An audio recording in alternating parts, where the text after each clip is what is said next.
Hello and welcome back, everybody. Welcome back to Warcraft. Welcome back to a long day of Warcraft because we have to crown a champion.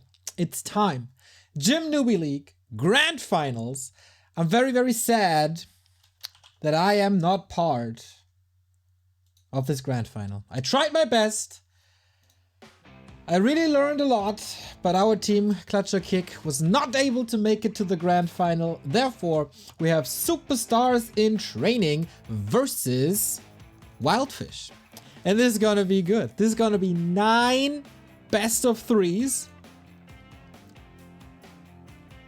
And then we have a champion. I just got back 5 minutes ago, so I'm a little bit overwhelmed by everything that's going on. 9 best of 3s the entire day until late at night. We will be here broadcasting Warcraft for you. And throughout the broadcast, we will keep on raising funds for Help Ukraine Center. So everything you contribute to the stream, every sub, every ad you watch, every donation, straight into the charity for Help Ukraine Center. But that should not be the focus of this stream. We focused on that a lot during Moon and Foggy. Now it's time to watch some amateur grassroots Warcraft. And I can say that I had the best fun, the greatest fun, participating in Newbie League. Even though it was frustrating and even though my results weren't that great, I went 2 and 4.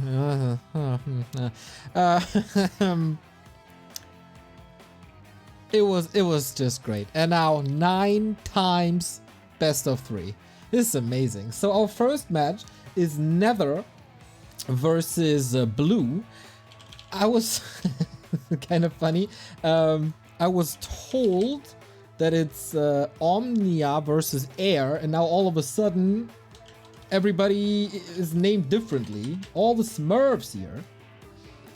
But we'll get through it. So Nether versus... So do we call him Air or do we call him Blue? I don't know. Let's call him Blue for now. That's how he's mentioned on the bracket. So, game name is up. We will have some guests. Omni had to change his name. Ah, okay.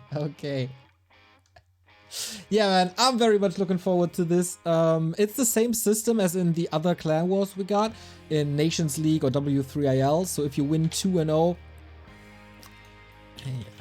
if you win 2-0, you get 3 points for your team. If it's 2-1, you get 1 point for your team, etc., etc. Where are we from? I did try to get an overlay to work. Like, what's this? What's this War 3 Champions stuff? Is he the only blue? There's a lot of blue. Ah, Canada, I think. Canada? Love waking up to your voice. You're a little late to the party, mate!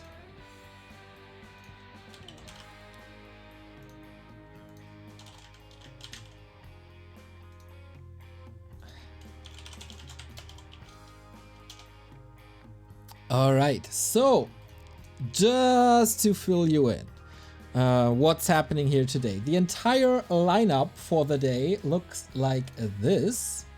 Boom! For Superstars in Training, you see the left-hand side. For Wildfish, you see the right-hand side.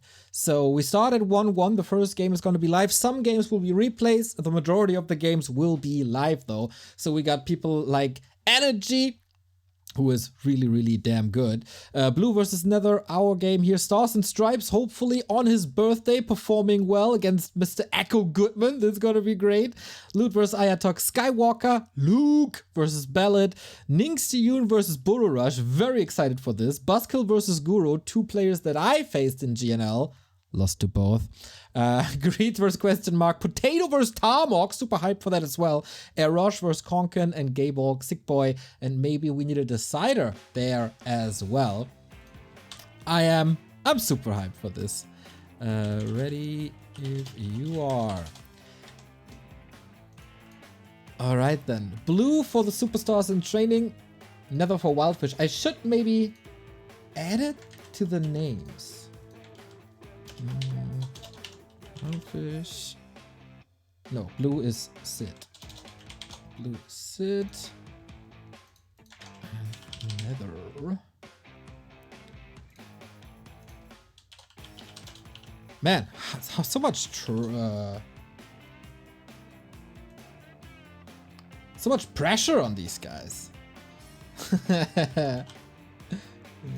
Sid, Nether, Wildfish. Okay, everything is best of 3. So, what's the MMR then here? Around 1400?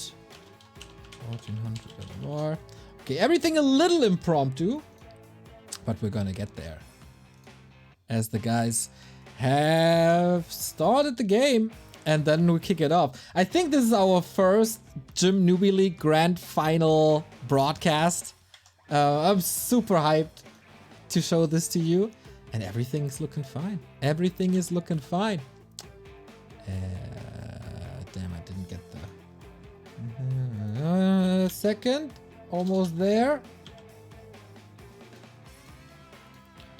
Australia.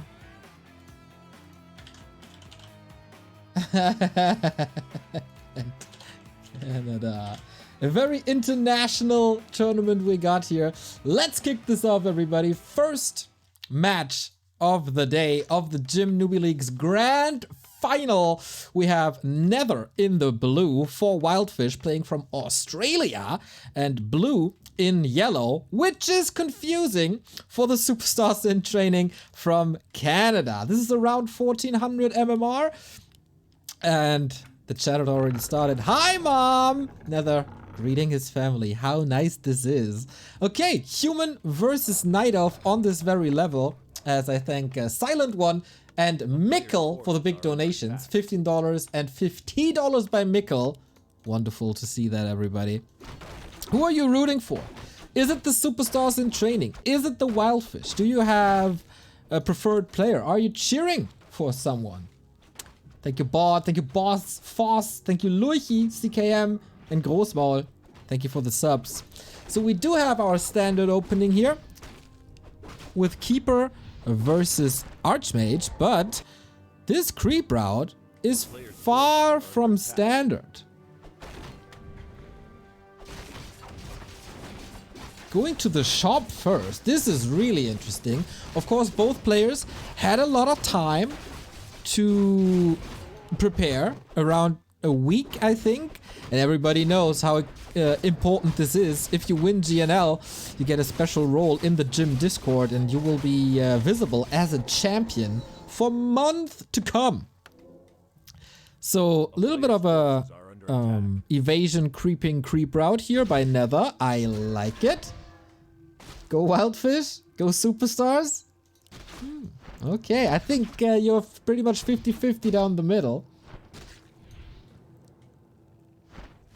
And blue, maybe a little nervous here. Going from orange, from green to green, securing level 2. So no early harass, which seems to be a decent decision. Because if you want to harass the expansion creeping human player, and there is none. But oh my god, double claws. Really? Rigged? Wildfish number 1. Item-wise, definitely. Only claws here. Barren, the commissioner, certainly rigged the item drops.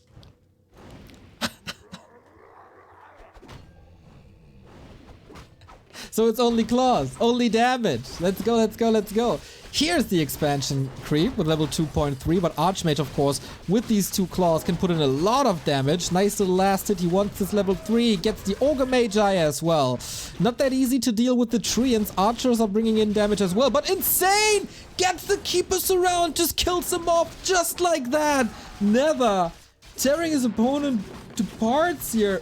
Oh my, no TP on a level 2 hero. Or, I mean, he had a TP, he didn't use the TP, so he still has the TP.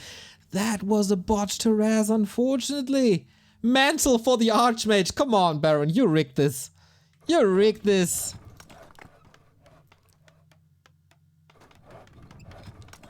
This is incredible. This is the best start for the Wildfish. I gotta say, we lost to the Wildfish in the semifinals, so I have a clear favorite here. But it's not looking too great for a man from Canadiana land. A Wildfish indeed, and a hungry one as Nether is sharking around, trying to get more kills. What's Blue supposed to do? Sing the Eiffel 65 song from 18 years ago, maybe. But maybe that's a little bit too jolly for him. Alchemist second. Interesting. No Panda. He just goes for the tree. But the Keeper is here. This could be the start of the Meat Grinder. Attempt for a counter expansion in one of the safest positions possible, but still found and kicked. Harass. Man, this is never all over game 1. Oh. Careful here. Alchemist also very, very late. I think he wanted to go for a little bit of harass, but what do you do against this beast of an Archmage? Nether willing to trade. Micro on Archers is pretty damn good. Footmen split everywhere. Continue to harass. One Archer down. Oh, no. No, this Archer Micro. I just praised it. And he's losing too. Oy, no lores, no tier 3, no expansion, no level 3. I'm tempted to say, after just 6 minutes of this grand final, it's a disaster! Yes, it is. Very, very nicely played by Nether, denying his footman as well, so the Alchemist is not getting anything done here. Tai Lu, thank you for the 13-month resub, mate. Blue's still fighting. Of course he is. This is the grand final of all things. As my Discord is exploding, so hopefully I'm not missing anything important. Might want to get some co-casters on. Oh, Barren, you sent me all the players? You're amazing, bro. You're amazing. Okay. Yeah, of course, all the captains, all the GNL casters, feel free to reach out. And in between the games, I might be able to invite you for a cheeky co-cast or two. Oh, even getting that deny here. Holy smokes. Nether is playing out of his mind. Great. Blood Mage second. Tier 2 finished. O'Kane, thank you for the sub. And then we're gonna have our 70 supply rifle push. Just like that. And what can Blue do? Tier 3 has only now started. There's gonna be a lot of rifles and a lot of casters before the bears are out. Get Nabu on the line. Oh, I don't know, man. I want to keep my Twitch partnership and my sponsorships. You know, it's a little dangerous to get Nabu on. A player's forces are under attack. Also, Nabu stuck in 2007 talking about hipsters all the time.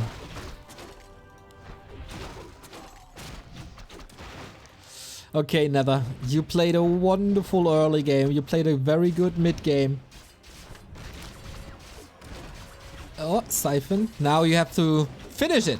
That's oftentimes the most problematic part. Getting ahead, okay. Staying ahead, problem.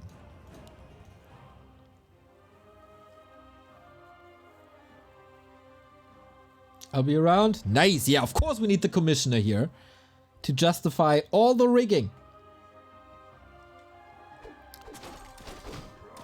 So blue can only hope for Nether to be a little complacent. Missing his timings. And maybe making it to the very, very late game. But if I look at this blue death ball here, it's actually not too much of a death ball just yet. But it's very, very unfortunate to find him again. Bembers Band, thank you for the sub. Hype! Indeed, GNL hype. Orb ready, mana potion ready, level 2 alchemist at least. 0 experience on the blood mage, so that's something. It's mostly footman, but it's also mostly a distraction push by Nether. I don't think he wants to end things here, but it's of course a nice timing as there's no master bears. As I said, if you take out a bear, that's another disaster. A little bit out of position right there. Not too easy, but he wants Nether out of his face and he gets the blood mage. Not sure if deliberately letting him go or not, but I mean, why not? Moon Juice is rare anyway. Shop gone. Footman. Still, there's no great solution to these footmen. Except entangle, entangle, entangle. But if mana is low, then that is troublesome as well. Oh boy. Oh boy, oh boy, oh boy. 700 gold by Nether. 3 production buildings. Fighting continues. 2 Dryad. Fireball disjoint. Nice saves by Blue. It feels like he's warming up a little bit. Wasn't the greatest start to the game, of course. It was probably one of the worst starts to a game I've ever seen. Not I've ever seen. I've played way worse, but staying in there, fighting, clawing, pulling hair. And Blue's still in this. It's not gonna get much better for him until he gets the counter expansion up, of course. Install even more time. But he lives!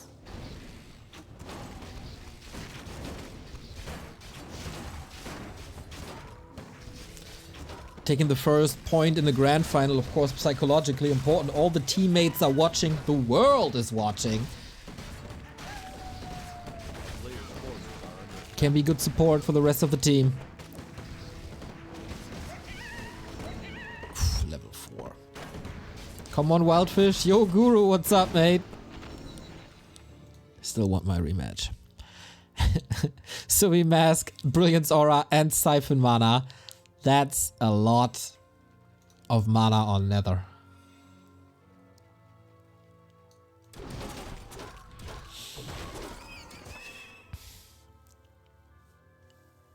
Even going for invisibility on Sorgs. He is taking some time.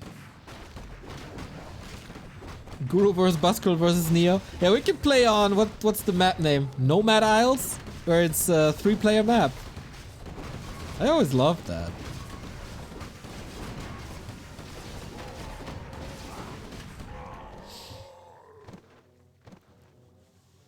And I got some experience in FFA, so I'll probably own everybody. Anyway, fight in the middle of the map, not close to Moonwells, but nicely catching these casters with an acid bomb. That is great damage. Reju, stolen, dispel, heal spray, not enough. Rifle damage, still good. Rifles not moving too much, they don't have to move too much, as the prime focus is casters here. Level 4 on the Keeper. Blue is actually getting something done here in an unfavored fight. Nether losing another unit. The Reju, not enough, and also getting rid of quite quickly. We keep that 20 supply gap. But yeah, that's time to go home. Town portal.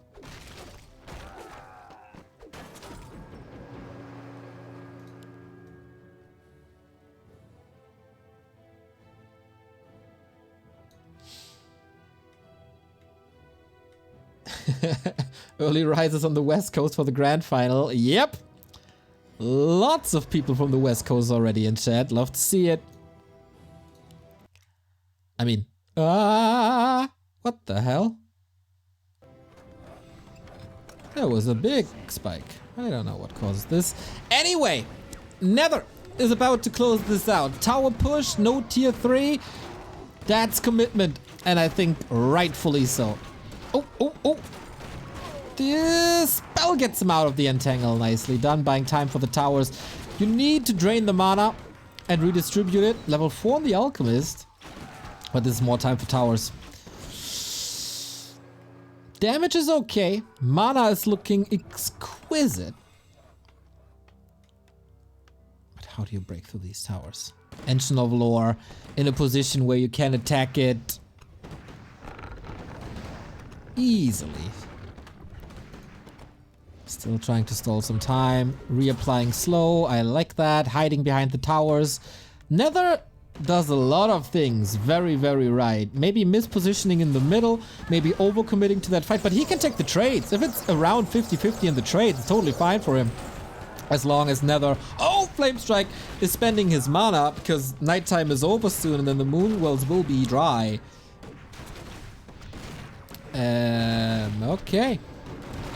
Second tower up. These bears don't stand a chance one bit in the grand final. You fight for everything. Nice deny in the middle of the fight. 6 saves. But what are these saves worth? What are these saves worth in the end is the question. Hero focus? Maybe. But as I said, there is invisibility. There's a lot of dispel.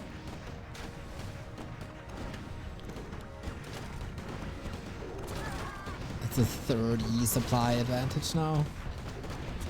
Okay, Alchemist. Can you be staffed? Can you be saved? No staff ready. GG. Nether and the Wildfish.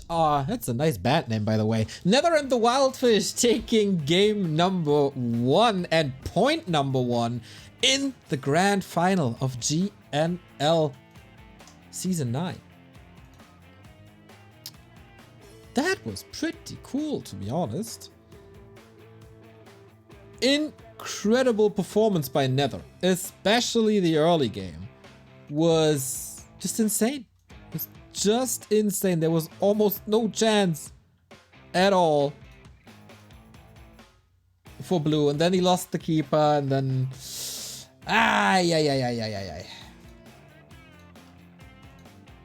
But the longer the series went, the better it got for blue. He found his rhythm after a while.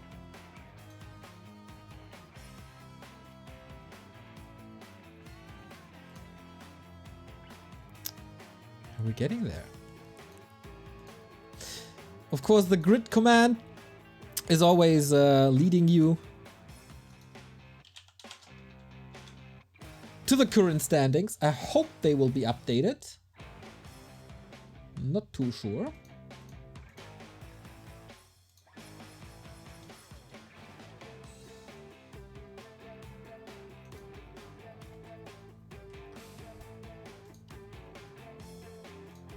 And we start map number 2, just like that. So I tried to get a tail of the tape thing going for the 2 players. And then I realized that they are totally different players than I expected initially. Our second map has started. It's Turtle Rock.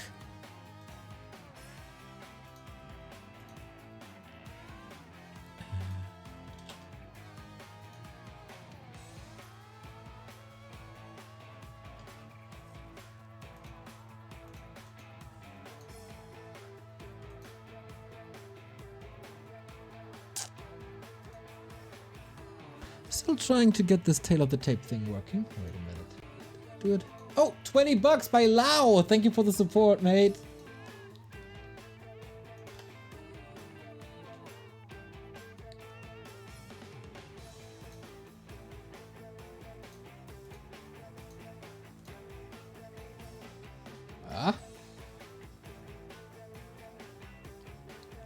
Okay, that is something. Little bit of the tail of the tape here.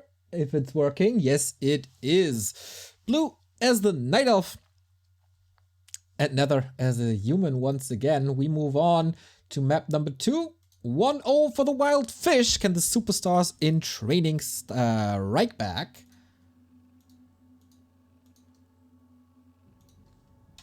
Okay, all adjustments done. Nether again in the blue, blue and again in the yellow. It is complicated, but you'll get it, guys. You're smart.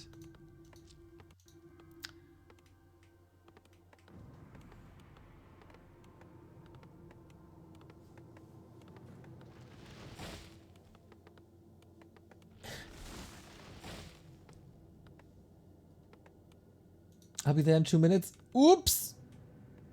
Kinda missed that. We have an Archmage once again. We have a tavern built by Blue. That's a way to shake things up.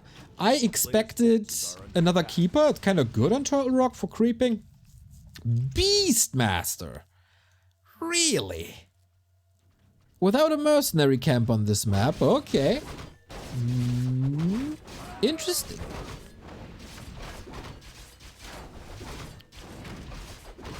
This can work, of course, if you get some time. Interesting to have Turtle Rock coming in, as it's horrible for human usually. Bash Bear. Bash Bear can creep nicely too. Blue is not blue, I'm lost. Yeah, Pishna, that you don't get it is no surprise to me. If some of you folks could remind Pishna that blue is not blue, but blue is yellow, and yellow is blue, that would be nice. So, Huntress, and a fast tier 2. No expansion, that's of course why it's kind of bad for human. Because an expansion is way too vulnerable, way too hard to do. What are the items? Okay, more damage again. Oh, the first non-damage item. So I guess Nether's game plan is playing an earlier rifle push on 1 base.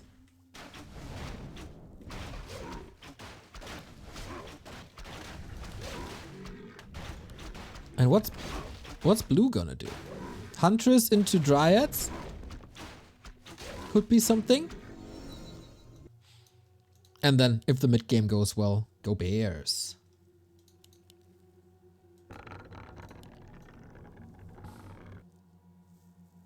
Players' forces are under attack. A couple of mistakes here and there. People are nervous. These are not perfect players. They're not used to being exposed to 2,000 eyes from all around the world. Claws for the Archmage now. Wonderful. And Beastmaster needs to be level 3 to really take off, but he finds a nice timing as Nether was just creeping this, so everything is hurt. And he might get some pickups here and there. And if you're on 2 base, that's kind of fine to get the reinforcements in. And trade 50-50, and then of course if you're on 2 base, you're always ahead. In a 1 base situation, every single loss matters. Ouch! Nice trades! So tier 2 reached. Tier 2 on the way for Blue as well. Thank you Vampy for the sub!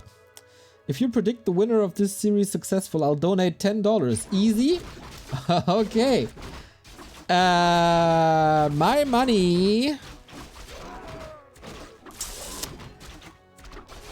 I mean, it's 1-0 for Nether already, so it would be my best bet to go with Nether, right? Is Blue stepping it up enough to get 2 wins in a row?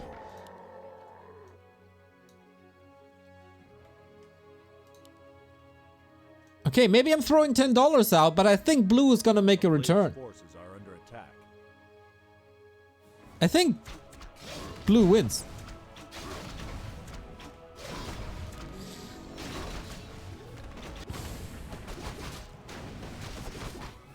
Yo, Kaiser! Glad to have you here, man. Of course there couldn't be a GNL final without Kaiser. Especially when we have an entire show of like 9 hours. Still didn't... Oh, wow. Look at this. I didn't see it. Double AP in the base already. So scared of a push. So. Tier 3 tech. Not too many Dryads, but committed to Bears.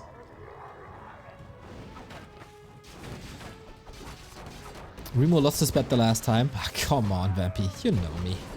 You know who's the real prophet. Creep Jack at the shop again for blue. Finding his opponent for the second time. Who's basically playing the same strat, just without an expansion.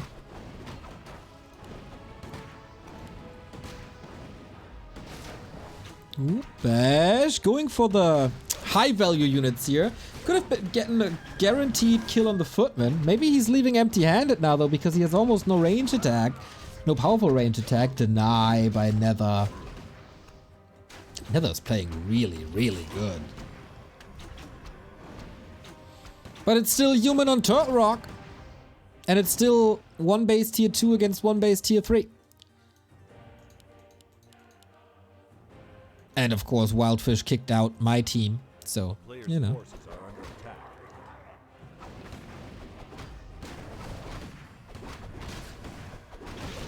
Man. How contested is this? And very unfortunately losing 2 riflemen here, which is the main source of damage. Item on the ground. Beastmaster in a little bit of trouble. Super tanky though.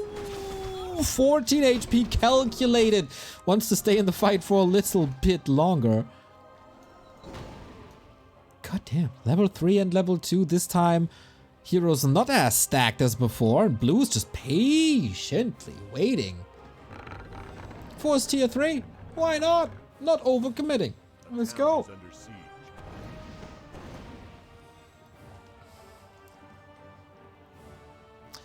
Lots of familiar and friendly faces. Hello Luke, hello Panda, Bernd. You have to specify because there's a lot of pandas in GNL, and they get angry when you mix them up or generalize them.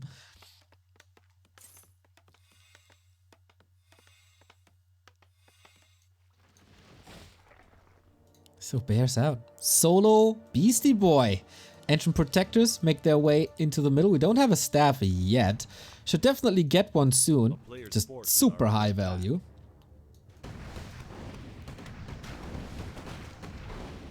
Can never have too many pandas. True. Except if you're an eucalyptus holic, then they might steal it from you though. Oh my god. Blue is contesting every single big creep here. Really nice anticipation. But I mean, it's the next spot in front of the base. Kind of to be expected. But Master Training, only now finished. Morphs now with all the summons. Nether, this is not gonna be easy for you. What a nice timing this was. The Bear brothers, the Beastmaster Bear and the Night Elf Bears working together in unison. One is stunning, the others are killing. But still, 10 supply lead for Nether, who is killing a lot of the backline. The rifle damage precisely used to take out Dryads.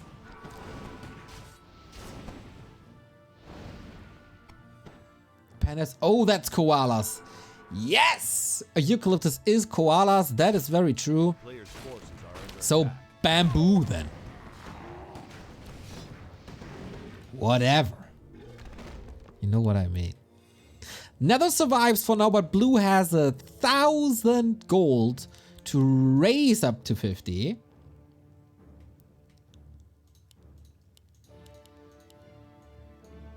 Uh-oh.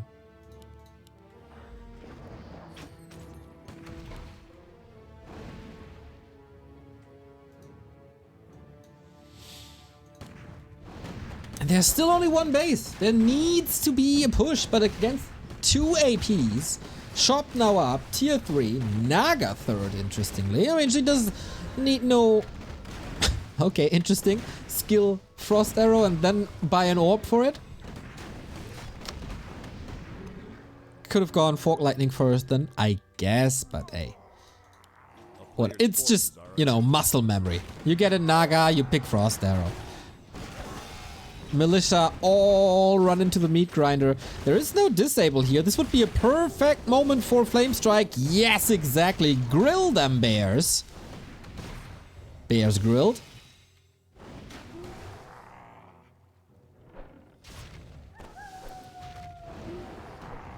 Holy shit. We interrupt this broadcast for an emergency message. Kleine Schildpad just donated $2,000 to the Help Ukraine Center Foundation. A player's forces are under attack. $2,000. Kleine Schildpad. I don't know if you won the lottery or own all the crypto in the world or whatever, but this is so awesome. This is so awesome. Focusing on the fight because it could just be the last one of this game. The Flame Strike is doing terrible damage, and blue doesn't have heal scrolls or anything. Never. The bears have to carry here, but the bears have to be staffed out as well. The rifle's almost untouched. The position once again not the greatest. He's getting trapped in a fight that he didn't want to take. Oh. Naga TP swapped. Nether's controlling the fight just a tiny bit better. 30 HP. $2,000. Oh my god. And we still have to add the $500 that we got in donations. And we still have to add all the sub and ad money. That of course can only be calculated at the end of the stream. That's just nuts, man. Kind of also like no comment or anything. Nothing. Just dropping it there. Blue squeezing through the choke, trying to find a way to target these rifles, but he's just getting eaten up. 32 supply, still 700 gold. He's trying to go chimeras now. Seems a little ambitious, but it's a Hail Mary, and you know, sometimes it might work. If you need bears, though. Need bears. Getting bears now. But he's not down to heroes, basically. There's a big mana potion on the Blood Mage, who absolutely doesn't need it. The town is under siege. Just dropping $2,000, man. Imagine how that must feel.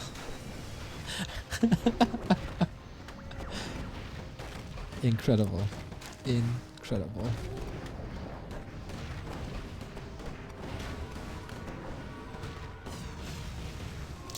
Second orb, mana potion, close to a back, BBB, blink bash bear. But I wonder if we will see it. Is there a sick turnaround? There's still moon juice.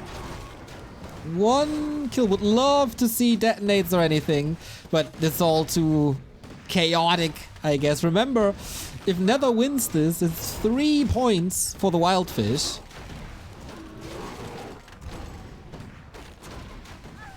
These water elementals are just winning the summon war. Nether constantly producing, always low on resources. The sustain is of course absolutely insane. One water elemental after the next. Blue is getting a chimera. Maybe that helps against the water elementals, but water elementals are also kind of pretty good against chimeras.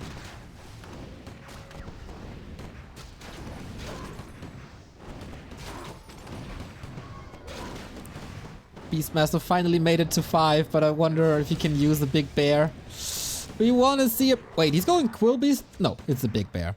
Here's the Chimera. And here was the Chimera. Finally the detonates. Love it. Also, Beastmaster. Trouble City for blue. Can he clean this up? Alright, there shouldn't be a chance. He was waiting so long for that bear. Level 5 Blood Mage. I think the bigger question is, will we see Big Orange Bird? Is that an option maybe? It's just full mana all the time. Level 6 Archmage. No chance. Beastmaster down. Never. For the Wildfish. An incredible series. GG 2-0. 3 points for the Wildfish. And Vampy, you asked me who wins. And I said blue wins. And the blue colored player has won. So you owe me 10 bucks.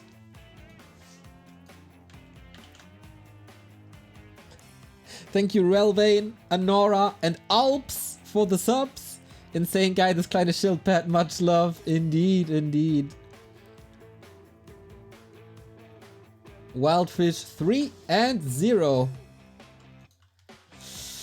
Hi, already a little bit stressful for superstars in training. And they gotta worry that one of their star players, Stars and Stripes, will he even show up? It's his birthday today. And we all know Stars and Stripes likes to party. So did he party too hard last evening? That's the question. Guys, this is a great start. This is a great start. GG Nether, GG Blue. 3-0 for the Wildfish.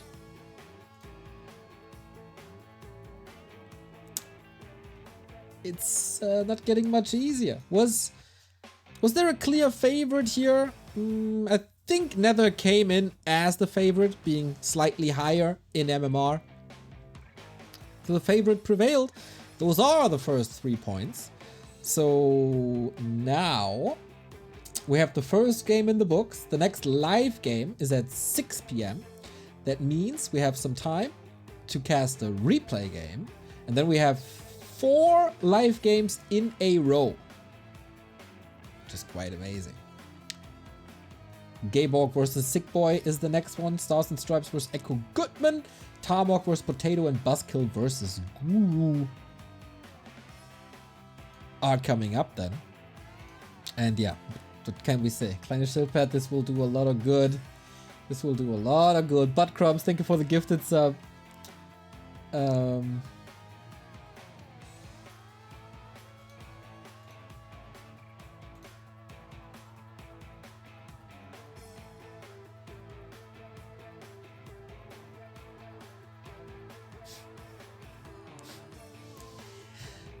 8 more games to go. And I don't know who does it, but thank you for updating the homepage immediately. So for the bracket, wait, is that up there? Can we? Oh my god, they actually updated it right there. Look at this. Look at the beauty. 3-0 for the Wildfish. Thanks to the 2-0 by Nether.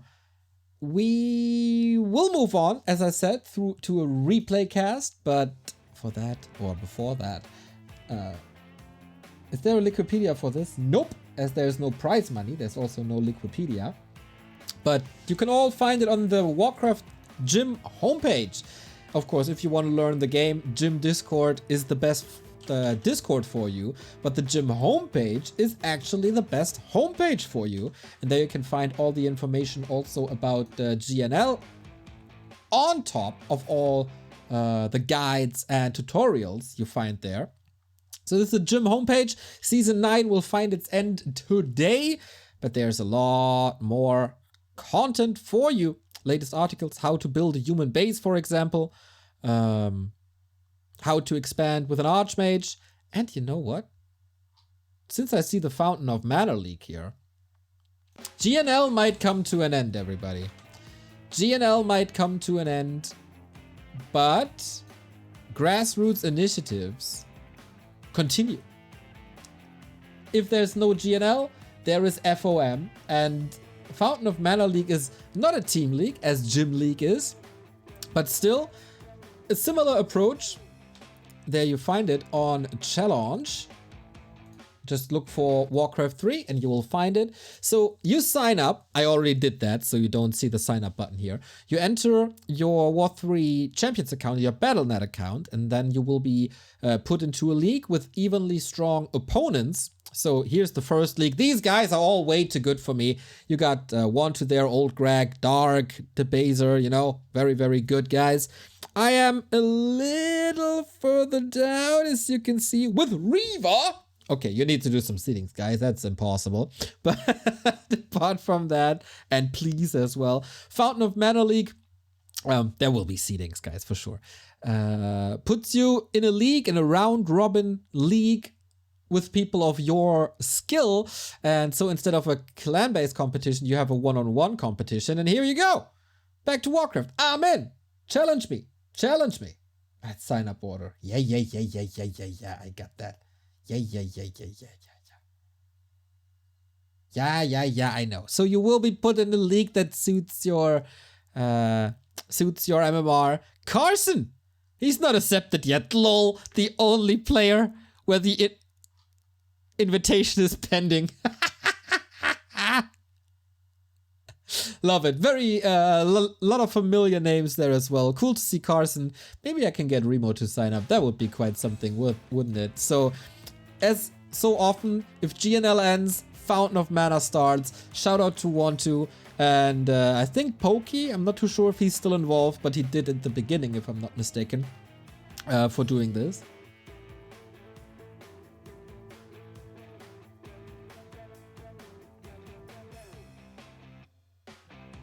Back to Warcraft, Fountain of Mana hype. Exactly. So, 8 more series to go. We will go into one replay cast, which next game? What's the next game then? We go from front to back. Eros versus Konkan. Eros? I'm going to wreck you, Neo. Okay. Yeah, 8 more series to go. So, I probably have to... Eros? Nope. But Konkan should be in, right? Because I play... No!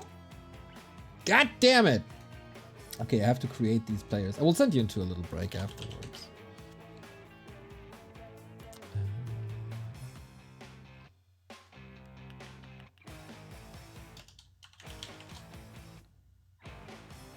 Eros and Konkan.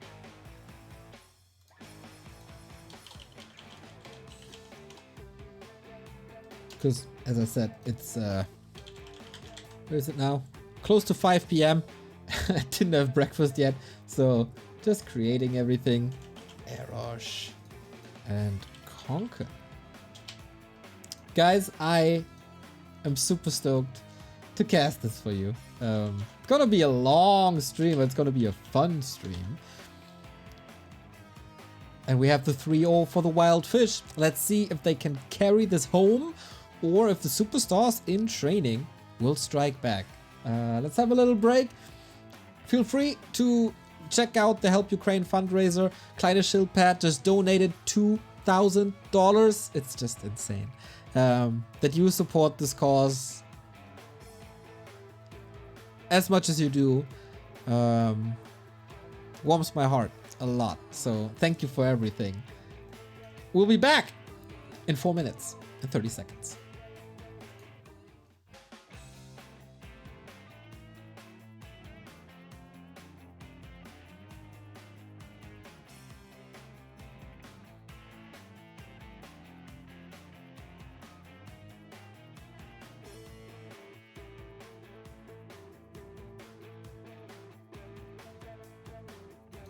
Exactly, I was muted. Welcome back to the GNL Grand Final, where we have a 3-0 between Superstars in Training and the Wildfish. Sorry about that. I was about to say, we had another big donation. $20. Rigor Mortis, 7,300 on top of the 500 we gathered here and the subs and ad money that's still being calculated. So we're getting kind of close to $8,000, everybody. Do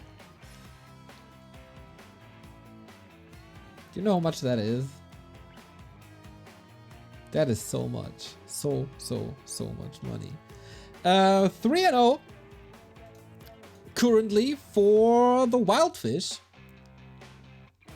After Nether defeated his opponent. Caused a little bug in our overlay. So next one will be Eros for Superstars in Training versus Konkan. It's a human versus orc. There we go. That might be a little better. 1500 MMR. And I think we can load into game number 1.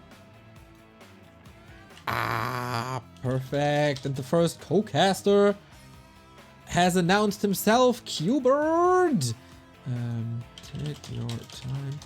You can join for the next live game in 1 hour. So you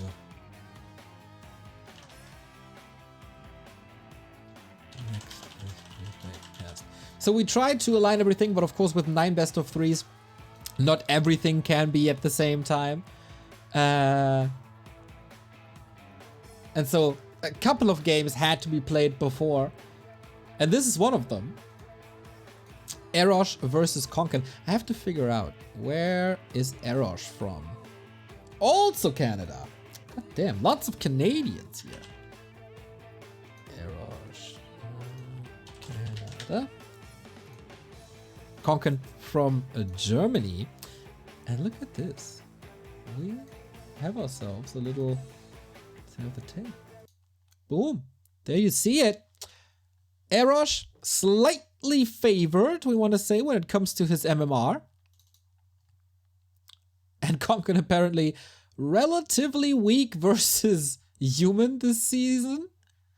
And then, oh, the map is wrong though.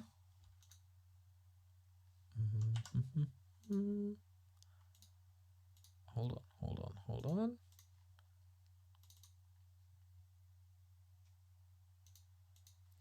I hope this overlay works, cause there should be an ops in game, right? I'm overwhelmed with production. Yes, there always is an observer in, because Flow TV is pretty damn awesome. So that is our second game. We load right in.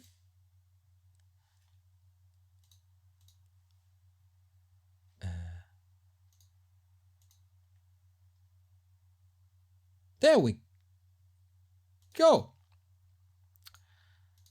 So, next match on the Back to Warcraft broadcast. It's the 3-0 lead for the Wildfish, represented in blue by Konkan. And his opponent on the upper right hand side is Eros for the Superstars in Training. Last game, a human was winning. Will it be 2 humans winning here? Haven't had that on Back to Warcraft streams in a while. Thank you, Vogelwiese, for the 5-month resub. Do to be determined for the map. Ah, gotcha. Is Neo starting to grow hair? I'm just getting a little lazy and also busy. So, what's the plan? What's the strategy?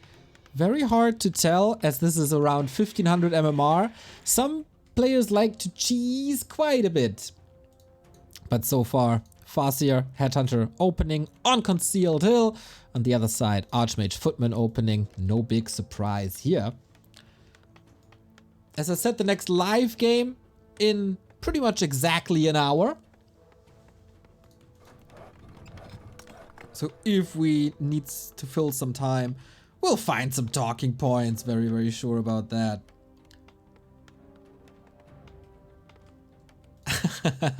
Yeah, and then for the next live game, Quberte will join us. Want to, Barren, Sythren. If you want to join as well, I'm in the Back to Warcraft watch party room.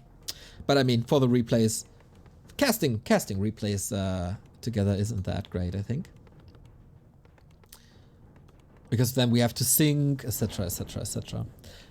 But for the live games, feel free. We should get Soul in there too. Oh my god, Soul, in case people don't know, Soul Goodman is a freaking gem. because every Saturday night there's a King of the Hill by Barren, a gym King of the Hill. I am the current reigning and maybe even defending King of the Hill for my MMR range, by the way. And there's also always a watch party. Careful, careful, careful. And Saul Goodman has a soundboard with caster quotes. He's not talking much, but he's using that soundboard incredibly well. Speaking of incredibly well, this Farseer harass is going incredibly well. Archmage under pressure, 2 peasants down. So yeah, we do need that soundboard.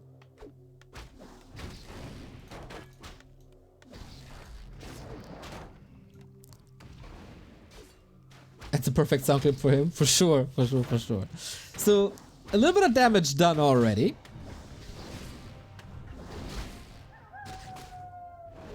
Can Eros recover?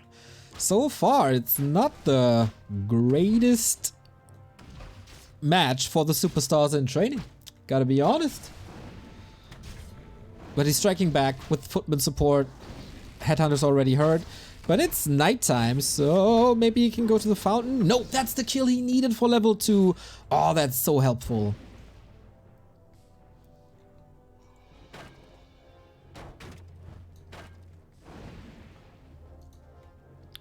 By the way, if you're waiting for pro games again, tomorrow, nothing else than Happy versus Lin. Saul Goodman is pleased to join you when he finishes his lawyer duties of the day.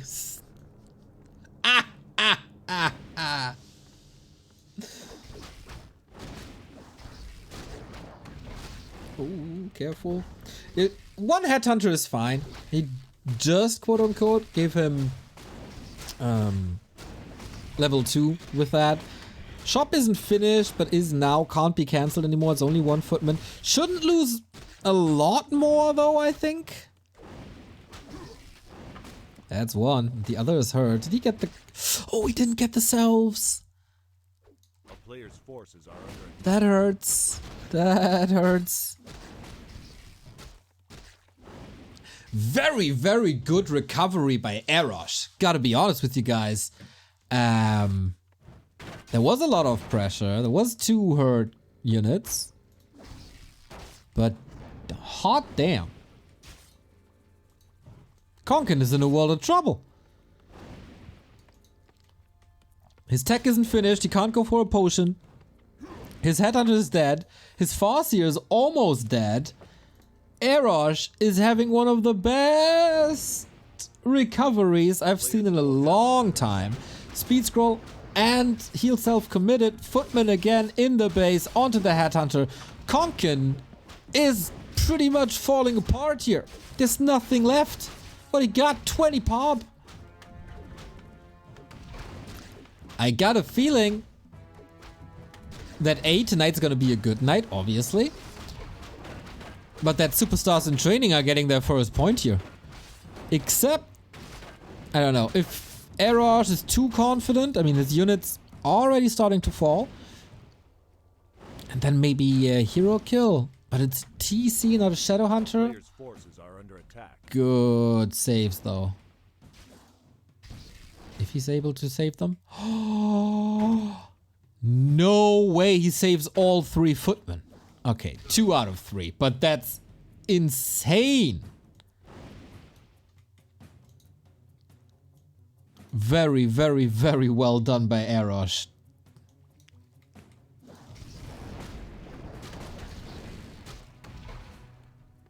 Yeah, how do you recover from this as orc? He can go for a potion now if he needs to. Stomp on 1 unit, but was scared the Archmage enough, or the horse. I don't know if the Archmage is always directing that horse, or if the horse is actually leading the way. I would be afraid too if a big bad cow is coming out and just shakes the ground. I would run away too.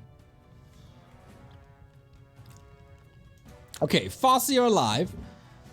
Not using potions, only heal self. That saved some. He's getting Shaman. How good? Like, we saw the micro was good. How good was the macro? Damn, he's going rifle casters on 3 production buildings.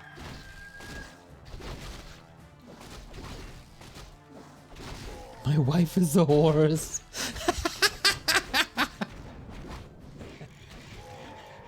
Why the long face all the time? Probably because of your actions as a husband then. Mountain King second, it's of course the race towards level 3 then. Farseer would love to harass, but without Chain Lightning. I don't know. Players' forces are under attack.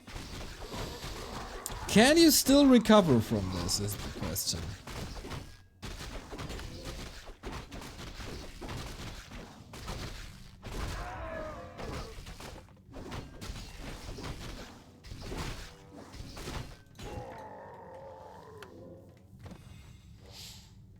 $7,300, great job. Dude, I barely did anything. I just provided a platform. It's the community that really does it. Yeah, can recover. No solo creeping on the TC is a problem. Players' forces are under attack. Mountain King and Archmage only level 2, so he's also not solo creeping the Mountain King. That's a little bit of a problem, but after this early game, Eros can be so confident. Oh, Claw +9, insane. But with 1 hero kill, things might change. And on our level, I say our level, but these guys are a little better than I am. Uh-oh. What the? Item on the ground! No! Every mistake can turn the game. That's what makes this grassroots Warcraft so exciting. But man, that could have been a nasty, nasty creep jack for sure. Archmage can't get stomped, but all of a sudden focuses on the Farseer. Archmage low, Farseer low, speed scroll. Chaos! Love to see it. Grunts falling. TC Lightning Shield! Oh, that's a lot of damage! Can he follow this up? Chain Lightning, double kill! Konkan, no way. This could have been lights out. Oh. Okay. I was about to say he's starting the turnaround, but donating 2 grunts away is rough! And no, the shaman as well.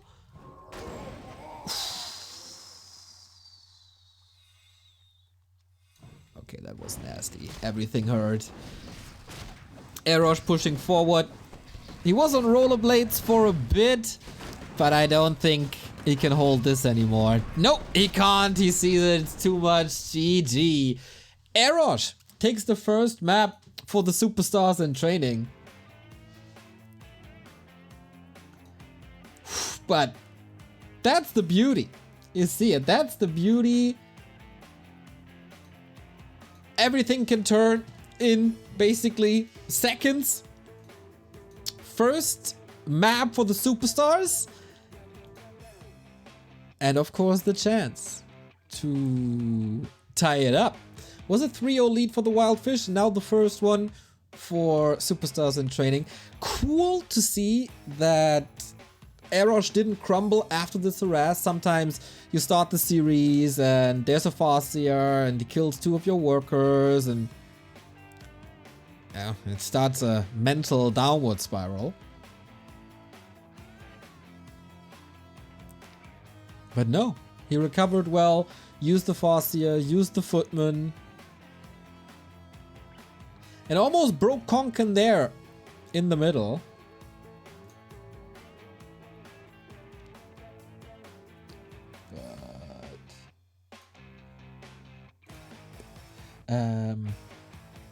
Almost broke him there. Konkan, maybe if not for the creep jack, he could turn it around.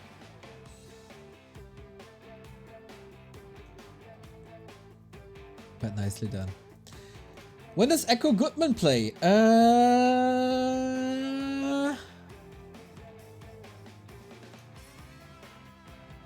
Should have made a screenshot of the schedule. Barren probably knows this better than I do.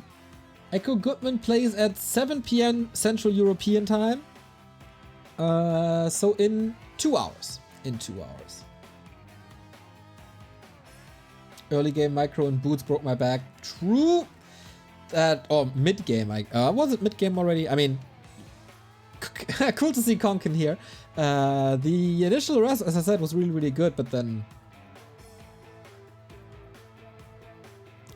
too much damage.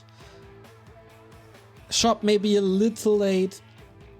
Not getting the heal selves there at first try was also a problem, right?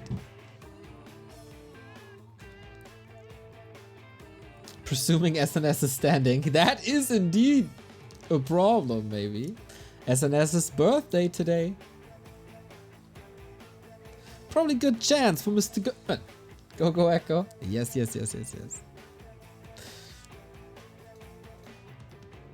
Alright, series number 2, or map number 2. We can start it pretty much right away, and then we will have a little bit of a downtime.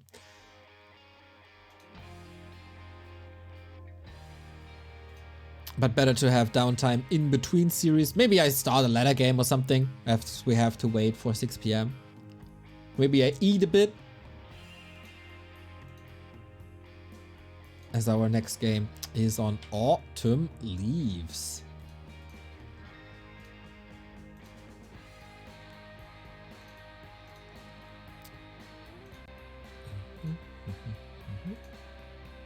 Beautiful. Beautiful overlay. Want to created this for us. I mean the design at least. Mr. McNabb, who I also see in chat, was providing the technical side of things to extract data. Love to see it. So 1-0 for Eros. Chance to grab to tie it up again.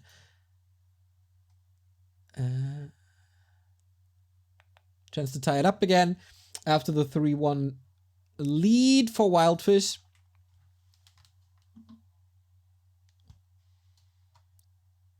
We move on to map number 2. Good luck, have fun, high spirits on both sides, good fair play. Oh, it's of course 3-1 now. So if Eros is winning the second one as well, it's a tie. Just like that.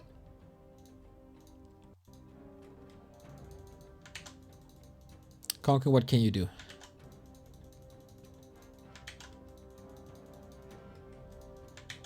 How is there no sound? I'm pressing Control S. Give me sound. There's no sound. The hell? Oh, now it's there. Weird. Ah, maybe in replays you don't get the feedback. Anyway, Eros for the superstars in the yellow, Konkan for the wildfish in the blue. Just Raw, thank you for your sub.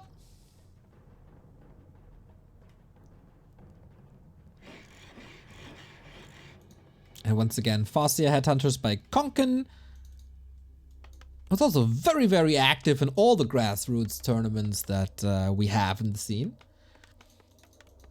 And Eros, can he close it out? Big points on the line. Just getting one map for your team is already a big help. But after this map 1, can Konkan strike back is the question. Does he have the mental fortitude to challenge his opponent once again?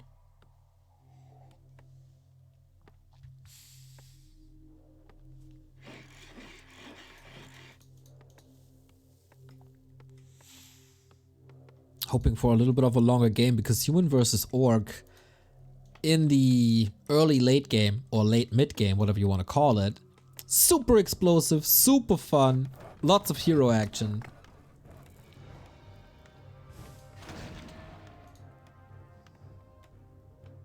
We have the insta creep here.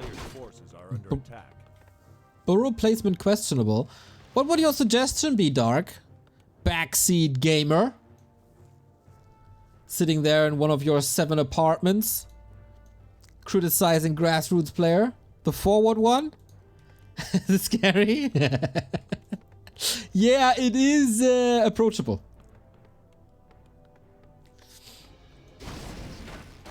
So maybe Eros can just do it again and rush his base again.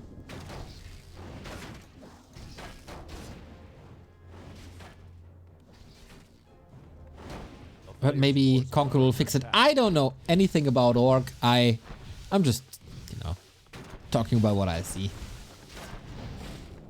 Far away from the lumber peons, but I mean, he has a peon here. Is one not enough? Burrow here. And he has 2 sides for lumber peons.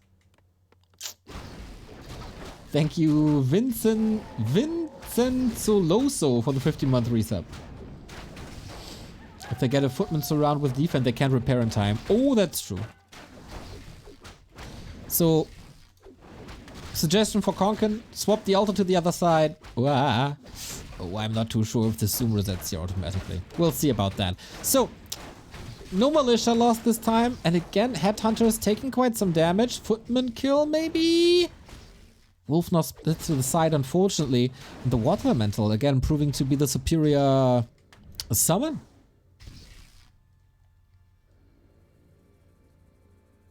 And I got a feeling we will have to stay on this Zoom. Unfortunately. Sorry about that mouse wheel thingy. Gonna be fine. Gonna be fine. Pedicana, thank you for the 12-month resub. Hey guys, happy to be here. Congrats on the great work. Clap, clap, clap. Thank you, thank you, thank you. Oh boy. Can he cancel that shop? Guess he's trying to? No? There we go. Without the shop, this is a problem. But it's finishing soon. Good positioning throughout by Eros. Again, getting level 2 from a Headhunter. And Konkan stealing a camp away, but not protecting his Headhunters too much. The town is under siege.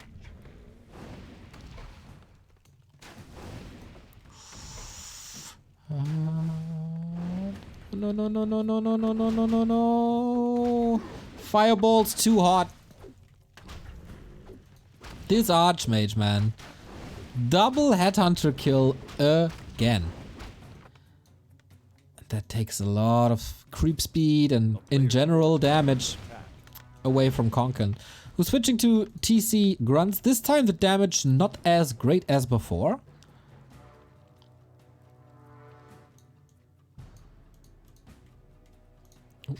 Hello? Nobody's really doing damage. Now they realize it. Good block by Konkan. It feels like Eros needs some support as well. A little bit of healing. A little bit of shop here. That could delay others. Oh my god. Everything saved to the back. It's not the greatest multitasking, but it's a lot of saves. And playing it very, very carefully.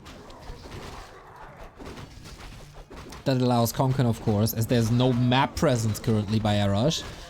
Steal something away. It's a small camp, but still, every experience the Mountain King doesn't get helps you.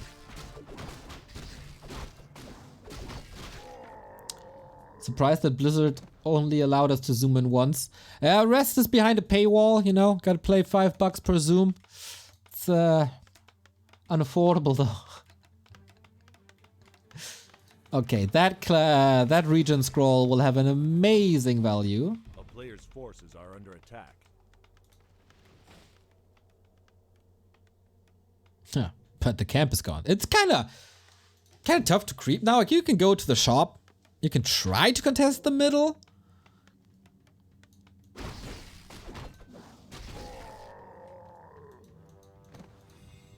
Oh, no, no, no, metal. Ah. Since Foggy and Happy didn't pick up an item once, amateurs are starting to follow him. Not everything these pros do is great. But here we go. Archmage very very far forward. Greets the Mountain King with the Stomp as the TC. Good AoE, of course, but these headhunters are still very, very, very vulnerable. And this too, like the aggressive positioning of that Archmage proving to be kind of good to get the last hits. Thank you for the mantle. But speaking of mantle, TC is in a little bit of trouble as the Mountain King is dismantling the rest of the army. Town portal out, but can he get the rest of the army with him? Not really. Chaotic fight again. But Konkan is in the series. Forced the TP, got a rifle, lost a lot, but also, you know, Wolves level 2 are very, very helpful now with creeping. You can rebuild this army. 9 supply in one go.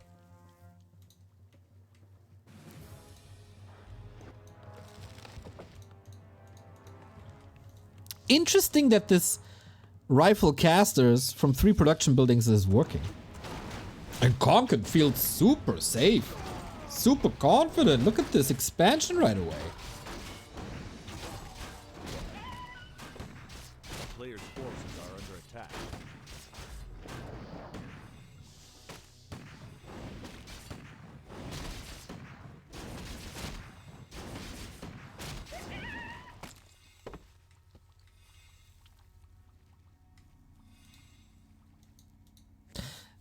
This is, against rifles, super easy punishable. But it is, of course, a point to attack. It's a timer. So if you attack, you can't creep, obviously. No TP! Careful. Archmage will not be a big part of that fight, and that means no mana regen on either Priests nor Mountain King. Shaman getting killed. Level 2 here. Hello, Clap. This feels good. And Konkan, does he have the forces? Yes, almost no mana anymore. Luke cheering for his team. Love to see that as well. But will that help? Will that help, Eros? Oh man, Konkan is having a great fight on top of that expansion. Speed scroll to disengage. This time the 2 grunts are not fed away. SNS! Happy birthday, mate! Glad to see you here. Glad you made it. How are you feeling? I hope you're not as hungover as last week when you had Warcraft friends over. But I mean, it's a grand final, right? Looks like you're ready. 6 wildfish emotes in chat? That looks ready to me. I feel like a little worm on a big hook.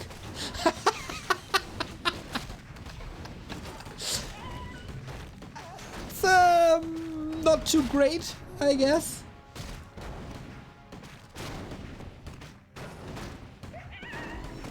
Player's forces are under attack. But hey, at least you're hanging on. At least you're hanging on. To a hook that's piercing through your body, but at least you're hanging on.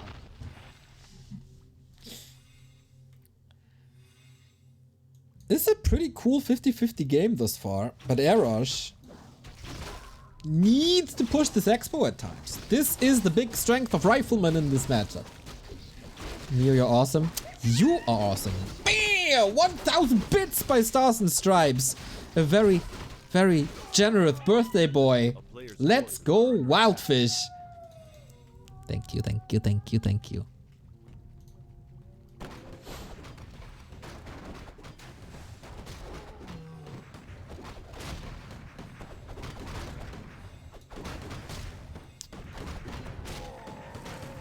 Eros would of course love to have some mana items on the MK.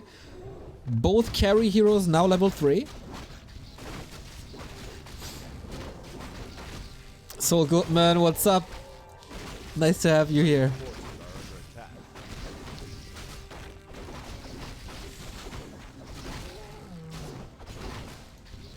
TC went off mana stealing. I love this item in this matchup especially. MK and TC both need to be in the middle of it all. And then stealing some mana to get more mana yourself. Not bad. Oh, heal wards for creeping insane too. Here's the crystal ball, and he put it to good use. And now he knows that there's an expo. Eros, are you ready? Didn't break upkeep yet, but also no fortification, no burrow, no shop. But Konkan broke upkeep. Repositioning. Might be some, yep, exactly, storm bolts flying to get easy entry kills. But oh, that TC went off mana stealing. Stomp on 6 units.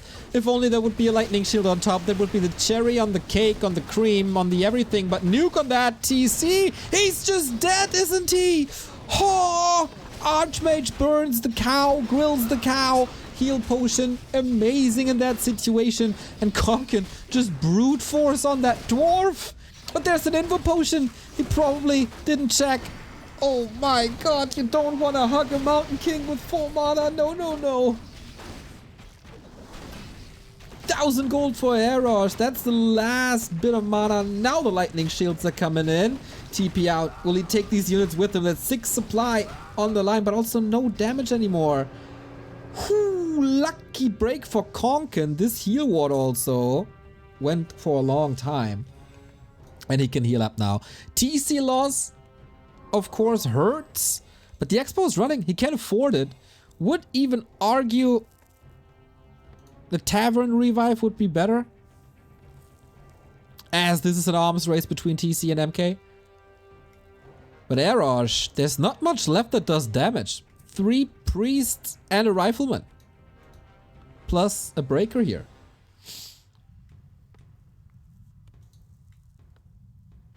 But there's still an MK. As long as you have an MK, there's something that does damage. Oh, the heal ward now cancelled, but saved that Raider. Long range ends there. I've only added TC now, huh? Raider still in the group, will probably die soon.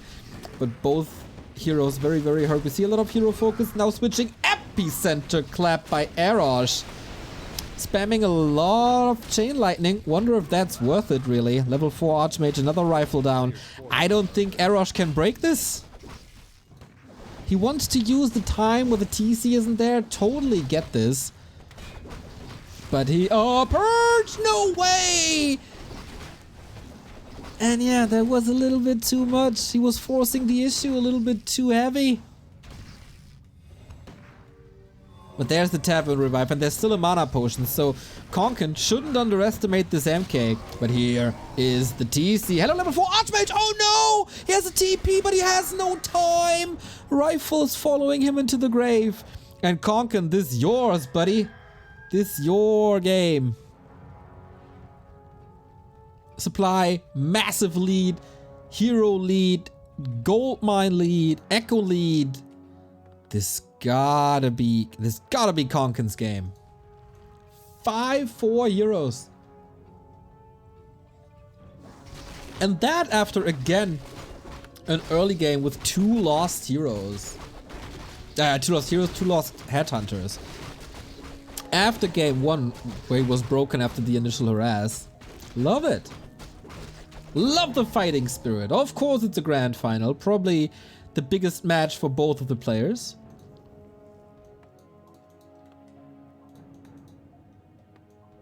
Oh, Konkan not moving.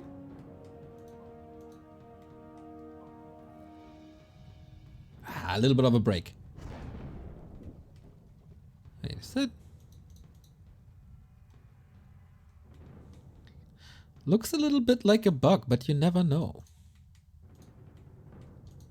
A player's forces are under attack. Happens to the best. In my last GNL game, I also forgot quite a few fiends. Whoops. Happens. Who needs fiends anyway?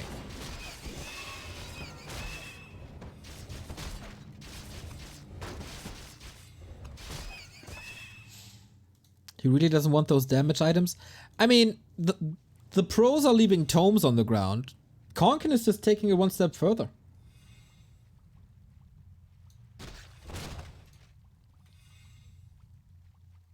Huge supply lead though. And nothing Eros can do against this Expo anymore.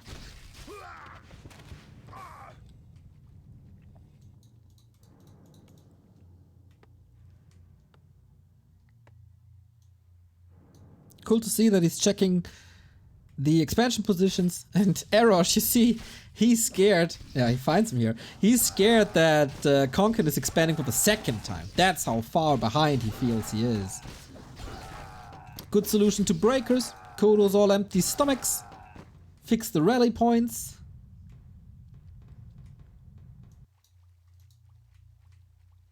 MK with A player's forces are under attack. a myriad of mana.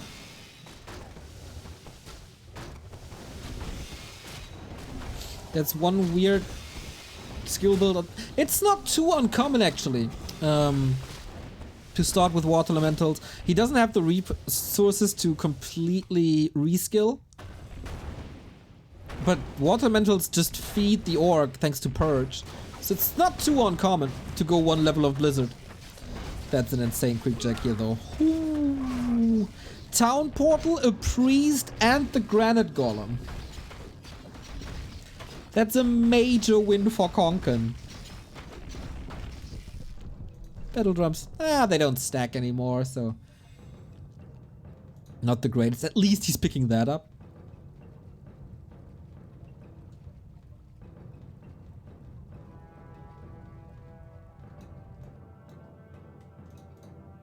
Epic music. Feels like I've never heard that soundtrack before. Anyway, 2-0 upgrades. Tier 3, all the advantages of all worlds on Konkan. But okay, maybe he can play around reinforced defenses, so that's not an opening either. It's just breakers as well. That's his entire army, right? Almost. Nice interceptions. Second TP out. You want to force your opponent to TP and then move away, but it's the other way around here. Eros is losing more gold that he wants to invest. Constant scouting by Konkan with either wolves or peons.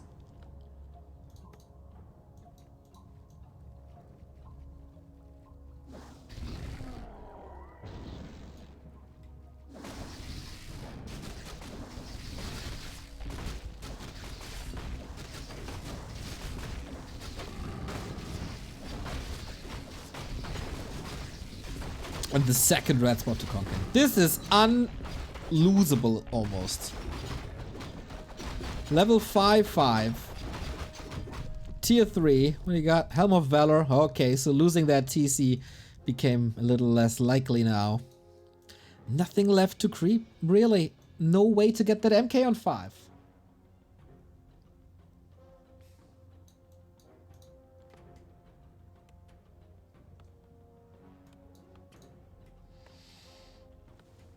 This very much looks like a game 3 to me.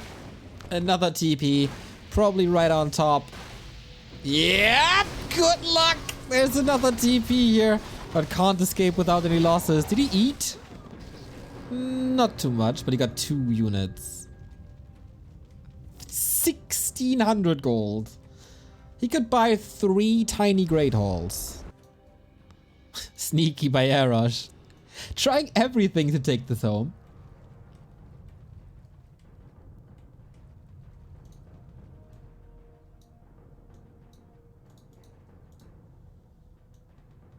That's a feel good, man. That's a feel good. Even sappers.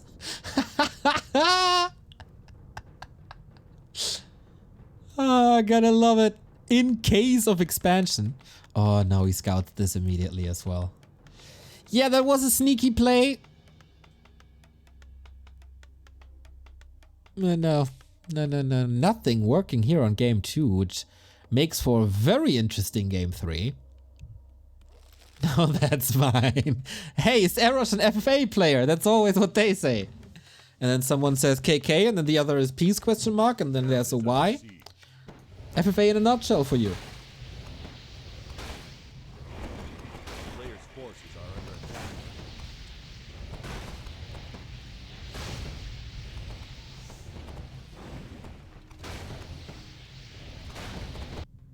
Yeah, that was all wiped out by bloodlusted peons.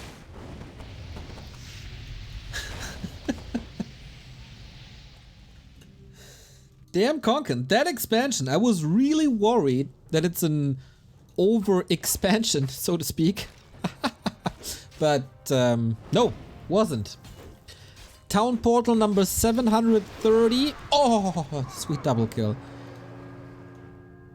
By now, Eros is hoping that there's a similar function than there is in Diablo 2, where you know, you don't have only scrolls of town portal, but these books, however they are called in English.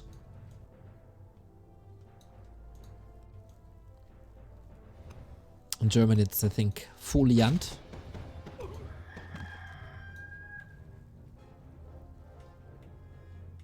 Tomes! Ah! Okay. Makes sense. Makes a lot of sense. Anyway, let's see the final fight. There's no way Eros is winning this. Almost 3 times the supply. The wolves are gigantic. Everything is gigantic. The Kodos are hungry. And nicely trying to get into the safety, but no control magic, which is kind of odd actually to not have control magic here, because we saw a lot of wolves, but maybe it's too many town portals. Earthquake! Celebratory earthquake. Mountain King finally made it to level 5, but now, oh my god, look at this impact. 4 farms gone. And Konkan definitely gets that W. MK, oh, the rune braces saved him more than I imagined. Blizzard with a nice timing, but he sappers the hero. Konkan, play of game for sure. GG. What a game! What a move! Konkan, you little god, you! Earthquake for the boys. Nice of you to not spoiler that as well. Hi YouTube, yep, out of Warcraft, that's for you right there.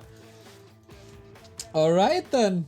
Another point for the Wildfish. It's not a tie after Series 2. Oh, that sapper was glorious. Hi mom! Hi mom! Unreal! Pros don't even do that. What an explosive victory. That was crazy. Exactly.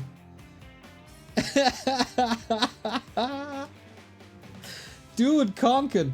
So far, play of the final. For sure. Easy. Oh man, that was a cool game, man. Super risky to go for that expansion. Paid off though. The sapper was parked for like 5 minutes. Glad you remembered it though. Calculated, for sure. Play of the final. Yeah, it's Potf. Or Poff. Went out with a banger. Right on. Right on. I hope there's some celebration happening in Gym Discord now.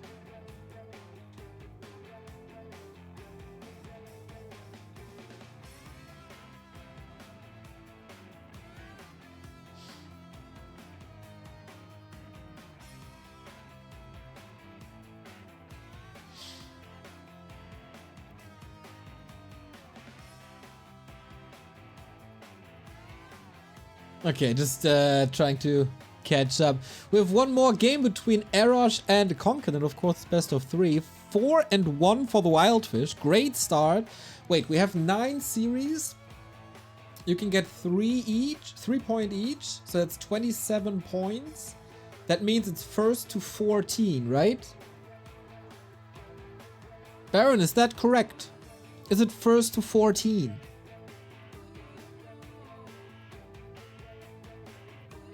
I'm not 100% sure. I'm very, very bad at math. But I got good support. Barren, the commissioner, will tell me. Yeah? Okay. So, Wildfish 10 to go. Superstars in training, 13 to go. Every point matters. Shout out Hux. And we decide this series on Northern Isles.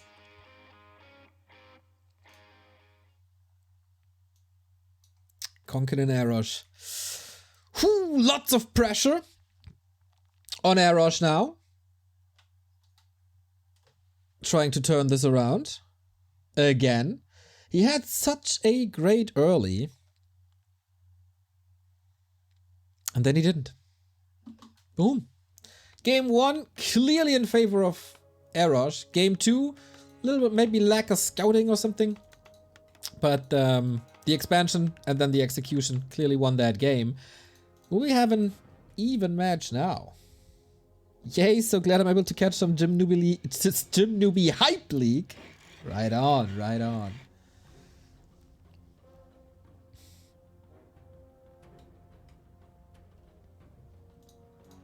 Okay, Konkan again, Farseer Headhunter. Eros sticks with his guns as well. A lot comes down to the early game. As we've seen twice already. Cool to see so many people watching Grassroots Warcraft. This is so cool. Gym people deserve it. Gym is so awesome. And I'm out of coffee. Anyway, next live match in 19 minutes, or right after this one then. Should be 19 minutes, like, there's no delay. Yeah, should be at 6 PM, but I'm pretty sure they can wait a minute or two if this game goes long. I will not fast forward or skip anything. You get all the action here.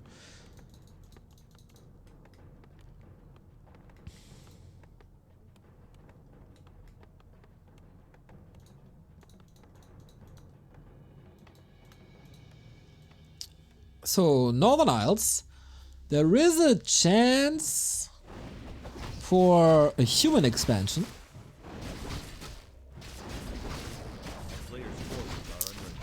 GNL plus back to Warcraft equals GG. So GNL plus back to Warcraft also equals MG. We're mountain giants. We're definitely mountain giants of the scene, that's for sure. Who's the stick and who's the giant though?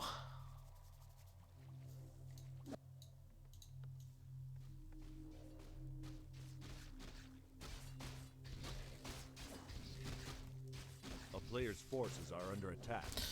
Neo plus Remo equals Nemo equals Wildfish. Oh, item picked up. Nice cloak. Can be put to good use. Nice resummon as well. Okay. I hope Eros is recovering from that sapper kill at the end. So far, similar opening, of course. No losses here. Konkan with healthier headhunters this time.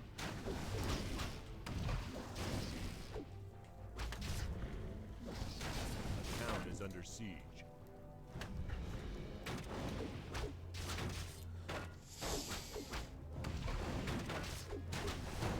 Ooh, there I say it, and there I jinx it. Whoopsie.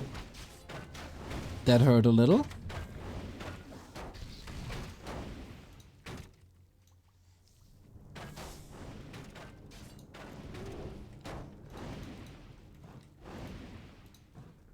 But okay, pretty much a stalemate. A little advantage for Eros, I would say, but he got interrupted before getting level 2. Small success for Konkan there as well with the 48 experience. And big loss, of course, with the Headhunter. It's not supposed to be that way.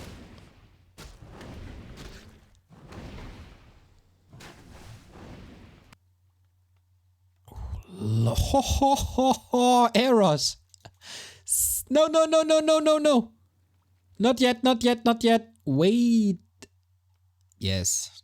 Until there's something you can tank with. Oh my god, imagine Konkan continuing the harass with the Farseer. But he's also very hurt, so he can't. As you see. But he does. As he has healthy headhunters. Who needs healthy headhunters? Oh my god. This might be a quad kill. If he turns a left now. It's a TP, isn't it? No, no, no, no, no. Oh my god, that's horrible. Oh my god, that's 1. That's 2. That's 3. No! Disaster! That's 4. That's level 2. Holy smokes, Konkan. Now using the Cloak of Shadows, put to good use. Ouch. Chain Lightning for another kill. That's 5. How are you supposed to creep? How are you supposed to do anything? Players' forces are under attack. I mean, Konkan is not without flaws. Yeah, a couple of denies. As he's losing a couple of headhunters as well, but clearly more damage done towards Eros. Oy, oy, oy, oy, oy, oy, oy, oy. Wait, what? Castle? Eros switching gears? Going castle? I mean... We've seen... airplay? It's okay, it's just footmen. You can lose 20 footmen and be fine. Not if this game is revolving around the second hero levels. Because then you have nothing to creep with. Oh, sneaky little move. Eros getting revenge. Only level 1 water elemental though? Does he have a staff? No. Would love to see a lightning shield. What dodges the storm? Who's the Neo here? Who's the real Neo? Would you please stand up? Gotta be so careful. Dodges the second stomp. Oh, and dodges the chain lightning. No way. 3 spells dodged. That was insane. Still a town portal, but it's also taking time off the clock.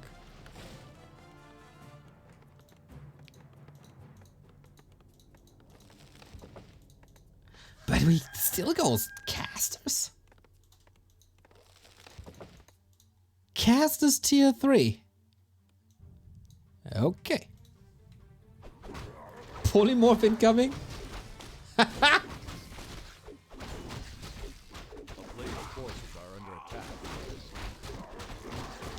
For reals though?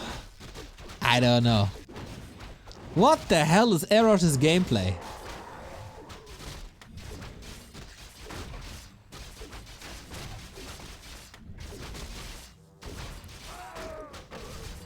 Pendant of energy. Okay, looks like Knight's casters. But no Knight, nor in a fire yet. He played on 1 base, it's all a little trickier. He's not actually expanding, is he? No.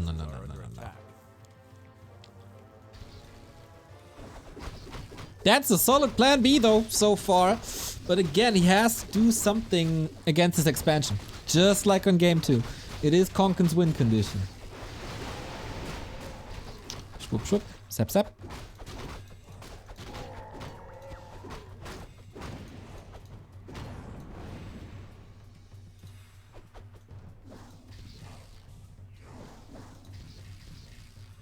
Come on, Eros. Do the thing. Build the unit. Players' forces are under attack. It's just priests. Ah, breakers. But why tier 3 though?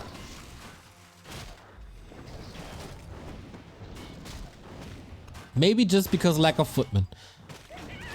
And he knew he needs a Hail Mary there already.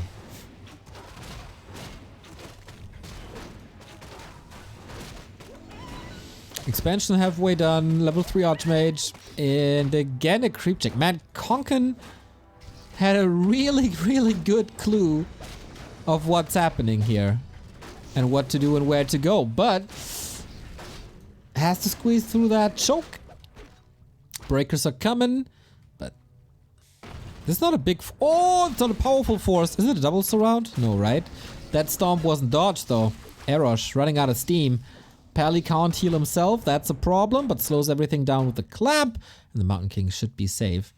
Little bit of a problem indeed that... the Paladin is soaking up damage. MK surrounded after that one of the wind. Big dispel, big clap. Needs another dispel. But no! He closes that again. Almost. What a wild brawl. Oh! One of the wind against the Holy Light. He can't do anything! Except run! Is it enough? Run, run, run, run, run, run, run. No way he saves him. Sick! All the damage that Eros didn't take this series, bro.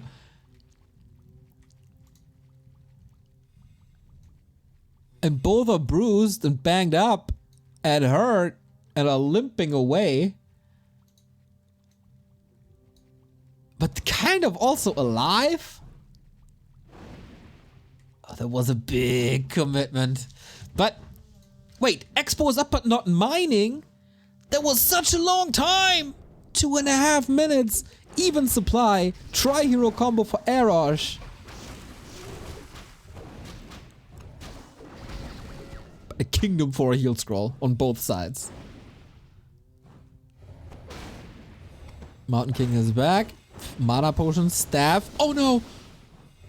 Can he get a block out? He can. Breakers can't be stomped, of course. Fireball, hot enough? Not really. Hammer also? No range? 6 saves on both sides this game.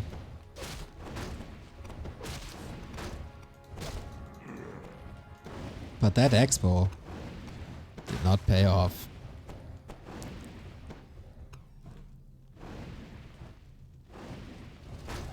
And probably won't.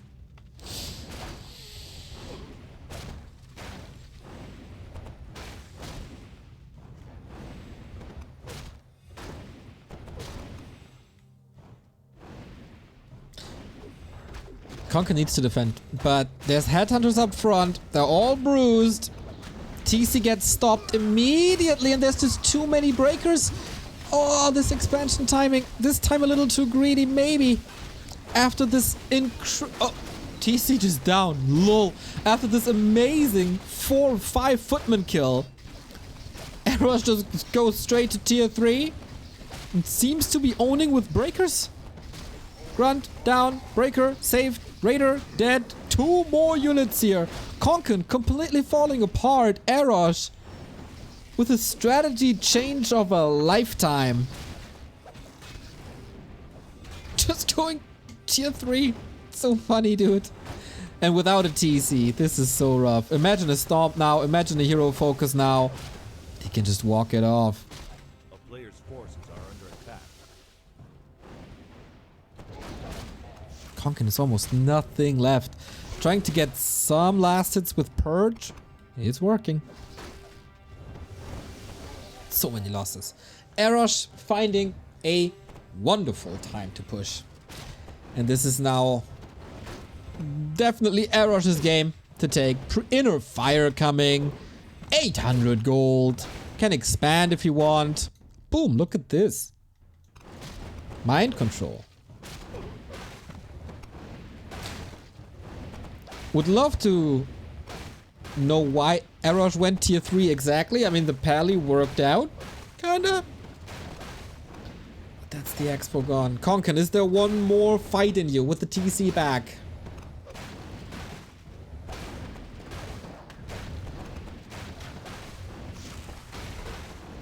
Who knows? We will know in a second. Raiders, Ensnare, Wolves, no control magic, just Dispel, because boom, that's level 3 on the Mountain King. Here's once again to the hero focus. Only a heal potion, but there's many, many, many more Storm Bolts and claps on that MK. And he turns into a weapon of mass destruction as he's in the middle of everything.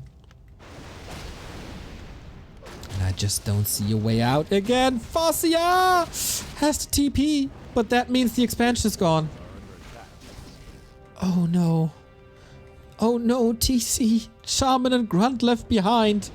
Stormbolt, surround, let's hug. But like Elmira, he's cuddling to death. Eros defeating Konkan 2-1 and closing the gap for the superstars in training against the Wildfish. 2 points for them. Good recovery, man. I'm really impressed by how both players never really gave up after one defeat. That went for Eros after the first harass on map 1, turning it around. Then Konkan with a super solid game 2. And then Eros again. And that was after losing 4 to 5 footmen in the early game.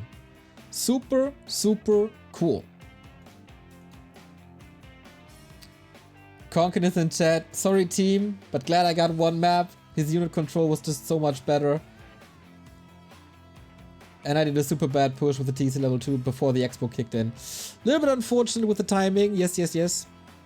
So, 4-2 it is in our grand final. This leaves us with 7 more series. And that is the schedule. I hope you can see it well. In my preview, it's a little bit pixely. Echo Goodman versus Stars and Stripes. Loot versus Ayatok. Skywalker versus Bellet. Ning Siyun versus Burrow Rush. Buzzkill versus Guru. Potato versus Tarmok. And Gay Bulk versus Sick Boy. For the next series, we will be joined by one of the best people that I know in the Warcraft world. And that is Quberte. Maybe even more. Who knows? I'm in a channel. I think people can join me. I will tell everybody what to do. I'm having a lot of fun here, everybody. So I always gotta look up what's next. Because for the love of God, I can't remember the order of games. I'm just too dumb.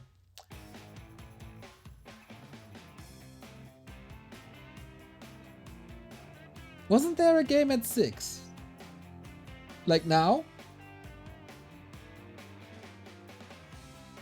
Yes! Gaybulk versus Sick Boy is next. How do you get the gym homepage at dark mode? I use Dark Reader, a plugin for Chrome.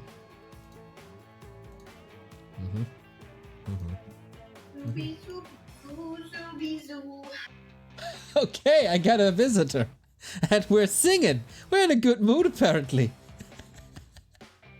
Oh, now Quberte is muting himself. Hello? Hello. Alright, mate. Does your girlfriend want to sing for us a little more? I know, right? It was a little performance in the background there. Wonderful, wonderful. How's it going, man? Yeah, smashing, smashing. Just got out the door from work about 20 minutes ago. But I'm feeling alright. But you did take the shower and you got some food and now you're ready for more GNL Grand Final action. Hell yeah, brother. Look here for the long haul. Oh yeah. And we are it's probably 6 hours, 7 hours. We got a lot to do here. Did you see the games before? The early ones? Yeah. I just caught the third game there of Konkan and Eros. Okay. What do you think? That was completely mental. When he just tech T3 after losing all his footmen, I was just like, okay, this has to be Griff's. Yep. But instead it ended up being a tier 2 army, but just a paladin added in. Yep. Essentially. And a staff. But, and a staff, yeah. I mean, I don't know, man. Seemed like the right response. gotta do what you gotta, whatever works for you, I guess. Yeah, it's like if a catastrophe happens, at GNL level, just keep trying and persist, hang around, and I'm sure your opponent will make a crucial mistake as well, and you might just come back in. That's pretty fitting, I want to say. Gaybulk is from China. I didn't know we had Chinese players. Yeah, he is. I think he's living in the US, but he is a Chinese native speaker, I'm pretty sure. I'm in his clan, so. Wandering Dragon, huh? Yeah, that's right, man. Got the jacket in my in my cupboard right now. Really? You got jackets? I did get a jacket. Hot damn. How did you end up with the Chinese team? It was really spontaneous, actually, because I've had a few people ask me to join some clans. Of course. It was at the time of, I would say of course, but it was at the time of like I was basically not playing at all. I wasn't really watching the game very much just because my internet was so terrible. So it's just like, okay, there's not really any point. But because I know Nega Nebulous, who is part of WND as well, who is part of, he's actually the captain of the team Sit. So I was just like, yeah, sure. Like, if you guys are cool with me just playing whenever I can, then I'll join. You know, and just. Yeah, it's been fun. Plus, I've spoken and played with Alex Chen before as well, who's really good. And yeah, it's nice. It's just super chill. I mean, I just play when I can, pretty much for the time being. But now that I'm more settled, got not a regular schedule, obviously, in hospitality, but I have good internet now, better setup. So yeah, I'm just playing when I can. Sounds good. We take a little bit of a break, then we go into the next game. It's Gaborg versus Sick Boy. Do you know the race? Sweet. Okay, you're excited, huh? Why? I am. I've practiced with Sick Boy a lot. I must have played like 30 CGs against Sick Boy. Wow. Total. He used to ask me for CGs all the time. He's an Orc player. Gaborg, I'm pretty sure, plays Night Elf. Yes. So it'll be a Night Elf Orc matchup. And it's the highest MMR we had so far. We started with 1400, moved over to 1500. Now we get 1600. But I need a little bit of a break. Started 5 hours ago already. There's 7 hours to go. I gotta reserve myself a little bit. Barren, if you want to hop on. Sythren, if you want to hop on, feel free. Join us anytime. Just because Quberte is here doesn't mean you're not invited. We have an open door policy here at the boardroom cast. So in 5 minutes, we're gonna set up or join the next game. Be right back. See you soon. Boom, boom, boom. Hello, everybody. Welcome back to the GNL Grand Finals of Season 9. Still sad that I'm not playing today, but we got close. We have a TriCast now. Of course, you heard Quberte prior to the break, and now we are joined for the very, very first time in Back to Warcraft history by the Godfather and the Commissioner of GNL. Barren, what's up, man? Here, I gotta, the big time. Are you excited? Are you nervous? Yeah, a little nervous. Kind of got a big mouth. Gotta rein that one in. Yeah, I think everybody knows that today is a little more loose than regularly. So don't restrain yourself. I mean, please keep the hate on German people to yourself today. God, we're already going there. That I think that's I'm a panda, but whatever. I'll take the slack one. Yeah, Panda even lives in Germany, man. That's a deeper insult than what Barren is doing, I'm sure. Oh man, you haven't seen the King of the Hill broadcast then? No, I probably missed it. All right, what were you saying, Barren? Exactly, I wanted to ask that as well. Barren, what are you saying? Absolutely nothing wrong. Nothing wrong. I can't speak for Narbu because I couldn't understand what he was saying, but he apparently said very certain things. But right, okay. I'm an angel. Not intentionally, though. Nabu is, I guess, a good guy. Most of the time. No, Narbu's awesome. Okay, awesome. Also, our two players here. How was Season 9 for you, Barren? Was it a good season? It was amazing. Like, just seeing everyone stepping up in different ways. Like, there's so much behind the scenes that people don't see with, like, Fantasy League, where it's just like old Greg, the baser, Wantu doing work over there. Wantu did a ton of work on a lot of things. These tools that we're using to show the stats. That was Sean McNabb. I mean, everyone's just kind of pitching, and so it's been awesome. And then, of course, you joined this season. You put a big light onto Jim Newbie League and Jim in general, which has been awesome. So thank you. My pleasure. I said this multiple times. This season was so great for me, with of course the coaching of Quberte and Young Hofa and Armin. Really great experience. I can't wait for Season 10. After Fountain of Mana League, of course, as you mentioned 1-2 already. Fountain of Mana League will fill the gap between GNL seasons. You can sign up. You should sign up. You'll find it on Twitter, FOM. I looked it up before and I forgot again. What's the handle? FOM League is it on Twitter, but you'll find it everywhere, on probably Reddit, on Liquipedia, everywhere. Join Fountain of Mana League. We will broadcast this as well. So, do we have a hosting situation here? or is everything all right? Yeah, I was just communicating with the players to see if they're happy with alternating servers, and I was going to suggest we do a rock, paper, scissors in chat to see who's the first host, but Gaybog suggested that we go US East, EU North to US East, because it's a smaller difference, and Sick Boy is okay with that. So I think we're fine. And if it gets to a game 3, we'll see if they want to do a flip or something or whatever. Okay, sounds good. Maybe we don't even need it.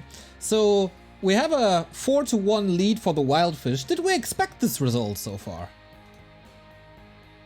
I think Barren would be the best person to answer that, because I actually don't really know who's in the teams. Go ahead, Barren. There's a ton of games coming up, and I would say for Blue versus Nether, Blue's been on a little bit of losing streak recently, and Nether was playing his second race. He's been playing Human this whole season, so he's been training that up. So that, I think Blue feels, I did see Blue feels a little bit bad about that series. I think he felt he could have played better, and I think definitely the same. But it was a good series. And then Eros versus Konkan, 2-1. Konkan wasn't feeling too confident with that series, but watching him play, those are really good games. And now we got Gaybog versus Sick Boy. Sick Boy, I would say, is the favorite, but apparently he's been playing World of Warcraft, and Gaybog's been practicing. So... The old World of Warcraft curse, man. How is that still a thing after like 13 years? It was the case back in the day in the 2000s with all the pros playing World of Warcraft. Now we have the same in GNL. We should just ban World of Warcraft players. Yeah, I mean, who's the first to go on that list? Cruncher? Permaban? Nah, for sure. No. Should I? Okay, I mean, if you expect someone to stream cheat here, no. We're all good boys, aren't we? Okay.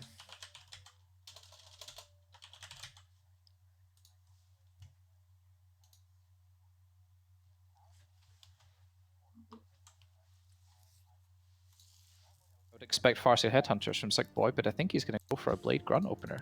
Pretty cool. Ooh, yeah, you said I do think Sick Boy is more of a Blade Master player, and he's definitely Italian because his current Discord name is Pasta Police. So excellent.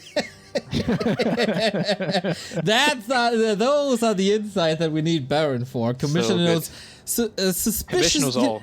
Yeah, he commissions it all. He knows suspiciously much about every single player. I don't know how you do it. Everything. Yeah, that's kind of creepy, but also kind of cool. I mean, in your defense, Barren, I will say that it is really cool, man. I mean, like, at this point, feel free later if you want to show the channels, but it is awesome to see the channels. They're always pretty active. I mean, some of them are a little bit dead right now because we are at the finals, so mostly it's Wildfish and Superstars in training doing the talking, and they've been doing a ton of training. Yeah, I think there's a lot of anticipation between the two teams. I mean, we've seen a lot of chat. I mean, we also keep track of how many lines of chats, how many lines of chat we have for each channel as well. And I'm sure you'll have the numbers, Barren, but there's thousands of lines of chat, just mad. It's crazy. And I imagine it was probably Clutch or Kick that were in the lead for a while, but I do imagine at this point that Sit are probably right up there, and maybe Wildfish catching up a little bit, because they were a fairly quiet channel. But a ton of hype for the teams around us. Look. It's been a while since I looked, but yeah, I'll look that up later. I'll post the stats. Sweet. So yeah, pretty standard opening of the two players. Gayball going for the Hunter's Hall here, which is completely standard for Night Elf. Pretty curious to see when he's going to drop his expand. And with the Keeper, he did elect to go for the pretty safe green here, which is fairly unusual, I think. I always go for the consumable Tuskar camp. This, on the other hand, though, was insanely greedy, going for the Ogre Magi right here, but I like it. And he also scouted with the Wisp where the blade is, so he knows this is safe to take. So really nice reactionary move here by Gibble. Oh, I know he has been training a ton waiting for Sick Boy, so I think he's been studying up on what he wants to do for sure. Yeah, meanwhile, Sick Boy going for the standard blade level 2 creep right here. I did know that he played a bunch of Blade, but I've also seen him play like cheesy stuff with Headhunters against Night Elf, but it's good to see him actually pull out the standard Blade. I think it's quite a cool matchup to observe. Not very fun to play, I feel like. ST1 against like Shaman Grunts, it's really weird. Micro, I don't really enjoy it. It's just basically mass A-click on both sides pretty much. But to observe, I mean, they could be really chaotic, crazy games with a lot of kills on both sides. So it's going to be sweet. So, do we not talk about the fact that you expected FOSSIR Headhunter and now it's a Blade Master, so... Does that make me, like, not Nostradamus anymore? Yeah. Not Quberte. How do you even make my name into Nostradamus? Quberte Stradamus? Yeah, Quberte Stradamus? I don't know. That's terrible. It is. So, your predictions? It's not even worth trying. Yeah, I mean, I'm clearly off, just like my coaching, but... Oh, look at this. The AP getting detected top right. I mean, I think he built it way too close. I'm pretty sure the altar could see that. Yeah, it was definitely in vision. Yeah, I think it was definitely in vision. And in any case, it wasn't really the optimal side to place an AP. You really want to place it near where the burrow is, because if you're able to sneak in an AP, you could start pressuring the burrow, which is obviously the weakest target in the Arc base by far.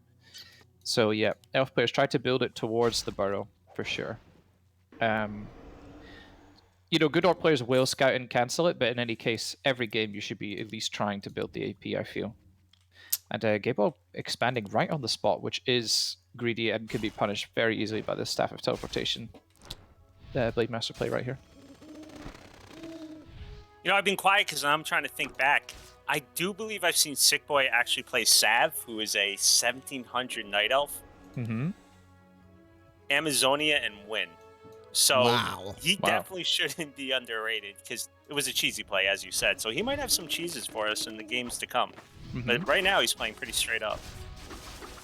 Yeah, for sure. And I think it's a pretty big mistake here by him to try and contest these creeps. There's not much you could do against like 3 hunts.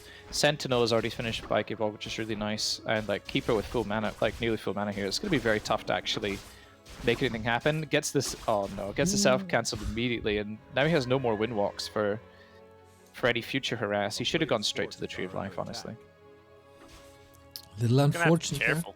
Yeah, for sure. One entangle, a little bit of focus fire, might just be it. So now he's making the play he could have made like 45 seconds ago, and he probably would have at least forced Gabel to not creep and deal with this. You know, he has gloves and claws, so he has a lot of DPS, but now this becomes a bit more of a risky play, and there's no way he cancels it here either. So is there not? Because there's no entangle. I'm a little worried. Where's the entangle at? Yeah. Okay, now he entangles. Staff, is that enough? Oh! Oh shit! Got away at 12 health. Nice. And he actually is creeping meanwhile as well, which is really nice because it's really common at this MMI range that like a player will tunnel really hard in that play, and then the Shadow Hunter isn't creeping like anything. He's just AFK at the camp, but actually Sick Boy getting the camp pretty much cleared before the Keeper arrives. But this is a difficult timing for Orcs to deal with. The Alchemist Huntress pressure with the Keeper is always really tough. Might get surrounded here, honestly. Uh-oh, is there an entangle already? Okay. Yeah, but on the grunt. Yeah, going for the safe play, not trying to go for the colorful surround attempt on the Shadow Hunter, which can always fail. So, shout out to Colorful, who I think missed a surround like 3 times, like a very easy surround with a lot of hunts on a Shadow Hunter, which is pretty funny. Yeah, you know, Colorful is a good player, but he lacks macro, decision-making, game sense, etc., etc. In other words, a god, a GNL god. The Sick Boy is in a lot of trouble, isn't he? He's okay here because he's going to pick off units, and you know he already has level 2 Shadow. He's got the shop in the back. This is a very easy hold for him right now. Problem is the Expo's now gone up, and K-Bog knows you put on the Wisp, all 5. Yep, there we go. So fully saturated now. And at this point, with the Blade, you really want to just continue not creeping with the Blade. You need to get Shadow 3 as fast as possible, but I like that Gabolg is hanging around again to try and intercept this creep. But at some point too, for the Night Elf, you need to go back and creep an Alchemist, at least to level 2, before a big fight happens. So he might be overstaying his welcome here a little bit, but this Ogre Magi going up for grabs and actually turning around. Oh my god, he can go for it! He can steal it! Ooh. Oh, he gets the last hit, but he gets the item. Nice to hex the Keeper to prevent him from reaching level 3. Yeah, true. In any case, though, Sick Boy got the last hit, so It was a good preventative measure, just in case he stole the last set with the Alchemist. It would have prevented level 3 there. Which is a pretty 5-head play right there. And yeah, second dimension of war come down for Gaebog, and he also can go up to 60 immediately, which is really good. Needs to pretty much go straight to low upkeep though. Oh man, losing a shaman here is really painful as well. Both shaman down, jeez. Yeah. The only good thing is... Actually, I was going to say there's something good for the Orc right now, but actually this is looking incredibly rough. Still no level 3 Shadow, still no counter expand. Like no pressure coming in sight, and no heal wave either. It's Hex Wards, which is very unusual.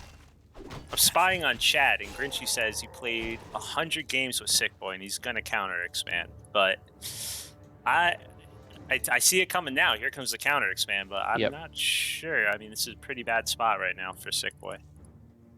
Yeah, and the problem is Orc, like you have to make something happen. You know, you need to push while you counter expand, but the trouble is he doesn't have the levels, doesn't have the mana, he doesn't have the shaman to counter the entangles. I think the Alpha's just going to run him over here, pretty much. And he doesn't even need to fight, but he is floating 1.2k gold though, which is a bit of an issue. He's just saving for better times, I guess. At least contesting this a little, trying to delay for heal spray and buying time. Keep Gaebog busy here. Maybe we can get some kills. I mean, there's archers on the line already. With 2 crits, you can always get some of these. Yeah, I mean, he might have been able to get a couple kills there, but at the end of the day, he only has like 2 purges against Entangle, and you know, this Force of the Night Elf is going to be absolutely huge. I mean, if Gaebog can remember to press the Archer or Huntress button, then okay, there we go. 2 more units incoming now. Upgrades only just started now, even though the Hunter's Hall was made ages ago, so that's another pretty important macro mistake. But the gold difference is becoming huge now. Already 1800 gold mined from the expansion of Gaebog, and Gaebog tried to be cute, put up an AP at the expo, but Sick Boy noticed right away, sends back 2 grunts to cancel it. But now the middle's going to be weaker. He doesn't have 2 grunts there. Speed scroll, yeah, good he's escape. just getting spread thin right now, which is rough. Is that the big push already? It's so many archers. That's 100% a cancel. Oh yeah, this is totally gone. And once this is gone, as a Night Elf in this position, I mean, obviously it's very rare that you have such a huge advantage, but if you do ever have games where you have a big lead, which, you know, will obviously happen from time to time, you can just focus on creeping now. If you want to have a guaranteed win, that is, you know, you could just leave, go creep up, and close out the game very easily. You know, the Orc is the one that has to make something happen here, but you can also take the risk and try to end. And I think he'll probably just kill Sick Boy here, honestly. But level 1 Alchemist has proved to be a little bit of a liability. No heal spray. Heal spray unlocked now, though. We're just doing, you know, keeping his health up a little bit, but all these grunts going down. That's going to be a 3rd one, most likely going to die in a second here.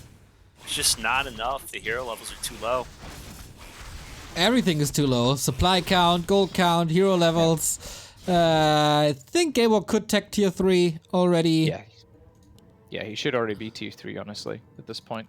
If you know, I think he's just having trouble managing his resources a little bit. You know, I think this is also super common at this level, is players obviously want to try and imitate the meta as much as possible, and, you know, at the moment there's a lot of expansion play. But people, you know, even 1500, 1600 often really struggle to manage just the double flow of resources incoming. Which I think makes it especially hard if you're a human main, because you're playing, you know, the fast expo 3 or 4 matchups pretty much. So you just have to learn to get good macro-wise, but other races tend to struggle a lot more with this when it's not something they do every game, you know. Ouch, ouch, Jeez. ouch, Shaman ouch. just died to the creeps. Oh my god, the trolls trolling, picking off 2 shaman there. Well, it's up to Mikasa and Jojo Head Shrinker at this point. I think, yeah, Jojo Head Shrinker might be able to do something, you know. Shrinking the head of who, though, you know? Alchemist is a thick boy. Maybe him. That was pretty brutal. Gaebog turning it up. And another point for Superstars in Training. That's now 3-4. We're almost tied. It's going to come down to a close series. I mean, I'm not, you know, I might not be around the whole time, but I know a few games coming up that are going to be pretty hype. I'm looking forward to next game too. Echo Goodman versus Stars and Stripes. That's always. God, Stars and Stripes. My man. Yeah. I don't even know what to say about him. There's a lot to say. He's great. Amazing. Yeah. He'll have a lot to say, I'm sure. You covered there, man. Don't worry. I do think it's same game name. Same game name? Okay. I don't know. I'm hanging out with Gaybog in here, so. Oh, I don't know if Sick Boy knows. I'll probably try be there. So we've seen sick turnarounds between Konkan and Eros, so I wonder if Sick Boy is already depleted and tired of facing Night Elf, or if he'll be able to turn this around. Tide Hunters. Interesting. Yeah, that is interesting. I feel like I hardly ever see Tidehunters Orc versus Night Elf. That is a Farseer Headhunters match. Yeah, I feel like Blade Grunt is probably not as strong, although of course they did, I think it was Hitman that suggested to remove some trees for the first spot so that the blade wouldn't get blocked or something like that when trying to run to the camp. I think it just slightly sped up the creeping. But in any case, I think the ability to split creep with Headhunters as the Orc here is amazing on this map. You can do so many camps while pressuring the keeper with the Farseer. So I am curious if we're going to see a cheese, just because it is.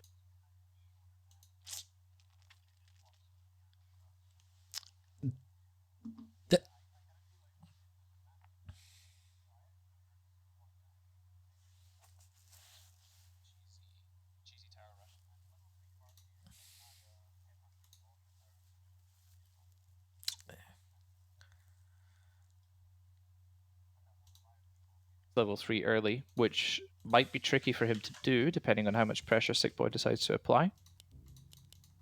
It's looking like it's going to be grunts again, though. Could do a grunt opener and then switch into Headhunters. Kind of easy to creep the turtles and also the merc girls.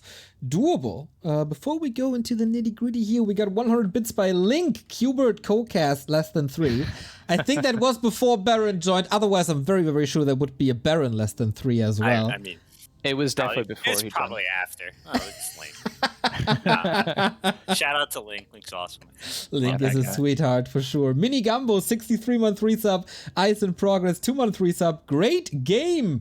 Indeed, Warcraft 3 is a great game. And it's a Blade Master again. I am very surprised. I'm very surprised too. But it's cool though. I mean, I like that he's, for his own sake, you know, trying to maybe play, not the most honorable is not the word, but, you know, trying to play like the most meta strategy, I suppose. But I think for his own sake, in terms of trying to win the series, I think this would have been the perfect time to try a Farseer, like tower push. I think he might just be going back to what he knows best, because I mean, he might have just been joking around when he said he's been playing mostly World of Warcraft. You know, all I know is from the Discord, but maybe this is just what he knows, you know? So, gotta stick with what you know. Yeah, plus sometimes it can be maybe a little bit more difficult than it sounds to try a cheese randomly when you don't basically ever do a cheese. You know, it's like, oh, well, I'll just make like Farseer, try and creep 3 or try and harass and then buy Naga and tower push or something. It can be maybe a little bit more challenging than it sounds if you never cheese somebody. Oh, you just gotta make FSHH and you win, right? Press the T button, man. A little bit unlucky for Sick Boy getting 2 pulverizers off the Sea Giant here. I think, as cool as the creep is, I think the pulverize RNG is really stupid, because when you try to either split creep with Militia, if you don't creep that camp first for some reason, you reserve it for your Militia later, because you can avoid it if you do it as your first camp as human. And also for Undead, if you use ghouls to split creep, like with Backpack.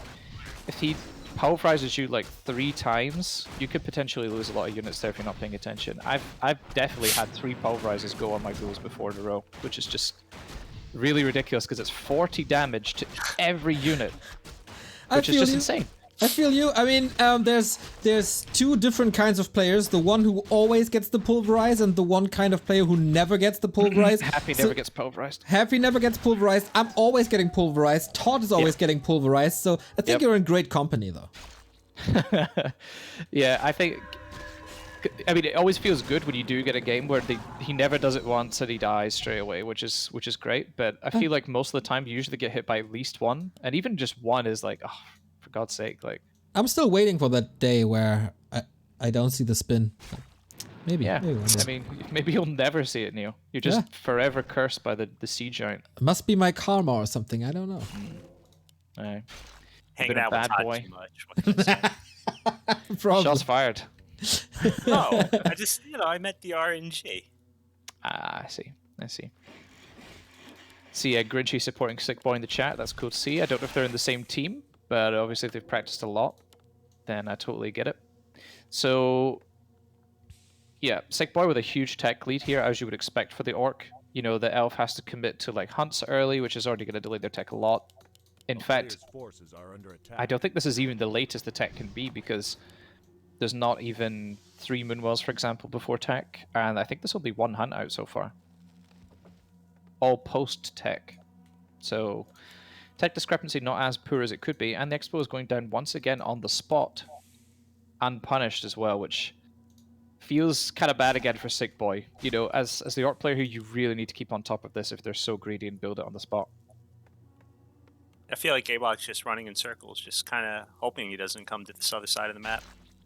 Yeah, I mean, the Night Elf was trying to keep the Orc away from their side as much as possible, pretty much. 2 hunts split creeping this camp here. That's kind of interesting. I guess they're not going to take too much damage because there's no piercing, which is good.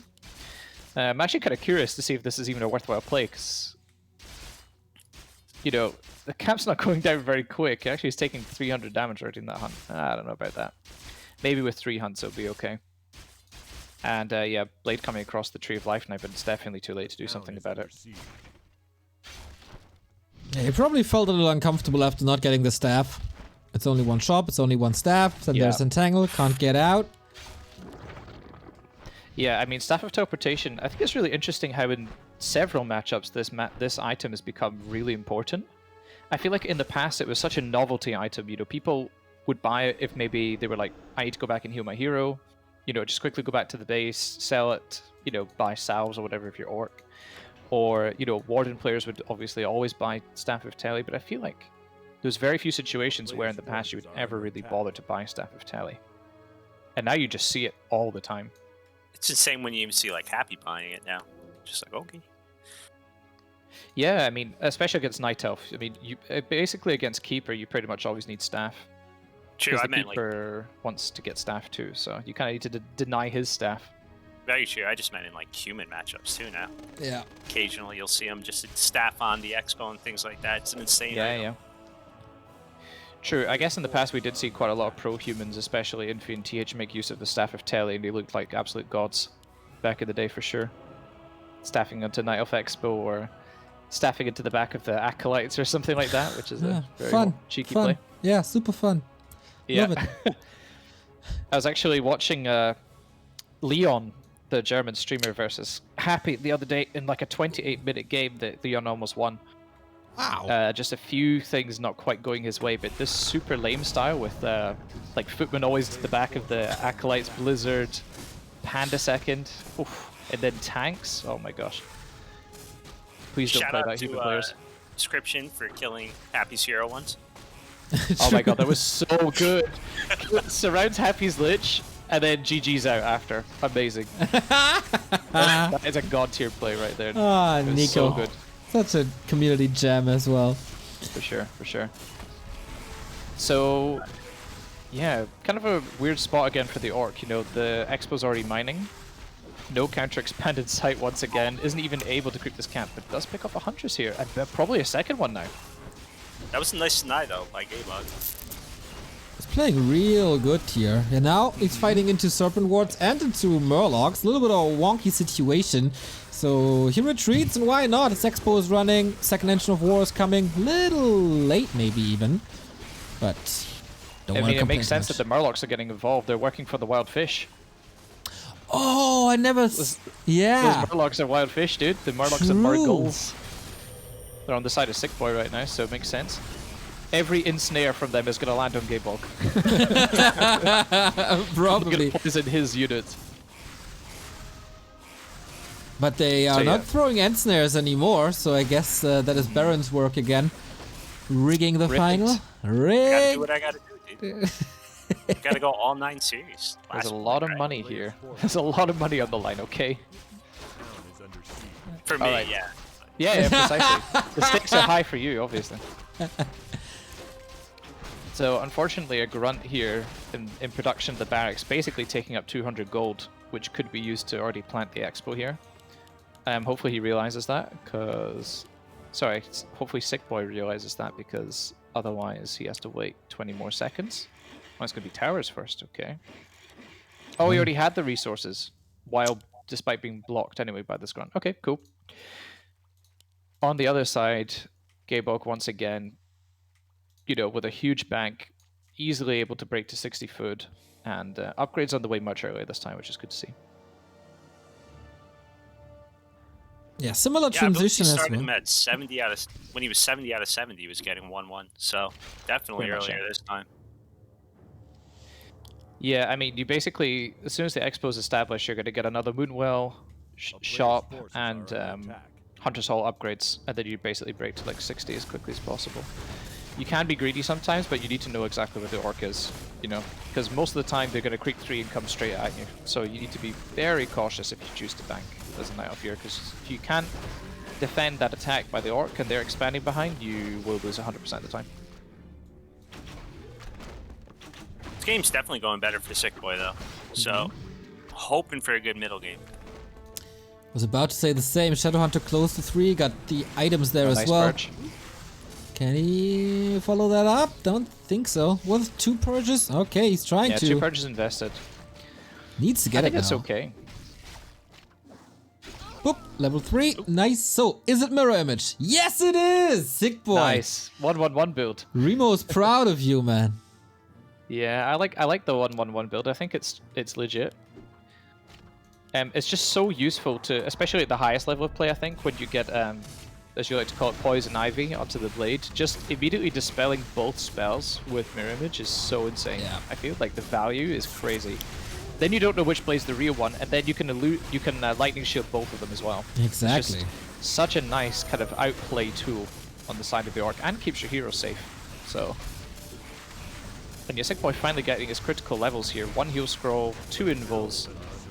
Wait, the Grey Hall isn't finished yet, and oh my gosh, this cannot go down. This cannot go down right now, Sick Boy.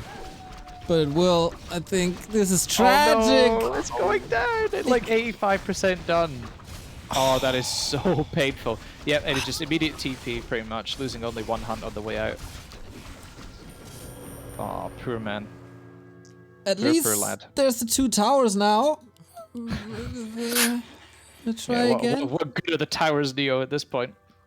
Well, it's a lot of the Ring reference, so it's always good, at least. Yeah, well, I was trying to think of something smart to say about the 2 Towers movie in addition to that, but I was just like, nah, I cannot think of something right now. Not smart enough for that. Well, now we're kind of back in the same position again. Gaybog has like quite bad heroes, but he has a huge army. Sick Boy this time with substantially better levels, but it's still like going to be like a 15-20 food deficit for him, which will be tough. I think maybe he can pick off a lot of units. Oh, actually, if he gets a creep check, though, that would be insane. But yeah, Sick Boy not aware. Just going straight to the expo. That's really anxious. And this is pretty much going to be Alchemist level 3 here after this lab creep. Yeah, but there's Bad no iron for him, TP. unfortunately, though. No TP, so he can do quite some damage here. Just escape with a speed scroll. And gets the tower, gets the shop. Should he commit to the Tree of Life, though? Not too sure. Gotta be really weird for Gaybog to find a good position here, I feel. Yeah, his army's like totally split. Like a Congo line is like forming here, which never feels great. And actually there's only 1 Huntress, so he has no front line at all, really.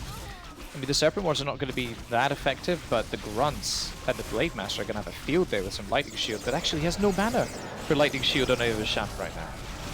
He's purging a little too much, but the Blade Master is going quite crazy. The Grunts are getting a good concave on these archers, and things are looking better for Sickboy than we initially thought. Yeah, Grunts are going down, but it can't really prevent that as long as you buy time for the Blade Master to do the real damage.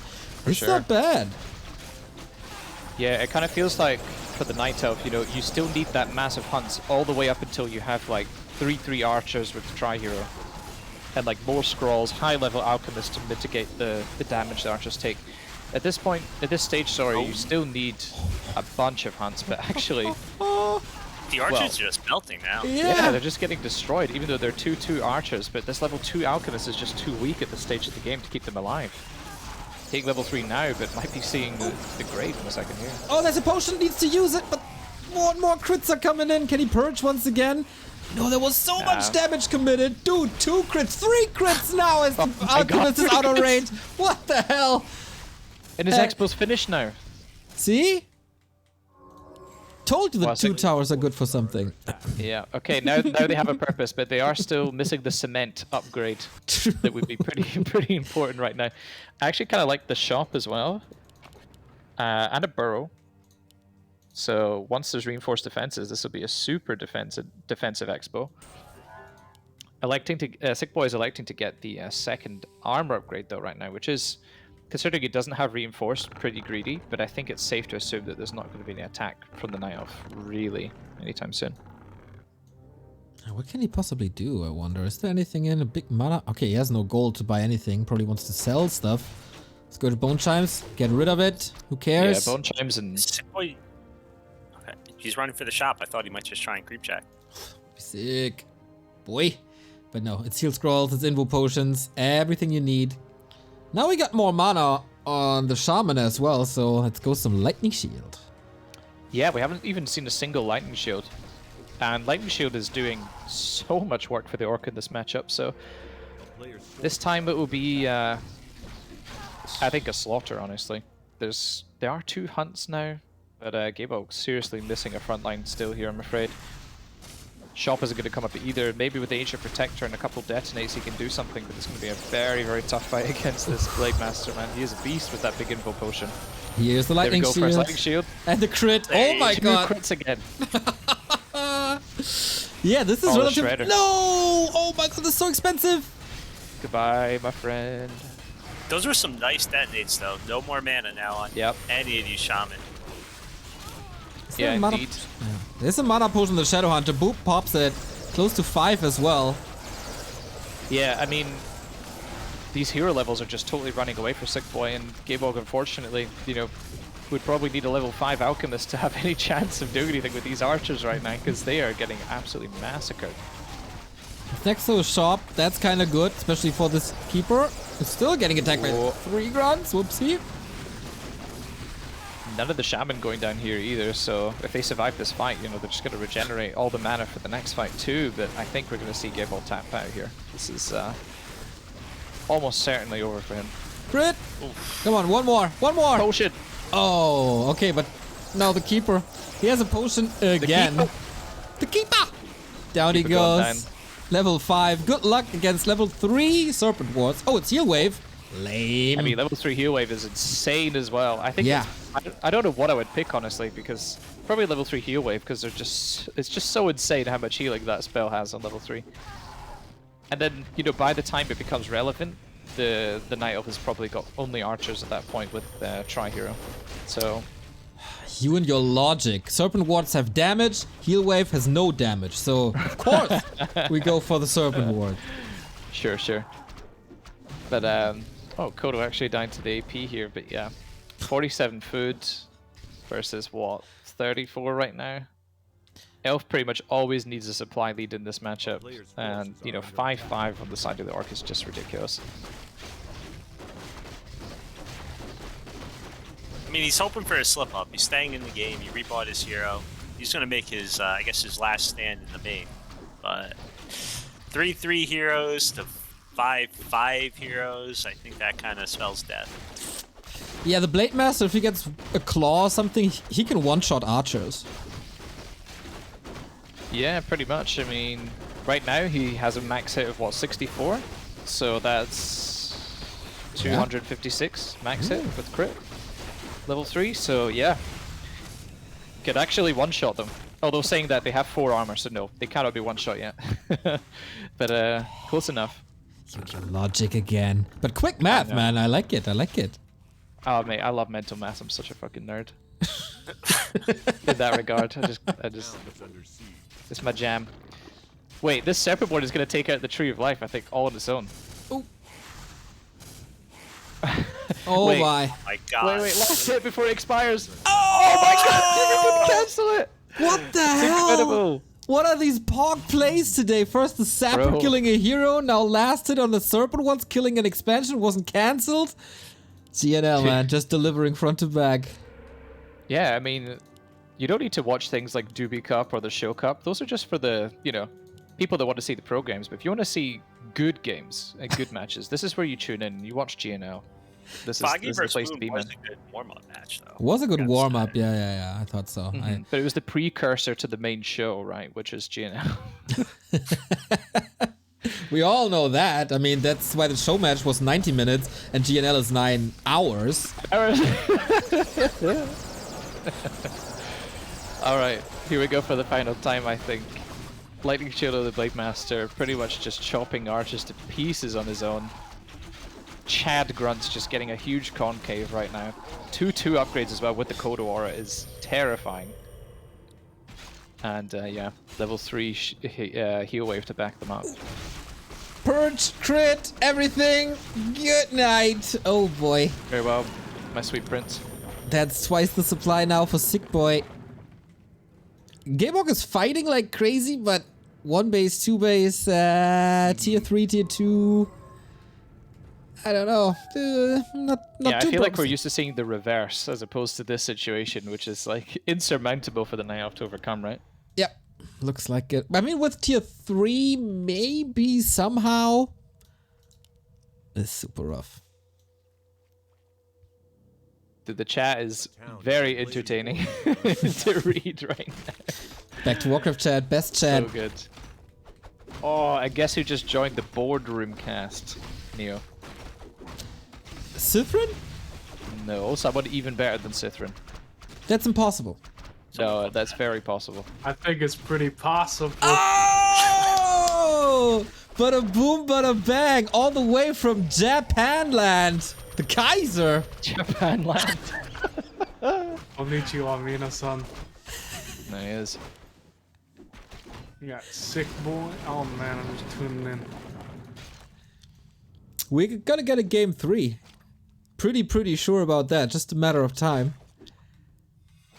Which is Isn't it great because, you know, this series is like has the potential to be a great one, obviously, between the two. And so far we've seen maybe kind of a stomp game 1, but this game is turning into a stomp, but it was quite a competitive one for a while. So it's good to see a back and forth game. At this rate, Sick Boy may have to kill every building. Never surrender. I mean, I think we're going to see a Blade Storm. Oh, we're close. There's also mana. Storm! Oh, wait. There's a WoW reference for the guys. Oh my god, this Blade Master is way too crazy. Level 6, come on. Yeah, he's nuts. Come on! on. We have to see it. Come on, please cast it. Yeah, he's looking for the perfect position. Oh my god, please, quick, before he GG's Let's out. go! So sick. I love that ultimate, man. GG. Lovely. Oh my god, 101 units killed to 45. That is bonkers. Personally, does anyone find it weird that the most manly hero in the game only gets stronger the more tiaras he has? You'll have to rename his name from Tojara to Tiara, yeah. For sure. Already glad you joined, just for this one sentence, Kaiser. I know, that was nice. Also, we have a lot of Italian support in the chat right now. Really cool. Yeah, they say they want to start. They say they want to start a dungeon, so they're actually waiting for Sick Boy to finally finish. Kaiser, how's life over there in the far? Isn't it like past midnight for you? Brother, it's 2 a.m. and Oh! I don't own a car, so I have to walk everywhere. so it's actually like a lot of physical effort, and I've been up all day, but I can't miss out on the boys. Good man. That's what it's all about, dude. Oh, yeah. That was convincing. But Kaiser, by the way, the game is GNL 9F. Okay, cool, you're there. Oh, look at that Japanese ping. This is what it's like being on 0 effort. If you join 0 effort, then you also have to have bad ping. You're automatically cursed, yeah. Kind of true, actually. Wasn't US Central your home server previously? US Central was essentially in my backyard before. Look at it now. Ah, it's gone. Now it's back in another galaxy. Meantime, by the way, we got a big $50 donation by KMS3D towards the Help Ukraine Center charity, and also Sonic with a $25 donation. Ukraine strong! So we're at $7,375.60. That support is insane, guys. So sick. So sick. Keeps on giving. The community keeps on giving. All right. Sick Boy is ready. I know he like I keep saying, he was really nervous about this, but after that last game, he's got a, I think he feels if he gets his expo up, I mean, I guess any orc would feel that way, but if he can basically get that expo up, I think he's got this. I mean, it's pretty obvious, but that's what he keeps aiming for, so I think that's going to be his game 3 plan too. Okay. Yeah, I think after playing that game, standard again, being 0-1 down, I think it will give him the confidence to play the same strategy again. Though I would personally like to see him try Farseer now. But maybe... Of course, Kaiser didn't update his War 3 champions.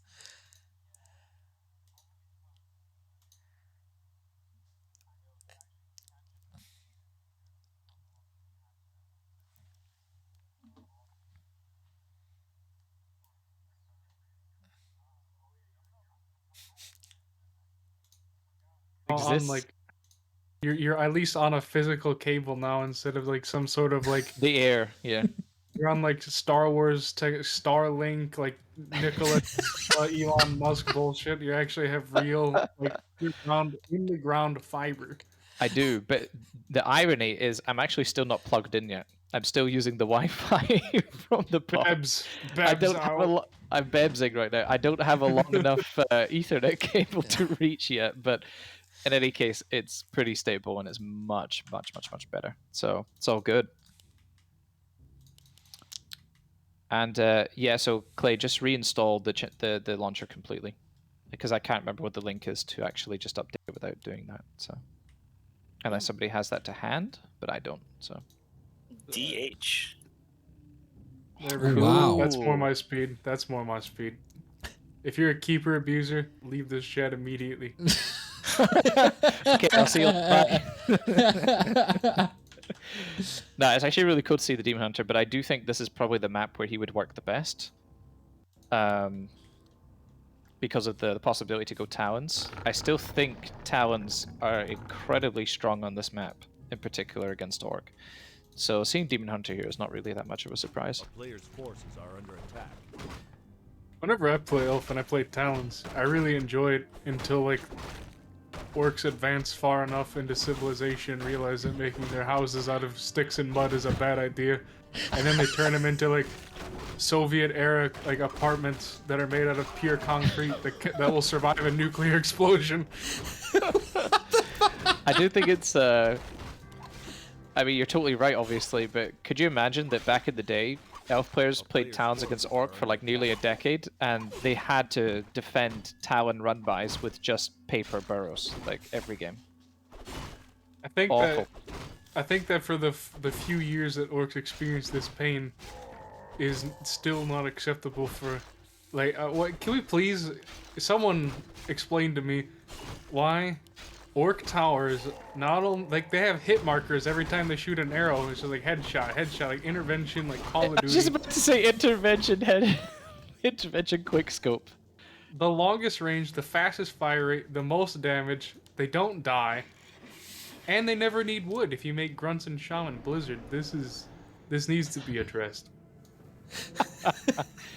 Here we go, Kaiser, with the anti-orc propaganda. You're even worse than me, man. There's got to be a balance here. I mean, it is 4 undead players in a chat, so. Oh my god, we are 4 undead players. Yeah. Oh my god, Todd is cringing in his chair right now, listening to this. So, I think we are going to see Talons, by the way, because oh no, there's a second Archer coming, but we see the super defensive blocked off base really early Ancient of Wonders as well, just to ensure that the base is safe. And yeah, Sick Boy nicely bugging out the High Priest here. Has to burn, I think, the Speed Scroll or drop the Salve maybe to pick up the item. Oh, he can't reach Gaebog. He might be able to keep blocking him from the item. Okay, he salved himself and picked up. That's an interesting choice, but I think that's better than burning the Speed Scroll for sure. And honestly, pretty decent game for the Orc so far. Demon Hunter far from level 3, which is really like where Talons become insanely strong, is with the level 3 DH. And Blade on like experience parity right now is amazing for him. It's really good. And then also that's really good, in the 6 hits that this Blade Master has hit the Demon Hunter, the Evasion, he has crit 3 times. So it's sick pretty boy with the sick luck. It's like a lottery ticket over here. Yep.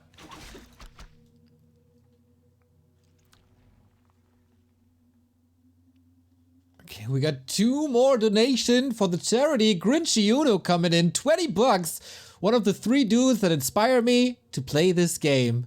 And I think the first sentence I ever see of Grinchy Uno that is not including main. So shout out to that. And I didn't know that existed. Me neither, but Grinchy, you're an absolute sweetheart. Thank you. Same goes to Mini Gambo, $25, so 7,420. Ah, it's so lovely. Amazing. So Looks like you might have to do it again, Grinch, without the main. We don't know it's the real one. Yeah, this is an imposter account right there. So, Gaebog basically going for what I think is the standard path now, is doing the Merc in the middle of the night as a Demon Hunter player, and actually gets rewarded with the Boots of Quel'Thalas, which is just completely nuts on DH. Meanwhile, Sick Boy going and I think getting the second circlet, well, getting his first circlet from a creek camp, that is, from the top left here, and not going to be level 3 unfortunately, and the Demon Hunter hitting that critical level 3 right now. If the Demon Hunter gets another like tiara and he gets plus 10 agility, his model actually grows a tail, so that way his natural balance and agility is further enhanced. I mean, he basically just becomes Illidan surely at that point, right? Yeah. Half demon, half night off. Oh, look at that. Beastmaster. This is some classic stuff here. And we do see the Talons. Yeah. Insanely quick tier 3 by Gaebog as well. He's already halfway to T3. If you ever do play Talons, guys, you need to start that adept training pretty early, about 60% through your tier 3 tech, to make sure that it's ready to go straight to master on T3. And yeah, Gaebog not going to get any damage here done to the Orc base like we used to see in the past, but he is going to delay the TC creeping heavily here with the level 3 Demon Hunter, who is also just a god with plus 8 agility right now. He's got full moon wells too. This is nice. Yeah, it always feels good when you come home from a hard day's work as the night off and then just bathe in those full wells, man. It's like a full body immersive massage experience, whatever you want to call it. And yet, for the Orc here, it feels so tough already because those Talons are like imminent, and you basically haven't done any damage to the Elf because they got level 3 DH early, and struggling to creep level 3. Kind of needs to Sick Boy really needs to brute force the mercenary camp, so he can get the Berserker, get as close as he can to level 3 TC. But I think Gaebog's going to see him, and probably just creep Jack after he heals at the Moonwells here. That's going to feel super bad. Oh, Spirit Walker. I think it's stuck in the base. Oh, Yep. yeah, it's totally stuck. I think that's the peon going for it now, just to free him. A little bit on. Wait, where's he going? Oh no, he's towering up the expo. Oh my gosh, he's going for the tower play again. I feel like there's no real need to have picked walkers then. if he was planning on expanding. I would probably go double beast tree. Wait, he's not chopping the right tree. He just needs to chop the furthermost one. So actually, the walker's going to remain trapped for some time. Isn't it kind of dumb that the walkers can't go into ethereal form and like walk through the tree? I mean, it would make sense because that's what ethereal would imply, right? That they could pass through anything. So they're just ghosts. Give them any more suggestions for the BM. Sign all net players. Ghosts can pass through any terrain and any unit without collision. Nice.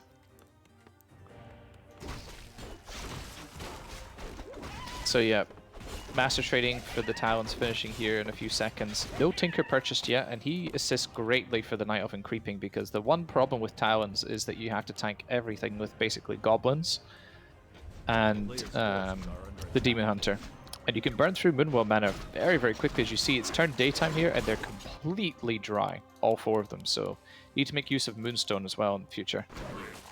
You also don't have access to Super Wells, since there's no Hunter's Hall, so that's another disadvantage of Talons. But of course you have this insane positional army that can fight against like 70 foot orc with 50 foot. Provided you have the hero levels and heal scrolls, of course. Sick Boy also got like a horrible item in Rune Bracers. Yeah, it's terrible. A lot of people think it's good because like they think magic damage, but I mean I've seen even high level people not realize spell damage isn't magic damage. Yeah, precisely. Like, it only reduces the damage from spells. It doesn't affect magic damage. And yet, only level 2 TC here is going to be insanely rough. We haven't even seen one shockwave go out there. Oh my gosh, he got burned last second. He doesn't even get a single shockwave. And look at these units. They're just going down so fast against the Talons. Level 4 Demon Hunter is just an absolute beast right now. And yeah, Sick Boy just getting annihilated here. What an intimidating army to face when you've invested your entire like life savings into like mud towers and a great hall. And Yeah, not so great hall. Not sturdy enough against the magic of the Talons. And not so great hall indeed. That's the win for Superstars in Training then once again. For the second time. Right? Am I right? Yes, for the second time. Yes. So 4-5 now. Still the lead for Wildfish. But it's getting closer with every single game. Love it. Yeah, Sick Boy, unfortunately, a bit of a beached whale in that third game there, instead of the shark that he was in game 2. There's no way to make sensible Wildfish analogies here, is there? Especially if there's whales involved. You want to talk about dolphins as well then? Yeah, any fish, any animal. Any fish, okay. Even though I think strictly speaking, like dolphins might be fish, it sounds kind of weird to describe them as such. I agree. I mean, same to also describe a whale as a fish. That's my point. There's always a bigger fish.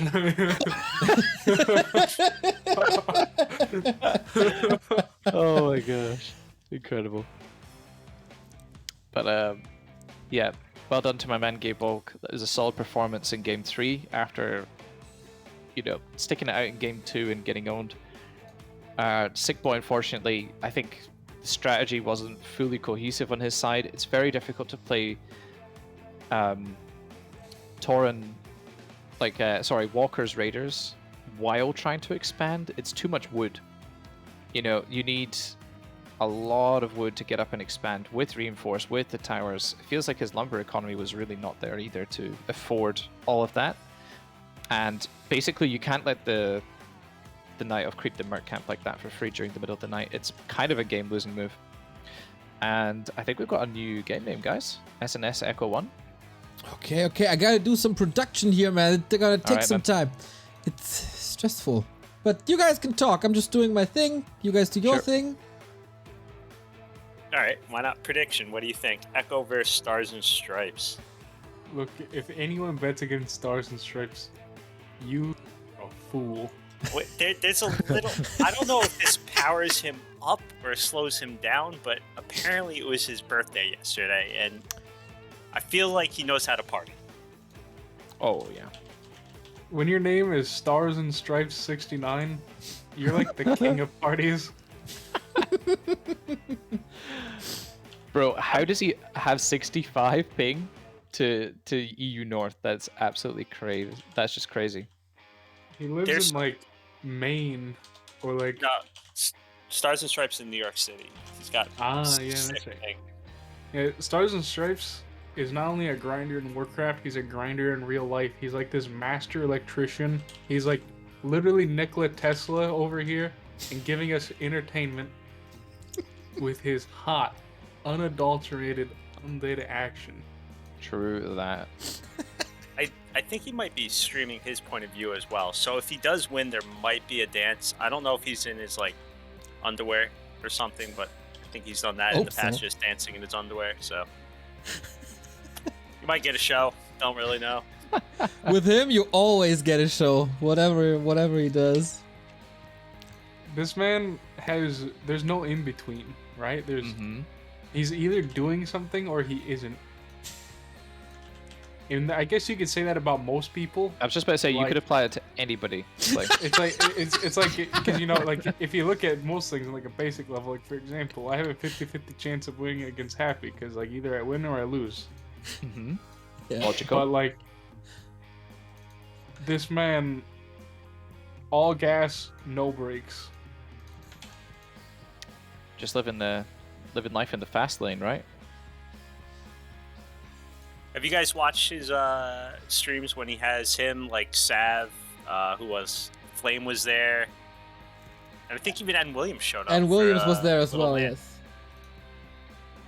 Yes. Yeah, I saw the photo of N. Williams, SNS, Sav, and who else was there? Ann Williams. No, I already said N. Williams. Wasn't there 4 people? Ann Williams, Sav, Flame. Oh, Flame. Sorry, yeah. Yeah, that was cool. I guess they must all live pretty close, right? They're all US East, pretty much, right? I think and Williams traveled like 6 hours or something. Oh my gosh, Yeah. is he West Coast? No, he's still East Coast. It's just a really big coast. I mean, to be fair, when I came to North America, I was like, wait, hold on. Like, just a town feels like the entire size of Scotland, pretty much, to me, when I'm there. It's just so, everything is so massive on just such a huge scale. Crazy. Kaiser, did you update your launcher? I'll just watch the stream. I don't feel like dealing with Okay. that. Yeah, no problem. It may So- take 2 seconds, but it's also 2 a.m. 2 seconds too many, you know? Neo, are you all good to go, my friend? I'm very good. Okay, great. I'm gonna have to like at Cepheid and have him like team viewer into my laptop to do this. Good use of North 3 Champions dev time. Okay, SNS I think went AFK for a second. He'll be back. So, He's what are we talking in expecting, Joe's chat guys? right now about getting a hotel room for a big old LAN party. Flame is 10 minutes away. Wow, cool. Barren's house, he got a mansion with all the GNL money. Yeah, okay. Good point by one too. Okay. Still waiting for the payment from Nebulous. Not yet. It's probably invested in the stock market now, man. You're not going to see that again. All We'll right, see so it back just with a massive return. gains. All right, so I think this is our highest MMR match of the day, right? So far between Echo Goodman and SNS. Yeah, we did have Energy or Ambition versus Tom Pancho, but they couldn't find a time, so them and another matchup couldn't go, so we got 9 matches instead of 11. All right, cool. This is so cool because it's still, after like 3 series, it's now 4-5. Wildfish leading, but it's as close as it gets. And now Echo Goodman from Lithuania versus Stars and Stripes from, I guess you can guess it. Yeah, we talked about it. Undead Mir! Star Spangled Banner. The only 2 undead players below 1600. So, In Stars, the world. Stars and Stripe gonna go CL? Yeah, I think this will be Cryptlord. I actually played against him on ladder the other day. On a Smurf account that I was given by a friend. And- Scumlord millionaire over here. No, it wasn't. It was, yeah, well, I wanted to play on a Smurf, and unfortunately, while going through that to get up to my MMR, I encountered SNS, and he tried to CL me. So I would expect that too. Meanwhile, Echo Goodman, on the other hand, I think we'll probably play Lich. Nice. I know. Yep, Lich versus CL, so there we go. Called it. For some background information, I know Stars and Stripe, he's been training a lot. He streams all of his games, but he never saves any of his VODs or the replays. So Echo Goodman's been doing everything he can to find out information to counter SNS, and I know he's been practicing all week, and I think, you know, one good way to stop a CL Expo is to go Lich, as long as you don't get surrounded. Yeah, pretty much. And I think, so I tried to play Lich against, I think it was Elwivin or something, or Elvevin. I can't remember his name. He's a Polish undead player, and he played CL, and I played Lich. And I had a really hard time, actually. I thought it was supposed to be a free win against Cryptlord, but I think you have to really commit to a lot of ghouls as the Lich player here to try and pressure the Cryptlord as much as possible. So I would like to see Echo maybe tech on like 26, 28 food. Oh wait, he's going to go for his own expand. I think? Wait, where's he going? There's no ghouls. He's actually just a Shakespeare fan. That's why he got the skull. Obviously going to take the red creep. This is the weirdest. What is If he this? did, that'd be amazing. I mean, he can't. So, this is what, level 1 harass, but why does he have a... Players' forces are under attack. Or can he? I have absolutely no... Is this the legendary proxy crypt? This doesn't get cancelled, right? Oh my god. Oh my gosh, this is amazing. That is so incredibly sick. And he also held on to the TP, so for SNS, like, you probably won't know anything as a foot whatsoever. And also, he's kind of hurt already. I think we should see the Nova go onto the Cryptlord here, honestly, but yeah. Gotta get the Trapper, though, so just needs basically one skeleton to hit level 2 here, just the Cryptlord, so a little bit scary territory for Echo. And SNS scouted, but he's not going to really see anything out of the ordinary except no tech. Yeah. Forces are under attack. Which should, you know, signal something sooner or later, but it's only 2 Zigs right now. Yeah, and honestly, if you were to scout this as the Cryptlord player, it's definitely feasible that the other player hasn't teched yet with the Lich Ghoul opener, so very, very hard to know what's going on here. And actually, he's having a super tough time just getting rid of these summons right now. I feel like there's not enough ghouls on the side of SNS, but his lumber is so low as well. Acolyte falls as well, the ghouls take care of the Ziggurat, and it's almost supply blocked. Oh Holy gosh. hell, this is the worst possible early game for Stars and Stripes. Yeah. And he hasn't even... We haven't even got to the point where the double crypt is online yet, because Echo is supply blocked. There we go, So- cannibalize. Oh, gets surrounded though. Shoo. I don't think he'll be able to fight out of this, but he can definitely pick up some XP before TPing. Okay, he'll be fine. Level 1 Impale doesn't really stun for very long, so pretty easy escape for Echo. And yeah, we're gonna see a double crypt all in on his base, which is gonna be really weird. Okay, there is another expansion attempt coming for SNS. I kind Even of better for Echo. Yeah, exactly. I kind of love that Stars and Stripes is getting cheesed, because I'm not too sure it was the semifinal or the last day of the group stage, but Stars and Stripes was cheesing. I don't know who his opponent was, but Barren was casting it. It was Dreadlord, Mass Ghouls, Triple Rex, Ghoul Floods, etc. So just the cheesiest and the most disgusting way possible. And now he's getting proxy crypted. It's amazing. So you appreciate that, even though he's one of your beloved mods. You wanna see him burn here. These guys kicked us out of the semifinal. Of course I'm against Wildfish. All right, It's cool. not enough to see him fail. He must also suffer, is what Neo's saying. He can't just lose. He has to get absolutely annihilated here, which, you know, if Echo Goodman hadn't forgotten his third Zig for so long, I think he could have probably had like 5 more ghouls by now, maybe 6 more ghouls, but yeah, I'd like him to tech, actually, while still massing ghouls. That's super odd. I kind of like this. This might be a way to make Undead Mirror great again. What, go Lich first? Lich first proxy crypt? I mean... Yeah. But what if both are proxy crypting? Then it becomes a total shit show again with about a million ghouls in each other's bases. I kind of like See, the it. key to playing Undead Mirror when you suck at this game is having 4 control groups of units A-clicked, and you pray that you don't get surrounded. I take offense to that, by the way. Ooh, SNS is losing so much! Yeah, it's insane. So many ghouls going down. Only 15 food remaining for him. And Echo way up at 37 food right now.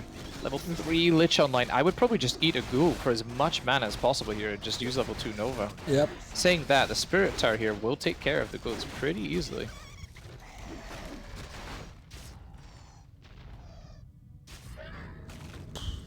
And yeah. I think an Acolyte also died. So...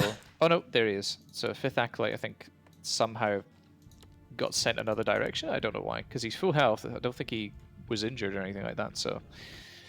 Yep, a little bit unfortunate there. Lost a little bit more gold. Did Stars and Stripes. 300 gold down, actually, so far. That's pretty huge. And yeah, what do you do now? Level 2 Crypt Lord, no Expo. No Lumber, no fans. Just a Lich home mad with no hose. Yeah. If you think of it this way, though, every time a ghoul dies, you get 2 beetles. So it's essentially a 2-for-1 deal. Buy one, get one free. Pretty much. We have lots of those here in the UK for sure. And yeah, just 2 ghouls gathering lumber, man. It's so rough for Stars and There's Stripes. nothing more depressing in this game. Seeing a level 2 Nova against Fiends with level 1 Coil and no aura. It's like they're already the slowest, dumbest, fattest units that have ever been added in RTS ever. And then when you have like the equivalent of like a the Ice Age. Pretty much. Like the magical equivalent of a 50 caliber that also like shaves all 6 of your legs off. This is such a long analogy right now, Clay.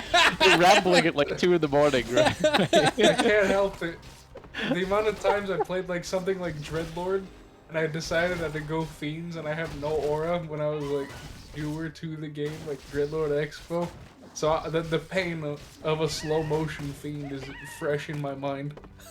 It is painful for sure. And I do recall watching your stream back in the day, and you were a Dreadlord Expo player all the time. And then you were like, this is a crutch, so I need to get better and play Ted Fiends. And then you chose that life, which, you know, probably caused you years of depression. Now I play Elf, so that's what actually It made me switch race. Brutal. And yeah, Gargs on the side of Echo Goodman, a unit I do not like to see as any race going against Gargs, man. It's so painful.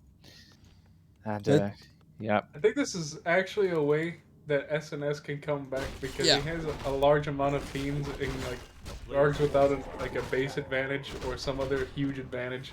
It's really hard. He's got no area of effect though. Like one of the best ways to deal with Gargs is just like get DL and Lich. Yep. Yeah, Crypt Lord is completely useless against Gargs, obviously. But you do have the option to get maybe level 3 Beetles, or maybe killing the Garg players' heroes with level 3 Impale or something. But yeah, you really need a high level Lich against Gargs, for sure. However, what's difficult too as the Fiend player is the Garg player should have a Dreadlord, like 3rd. And dealing with sleep, like especially by good players, like just timing the sleep like last second before you're going to throw a coil to save a Fiend. Then you have to try and dispel that sleep, and then you're probably going to miss the coil, and then you lose another Fiend. It's just like you want to all QQ straight away pretty much against Gargs. Another problem, I don't think SNS has web, right? True. And he's had like no wood all game. Yeah, he's had 0 wood. He's been on 2 ghouls, I think, until very recently. He still needs to make more Fiends, but wait, where did all his lumber go? Into a building. Waterhouse. A very early 4th Sig when he's only 33 food, and yeah, another 2 statue coming out. So rough one, man, rough one. He knows about the Gargs though. Mm-hmm. Oh wait, he has not a single unit that can attack the air. I mean, the coil could. No, it can't because that's also undead. It's been a long day, okay? Try to coil over those undead units. Yeah. Okay, so the statues can. We have web coming now though, and it's a really quick upgrade, so that's going to finish momentarily. But yeah, it also just feels like when you're the Fiend player, you need to creep as much as you can because you creep quicker. But now, because he struggled so hard after that early game, he's behind in levels against the guard player. That just feels insanely bad. This is about to be the most insanely nasty thing that's happened to Stars and Stripes since, like, Sav visited. Honestly, though, like, if he sits in the base, he might be able to deal with this, because ghoul timings, like, it's a frenzy ghoul timing, basically. He's not going for the Frosties behind it right now. Yeah, he's going for an expand, I think. Or, I mean, he can't plant it yet, but he's making another Acolyte, so I think he'll probably expand after TPing, should the game continue any longer. But yeah, level 4 Lich now, it's so many Frenzy Ghouls in the base. I think 7 of them right now, just tearing the Fiends apart. You see how quickly Fiends die to the Nova. Orb of Corruption Ghoul Focus Fire is just insane how quickly they go down. Let's see Nice if Undead reposition, Base... though. Let's see if Undead Base can pull like a miracle here. Yeah. I'm not sure miracles exist in the undead world though, that's the problem, so they're too unholy for that. And yeah, I think the final Fiend here of SNS is pretty much going to go down. Echo Gooden pulling out the Lich Ghoul Gargs against Crypt Lord. Pretty nicely done by him. Vampire, of course. It's actually kind of cool. Actually kind of cool. You like what you see? You're entertained? Yeah, I am. Echo's supply increased in this fight. It was 44, and then it was 46. It was 46, yeah. Actually, a lot of units pretty close to going down, but in any case, the damage is done. You know, you can just go back. Maybe a slaughterhouse would be cool on the side of Echo Goodman, but as yeah, I was gonna say he's back to no wood at all. No so. wood again, no ghouls. He's got 3 ghouls queued again to try and sort out this lumber situation once again, but gonna be incredibly rough. Oh, that Impale actually connects, but I mean, no chance of a hero kill here, I'm afraid. Especially with level 2 coil online for Echo Goodman.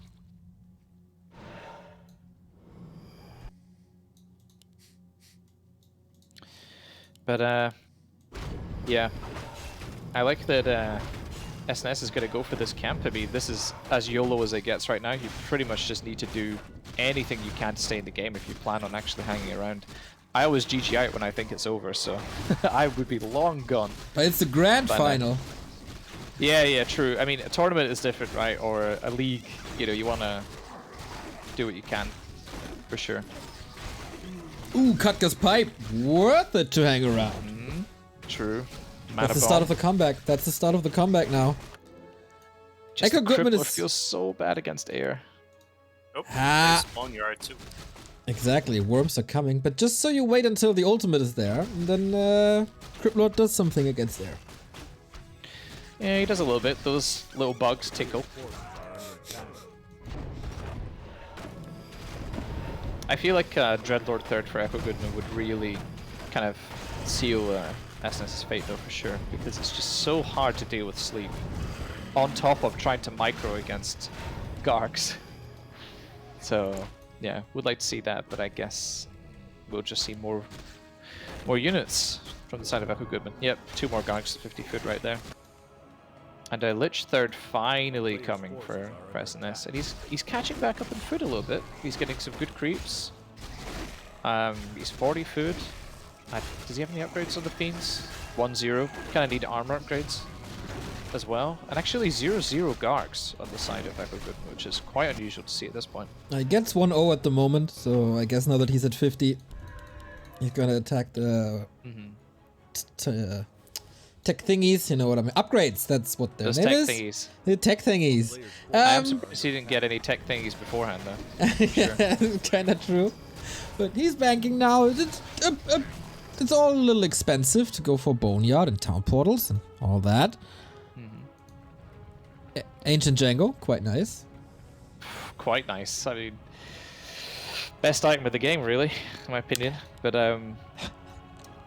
Yeah, it's just insane. I mean, now Garg, look how fast they are. They're just so quick. And once level 2 Unholy Aura is there, oh my gosh. The Frenzy Ghouls are all going to be as fast as Bugattis. And then you've got literally like an air force of Gargs above. It's just going to be brutal.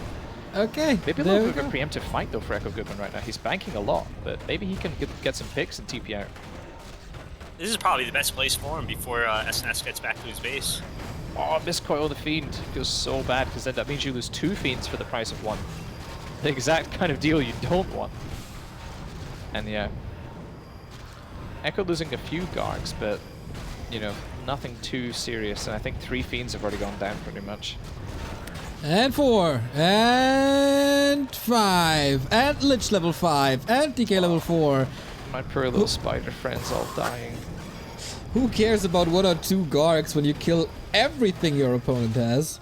I'm just waiting for the stone forms around at this point. Oh, DK surrounding coming though. Oh, can he close it just for the style point? No, unfortunately not. The Thunderdome surround is what I prefer to call stone form surround. It's literally like, welcome to the Thunderdome. Oh, nice surround. Oh, what? He cut out just from out the beetle. That's crazy. Echo That's passed the absolutely TP, so... Oh, nice. He actually passed the TP preemptively. Very nicely done. But he still escapes. He's a greedy boy. He's a greedy boy. Oh boy. I mean, actually, he could have still escaped, but better safe than sorry, I suppose. Yeah, there's also 11 armor plus dodge chance plus incredible movement speed and HP regen on that DK. Not the easiest target of all time. Yeah, I think you basically described the most difficult target of all time, really. So,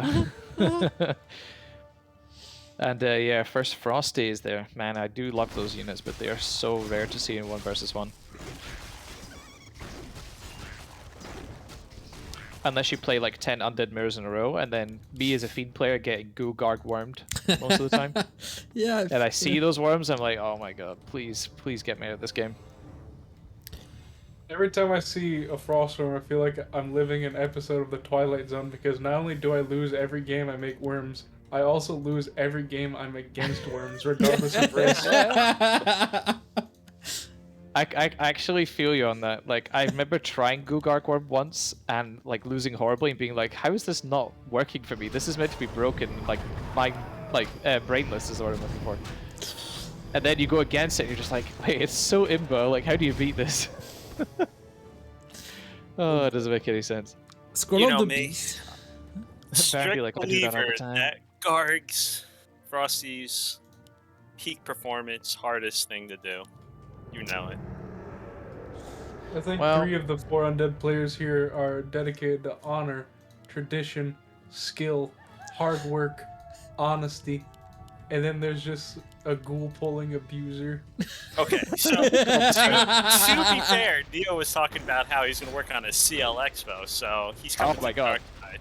I did Wow, start dude, you're to gonna play. jump from number 1 to number 4 in this chat right now if you do that. Well, I do play my quad crypt Gargs here and there. Oh my gosh, maybe you were already number 4 to begin with. What did I say? Oh my god, look at the damage on the worm with plus 28 from the beast scroll right now. That's just And terrifying. now it's even more. Wait, it's not? Yeah, it is 28. It should be more, but the damage didn't update, even though he just got the 2-0. That's Yeah. really weird. I've never noticed that interaction before. Because the Gargs were plus 18 with only 1 attack as well, right? Yeah. It should have... Okay, so once you get roared, I guess it doesn't readjust itself? Roar remembers. Roar... Legit, though. Yeah. I guess it does, right? Because... No. Yeah. Yeah. Because That's auras odd. readjust because they're permanent. But... Because, like, for example, if you... You know, when you have a Kodo aura for the Headhunters, they go from, like, +5 to, like, I think +6 and then +7 or something like that with first, second attack upgrades. First, second, third attack upgrades with the Kodo T3 drums. Something like that. So they definitely adjust, but I guess, yeah, B-Score remembers, as you said. I'm waiting for Twitch chat. Oh, everybody knows that. Oh, come on, casters. Why are you even casting this game? I That is was news to- in Carson's chat last night saying that if he silenced, sorry, was it? No, sorry, it was Side's chat when he was playing Random Hero, and he had Dark Ranger against a TC level 6, and I said if you silence the TC before he dies, reincarnation won't work. And there was like 5 folk in the chat being like, wait, what? I was like, yeah, man, just go try it. And there was Governor there as well. He's like, wait, you can't be serious. Because I think my boy Ali trusts almost any word I would say about undead. Pretty much. And yeah, no, I was just trolling. Well, yeah, it's Oh my pretty God, hard to statue. tell truth from fiction when your Messiah is just like, yeah, bro, it works this way. I feel like I get given sort of a god status too often. I've heard, Neo, I was laughing so hard the other day when me and Fish were trying to launch our game and you were calling me, like, I don't know, the coach, the god. My girlfriend and I were laughing hysterically in the background. I mean, It was you so are. funny. You made Who it. else knows how long a catapult takes to be made or whatever it is? True, a glaive's like 48 seconds, right? Something like that. It's really long. But the thing is, what use is it just knowing all this information when I'm still an average player, you know? Feels bad. An average player who made it to top 8 in ESL Cup, only closely defeated by Hawk. I actually made top 4 before in an ESL Cup. I lost to Happy in a semi-final once. Oh. Well, gotta do that again in the Back to Warcraft Cups. I know I would have played the one yesterday, but I was out, unfortunately. So yes, unfortunately for SNS, he is gonna get massacred by this air army. Look how slow the army is by the Frostworm. So broken, dude. Had to get nerfed. GG! Echo Goodman with the proxy crypt push, ruining Stars and Stripes' game plans. His dreams. And his dreams, indeed. And that is now a tied series, everybody. 5-5. Superstars in training are back. Back in full swing, boys. So I wonder if Echo Goodman has another proxy strat prepared, or if Stars and Stripes will adjust his plans now. It's gonna be good. Yeah, I do wonder if SNS will adapt, but I kind of feel like he probably won't. I think he'll go for Crypt Lord again. I think he loves the Beetle King. He does, but he also, I know Edge helps him out a bit, and we all know Edge loves his DL. Yeah, I was about to say the same. I think I've seen Stars and Stripes with a Dreadlord before. Tide Hunters it is. But very good prep by Echo. Mm-hmm. Knowing exactly Yeah, what his it's really opponent nice. does, reacting nicely. Yeah, it's cool to see like a GNL player especially coming into a match with like a really specific plan. Like that's so specific. He proxy crypted at the red spot, which is like nearly unscoutable essentially. Yeah. And then there's no way to tell from his base that he did that, pretty much. So as the Crippler player there, you're just totally confounded. And yeah, I was like, super Echo nice. Echo was looking like the day we made these matches, like where can I find replays? So he's been practicing for sure. So I'm more curious what he's got planned too. Buzzkill says the people want a DL. Hell yeah, bro. Totally agree. And Grinchy's saying average, then I'm a knight of cockroach. Can't get rid of me, main. The ever persistent Grinchy main.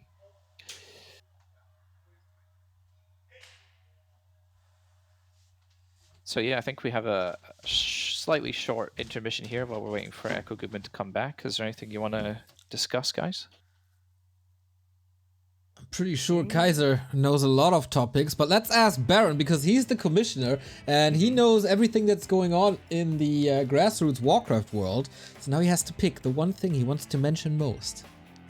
Well, in that case, Found a Man Week. It's coming up. I think the sign-up's open yesterday, so I have to find the Twitch channel myself, but it's everywhere. We'll post it in gym. I'm sure we'll post it somewhere, everywhere. It's sign up for Found a Man League. It's kind of similar to what GNL is, but they put you with people of similar skill levels, and you get matches over 4 to 5 weeks. Then there's playoffs. It's a ton of fun. Montu puts in a ton of work. They got some cool new features, like a new bot that Debaser, I believe, and I think Old Greg also helped set up. where it kind of keeps track of your wins, your losses, how long you've been playing, and it gives you mana points, but not like the AKM mana points. So, kind of cool. Yeah, I found the tweet for you. It's FOM League on Twitter. You find it also on Challenge if you look for Warcraft 3. I think we posted it as well. At least I posted it on my personal Twitter since I signed up for the league this time. And you find it, of course, in Gym, in Back to Warcraft Discord. Just reach out and ask, and you'll find it. I might sign up too, but I'm kind of scared because I see Carson's there, which means I'm probably going to be in Carson's group. Carson's invite didn't get accepted though yet. Is Carson cancelled? No. That's the other guy. No, I was kidding. I actually had a dream about be doing Carson the other night. That's weird. It is really weird. Should I enable the for mature audience only setting here on Twitch, or? No, not at all. Nothing happened in the dream. I just recall them both being there, and I was saying to Bidu, "Yeah, man, it's all good. I forgive you," which was super weird. Yeah, and Carson was just hanging there. Not much really occurred. Probably what Carson's doing. Does Warcraft take in your brain, Quberte? I'm sorry. Right. Honestly, it's really, really rare for me to dream about anything Warcraft related. So that was kind of a first, honestly. You're sleeping with your girlfriend and you're mumbling Carson. Betty, please come to bed. Sorry, there's a catapult that I need to know how long it takes to make. Oh my gosh. I mean, I'm glad that I was speaking about this because in the meantime, SNS has been talking about sharks and what they do when they die. So we missed that, thankfully. No. I got it. Did you know that sharks die? That's not true, is it? I mean, that doesn't make. But Surely not right. Well, you got to keep reading. Players' forces are under attack. Yeah, you have to read the next one, the next line. oh my God. Okay. Okay. Oh Jesus, SNS. I didn't read that either until you pulled it up. Oops. Okay. Well. Good lord. I did not expect anything else from a GNL final. Some salt there. Oh my gosh, this is gonna be like r/ freaking curse comments. That's the Back to Warcraft mods. Yeah, true. Oh my God. Back to Warcraft mods represent. Thank you, SNS. It's his birthday. You get to say what you want. Yeah. It's my birthday. All right, so the game, guys. Yeah, Dreadlord versus Lich. What a rare encounter. Very rare encounter, actually. Yeah, and echo teching a lot quicker this time, which I'm not the biggest fan of. Feel like you have to go a lot of ghouls here, and SNS doesn't have too much with him this time. Obviously, no Beetle boys to help him out. Getting the last hit there was absolutely crucial, though, and he's really close to level 2 now, which is pretty sweet. There was already the Nova animation on the Lich, right? And then he silenced him, so that's why he got the last hit. Sick! Yeah, it was super close. Nicely done. Oh, the surrender is going to be really difficult to keep. He's so hard. All the units are so hard, and he has Cloak of Shadows.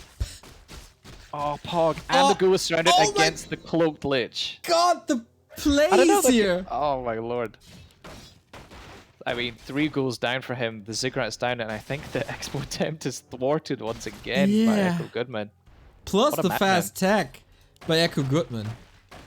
Yeah, he didn't even need the ghouls this time. The Zig. He lets it finish to then kill it, right? That's the play. I mean, that would be an insane, like, calculation, like PhD required maths to know that you could cancel that after the fact, but I think it would be too greedy. Because, saying that though, without dust, it feels like SNS can't do anything here, right? Against this Lich. It's like, how do you fight him when he can just go invis against your sleep? You can't fight what you can't see. Yeah. It's like Rey Mysterio. What? The wrestler, he's like, you can't see me. That's John like that, Cena, right? dude. That is John Cena, sir. Better known You as don't his know stage name, everything. Anik Nihaj.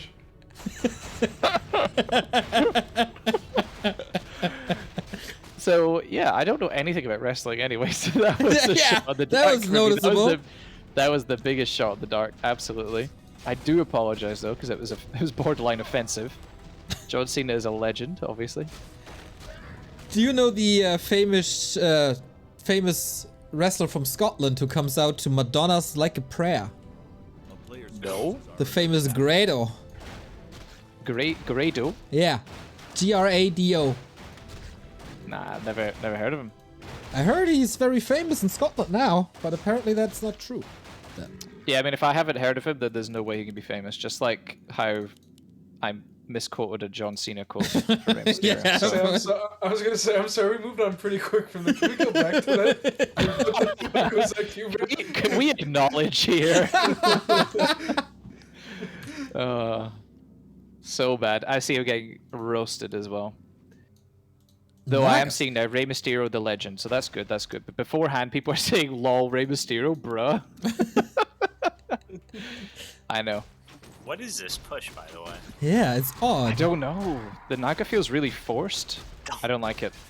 Double Another. cloak. He has 2 cloaks. Oh, But he has nothing now. Almost this time. Whew. I was like, no, please. That would be the ultimate troll against Dreadlord. Is double cloak. Ooh, This let's is get how you throw a game. He also mean, goes still. Fiends. I don't know. Is that the right call? Fiends statues? I mean, SNS is okay, still but- tier 1. He doesn't have wood for the Expo or the tech, so he's. A player's I mean, forces Echo's are still in an okay spot, but it's just like if this ever goes late game and you have a Naga second with a Lich, you kind of feel bad. Yeah, she doesn't feel fantastic. Especially now that if he wants to go DK, it'll be a DK third. Which is, first of all, who does that? But also, he's probably not going to hit level 3 on that DK. Plus, imagine trying to coil something, but he's on F3. Like, no. I wouldn't coil a single unit if I had a DK third, honestly. It's hard enough picking like Demon Hunter third, or even DH second when he became popular as a second hero. Very confusing. But what if this was his plan all along and he already changed the hotkeys and that's why he needed an extra minute before the game started? Yeah, I mean, that's entirely possible. He had it all mapped out in advance. Entirely possible, yeah. Or, bigger brain move, he doesn't actually use F keys. Yeah, that's probably the thing you would do in that situation, right? You guys all laugh while I've never used an F key in my life. Jeez. The F keys make the game so much easier. I am the degenerate undead player of the group. You are god awful, Barren, honestly. Oh my god. Oh, that's going on Saul's clipboard. My new keyboard doesn't have F keys, but it doesn't matter because I never use F keys in my whole life either. Wait, you don't use F keys either, Clay? Thank you. Oh god, no. Neo, do you use F keys? I do. player's forces. Oh, thank god, I knew you would bail me out here. D tab, N tab, whatever. Tab, whatever. Jeez, no. I mean, well, if you use nuke, sure. Like, if I have DK Naga Lich, I go Q tab, Q tab, Q. Of course. I still don't know to this day how like players like Moon, Grubby, and Happy play with default keys, man. And Barren. Yeah, I'm Barren. The other great small-time player. Yeah, for sure. yeah. Mount Rushmore, of course. My Rushmore. Yeah, Happy, exactly. Thank you, Grubby, that's Moon, precisely- I mean, Barren. No, but you, Sky, it used to be like Sky, Grubby, Moon, no undead. That was me. That true. Nobody has ever heard of Ted or Madfrog or Sweet or Ghost Up. It was always Baron. Baron. Syria. It's true. Captain Sexy. Space, man, as well.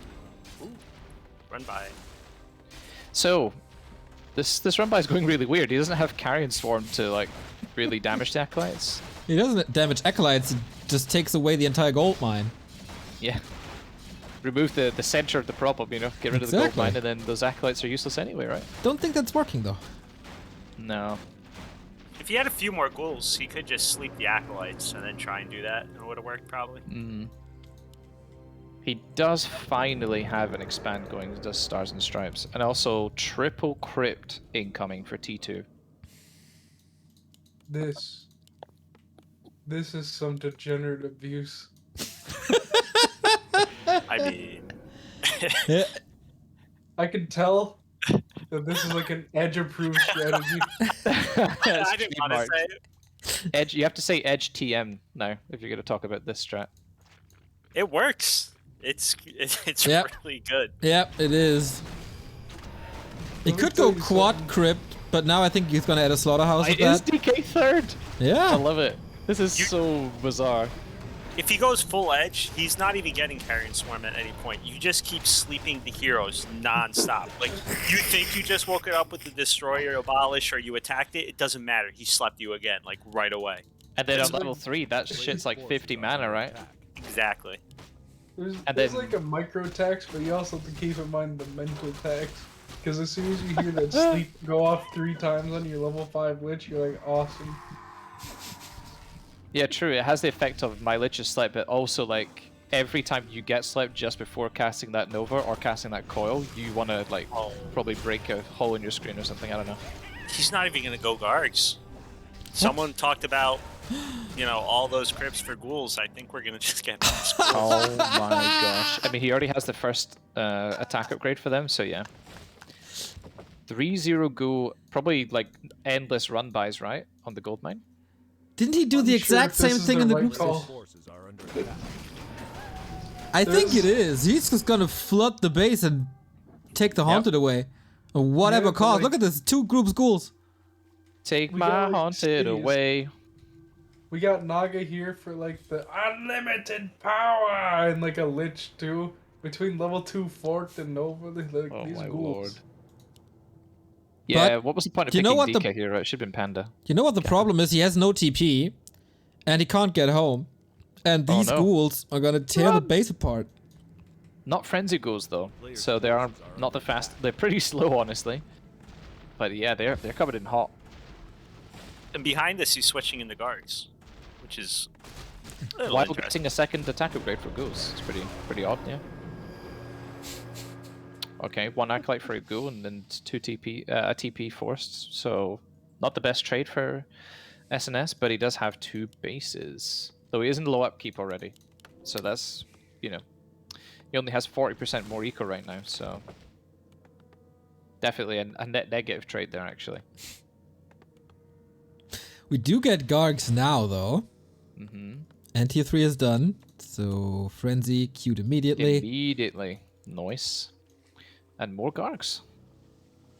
He also broke 50 food, so it's not going to get the max efficiency out of these mines, but I don't know if he needs it. Just needs more Gargs, needs more goos. This time he's running without a TP though, and actually Echo laying siege to the base right now. Fortunately, Fiend's not the strongest here at taking down buildings, but a couple ghouls are quite helpful. Oh no. Stars and Stripes better watch out. He doesn't have a TP. Yeah, and Ooh. Echo Goodman does have a TP, so he can go home and probably pick off like every ghoul here, pretty much. Oh, he's committing so hard to the mine. Just TP home right now, Echo Goodman. TP! Kill every ghoul. Hello? Oh, Hello? not yet. Not yet. Oh my god. This is such a throw by Echo right here. Oh my lord, he's letting his gold mine die on 1 base. What are you doing? The Okay. Dreadlord isn't even there with the ghouls. Oh, the ghouls just continue to tear the building apart. And, yeah. It's rough. So, what could have been like the game-ending play by TPing home and killing every single ghoul for nothing has turned into 0 mines versus 1. He's got no wood either. He can't No rebuild it. wood. No He ghouls. does- Well, he has 1 ghoul with his Yeah. army. A player's forces are under attack. Yeah, I mean, he does have enough gold to remake a ghoul. And if he keeps his last acolyte alive, he could, in theory, then remake the gold mine, but... I don't think Echo actually knows about the re-expand attempt. Do you think that's why he was so confident? He doesn't actually know there's another base. That's possible. Yeah. Like, you see how hard he's like stayed for the acolytes? He killed all the acolytes intentionally and then TP'd out, or at least tried to. Yeah, I mean, it was definitely like an intended play, but I guess that makes sense then. He probably doesn't even think there's an expo. Also, somehow he has 4 ghouls. Echo Goodman. Bada bing, bada boom. 4 ghouls in the room. Nice. Categories. Saying that SNS still only 40 food with a level 3 Dreadlord is pretty pitiful. And the nuke on the side of Echo Goodman will take care of all these ghouls very easily. Another Beast Scroll, second Beast Scroll popped. And, Can you just kill the second base? Oh, look at that triple kill in the Acolytes, beautiful. Oh, statue dead for free though to the Rubian Towers. Sells the Temple and a Zig. And he still cannot afford the gold mine, which is pretty unfortunate. Should have sold that Ring of Regeneration for sure. Sleep on the Lich, prevents the TP, trying to do some more damage, wakes up the Lich. Can we get Now the DK? instant Can we get sleep. the DK? Oh my. Yep, that one's What dead. you do now, bro? So Well. SNS still has a mine that also Acolytes, but this was expensive. Very expensive for sure. Now we can afford the gold mine again, Echo Goodman. Oh my god, this has turned into such a clown fiesta. This is great. I'm not sure if it turned into. It kind of Okay. just started. It was already, but it could have been over already with that teleport. Now it's become like a seriously clowny game. Because now Echo can lose this game. I thought it was over with the Lich with the cloak at the very start, so jeez.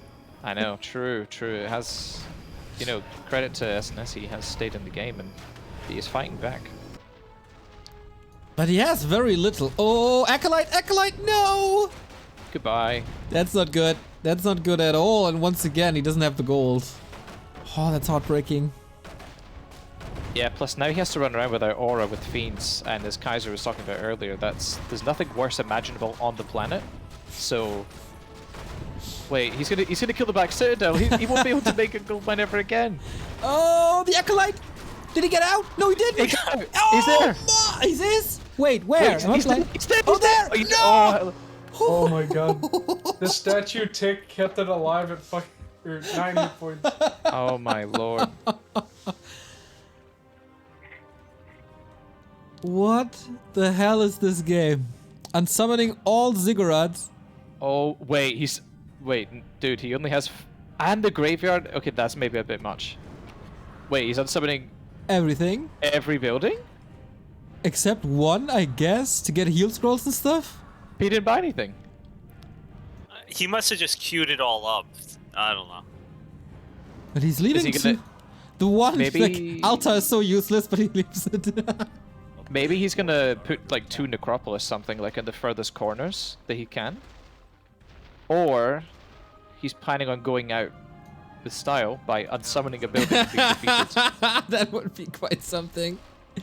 I mean, only one building left. I'm actually really scared for him. It's like, don't do it, man. Come on, you've got a whole life to live. Don't do it. Oh, he walked near the altar. What's he building? He can't expand at at his natural. It's not crap. Yeah. He could expo bottom left. Does he know that though? I mean, he Oh yeah, cracked it. he crapped it. Yeah, probably. Personally, I can't believe it's 3 in the morning and I'm watching this. That's the first thing you'd like to say. Do you have anything else to do though? I mean, nothing that's as immediately entertaining as this hero acolyte. No. Right? That was insane. We're hiding necropolises now. It's this FFA. I called it. He's gonna hide in Necropolis as far as he can. I mean, probably bottom left would be better, but this is really sneaky up here. Like, does it fit? Because there's unbuildable terrain on the top right, so... Forces are under attack. Damn, Sit does not leave games. Nega Nebulous must be a very scary leader.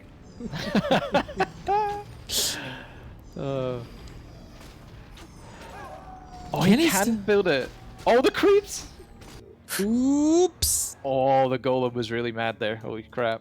He's actually just standing as a testament to the arrogance of the teal player. He's like, you build a necropolis here, I stand here now. This is my home. It was definitely ballsy. Okay, this necropolis has gone like in a totally random spot, I guess. Not very concealed, honestly, the other two, but yeah. Gotta find him first. I also find it quite ironic that he didn't sell the altar, because the altar gives more gold back, and it has less HP than a slaughterhouse, for example. So you could have kept a 1200 HP building that also would have provided you less gold anyway. But now, oh wait, he's coming to fight in the main here. I can't believe he's actually trying to fight this level 3 Nova fort. Okay, with level 3 sleep. Then you're just left. Wait, why did you say GG? Do you think it was? He had nothing left. There was no DK. I The guess. units were about to go down. I'm watching SNS stream at the moment. The dance happened. It's still happening, actually. Oh wait. We have to get a clip of that for sure.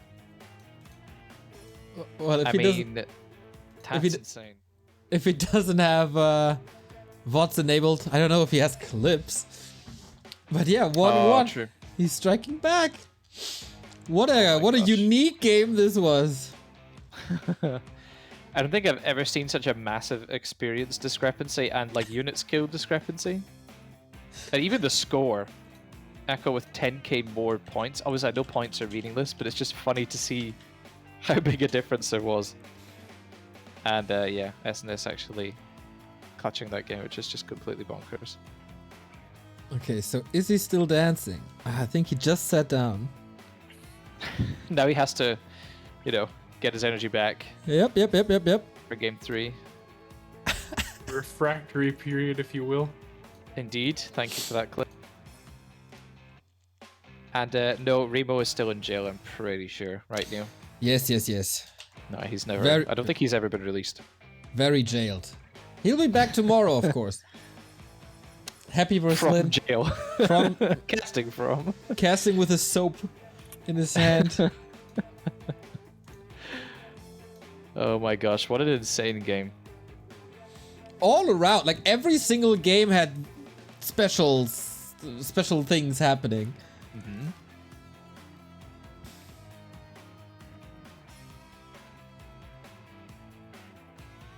I mean, certainly, I think we all thought it would be a pretty unique series between the two, but You're right. I mean, game 2 especially, I think, is just way beyond what I could have expected. So now I wonder what the next plan is. If SNS gonna stick to Dreadlord because that worked. Next one is Last Refuge. Can definitely do it there. Yeah, I think it's okay on this map. It's probably really bad against players that do the mark early, like maybe a Crippler player could, for example. But yeah, I think you're maybe against DK. I think you're approaching this wrong. You think with like a straight mind and try to make this logic, but you have to think like SNS does.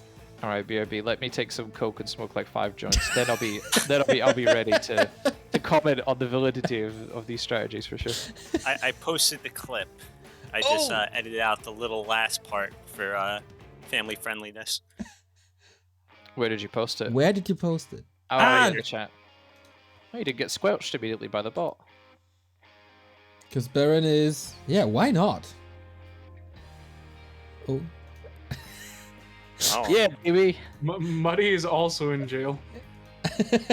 Yeah, Muddy died recently. Here. Okay. Wrong button. Here. SNS celebrating. Oh my gosh, the sleep man.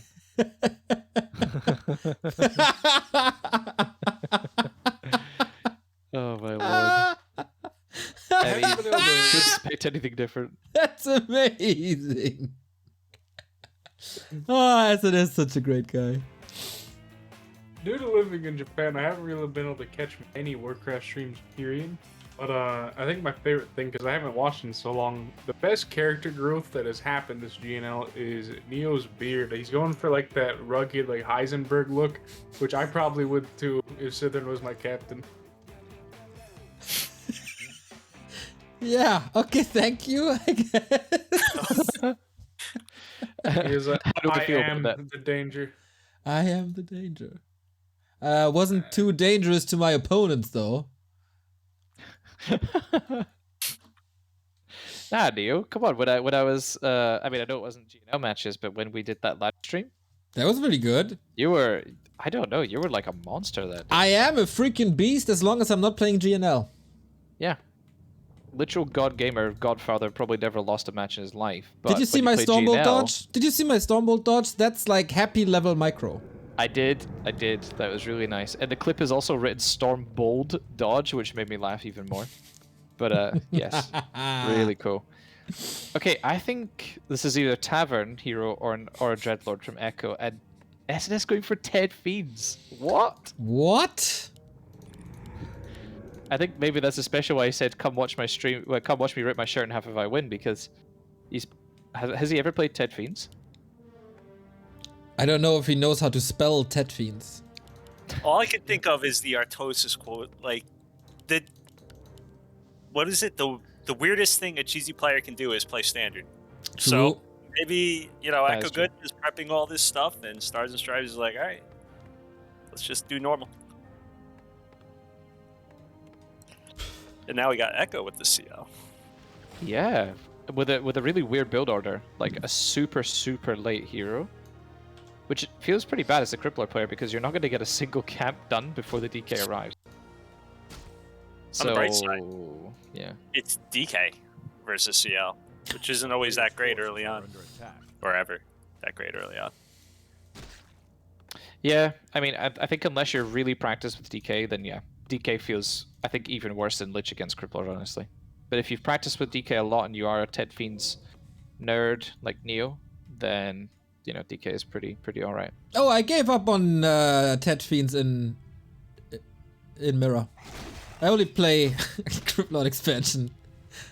Oh my gosh, Neo, I've lost so much respect for you. Dreadlord expansion, you know. Oh, Lord, no. It's hopeless. I GNL expected influence. nothing, Oh. yet I'm still disappointed.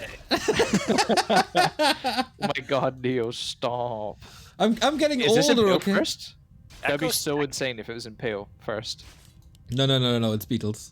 Oh, you should have held a skill point. That would have been like a pretty easy surround, honestly. He just started his tech. He didn't even. I don't even think he really even tried to expo. Yeah, true. It's just a 40 total chess. the bluff. Yeah, some 40 chess. He kept his town portal. Maybe that's a little indicator. Does have the skull though. Oh, really not good, that coil. Yeah. Yeah. Oh, and then the Ogre Magi is really angry. I was scared for a second. I mean, we talk about Nebulous, but Phoenix also helps this team, and we all know he would be the guy to say Crypt Lord double Crypt Rush. Yeah. True. If I'm not mistaken, he was one of the biggest proponents of the MK Double Racks Tower Rush as human, so... Jesus Yeah. Christ. Yeah, he's been Ogre. Which was our only human build pretty much for ages. It's like, hey, come learn how to play human. And it's like Phonix's Mountain King Double Barren Tower Rush. Stupid. The worst part is We actually have some decent builds. Human is the first thing on the site too. So when like Todd would go to it, I'd be like, oh, that's of course the thing he's gonna say. I think it's also Pally Rifles as well. It's the Yep. other one. But we're getting We take care of more. community at Gym Discord. Yeah, we are getting more human Oh! builds from downtown, baby. Got it. Fade away coil. 3-pointer. Very nice.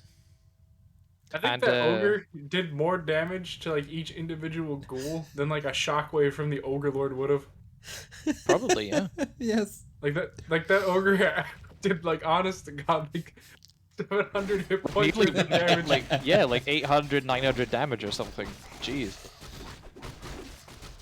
Okay, you're not gonna steal it. Forces are under But attack. my boys are gonna get the shit kicked out of them while we're waiting. And then you still steal it. Wouldn't expect anything less from the American Legend Stars and Stripes. Ooh, he impaled a skeleton. That Oh, feels that is bad. so good. That feels bad. Very nice impale. And yeah, this is going to be a pretty bizarre game, honestly. One base Crypt Lord against Ted Fiends with unfortunately for SNS late tech. He went for like the Slaughter Zig as you would against human. But every other matchup, you want to tech T3 immediately as a Ted Fiend player in almost every situation. Against human, you can build the 2 buildings and then tech, but yep. Everywhere else you want to tech real quick. That's Nice cancel though, but he's not getting any XP in the meantime. This is painful for SNS. He needs to get some experience. Who needs high-level heroes anyway? Undeads? Nah, you're too strong on that. Sure. I That's think the he can. old meta. Exactly, he can still do some terrible damage here with the Crypt Lord. We totally Beetle didn't schools. see high-level heroes from Undead beat like 90 foot of fairy dragons last night. Don't know what you're talking about. Now I know how to play versus fairy dragons. Yeah, just micro like that. Just micro like that and it's easy. So I'll keep that in mind next time I go against it. Was that the best micro we've ever seen? I think it had to be up there as the best. Oh, the statue! Oh no! Losing your first statue like makes your win chance 50%, like 10 after that, pretty much. Undeads like can't survive with the juice of the statue. Well, Stars and Stripes just won a game without a single statue, didn't he? Nah, you're wrong on that. And touche. So, oh, this impale is absolutely brutal. And this Crippler has plus 17 damage right now. He's an absolute beast. I think another statue going down here as well for SNS. Oh, actually, it escapes from the other side. But these just the beetles alone are super hard to deal with out of Dispel. Mana potion committed from the Lich there to get rid of some units. But yeah, a lot of Fiend's gonna die here. Nice coil, but not enough to get the Fiend out the surround, I'm afraid. Oh, the Lich is surrounded too. Oh, not quite. Personally, I'm kind of glad this is happening, so Stars and Stripes can maybe reflect and go, is this what I've been doing to people? I don't think he will reflect on it. No. He will just be probably angry and double down on it. Like, No, he will never play DK Fiends ever. That's it. I'm getting me mallet. He just cues Crypt Lord every time and Undead Mirror. Yeah, it's like I tried to play something different and it was just wrong to do that. If you can't beat him, join him. Yeah, precisely. Ooh, Acolyte block by Echo Goodman. What a legend. That was nice. Oh my god, he actually got the block again. Oh, last second coil though, but no level 3, that does hurt. And he punishes his Acolyte so hard, just out of pure frustration. Last bit of mana. Oh boy. That's not gonna be too pretty for Stars and Stripes with those levels. No. 2-2 feels really sad. Forces are under attack. Honestly, seeing any of my Ted Fiend's brethren just losing a game like this makes me cry really hard. Oh That's why I gosh, here comes the switched. Lich with Orb as well. Ouch. Ouch, the Fiends. Oh, nice Impale Whip though. It's so weird because the whole animation went through like the spikes, but obviously he technically cancelled it. That's really weird. I don't think I've ever seen like all the spikes come up from the ground, but then it didn't hit because he technically cancelled the animation. That's really weird, right? I haven't seen that happen. Cancelled it. Well, yeah, like it. Unless he missed, maybe. He missed. Because but then come on, I like don't it know must what have missed by like a happened, but I millimeter. don't think he canceled. Okay, I guess it missed by like a millimeter then, right? I have no idea. I have to watch that back. Wasn't Impale fixed so you can't cancel anymore? No, but you can still stop cancel it, like any spell. Yeah, but he had no mana after. Yeah, okay, I missed that part, so I'm stupid. Yeah. But also, that must have missed by like. Dude, you know like how you nothing. said earlier people believe when you say things? I was trying to figure out if there was a way you can make like it only go halfway through and then make the spikes just stop. That's what I was getting confused for a second. Like, I don't know if I'm like, I'm wrong or you're just a genius. Yeah, you're making me taste my own medicine there for sure. Maybe it tastes was bitter. because of the Ensnare, I think. maybe. because of the end snare? Yeah, I think so too. But Because you still can impale an ensnared unit though. Yeah, that's why I still don't know what happened, but No, I'll have to rewatch that. But will maybe after the this game ensnare for went sure. off and then, yeah. Okay, you will figure this out. You go do We'll some figure it out. you will do some research on it. Yes, I will provide my findings to you when I can. Lovely. In the meantime, Echo creeping up a storm here. No destroyer though to help with these camps, which is unfortunate. I feel like at this point you would really like a destroyer just to chew through those camps a bit easier. Because actually Dark Ranger 3rd or 2nd if you play against Orc is incredibly nice to creep Ogre spots because they always have a High Priest and Magi with them. And you can silence all of them and easily destroy the camp with silence. But without DR, it's a little bit annoying to do this camp. Takes ages too. As long as you have a Crypt Lord and can summon some beetles and got a Lich with 2 claws. He gets the Warsong Battle Bongos, and on the other side we've got Cloak of Flames, which is incredibly bad for SNS, unfortunately. One of the worst times you can get. Just get rid of the beetles that way. I don't know what you're talking about. Yep. Is this the second time we see an undead player play only 2 heroes instead of 3? Yeah, right? Oh, maybe it's time now. SNS, let's go to the bar. Call the lady. Yes. There she and is. There she is. Nice lady, Clea. Oh no. He's Impale, got no impale. Okay, bought TP. And all the units should connect with this teleport here. Yep. Cool. This Lich is a beast though, plus 17. 2-0 Fiends on the way, Franco Goodman as well. Invis potion. In the end, the Crypt Lord. the food's the same. And SNS has level 3 Lich. I mean, it's not looking great for him, but Echo's still only level 2 DK. Which could flip things a little. There's also 3 invul potions on Echo's side, 0 on SNS. At least you got a heal scroll that helps a bit. Yeah, you absolutely need a heal scroll against Nova and Impale together. He even bought the Invis, I think, just to screw with SNS. Lizzie has absolutely no way out of hero focus, pretty much. I thought it was going to be maybe for the Crypt Lords that he could get like a I think it will be for the Crypt Lords. So he can get a guaranteed Impale. You know, that could be game winning, like right off the bat. In any case, the next fight for SNS will be extraordinarily hard to win. His army is paltry at best with 0-0, and Echo has 2-0 with the Warsong Battle Drums, which is basically another upgrade almost on top of that. Yeah, it's a little less now, isn't it? Yeah, what was it, 7 instead of 10%? Yeah. Yeah. I think all the 10s got changed to 7, right? Yeah. Mm-hmm. Okay, how do you get out of your SNS? How can you lame your way back into this game? I mean, catching a destroyer here is huge because there's also a ton of XP. Actually going to force an Invul Potion right off the bat. Where's the Crypt Lord? He's invis. He's coming from behind. Gonna snipe the Lich. Oh! Nice coil and Invul Potion. And actually the destroyer is still alive. But wait, the DK. No! DK's gone. With the big mana potion, the battle bongos are gone as well. Are you kidding me? This is a terrible impale from the side of Echo Goodman here. Unfortunately, SNS not using a single silence here. Does he even have silence? Is it Black Arrow? No, silence it is. DK is back. Oh, another Lich save. Sick skills by SNS. There's the big mana potion. Does he remember that that's the big mana potion? SNS is DK though. There's no protect. Oh, he just walks away. Another coil. Yes, more Nova. Is he doing this? No.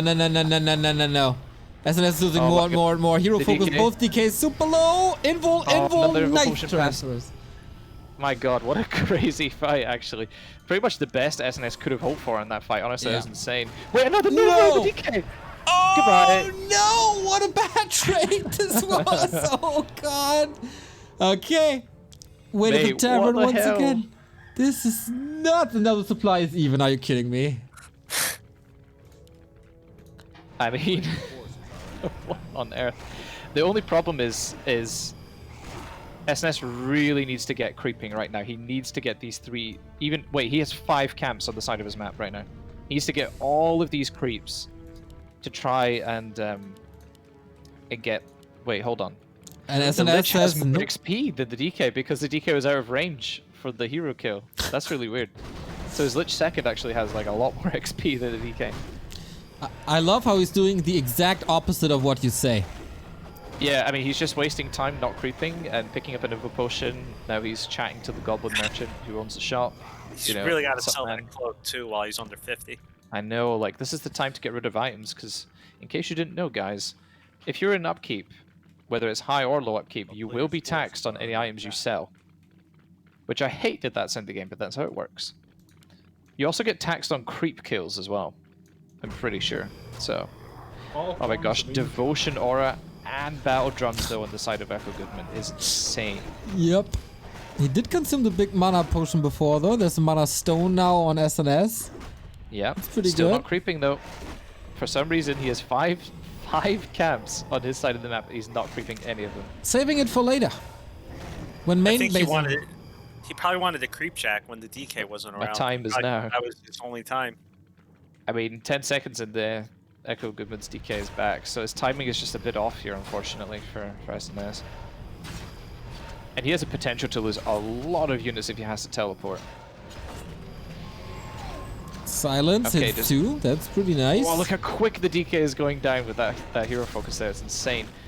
Oh no, SNS is throwing, I think, his chances of getting back into this game. Fiend's getting absolutely decimated right now. Miscoil, TP, and that was 2 Fiends for 1. Oh no. 3 Fiends. Oh. Destroyer. Oh, the Destroyer. It's okay, he's gonna live. He's like flying away. Cast a curse. 5. Oh my god, that was terrible. Yep. Disaster. Instead, he could have crept to like 4-4-3 pretty much. And he would have had like nearly equal hero levels, more gold, more items, and now he takes basically the only wrong move you could make in that situation, unfortunately. And that's what you get when you are not listening to God Coach Quberte. Yep.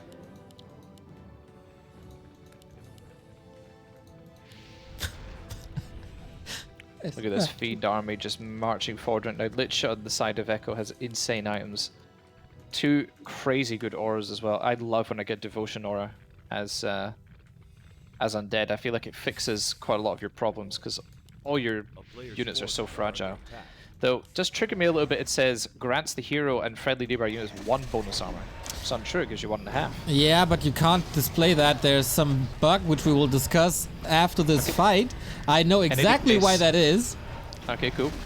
In any case, DK focus coming around the side of Stars and Stripes, but Dark Ranger just goes down immediately to here. Oh wait! Oh! The Echo Burn. This is too chaotic. GG! Echo Goodman! Like, how do I even cast here? It's just like, wait, everything's happening, everything's dying. Wait, it's over. Echo Goodman defeating Stars and Stripes, who was the carry in the semi-final for Wildfish. Not today. Scored a point, but not enough. Another 2-1 series here makes this... Wait, is that 6-6 now? Yep, I just updated it. Damn. Still tied. We're only 4 out of 9 series in, and we're still even. That's pretty insane. Shout out to Echo Goodman. That was a super nice series, super well prepared. A little overwhelmed and over-motivated in game 2, but apart from that, super nice. Really fun series to watch. Oh yeah. GG's, guys. So, tooltips can't display a 0.5. You can put it into the description in the editor, but the game just can't display it. What? Yeah, there's never a 0.5 anywhere in a tooltip. Even when you do it in the editor, because the editor will let you put a 0.5, I'm pretty sure. It won't display. It will, yeah, it just doesn't work. So weird. It is Really weird, man. Warcraft okay, makes sense, though. Alright. And SNS with the raid. Thank you, man. Ooh, SNS. You played a great season, my man. Especially in the semifinal, as we all know. I would have loved to see you tear your shirt apart like Hulk Hogan on his good days. But maybe season 10. Maybe season 10. Yeah, it was a hard-fought game, and honestly, that middle fight, which definitely should have been Echo Goodman's to win, turned into like a comeback potential for SNS there. But yeah, unfortunately, thinking he had the window maybe to get rid of the altar or fight without Echo Goodman's DK being there, but a little bit off, unfortunately, and just leaving all that XP on the map when he could have got it was unfortunately just not the right choice. All right.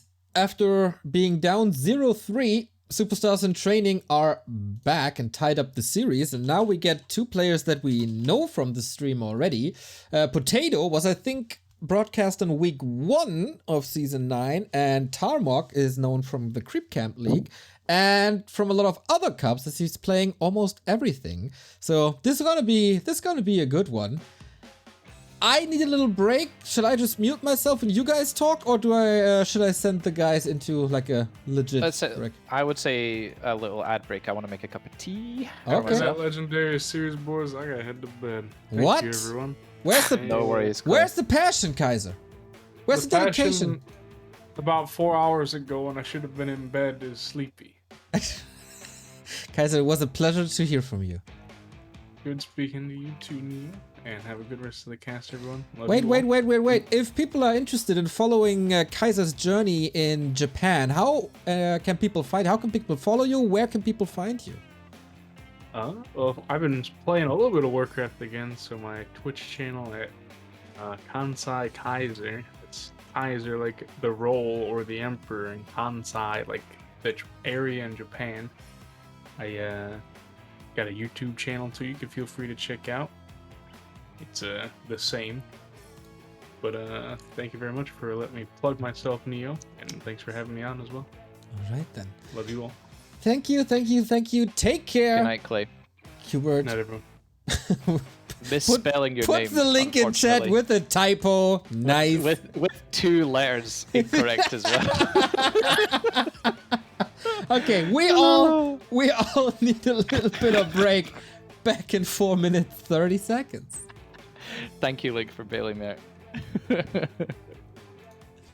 There we are again, ladies and gentlemen. GNL Season 9 Grand Finals, Superstars in Training, 6 points. Wildfish, 6 points, and we're not even we are halfway through the day. Five games out of 9. Okay, we're halfway through, but way more Warcraft to come. Love to see the party in chat. Seems like you guys enjoy everything you see here. I totally enjoy to see the number here at my chest. $7,420 for Help Ukraine Center. Thank you very much. Of course, the charity is still running, even if our focus is here, of course, in the GNL Grand Final. If you still want to chip in and contribute, !Help Ukraine in the chat leads you to a Matcherino, and there you find everything you need. We do have a new game though, and Barren is of course still by my side while Quberte is providing himself a little bit of tea, as a good Englishman does. He's Scot though, now he will roast me someday. We got Potato versus Tarmok, Barren. You know everything about every player that has ever played GNL, so what's waiting for us here? Well, you might actually know a little bit more about Tarmok than I do. I know he's been big over in the German community. He's been in GNL for a season or two. He's a really strong orc. But PO7470, or apparently it's Potato, he's a really strong undead. We've seen him earlier. He's been training a ton. And I don't know how much training Tarmok's been doing. Yeah, so it's a little scary. He is very, very good. He's also a little bit on the lamer side of things. A couple of people are oftentimes angry with him because of how he plays, and he's also very vocal about balance. So not the most beloved player that we have over in Germany, but a very, very talented one. Almost qualifying for an Experion LAN last month, maybe 6 weeks ago. I'm not 100% sure. But yeah, he's getting stronger and stronger. I don't think he stops playing at all. Let the lame war begin. He says it in chat already. So yeah, Potato, I hope you're ready, and I hope you know what's coming for you. Yeah, I mean, if you read up a little bit, you can see Tarmok. I don't know if he exactly looked up his opponent, while Potato, I know he's been looking for orc partners to play against this whole time. I mean, both teams have been training a lot. It's person to person, but specifically because I'm, East Coast NA, I see Potato training all the time, NA nighttime. So he's been getting ready. He's like 1600 MMR. Tarmok, he's fighting a little bit of uphill battle, but I think he's kind of in a slump with his MMR at the moment. Or he's just drowning his MMR on his main account and is practicing on a Smurf. I'm gonna go with that too. You know? Sounds better for sure. Sounds rigged. Yeah, let's go with it. It's always hard. I mean, okay, I'm speaking from the undead point of view, but it always sounds hard when you got playing orc. So I don't know how Tarmok's orc versus undead is. So we're gonna have to see how that goes for sure. Yeah, he says it's not as bad as his Night Elf matchup, and I think that's pretty standard for every orc there is. From the undead perspective, I always kind of like it to play that match, even though, I don't know, is it unfair? I think on our MMR, it doesn't really matter if it's balanced or not. Just gotta like it, gotta enjoy it. Imba. Hi. Hello! The one time I can find Quberte complaining about it, yeah, it's going to be On undead my versus orc. stream. So what's the MMR here? What we say? Oh wow, that is, well, let's say 1600 roundabout. Yeah, Something like that. Tarmok is definitely a little bit lower than he normally was. At least the last time I checked. Yeah, Is Tarmac not German? he is.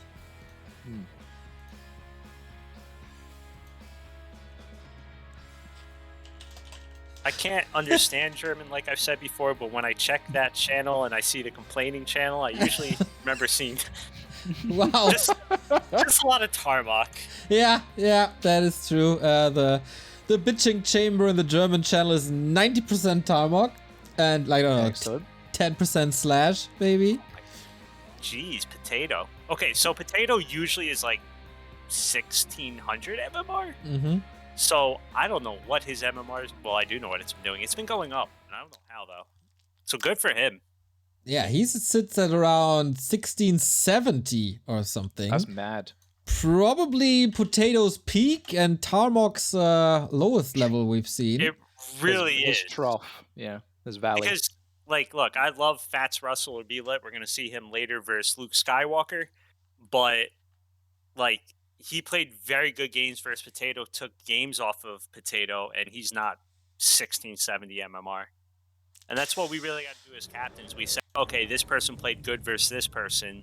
Like, their MMRs are reasonably the same. They make a good matchup.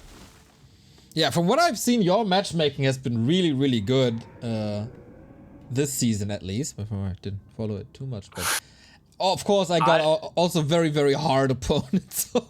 Honestly, you're hard to match. I'm going to say that because, like, you know a lot and you've watched a lot. So, like, there's certain people that we know that we got to sometimes put you a little bit higher than your MMR shows because you've climbed MMR every week after week.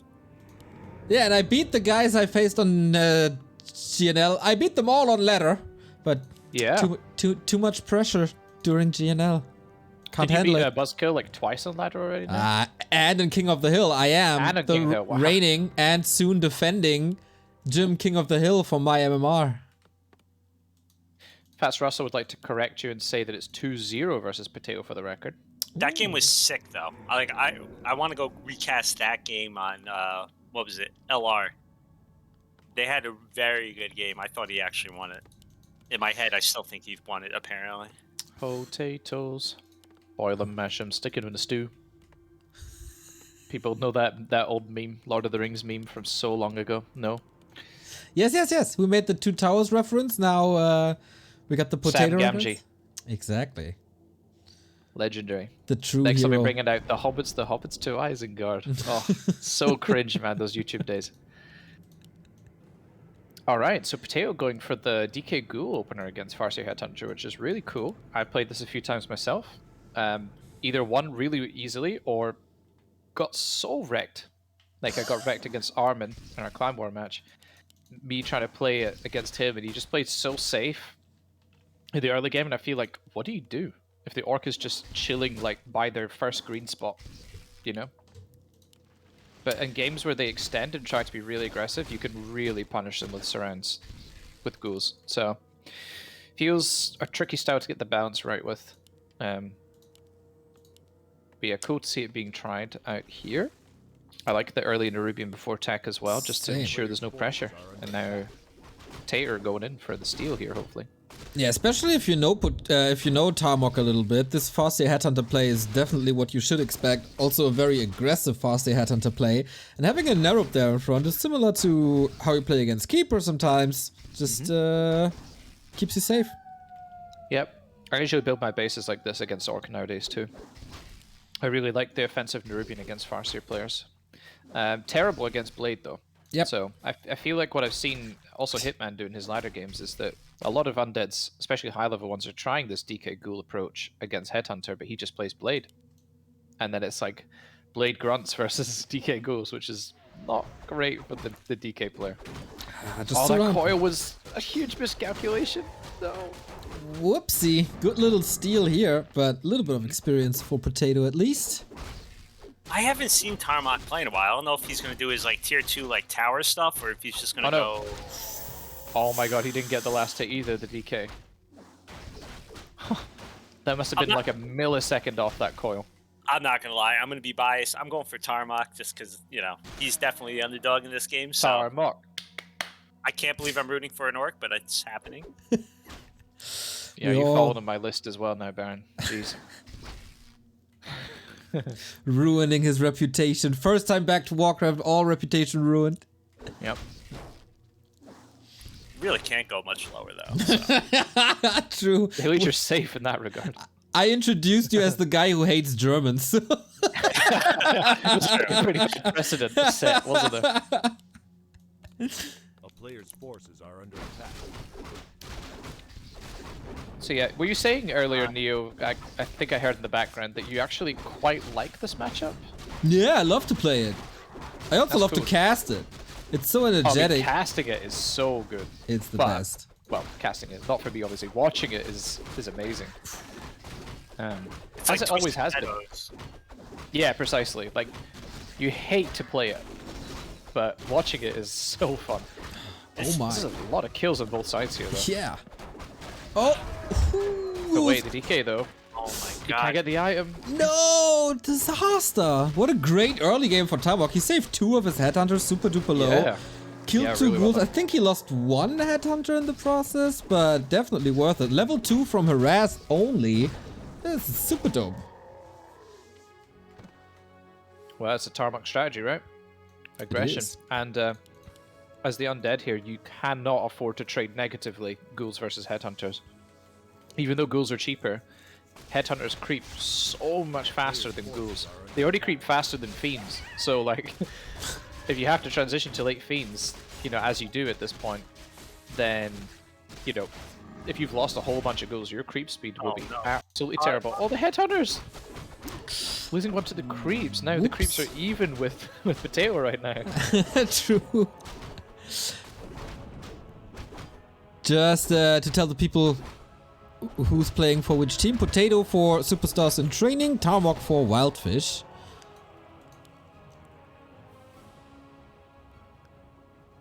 Yeah, the only thing I don't like here is Tarmok's not teching. So it makes me feel like this is a T2 expo or that he forgot to tech. But he did just break immediately to 35. So maybe a tier 2 expansion play, which is definitely possible.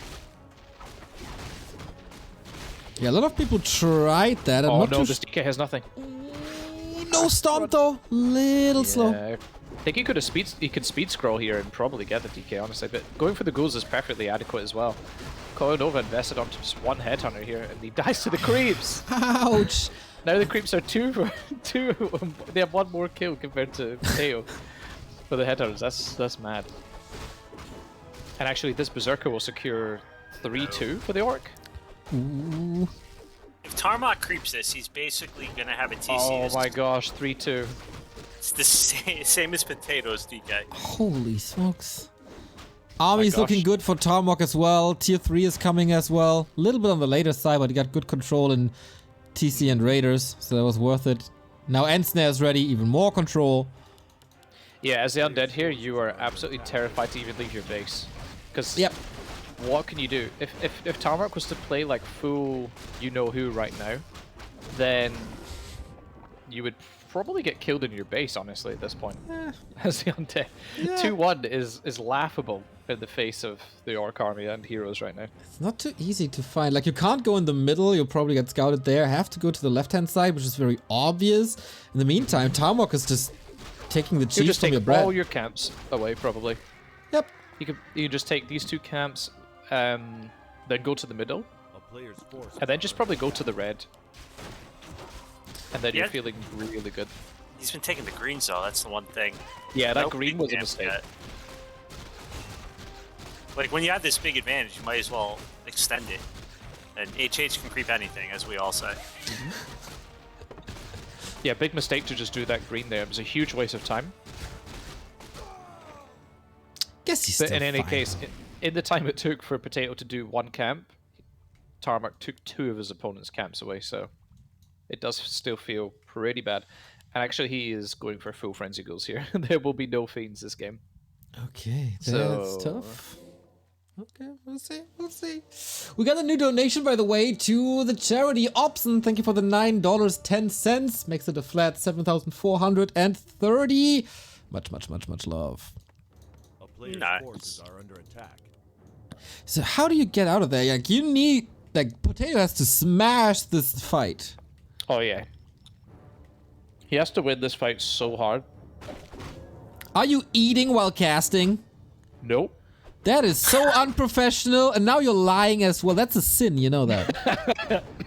Just label an ASMR stream. You're good. I know. Oh! I'm super professional. 6 stomp onto every ghoul, basically. He'll scroll pop, be scroll popped to the side of the undead, though. Level 2 stomp unlocked. That's I way think these ghouls are all crazy. gonna get massacred. Are they though? Focus fire looks good. Tarmok's control also. Can he start a snowball with Dark Ranger and Black Arrow? Let's hope for the best for Potato. Yeah, but you know what they say, potato. True. Tarmok at the Headhunter upgrade now as well. Can stay in this fight. Low on mana. That's a problem. Also no third hero. Goes Lodge before third hero. He Oh, that's definitely can get really that third unusual. hero. He Yeah, has yeah, three, Shadow Hunter right now would be so good. 3 raiders queued up. Oh, he can't. But Pit Lord. Whoa! I wanted All to right. raise the question here, actually. It's the GNL Grand Final. We're in game 6 out of 9, and we haven't seen a single Pit Lord yet, but now we True. finally do. What do we teach our players, Barren? I thought Right. we were supposed to make everyone PL prodigies or Panda prodigies. We haven't seen either of those heroes, I guess. Hey, we got our PL, so we're getting there. We're getting there. Yeah. Slowly but steadily, I suppose. Oh, nice steal though. But I mean, that's a consolation prize at best. We still have a level 2 DK at like 11 minutes in the game. And now the Lich has no mana. You have no mana! Shout out to Tyler 1. And yeah. This just looks extraordinarily grim for the undead right now. Pillar, Those mass frenzy ghouls just didn't do much. Player's forces are under attack. I don't think I've ever seen Pillar third versus Undead. Yeah, me neither. Possibly not. With a mana stone too. You can howl like a wolf at full moon. There we are. Nice. I think he actually dropped it on the floor. Yeah, he did. Okay, he's trying to give it to the TC. Full inventory though. Oh, Lionhorn feels so good. TC is super tanky already. Mm-hmm. Honestly, Lionhorn for me is like one of the absolute top tier items in the game, I feel. It's so weird. They only changed it by 0.5. Yeah, all remember of when a it was sudden- +2 though? Oof. So insane. That's like a free armor upgrade, +2. Obviously they nerfed it A right to player's 1.5, forces but... are under attack. Also, That's can we a- acknowledge that it does show 1.5? In fact, it will show any decimal there, like 1.1, 1.2, but item descriptions can't. Potato finally gets Oh my level. gosh, this DK is completely sandwiched. Oh, there's a lot of messy fight right now, honestly, but the ghouls are kind of getting, like, once again, just totally massacred. Time for And cleave. Tarmok's standing strong here. DK super low. Hit by the cleave and GG. Tarmok coming in as the underdog at 1300 MR difference. Doesn't matter. 1300. No. What was it? No. 160. 160. Yeah. Ah, the 1-0. Potato's actually happy. Don't worry. Oh my gosh, that would be like almost perfect. Yeah. Damn, that was pretty crazy. Puts Wildfish on top again with 7-6. They And flipping and flopping. Tarmok surprising us all. Yeah, well done, Tarmok. If we could rig this to go to the very last game point, that would be nice. You are a decent storyteller. Wouldn't surprise me. If everything. The was dulcet tones of Barren. You did say though, Tarmok is clearly playing on an AKA, just practicing and throwing Exactly. off his other AK, you know, Yep. other MMR. So there you go. I Yeah. can't trust the Germans. Here we go. Famous for their Smurf accounts. But yeah, that was not a great showing, unfortunately, from Potato. The early game was atrocious, basically, and it already feels like against Orc. Especially if you commit to ghouls, what are you gonna do to claw back the mid game? The Orc is just gonna creep quicker than you, no matter what. At that point, they're just gonna keep getting ahead in levels, and you have no fiends. Yep. It's like how do you make something happen there? So this time we're hoping for a little bit of a more solid early game from Potato, so we can actually see like a good mid to late game. And he's going for the same opener again. If you ask the chat what to do, then they will of course tell, just coil Nova, But even that... I see those comments all the time. Yeah. Of course. Map 2, Potato down. I hope he can turn this around, as you said. If he fixes this early game, there's definitely a chance for him. But gotta say, late game control by Tarmok, pretty top notch. These storms, magnificent. All the time, the heroes were safe. Not even a Shadowhunter queued or anything, but with Pit Lord, so even finishing him in style. And this is another chance for 3 big points. Because remember, if you win your series 2-0, then you get 3 points.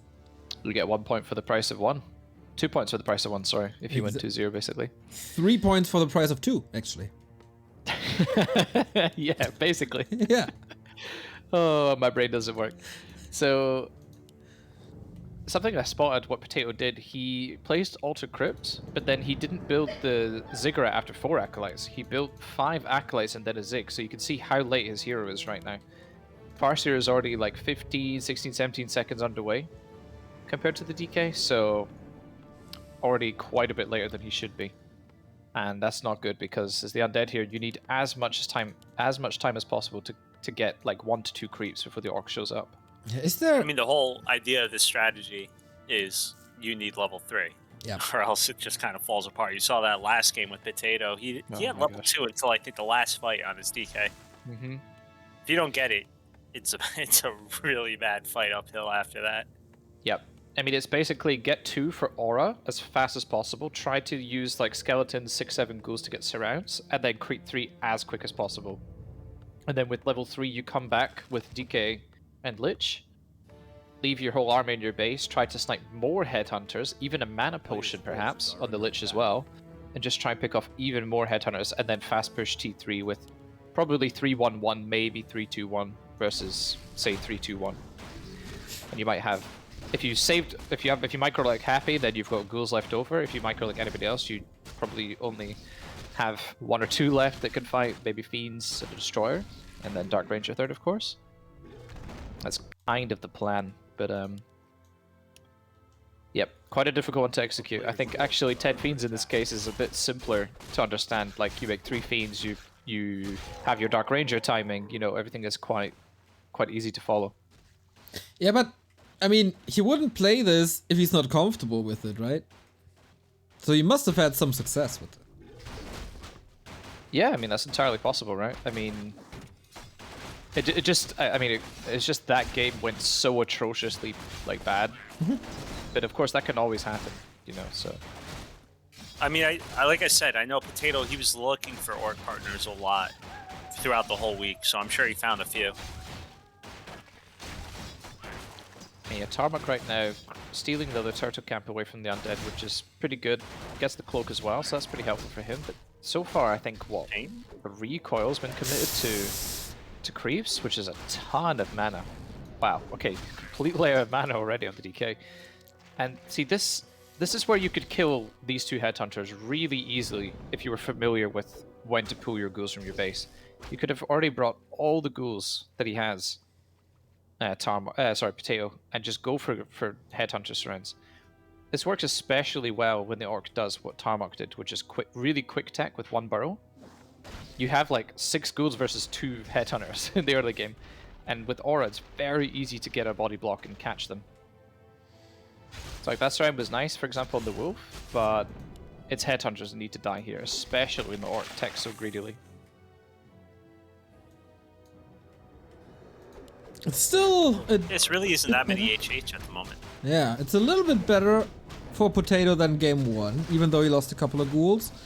He is level 2.4 already, making strides towards level 3. Tarmac's creep speed isn't as fast as it was before. Getting there.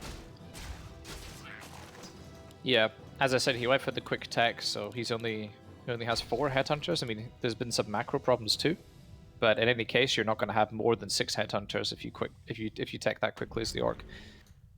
And yeah, Potato's going to get level 3 this game. So instead of getting level 3 at like 14 minutes into a game, he's going to have it by like 5 minutes in a game or something. So that's pretty sweet for him.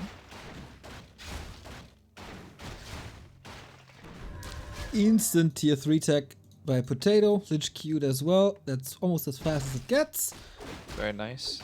And again, this is when you can tech now to T3 as well as the orc, but Tarmac forgetting in game 1 as well. Well, maybe not even forgetting, it feels like it was intentional to get the additional headhunter, the raider. How does someone in chat asked, is Tarmac, well, someone asked if Tarmac is going wyverns, and I was just thinking about that, like, I really haven't gotten ghouls early with the DK. How does that work? Like, how are wyvern good counter, or I mean, yeah, I mean, I think it's just something because it's such a new meta thing. It hasn't been explored. I think players haven't reacted with Windriders yet, but I feel like it's something they could at least try for sure. In any case, it does kind of change the dynamic of the game a lot, because as the orc you're going to be tier 2 instead with just Windriders the whole game. And honestly, if the undead also stays late T2 and makes like just 2 fiends, a statue, and web, if you micro those 2 fiends perfectly, then your ghouls will just destroy the Windriders. Yeah, that's what it's mostly. I just haven't seen the timings on this. So I was asking. I don't know if there is. I think it's definitely valid to at least try Windriders as the orc here, but they also don't really have to, because ghouls have to get stuff done before tier 2. It feels like. Like, if you haven't gotten any kills with the ghouls early on, it's like, why did you even bother with ghouls, right? You could have had fiends for the late game instead. So, again, Tarmac not teching though to tier 3 when he should have, and the undead's almost tier 3 already. Yeah, feels like this is his build somehow, just tier 3 after Ensnare. On the Wyvern build, I think it's a super fragile build. You don't want to get out with 1 or 2, you need 4, I guess, to be able to fight. And then there's Coil Nova, of course, which reduces the numbers by quite a bit. They give a lot of XP. It's very hard to hit that timing, I feel, where they're good. But plus, it's a snowball army, right? Like, it's like you win hard or you lose hard with them. Yeah, exactly. Oh, DK, speaking of losing hard. Oh, dodges the storm with the Town Ball. That could have been brutal. True, but that was a mana potion and TP committed for just a headhunter kill. That feels really bad. But the good thing for him is Tarmac, for some reason, is not teching tier 3. And the TC creeping was, of course, interrupted there for quite some time. This might be a sick timing, though. He's getting Frenzy Ghouls. That's a lot of ghouls. That's so many. Tarmac is expanding.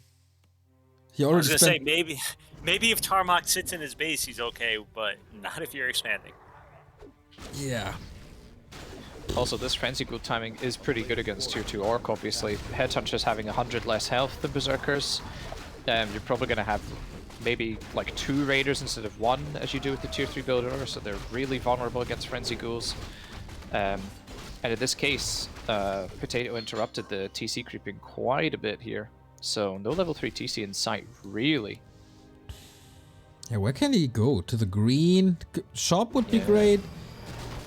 But yeah. Yeah, he already cleared most of the shop with True. the Farseer. So, and also he's splitting all the experience with the FS2. So he's really denying his level 3 by himself, pretty much. Tarmok is, unfortunately. So. Potato is gonna kill Tarmok now. Oh my gosh, this is gonna be so huge. His DR. Black Arrow though, that's not great. Not ideal, but it's only level 1 stomp, and he's trying to get it land a big stomp. Nice stomp to begin the fight. But yeah, once these... Oh my gosh, look how quick the Raider died. These head turrets are gonna melt so quick. Holy smokes, great repositioning by Tarmok after finishing the first Raider. Instantly going for the headhunters. 1, 2, 3. Chain lightning, I mean, some tools going down too, but like, look at all these medium armor units just getting torn to shreds by the ravenous ghouls. It's a lot of skeletons though. Black Arrow turning out to be pretty nice. Yeah, I think Black Arrow was legit against a level 2 TC for sure. Though he probably already skilled it before he knew that information. But anyway, the Kodo is so slow. Actually does get the eat off. Maybe a body block. Ghouls are insanely fast with Aura and Frenzy, so... Destro up. Potato, yeah, the clear destination. That's game 3. Full mana DK. Lich also queuing up a Nova in a second. That stomp. Feta stomp. Whiff. The most important stomp, like, basically left for him is just gone. And Scourge Chime's also helping immensely here for these ghouls. The few remaining ghouls indeed. Dark Ranger lining up more Black Arrow. Good focus fire. It's like a totally different Potato compared to game 1. Yeah, first game he was like a mashed potato, and now he's a firm roasted potato. Exactly. Delicious and strong. Oh, Lord. And yeah, Tarmok here is just absolutely on the ropes. The fact that he, like, look how long an Orc Expo takes to build. It's a joke. It's still not finished. It's only just finishing now. I feel like it's been building since, the Stone Age, essentially. TC gets a goner. Spoiled. Exactly. No TC equals GG. Boom. I feel like he did just the G because Potato did just the G the first game. That's fair. It's, I do that as well when I'm not happy with my game or with how the game went. Then it's just the G. Yeah, I did that. I did that against Armin my second game. I had a one game against him that I threw, so I put G. I know, I'm such a... What's the word? A paragon of virtue. Is the phrase I'm looking for. Man, look at this matchmaking. For Mr. Barren and all the other team captains. Except one series, everything goes full distance. This one so far, this was basically Nega, and then on one side Negulebos and Phoenix and Lucker and Jats are the team captains for Wildfish. They did most of the work on this one, but they did put it in front of the other captains, and we all said okay. So, shout out to them for definitely on the matchmaking so far. Flutschfinger says, Quberte, Neo, and Barren, Christmas in April. That's sweet, thank you. €10 donation by Janis Haare. Much love.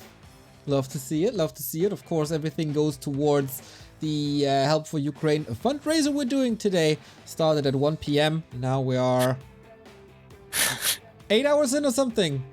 I don't know, something like that. See, you guys ask why I like to see everything, but I just like look in Superstars and Trainings chat right now, Buzzkill, because of all we're talking about on chat. Ooh, can we share what's happening there? Yeah, why not? Gotta scroll down a lot.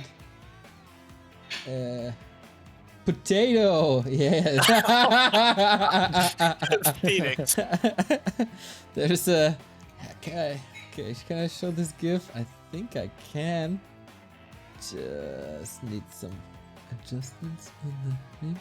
So wonderful. Oh? Wait. Potato got his race, so Potato loaded up the game random, but he actually got undead. So. Ah, okay. So we play. Yeah, well, I think the players will just be happy to continue. I imagine. Yeah. I would be at least.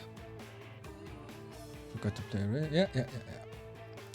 Looks good. Okay, then Who's gonna take the lead? Once again, the clan war is tied, or the grand final is tied 7-7 in this. Exactly. First to, what did we say? First to 14? Yep. So both teams are halfway there. We're halfway there. Okay, Bon Jovi in 2022. I thought you're too young to even know Bon Jovi. Oh, come on, Neo. I wasn't born in the 2000s. Almost, though. Yeah, 97. That's still 3 years off of it. I was there at the second millennium, okay? Okay. Wait, isn't it the third? Wait, am I the oldest one? I know that. Okay. I am 33 soon. Ish. Oh my gosh. Get off my lawn. 34. Close. I think for the Warcraft scene, we're still young kittens. True. Also, he said it messed up his burrow, but his burrow's gonna be late by like what, 2 seconds here? What I think, like, he is just a few seconds late because he's the one who paused while Potato just like loaded up his acolytes and stuff. I think that's more so what he meant. Because Tarmac was trying to be like a good sport and like pause and go, "Hey, do you want to read?" True. the game?" Saying that though, you know, at the start, Undead's usually about 50 gold down, so the gold seems to be correct. I think, pretty much. Yeah, it's fine.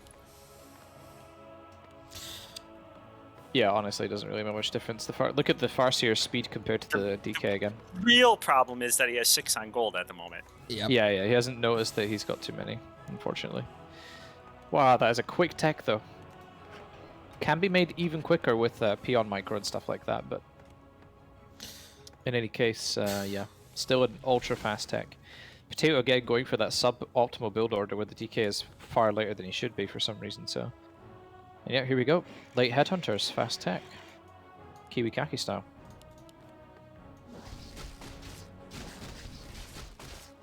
Damn, that is gonna be a fast tech. I wonder if he's going for that expansion once again, since it's failed quite horribly. Yeah, I would really like to see him just tech T3 this game, please. I don't understand why he didn't do it in game 1 straight away. It's like he got... What, Ensnare basic? A Raider and Ensnare. Plus like a Headhunter or something before tanking, but there's no real need. You can afford everything simultaneously.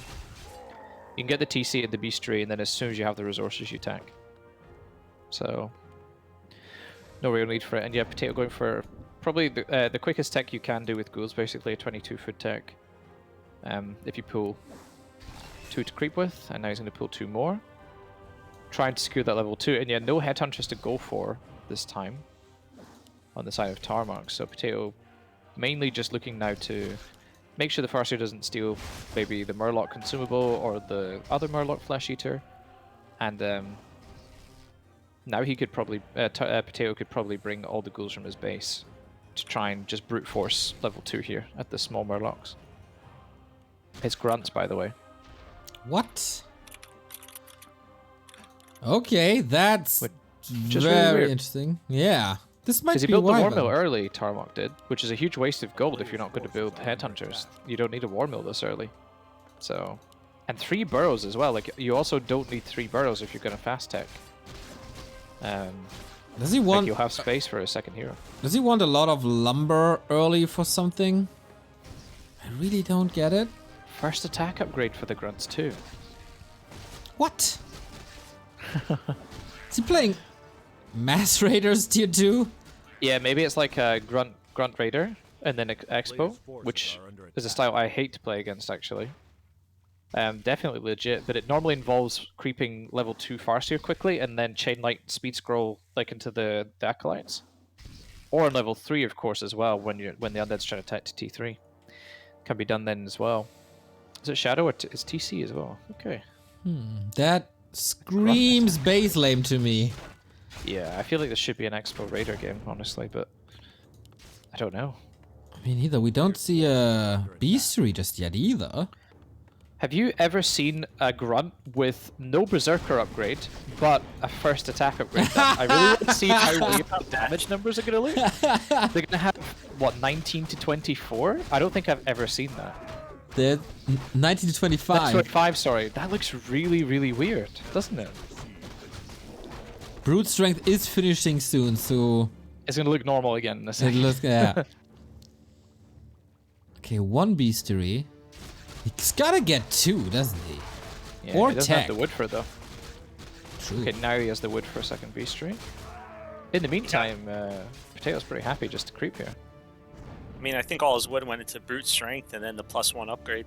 True. Yeah. There we go. Now it looks normal. 22-28 Chads with 800 HP. Honestly, grunts are insane, man. What the heck are those stats for a tier 1 unit? And, yep, Potato on the way to T3, which started as well, pretty much coming out in about 10 seconds. Slaughterhouse down. Still no level 3, though. I feel like he's had all the time in the world to creep, but he's still not level 3 somehow. But he did do like all the available camps pretty much. Gonna find Tarmok here after Tarmok already secured the Mana Stone though, which is pretty sweet. Speed scrolls around. Whoa, whoa, whoa, whoa! Glitching What's happening here? through it. He's just turning I don't know around. what's going on here. Sees the opportunity. Boom. Cooldown. A player's Okay, forces I don't know what that was all about. That was kind of strange. It's like he was gonna go for a surround, but then he was actually just going for the creep. Yep. But he didn't get the creep. He's not level 3. Okay, Lich coming though, so that's a bit more dangerous. And it is 1 beastry Grunt Raider with 2nd attack upgrading coming already. I have no idea what this is Honestly. supposed to be. No, I don't know. But hey, he's gonna make it work, I guess. But it's a little easier for Potato to play against than expected, probably. Yeah, Potato's starting with the Fiends now instead of just going with the Ghouls, because Grunt vs. Ghoul, not the greatest. Or Ghoul vs. Grunt, I should say. Saying that, if there was a game to ever play just Mass Frenzy Ghoul Destroyer, it's this against like Grunt Raider. It's Oh, yeah. very strong against that yeah. strategy. I was thinking about that for sure, but I would play like that rather than Fiends, because actually Fiends are so easy to kill with Grunt Raider. It's just scary running into all that with the Ghouls. Sometimes you just don't always You need feel so insane confident. splitting. You need That's to move why- ghouls in box drag to groups so you don't get stomped and everything. And you know, Yeah, you have to that's do what that with fiends normally, but that's so difficult. But at least with frenzy ghouls, they're so fast that you can actually move them around pretty easily. But fiends are just Yeah. awful to have to micro like that. There's I mean, a- the destroyers are would just eliminate the grunts, but they're not that great versus the raiders. That's where Yeah. the ghouls would come in. Yep. There's a Torrent Totem coming. He's playing Radar gosh. Walker. Walls is this 1.26? Yeah, looks like it, huh? But even then Also it was tier 3 with Blade Master. No, I know. 1.26 was we still see that sometimes. The Tri Hero. Carson plays on his stream all the time. He's like, I don't want to play Headhunters against Undead, so he plays the old Blade Tri Hero Raider stuff, which is cool. Okay, fight before Destroyer form and Frenzy and the 3rd hero. This is Yeah, pretty much the worst timing. for Total Potato. anti-timing. Yeah, Yeah, total but- anti-timing for Potato. I think Potato still It's getting owning though. something. I don't know. He's getting value for sure, but it was if he just waited a little bit longer, it could have been so good. And also, why does he have no statues? I'm so confused right now. Feels like both players have like some severe issues with their build orders. Nerves. Because where are the statues for the undead? How does he have destroyer form but not a single statue? Maybe it was supply blocked or something. TC trying to stomp his way out. Coil. No, the Lich range. Oh, No need for a coil when you have a Lich like this. a +5 lich. Oh my god. Oh my god. He's gonna coil him and kill him, isn't he? Yeah. Just throw the coil, man. Oh. And Just there keep we chasing. go. The shocky coils. They're coming. Yeah. My boy Manuel. Boop. Whoa! Farewell. Ouch, that was so expensive. I can see Tarmok tilting quite a bit right now. Yeah, I mean that was just rough. I mean Potato was still in the supply deficit here, which is pretty funny.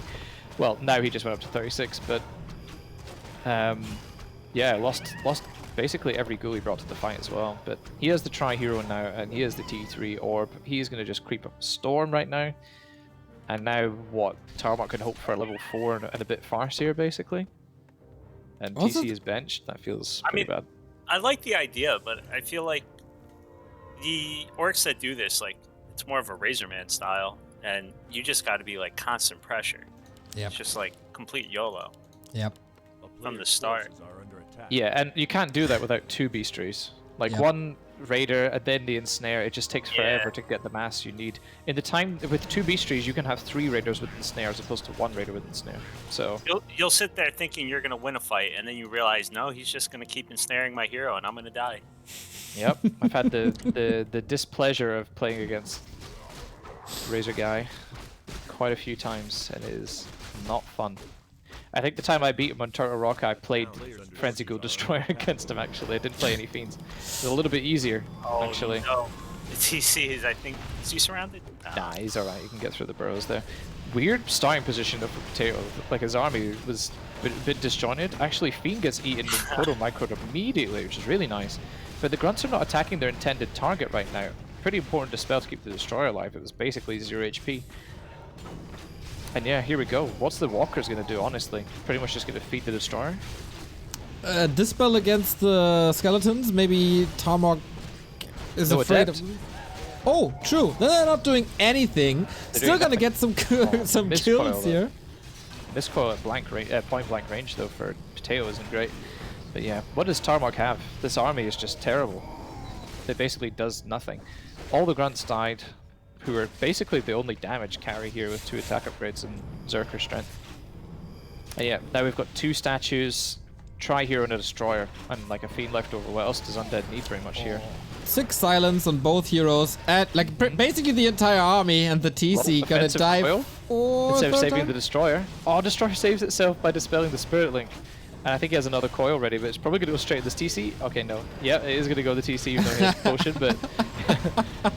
oh, no. There. Nova, Farewell, my GG, Potato. Potato takes the series, and with that, Superstars in Training take the lead, 8-7 now, winning 4 one-on-ones in a row. Tarmok said, I achieved my goal, I got a map with the MMR difference given. That is quite a big success for him, but in the end, Potato takes it, and all that practice pays off. I Full love side. how Penguin wrote... Oh, sorry, Barren. No, go for it. Penguin wrote, Quberte looking at this 20-year tried and trusted Orc army. This army is just terrible. I mean, it wasn't quite all together. And also, like, 2 really early attack upgrades. And also wrong heroes for that, but yeah. Not fantastic, I'm afraid. Should have stuck with the Hedge Hunters, bro. They are God, you're even going hedge hunters. The effects of AKM. I know. He is quite an influencer. He does everything he does very, very well. So what does True that that. mean? We got Buzzkill versus Guru now, I think. Yeah. Oh my. I am super hyped for this. I know both of these guys. Both of these guys beat me. 5 gifted sub by Potato69, celebrating his victory Nice. here. Hey, and even given one to his captain, Nega Nebulous. Yeah, one went to Nega, one went to Cageman, who is also a pretty active participant in the gym as well. Cool to Yeah. see. Also at War3 Champions, Cage is growing his influence on the Warcraft scene. Sliding Also into on my... Team Six. Oh, okay. Yeah, Black Sword, that is Barren. I don't know why he let me on, but I've been good boy so far. Is it true so far? We still got a couple of games to cast here, of course. It's Jay. Thank you for the 2-month resub. It's my boy Jay. How do you know it's your boy Jay? There's so many Jays. I'm a Jay if you want to. So am I. True. Nick, you're not Jay. Get out of here. Rip. Skedaddle. Mango, thank you for the sub. Tier 2 even. Much love, brother. 2-year resub with tier 2. That's amazing. Better split for us, of course. Yeah, what was I was about to introduce this next match. Guru and Buzzkill both hit me bad in our games. Everybody was anticipating this match between me and Buzzkill, and I was so confident, and then he smacked me. That was rough. Guru, he definitely has the capability of taking him down. Sweet. I look forward to it. What race does Guru play? Undead. Oh, Undead Night Elf. Nice. Mhm, I feel like mhm. all the Undead matchups are really fun to watch. At this point, like some of them are not the best to play, but watching them, all of them feel great to watch. Even Undead Mirror is hilarious to watch. That is true. Except if it's- Terrible to play, but really terrible. So you hate But- to play against Orc, you hate to play against Undead. What do you Yeah, like even? I like Undead Human, Undead Night Elf for sure. Both good matchups to play. Though I hate humans that just lay my acolytes non-stop. That feels terrible. Zeppelins, tank drop Zeppelins. Yeah, just tanks really. Okay. Feels yeah. bad. But no, like in general, Undead is not very fun to play. Like it is in theory. I think against Night Elf it still is quite fun to play, but again, because that's become such a macro-orientated matchup with Keeper, it's less enjoyable than against the Demon Hunter Naga meta. I actually do like playing against Orc. I like the matchup in terms of trying to be good at micro, and even though it is very hard, I think it's fun to play as well. But it is frustrating because when I random Orc against Undead, it's pretty easy. Yeah, I can chill and collect my Mamar, but anyhow. I'm currently messaging with Guru. Sure. For some reason, his BNet's not opening. That's super odd. What do we have to do? Like install Hamachi? Sounds like it at this point. List checker? Let's go. Thank you, Mission Micro, for the 20-month resub. 35, actually. Pretty insane. Team Pain Train. Let's go. I'll go for a smoke, and I leave the channel to you two guys. Nothing can possibly go wrong. That's a terrible idea, Neo. What are you doing?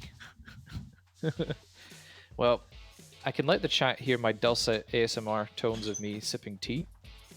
Me and Barren can talk some shit, I guess. Who? You said a bad word? Yeah. I'll let you sorry, help myself. Also in the background. Like, so if Chad has any idea why... Well, like, my first thing was restart. And Guru said I tried restarting. What's wrong? Did the... Battle.net won't open for him. Not W3C, but Battle.net. Like the application, you mean? Yeah. That's really strange. I'm like, I don't think I've ever had that problem before. I know. If he Mysterious. restarts, I mean, if he reinstalls launcher, I don't know. Now the window is loading. Maybe we got a game? Maybe? Dude, it's so sick that our previous 4 series are all 2-1s. It's been going good. The problem is they're all going Sit's way at the moment. Yeah, true. Actually, oh, that's crazy. All 2-1s were clinched for Team Sit right now. That's pretty cool. But so- Nether from Wildfish, though, did get the 2-0, which is pretty cool. This is the last live series. What happened was we tried to get as many live series we could today, but obviously we needed them in order. And we were lucky enough that we got 5 live series, 4, one right after another, and then one a little bit earlier from an Australian. You know, I think it's like middle of the night for him right now, so he probably went to sleep. But yeah, the rest are going to be replay casts.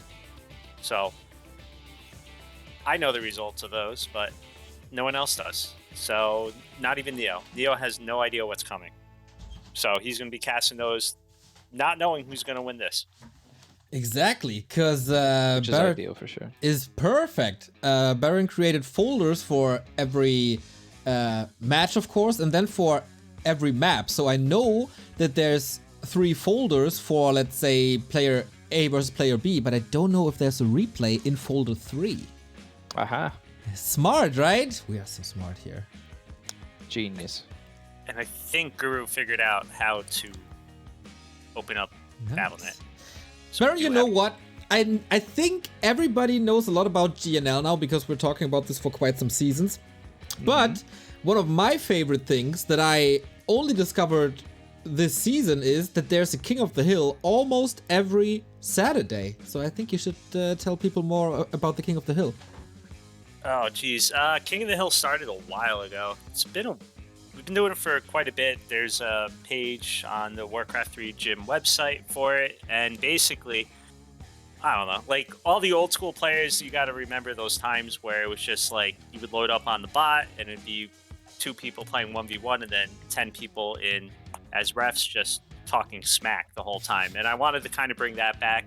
So people in gym, we all just sit in a voice channel, or at least a few of us, some of us sit in Twitch chat, and we just talk while there's a best of 1 King of the Hill happening. 3 different groups, depending on skill level, and pretty much anyone can play.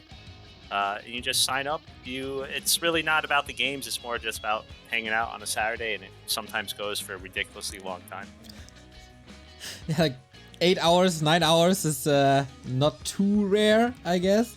And the challenger can always pick the map, so you do have an advantage there. It's a very, very cool dynamic and super fun. I think I participated in the past 5 or so. Yeah, I gotta say, shout out to I'm a Panda for always hanging out. I mean, Tori also hosted, but I'm a Panda's been here like every single week for a while. He's right there with me for literally all 8 hours. So it's pretty much me and I'm a Panda running King of the Hill. And he's also been hosting while I've been taking all my amazing vacations with all that stream money. How was your vacation, Barren? Oh, very nice. It was New Mexico, so it was a lot of just hiking. Did you go with somebody, by the way? Just family. Oh, So it was that's good. nice. Which I will also put out here real quick, though. I do want to do a King of the Hill for better players. If you're in gym, I'm trying to aim it towards gym. You know, there's a lot of good players in there, including Quberte. So it includes Quberte. He knows about it. I want to do a King of the Hill for better players. You know, it'd be the same type of format. I put a little bit of money on each game, but it definitely adds up over time. You know, like just for one event, I want to do more of them, but like I could put $200 up and things like that. So if you're interested in that, PM me. Sweet. There you go, guys. Sign up, get in touch. Barren will do all of the scheduling work for you. Kill me. Yeah. We're still waiting on Guru, I think. There's something with his, I don't know, his app. I'm not sure exactly. I have nothing else to do anyway, so we won't let anybody wait either, because that is, as you mentioned, the last live game of the day. Not the last game, live game. So maybe a little plug here. Tomorrow at 1 p.m, Remo and I will be casting 2 players as well. Probably not as good as the players you'll see here today. Pretty unknown players. The one is called Happy, the other is called Lin. Undead versus Orc, if you're not familiar with these 2 players. Should be fun as well. So if you can't get enough Warcraft, we're back tomorrow at 1 p.m. That sounds amazing. I will definitely miss that. I'll be working. on a Sunday? Yeah, I work every weekend, man. Why? But because I work as a housekeeper in Coaching hotels. at GNL You does always not work apparently weekends. pay the bills. I know. Need to grow my stream kappa so I can retire. So you worked as a housekeeper for a year while not living in a house? Correct. That's Yeah, something. That's pretty much. that's something. Bizarre, I know. But well, what was I gonna say? Guru is here. Oh, Nice. good. I like his destroyer profile pic. That's nice. I haven't even unlocked a destroyer profile pic for my account. I had to Phoenix. settle with the sapper. Phoenix played until he had the BM icon. Oh my god, he literally has almost more games of Warcraft than I do. That's mad. How many games do you need for the distro? Wait. 250? They're Yeah. they're 250. we're 250 ready, by wins. the way. I mean, I'm always ready. So Ready, Yeah, Neo? yeah. What? Yeah, of course. Wait, you don't have the distro picture? I have the distro picture. Dude, I only have 212 undead wins on my account. How many Smurfs do you have? 0. That's a lie. You told us about your Smurf already, no? Yeah, no, but that was only given to me for season 11. Aha. So, Aha. Okay, here we go. You're just lying. I know, I'm such a scumbag. Yeah, are you I miss GSP on Reddit by any chance? No. I also don't hang out on the Warcraft. I take it that's the Warcraft Reddit. Yeah. As well, you're. Yeah. I've only been on it once. It was a mixture of like new race, but in Spanish, and it was all like What? the videos with like new races, like Burning Legion and Naga, and it was all like Oh Spanish no. videos. Okay, not that, but the WC3 Reddit. Oh, I've been on the wrong one then. Yeah. I've probably been on the wrong. I actually never visit the correct one then. In that case. Now you know. It's yeah, you're not missing too much, I guess. Anyway, we are missing out on a little bit of in-game footage because we got Guru versus Buzzkill. My MMR range roundabout, both at around 1400, and both kicked my ass. We got Buzzkill for Superstars in Training. We got Guru for Wildfish, and for the first time, Wildfish needs to catch up. Superstars in Training took the lead after 4 wins in a row. So let's see if Guru can do it. He defeated me with Crypt Lord in Mirror. I have not seen him. Oh, I did see him play in not Mirror. I think Buzzkill has a chance. He's very, very solid if he's not losing his Engine of War. Yeah, he has a bit of a propensity for that, and does love a Demon Hunter though, which is always exciting. Yeah, So, I do know a little bit about what these guys have been up to. So, Guru has been, he's a quieter one. Buzzkill, everyone knows Buzzkill, but Guru's been a little bit quiet. But he apparently has been talking with Paz about this matchup, and Paz gave him some tips. So, the Night Elf is giving the undead tips. And on the other hand, Buzzkill has been talking to plenty of people. I played a few games with him.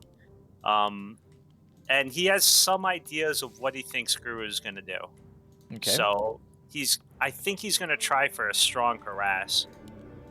That was the one thing we were talking about. So I'm gonna be curious with that, how his DH harass goes. I just learned from Buzzkill how to creep this camp. Thank you very much, Buzzkill. Appreciate that. Literally don't know how to creep that camp. I always I build the Agent of War on the bottom side, and I could only lightning shield 2 of the creeps. So what's the secret? Oh, there's no secret. You just have to build the Agent of War in the right position. Okay. I always build it I build it the wrong side so that when I get the lightning shield, the Ogre Warrior has moved so much that you can no longer hit all 3 creeps with the lightning shield. Also higher risk as well of messing it up on the wrong side that I do it on too, so thank you, Buzz. Appreciate that. Interesting way to creep this camp by Guru. Takes a long time. Demon Hunter's not already very good. there. Exactly, and there's also still a chance. Oh, nice lasted for Lightning Shield. Gotta be so careful about that. Yeah, I think he's okay now. It's not going to get triggered. Oh my gosh. My gosh. The 2 ghouls very hurt, and there's no coils. I think Buzz could probably have pressured one of those ghouls a lot more. Oh, he might get this kill here. There's no cold tower in the base. Okay, a little bit too scared to go in, unfortunately. I really burn on the way out. I really like that Guru wants to go for an expansion. I'm not too sure if it's the right time to creep first then. Yeah, he was trying to go for a delayed expansion, but one thing Buzzkill has been working on is watching for the expo, and you could see he pulled 2 wisps. He's really right away. watching that expo right now. There's 2 of them. Yeah, he thought either that was going to be one of the plays that he thought Guru was going to do. I won't say the rest because I know there's plenty of people from Wildfish listening, but Buzzkill had some idea what Guru was thinking. Yeah, if you play Buzzkill straight up, he's really, really, really good. If you cheese him a little bit or go for mass with expansion style, he felt a little lost when I played against him. Yeah. So I think it's the right approach by Guru, not knowing that Buzzkill got a lot better against this apparently. Yeah, I mean, for the Night Elf, it's absolutely crucial that you get some good detonates, and that you, of course, are aware that this is even the strategy the Undead is playing, because I've seen a lot of Night Elves just show up really, really late to the Undead Expo and not harass it at all, basically. But Guru is the one that feels a little bit lost here, unfortunately. This Expo is incredibly delayed, and I think he should have been teching a while ago. Yeah, I was gonna say that's the one thing you gotta really, as the undead, you gotta practice that too. If you're expo, you think it's not happening, you gotta just hit that tech button right away. Yeah, 100%. The more you kind of dilly-dally on a decision, it can cost you the game, because in the end, your tech will be too late and you won't be able to win the game. Nice round though. No dust, unfortunately. Wait. He could have hidden himself with the Yeah, cloak. he could have just cloak shadowed. So, I mean, like I said, I played Buzzkill a few times, and I kept surrounding his hero. So, one thing was, like, you just got to make a decision sometimes, you know, like TP out or don't TP out, things like that. So, I don't think he really saw the cloak. I think he was just like, you know what, forget it. Yeah. I'm not going to waste my moon juice. Yeah. But he definitely could have stayed longer on that one.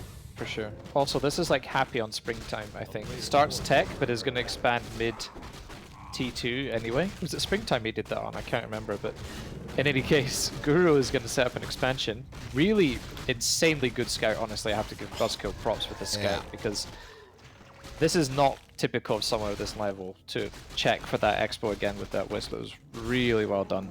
So he is aware that there is an expansion attempt. That dispel actually helped Guru, though, a little bit. It made the creep easier. -5 armor. True. Got Did get rid rid of of the interfire. Exactly.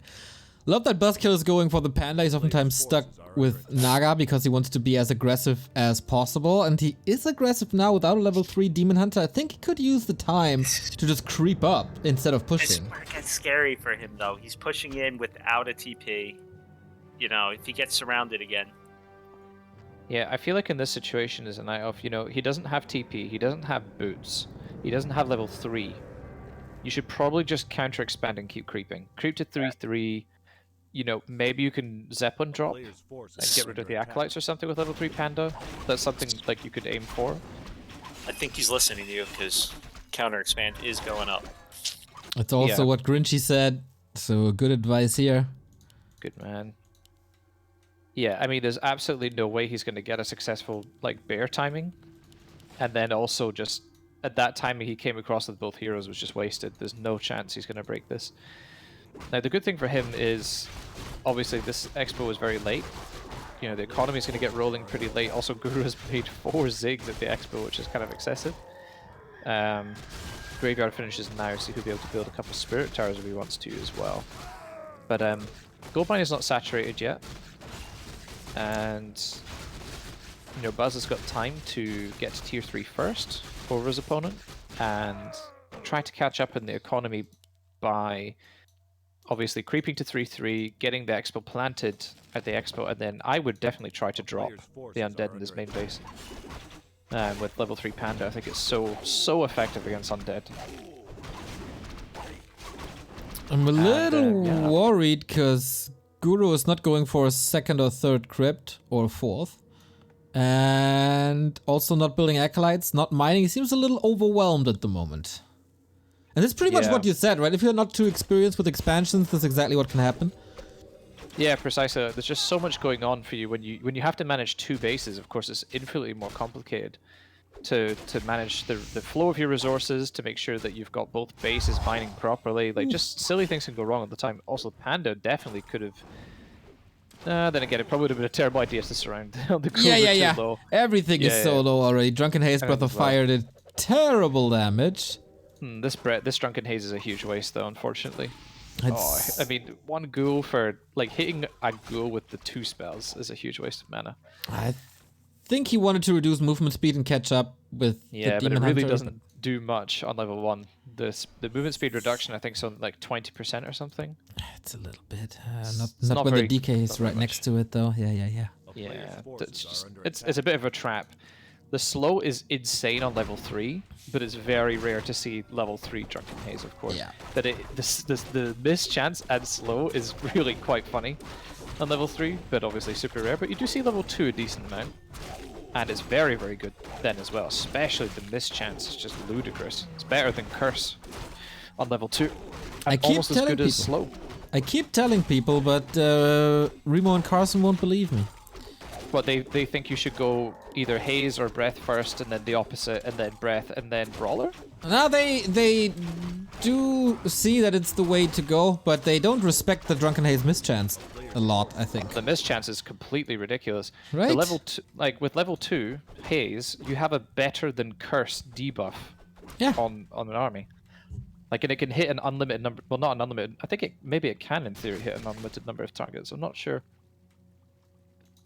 I think it can actually. I think there's no cap on haze. It's just the breath obviously has a, I think, 8 unit cap, maybe 7.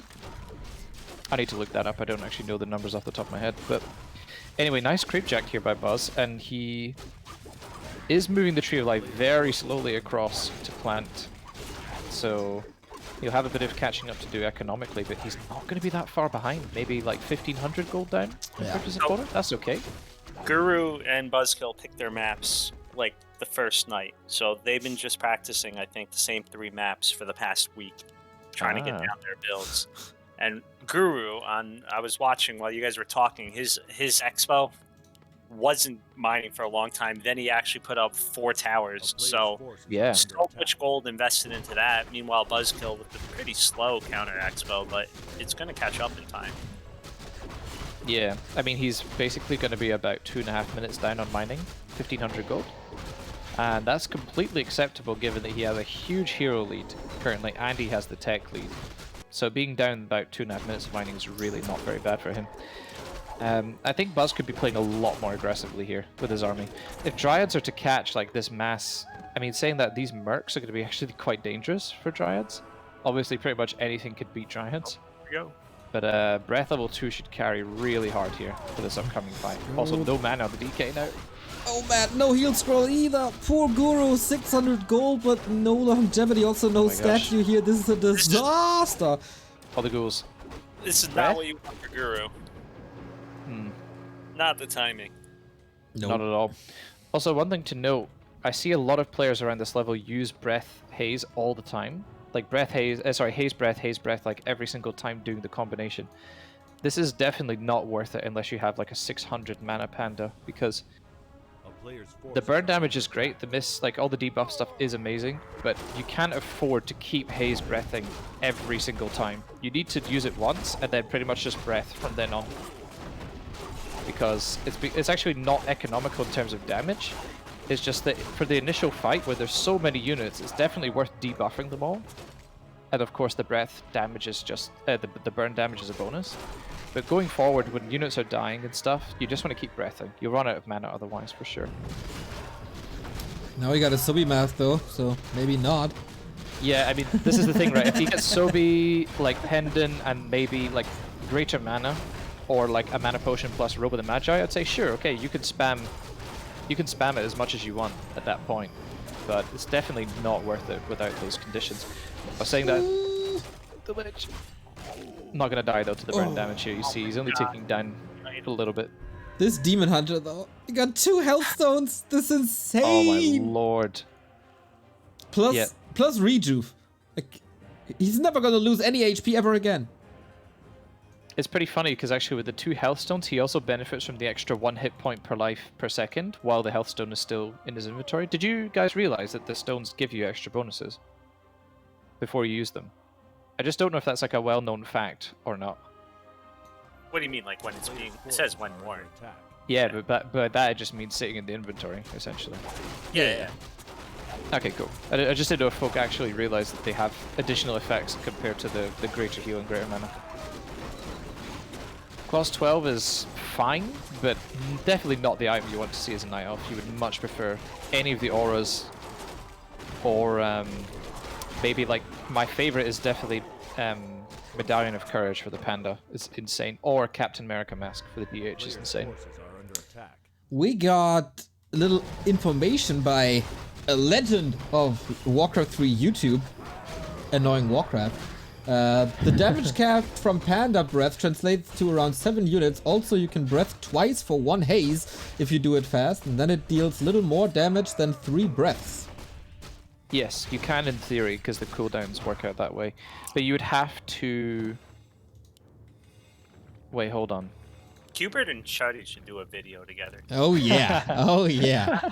The amount of random facts that can come out of that one. Wait, so you're saying over the course of 1 haze debuff, you can, if you haze breath, like as fast as humanly possible, you can still set the units on fire again with a second breath. Yes. That's really cool. I've never seen it done though in a game. Oh my god, I knew something you didn't. I didn't know that was possible, but I've also never seen it happen, to my defense. But wow, double destroyer morph here, and actually 2-1 fiends against the 1-1 of Buzz, so that's pretty sweet. And level 4 Panda here with the Mana Panda is going to be a pretty huge carry. Destroyers immediately being focused by the Dryads. It's going down with me, Michael. Oh, the ended timing, no statue on the ground, and morphing it again.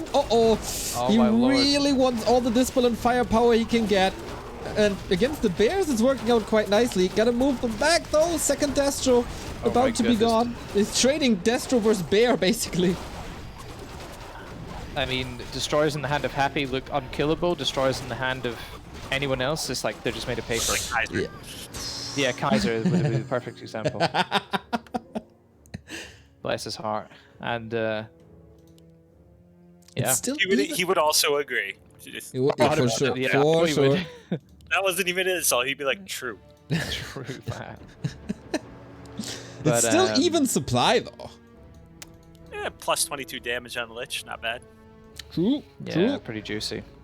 So that's double clause 12 then, right? Yep, both players with clause 12 right now. Obviously for the undead, that is way better. I think, obviously DH with clause is cool. Like, he is an insane damage machine, but auras are just so much better on Bear Giant, for sure. I think as well, as I said, for the Panda, Medallion of Courage is so good with 5 strength and intelligence. It's just ridiculous. Have you ever played a plus 30 damage DH at level 4 when you're going mass arcs? Because it feels really bad. True. I can recall a game where with Roar I had a plus 40 keeper and like a plus 35 DH. Just had pure damage items. I think it was last refuge. I had double clause 12 or something.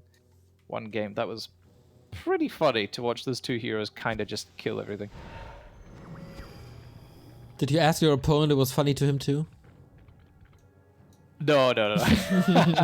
But so by the same token, I recall a game versus a human who played Griffins, and I played Blade first, and he had Expo, and it went to a really long game with like Alchemist third, like kind of grubby TH times. And I think my Blade did like a 460 crit. Wait, did he just coil the frog? Wait, what? Did he hit the frog? Yeah. Does that work? I never knew. Of course, you can coil or anyway. Let's see. First destroyer going down here pretty much immediately. Bear's being focused, but without destroyers with mana, what could he do against the bear onslaught? Breath is just decimating the fiend backline. Oh no, the next breath is gonna be so hard, but I guess the cooldown is on. Yeah, he gets level 5 though. Plus shot control. 11 XP from level 5 on that Panda too. Oh my lord. Ouch. Panda is just insane. Buzzkill, it feels like this guy has no nerves. Whenever pressure is on him, whenever matches are important, this guy delivers. Yeah, when I speak to, I mean, if you've spoken to Buzz ever in voice chat, he's just like a super chill guy. Like, very, very, like, chill and level-headed. In chats, he can be a little bit riled up, but when speaking to him, he's always relaxed, and I feel like he's always in a good spot when he plays these sorts of matches, for sure. Unlike me, I get terribly nervous when I play on stream. Oh yeah. There's a reason I host things instead of play them. Yeah. I mean, I could even get Barren to play CGs against me to practice. He doesn't want to play me. Which makes me a sad panda. Because it's painful. Yep. Oh, come Very on. painful. It's even painful when you coach me and support me. I can't imagine playing against you. What better place to bring up this quote than in front of 1,000 people? Quberte once told me I should play ghouls more. But not because I'm a good ghoul player, but because I'm bad with fiends. Oh my god. I forget how brutal I've been towards you, Barren, sometimes. Tuning into your stream like you've been streaming for like 5 hours or something, I'm just like, bro, you should play ghouls more. It's like, oh yeah, thanks man. It's like, no, because you can't play fiends. Pretty much. And it's like, yeah, that's true. So, nah, it's all good fun. I do respect Barren as a player. nah, I swear. I love it. I just have fun with it. On my worst side of me. Oh my god, there are so many bears and this army is just terrifying to go against.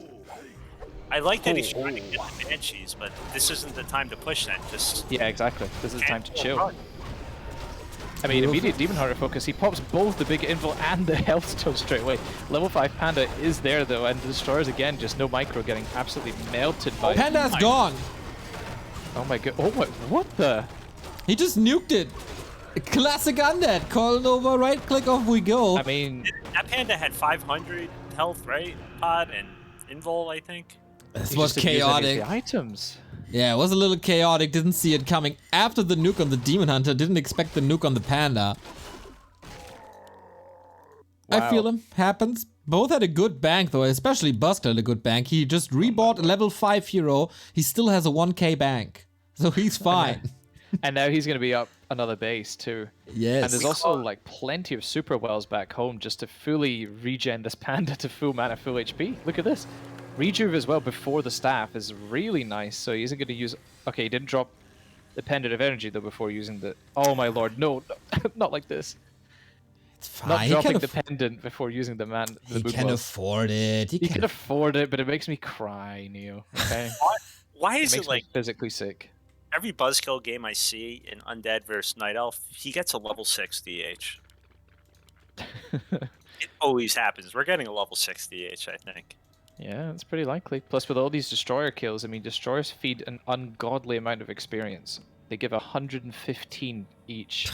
That's ridiculous So- for like 20 damage they do. I know. All they do no damage, Kappa. So, It is true. all right, here we go. Fiend's getting caught in a horrible position here. Not enough Banshees here for AMS. I think a curse went out even there. Yeah, one curse on the bear at the back. Yeah, pretty much forced into a TP is our boy Guru. How much money do you think Guru's spent on TPs this game? An ungodly amount. 1400, I think. I mean, 325 times what, 5 so far? I Or don't 4? even know. Too many. Yep. The first one is for free, so gotta subtract that. That's a 4th or 5th though. I haven't been counting, but it's something like that. Do I you mean, know Buzz really at this point should be 3-3 as well, upgrades, like with so many resources. He could be 100 food 3-3 upgrades. But, Getting there. Yeah. Getting there.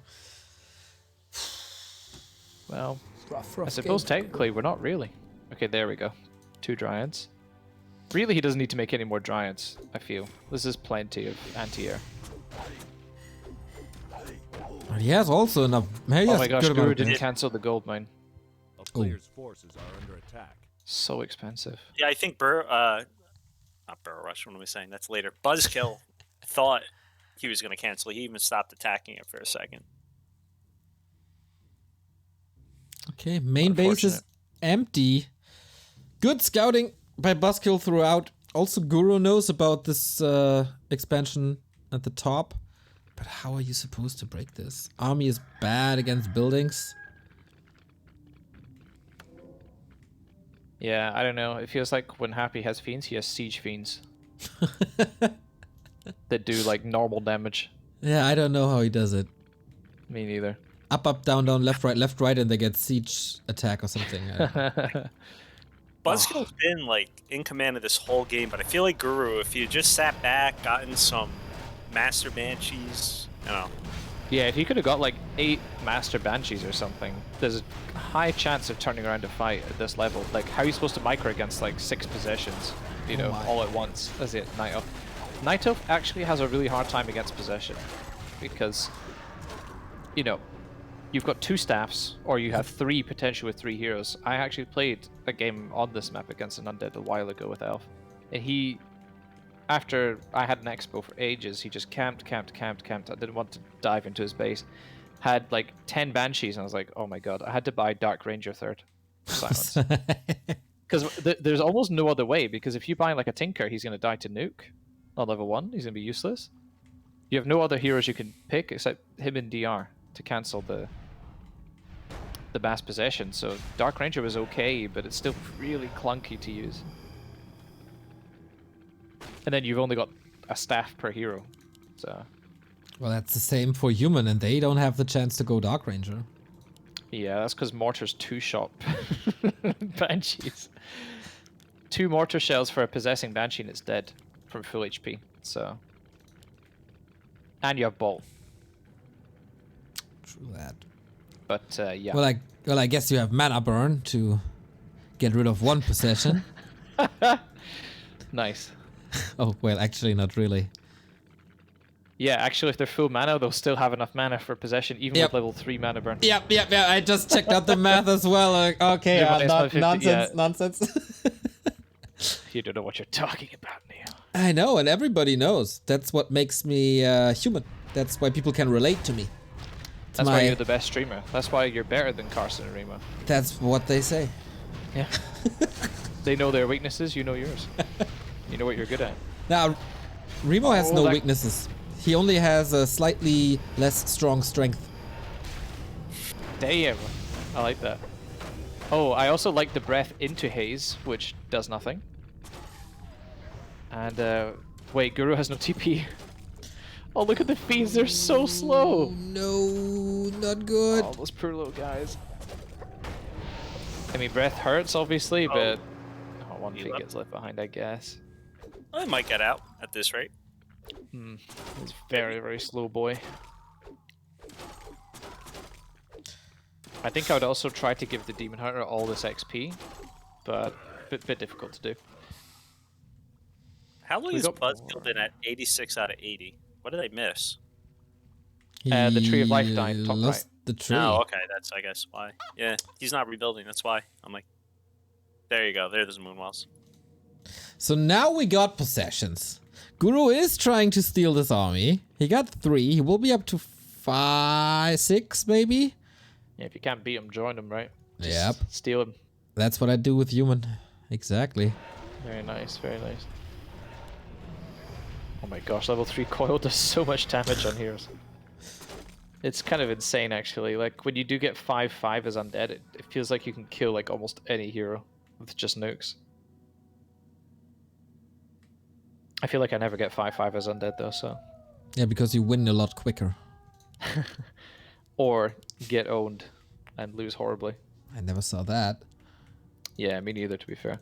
Well, I did see your game against Armin. That was brutal, but... The first game? Yeah. Yeah, the first game, as I said, was just terrible with the ghouls, right? There was nothing I could do after that early game. It was already pretty much lost. Second game, though, was I was winning pretty hard, and then... Oh, yeah. Through horribly. But, yeah. God. So sad. So there's only 1 staff available. This could potentially be risky. But yeah, look at this. There's 4 possessions ready. Oh my gosh, the Demon Hunter. He has CPU scroll. But wait, he doesn't have staff of prez on the panda. There's a mana potion. Demon Hunter. No! It's gonna live. But no, he's not. Dude, I was Barren, I'm like, are you kidding me? your caster curses are out of this world, Barren, man. That's impressive. Come on, Buzzkill. What the hell was that, man? It was a Buzzkill move, that's what we call it. Wait, now it's called the Buzzkill. Oh my gosh, this DK though. Yep, we can't save himself. No way. Level 6. What the hell? Earthstorm fire. Let's go. Oh my lord! And a single possession is going off right now. Yeah. Wait, Guru's 40 food already. In like 2 seconds, he went from like 60 plus food to 40. That's so I think crazy. Guru got confused. He's like, wait, I can kill the DH? Are you kidding me? Now Oh, come the possession. Stolen, though. Oh, Cyclone against it. Oh yeah, Cyclone. Sorry. Everything is dying for the undead. It's just sad to see. Not if you're a Buzzkill fan. Double kill indeed. Oh man, I felt like there was a slight chance for Guru to still turn this, but yeah.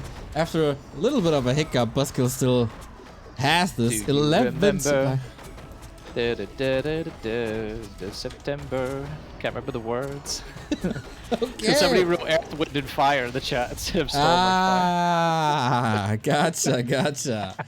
1-0 for Buzzkill for the first time. We got a 2-point lead for Superstars in training. 9-7 it is now. Sick.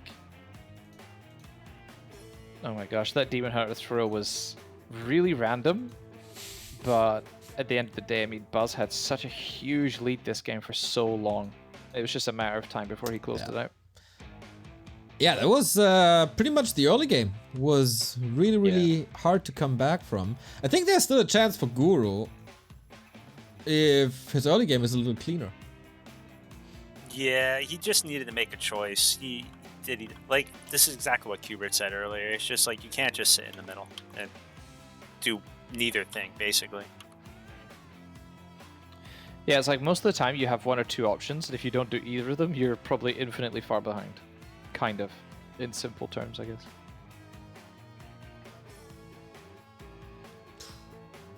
Rough. Buzzkill needs a moment. Buzzkill needs a moment to recuperate, yeah. Of course.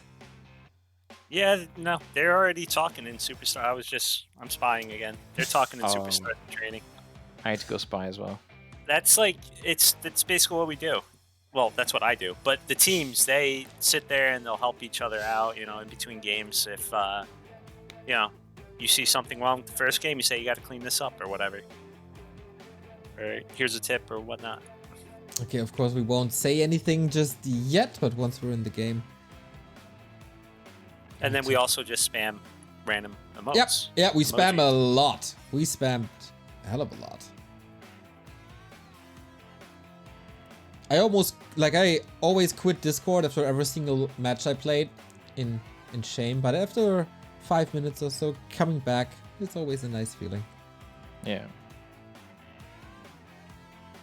Yeah, I don't know what it is. Like, Sythren somehow figured out how to make like a cult out of Clutcher Kick. Yeah.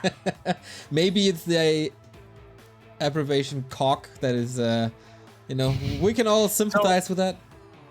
That was like his first season as a coach, right? And he made the team Clutcher Kick because apparently that's a thing from Counter-Strike or some other game. I'm not sure what it means. And he was explaining it, and they tried to abbreviate it as CLOK. And I told him, I'm like, that's not how abbreviations work. And a few other people said that, oh, it's COK. So it just kind of stuck, and we're all just screaming glory to the cock now. Whatever. Yeah, I think at this point we just accept that that's how it is, and we love it. We're devoted followers. We're acolytes, you could say. Yep. Some of us are a little bit more than acolytes, but I feel like Boshi Monkeys is going to reach that point too, because it was like, you know, you had Boshis, and then Kaiser was the monkeys originally. Yep. So Wantu pulled out a Boshi, and I'm just looking at him like, that needs Kaiser on your back. And now we got Kaiser riding a Boshi. Yep. Lots and lots of creativity going into GNL. One might not think that, but yeah. I like these random Warcraft tips that you get before launching the game. It's like orc peons are immune while building buildings. Yeah. I'll keep that in mind next time I play. It is true. And if you want to send in some tips, I think Cage is on the task now to update them, actually. This is also why there's a tip advertising for the Back to Warcraft Weekly Cup, which happens every Friday, 7 p.m. Yeah, guys, make sure you sign up. Keep those numbers high. I think the first 3 editions have been amazing so far. Wasn't it like 80, 54, and 65 or something? Right on. We even have had 4 episodes now. Yeah, I don't know what the numbers were for yesterday's cup, but pretty solid again, like above 50, I think. that's good. I think as long as it's above 50 every time, it's pretty great. 64 is the dream though, right? So you have the biggest grid. Right on. But But challenge is pretty good. grid. Yeah, then there's no buys. But even if there's buys, Yeah. it's only for the seeded players. That's kind of fine. Yeah, of course. I mean, and at the end of the day, like the best players are always going to beat, like number 1 seed is always going to beat number 64 seed, like very easily in this game. Obviously, with so few, like super skilled players, you know, competing in these tournaments. So I'm imagining Buzzkill. I'm just reading chat. I'm just imagining Buzzkill sitting, like laying down in the therapist's office, talking about a DK coiling his DH. it's like, so what have you come to chat about today, Buzz? Obviously, that not being his real name. It's like, yeah, the dude, he threw a coil, and then Again, then and again, and what? and again. What would you do if your therapist like turned around? It's like, oh, I'm an orc player. Is it like Oh, walk wait. out time? A player's As an forces undead, are I think, yeah, you would cry. leave a 1-star review on Google. Yeah. Or Yelp if you're in America, Kappa. Alright, so Demon Hunter out Buzzkill once again, and the same build order for Guru, the DK Ghouls. I'm expecting a very similar game. I think it will just come down to how the players manage their pre-level 3 mechanics. And last game was... a little bit too early for the Acolyte steal, but it was a really good try. It is a good try, but at the same time, that caused him just to be chilling in his base. So he's really slow getting out there. Yeah, I mean, as the Undead here, you should already have this camp finished. So this looks... And no expo. Yeah, a little shaky. We got... Yeah, the thing is... Holy warrior. Wait, Oh, it's what? Unholy first. That's kind of cool. Oh! He had it, but you know he let it open straight again. But also the wisp probably would have got rid of the wisps, the skeletons. So, but in any case, that was a close round for a second there. So it's pretty cool to see from Guru. Yeah, we're pretty more. We got a I new think something- sub. Thank you, Pump Beatsaps, for the 10-month resub. Back to Warcraft. And Potato, not only gifting 5 subs, but also a $10 donation. I can relate to Buzzkill. Headhunters give me Vietnam-style flashbacks. Sure, dude. I mean, I get that. I just didn't want to say that on stream, I guess. I don't know what's accepted on stream Totally or fine, not. totally fine. Mr. Hot Button, thank you for the 14-month resub. So, yeah. Buzz putting on a good amount of pressure here, but he's not being really careful. That Demon Hunter gets surrounded immediately, man. This feels so bad. TP's quickly, though. Doesn't even try to stay. I think he could have maybe got that ghoul kill before TPing. Maybe a tiny bit preemptive. He's trying to expo again. I think. Yeah. Ooh, Oh, that's definitely. late. That's It's why. insanely late. Also, no sacrificial skull to make a ziggurat in the meantime is kind of... And the Like, what do you do, right? Who? Such a good detonate! The detonate was super sick. 2 skellies Look at this, gone. another Wisp Scout ready as well here. Like, I have to say, like, for 1400 player, this is an impressive reaction. I have seen people react way worse to my fast expo attempts. So Buzzkill, fair anyone in gym knows what the pain train is, and Buzzkill's on it every night. He just plays versus a lot better players than himself over and over just to practice things like this. He was scared crapless of Guru early expoing, and I think he spent a week practicing that. Yeah, I mean, it shows because his reactions have been like what you need to do pretty much. It's been super well done. Yeah. Obviously, as players improve, there'll be more intricacies. Like, for example, a good undead will probably send a skeleton or a ghoul forward and throw coil, and you'll have to dodge it. Like 100% of the time, you'll have to try and dodge a coil so you can get closer with the wisp. Because a good undead isn't going to let you approach that much. But for the level this is, you know, the reaction is appropriate, and it's been very consistent in all games. Like, just such good scouting. Yeah. Sick. We got a new sub. Thank you, DeBasil, for gifting a sub to Bimmelburger Schlöpse. Much love. Oh my goodness, what a name. Yeah, right? He Barren. deliberately picked out the hardest to I can pronounce say name. Hamburger. It's a very English word, okay? Hamburger. America. That's so funny. Pitlord second, Buzzkill. Oh my lord. Oh my god, is he memeing now? That's pretty great. I mean, I guess he found out, you know, What the hell? Oh my goodness. someone likes Hitler. Somebody's tired of seeing the pillar. Oh, that was a yawn. I thought it was Oh my god. Yeah. These ghouls are getting absolutely massacred in the meantime. I think that yawn just echoed through like the universe, and Guru lost could like focus on what the hell he was doing. Because what the heck was he doing with those ghouls? They were just getting massacred there. God, he just started the tech.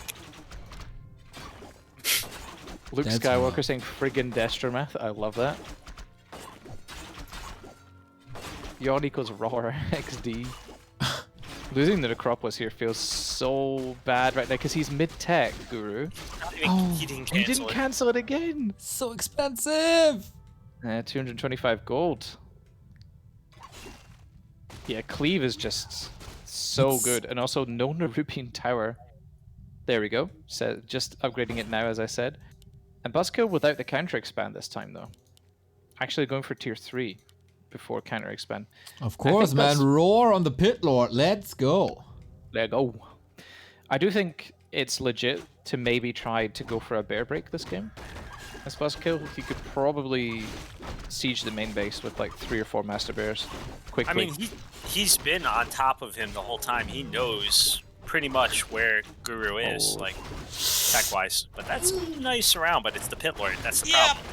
Yeah, it feels like even if he was to kill the Pit Lord here, it's just a level 1 hero, plus the Pit Lord is doing so much damage. Is he gonna get out? Oh, that must have been like last second, man. Insanely close. Actually quite bad for Buzz because he invested into both the tele staff and of course now the rebuy gold for the Pit Lord. Feels a little bit bad. But when you get Desper Math, that's what happens. Forces are under Yep. attack. Same issue though as last game. Guru like not saturating his gold mine, except this time he doesn't have the choice since the Acropolis was killed. So this expo is essentially doing nothing, even though there's an acolyte there.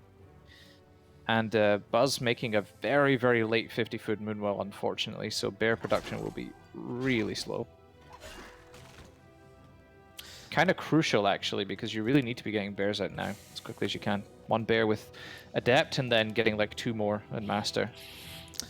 There is a cool little fact, once again, by Chuddy in chat. At a high-level cleave, if you're up against high armor units, you can actually deal more damage to units from cleave than from actually hitting the units, because cleave is not affected by armor reduction.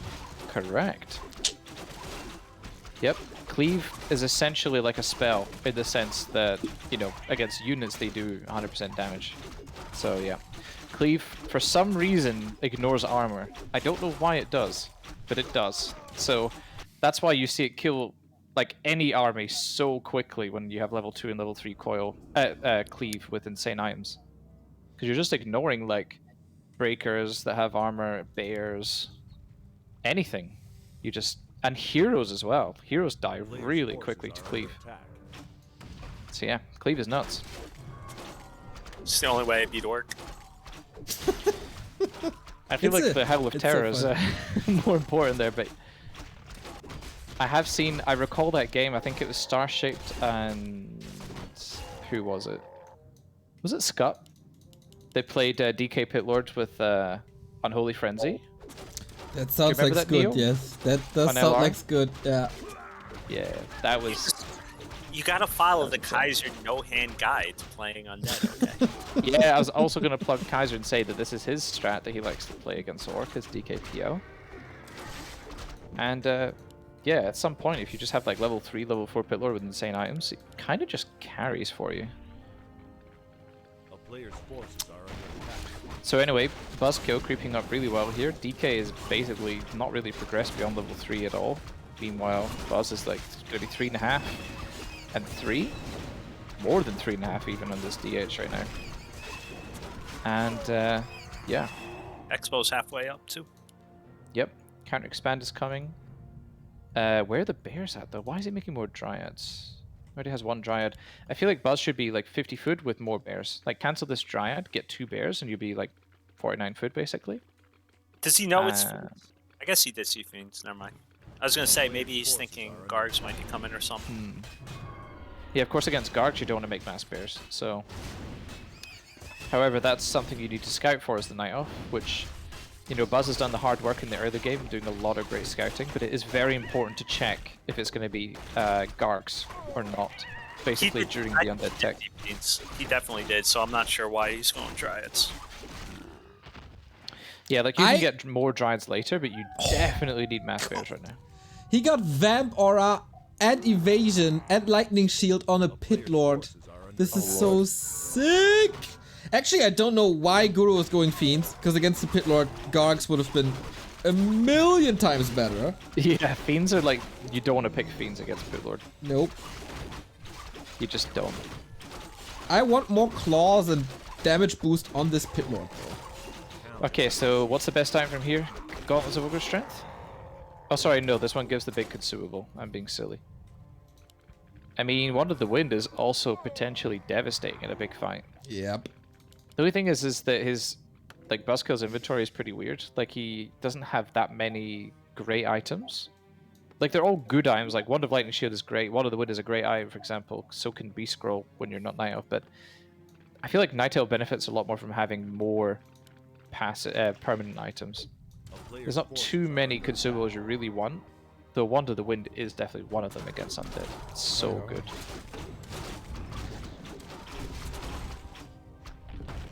But yeah, Mass Fiend Train, and I think... Do you get, like, Necromancers for Cripple, maybe? Dude, this Or Curse? Granite Golem might... Oh, Lord. It's no, it's not gonna get the last one off. I was scared for a second. Wait, the bear? Gonna die. Jeez, that was close. Wars on Battle Drums, though, is totally nuts. So Not as sick. nuts as Unholy or Endurance, but it's close enough. Wait, hold on. Look at Buzzkill's gold. What is he doing?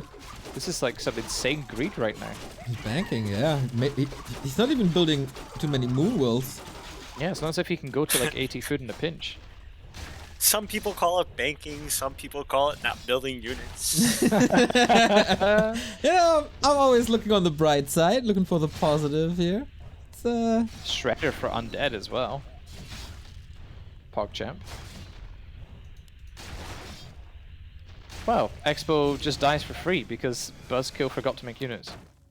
Guru, let's is go. Come back. Yep. So, at the beginning of GNL, you played Neo. You played Buzzkill on ladder on this map, and you beat Buzzkill, but not in GNL on ladder. Yep.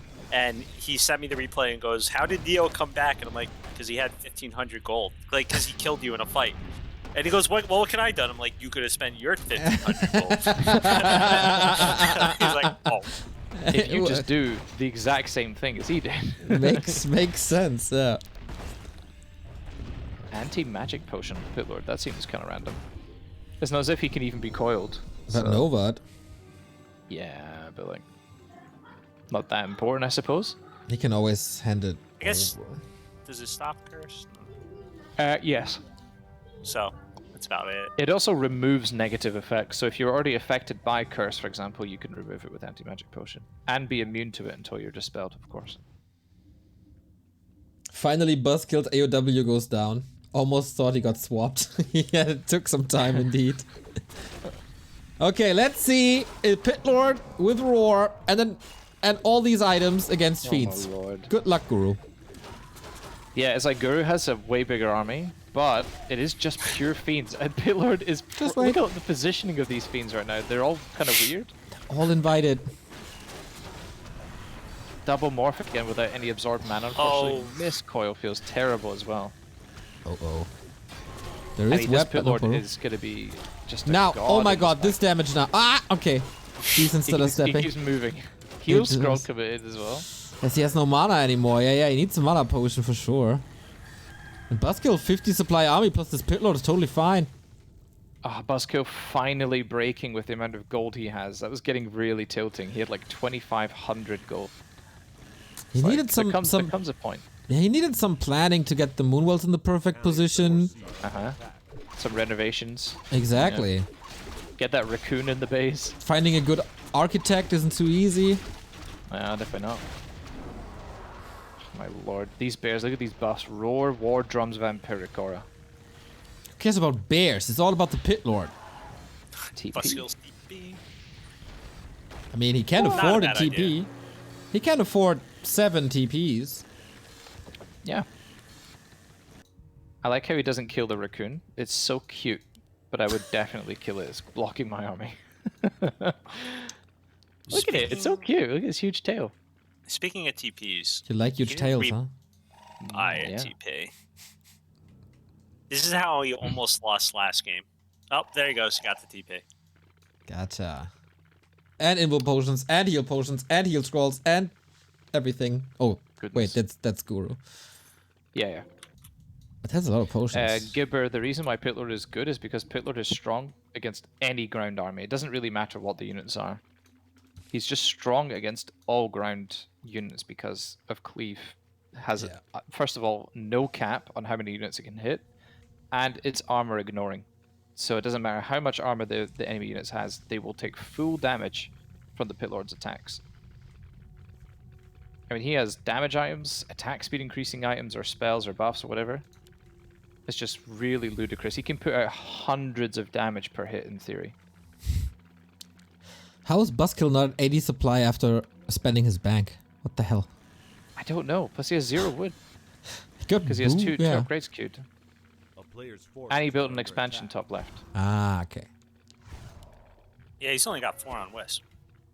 Or 4 on gold. Wood. There we go. Wood. Yeah.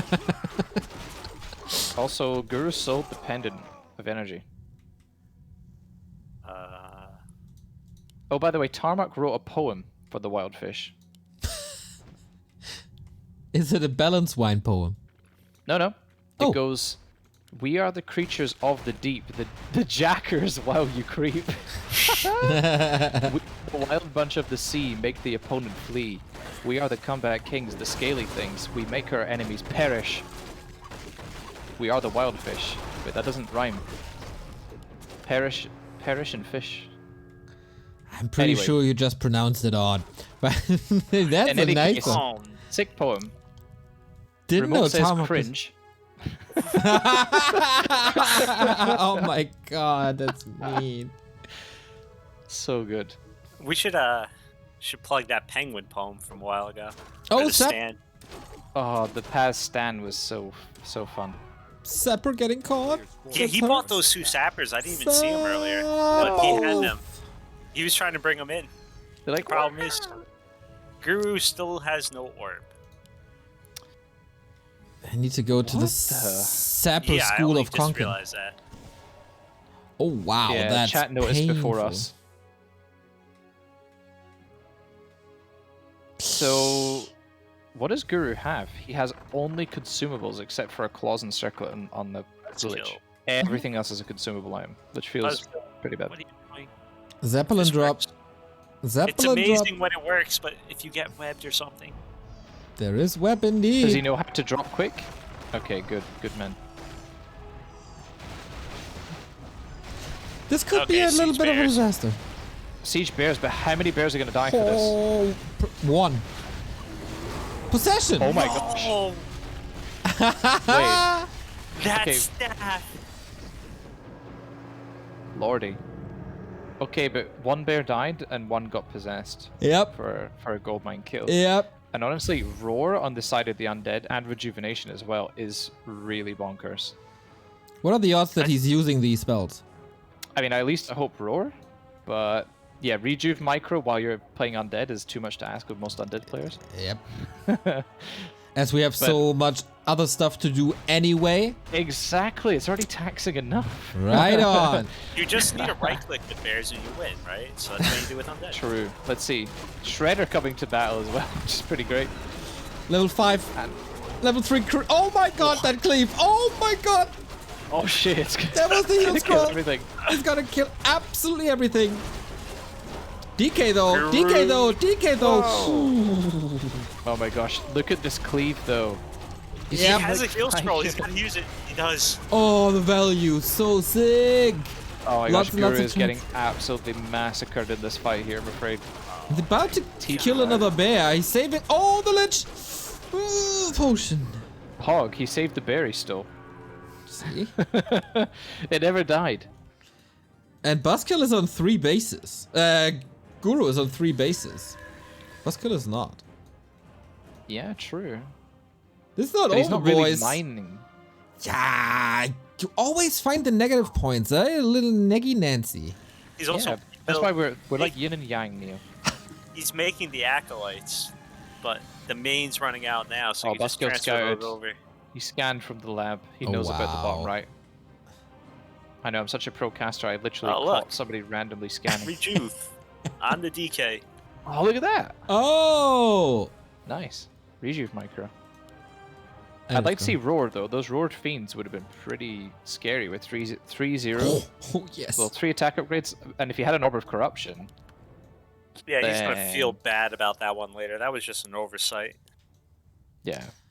Plus, it's such a massive handicap because it's like the only reason why Undead exists. So, Yeah. gotta get that orb.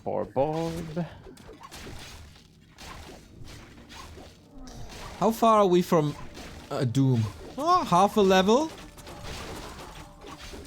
Now, this is a fun fact that Chuddy might know, and something that I've only suspected and haven't really paid that much attention to. But wait, I'll talk about it after this game.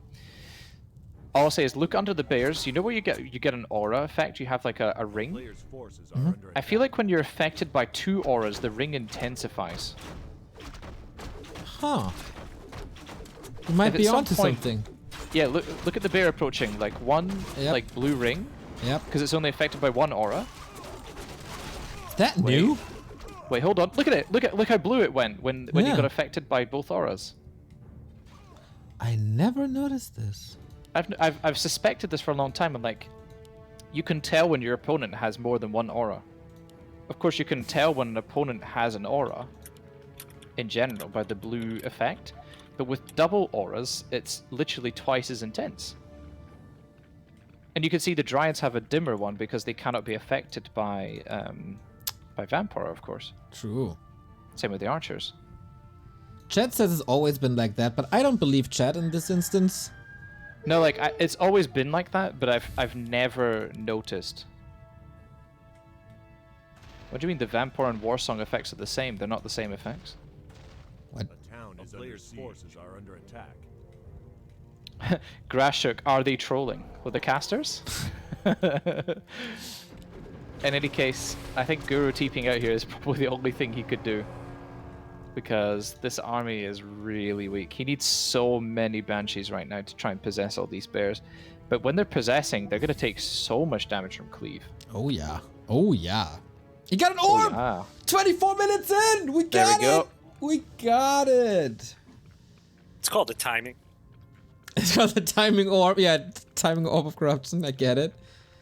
Same effect graphically. So it's only Vamp Aura and Command Aura, and all the other auras are not intensifying.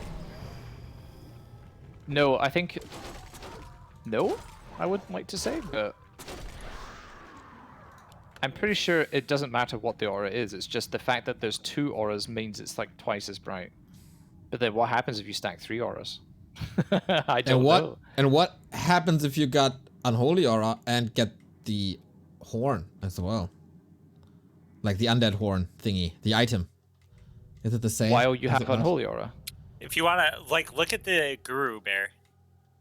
It's just because of the statue affecting it only a little bit, it's like pulsing. The actual, like, aura, that is. Like, around it. The blue. True. Mm-hmm. I feel this is difficult to explain. and really, really unimportant as well. But it's just... This is now the most important thing in this game. Yeah, pretty much. I mean, it is a Saturday, a 9-hour stream, so it's going to go the King of the Hill way sooner or later. True. Yeah, any smoke... I think any aura gives that blue ring. It doesn't matter.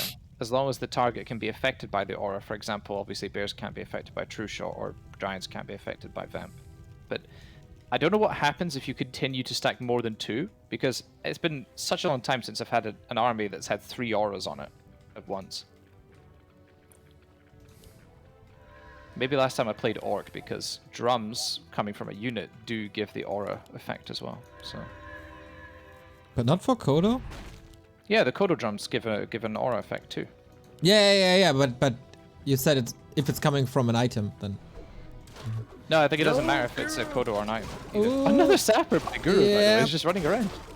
Oh my! That lich though! That lich though! That lich though! Bye bye.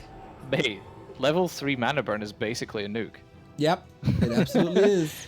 105 damage. That's Especially versus insane. a level 2 Lich. Oh, he just evaporated. Jeez. But Yeah, yes, look, basically that's what I'm trying to say. Yes. we are getting very, very, very close to metamorphosis. Buzzkill, by the 9 way. XP. Oh, Sapper! No follow up, so it doesn't matter at all. He's just repairing for free. That was Yeah. he was so happy when that Sapper survived, and I think that was also the case why the Lich died, and it did absolutely nothing except a little bit of mining time. That is so sad. It is. He wanted to make your highlight reel. True, go. but you can't out-sapper Konkan. That was too much. That was too good. I missed that, unfortunately. He blew I up got a the clip. hero. I'll show it to you later. It's so good.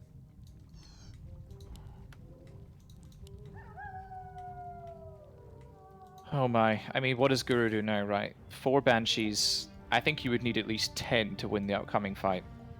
And even then, there's going to be Metamorphosis after a single unit dies. And we're not far off Doom either, which would be so sick to see. And also, as you said, Barren, like the trend of Buzzkill always having Metamorphosis is... I mean, obviously he didn't get it last game, but he was very, very close. Just suicided his hero.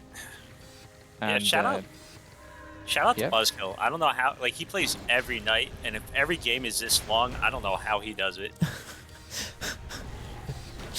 Well, if he's in the lead, Lol, It's Shredder got picked very, off, actually. very satisfying, probably. True. The Shredder just gave the Lich level 3, actually. Ooh, that's nice. Yep. XP was split between both heroes, was enough to push the Lich to level 3.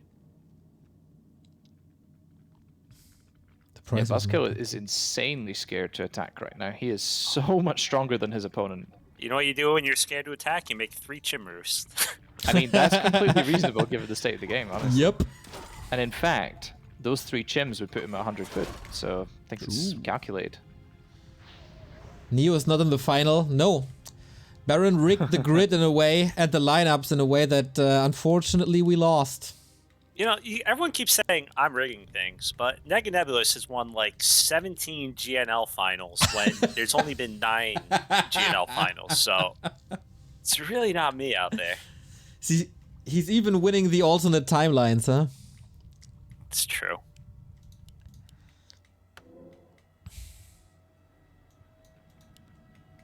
All right.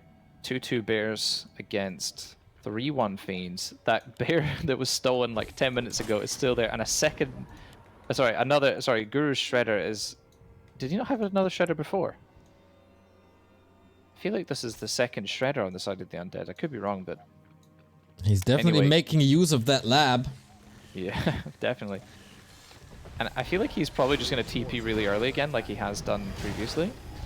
Buzzkill creeping a tiny camp and TPing very late, and actually that could cost him his expand here. Oh, he TP's really quite in a bad position, honestly. He could I think Guru could just possess all these bears. I think so too. He wants the tree though. He wants a tree, but possess tanking the a bears, lot. man. NTP. Does it? Oh, he could have possessed TP'd out with the Metamorphosis. He's just Oh, panicking. wait, why did Buzz Blue Metamorphosis as well? Yeah, I didn't see when, but Oh, there why? you go. This is still So- not over. I mean, Yeah, he's in high in, upkeep. in theory, the Banshees are already amazing against the Chimeras, but I haven't seen him using a single anti-magic, unfortunately. If he does it, these chimps are not doing anything. What happens when a doomed Banshee takes over a bear? I'm pretty sure the doom is removed, but I can only speculate. I think you get an invincible bear.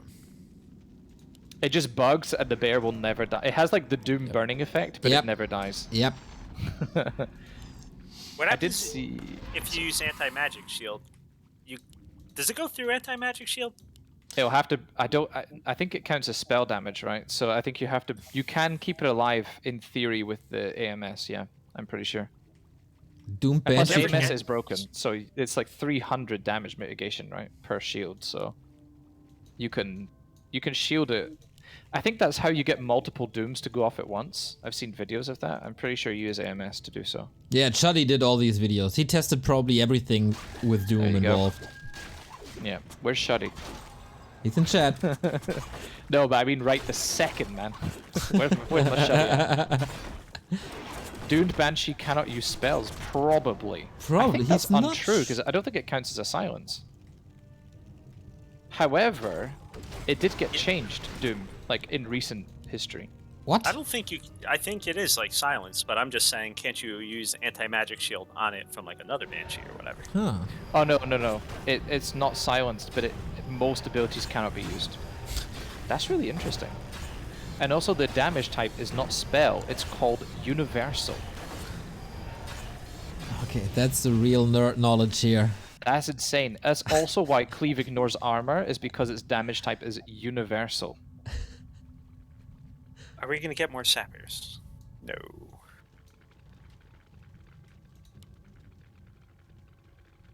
Alright. 2 chims. Level 6 DH. I'm almost sure Metamorphosis will be off cooldown by now. Very close, I imagine. Still takes some Guru's out time. of gold. And Is he? we have Oh, yes, he Doom is. coming pretty soon.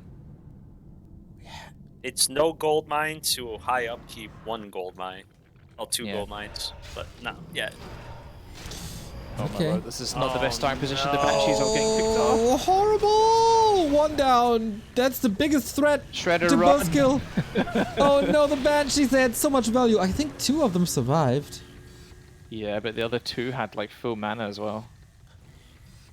Buzzkill is the single reason King of the Hill takes 9 hours. Chuddy, I'm gonna have to start calling him Chaddy now. Went to the editor, tested it. More auras will make the circle grow even brighter, even Damn. above 2.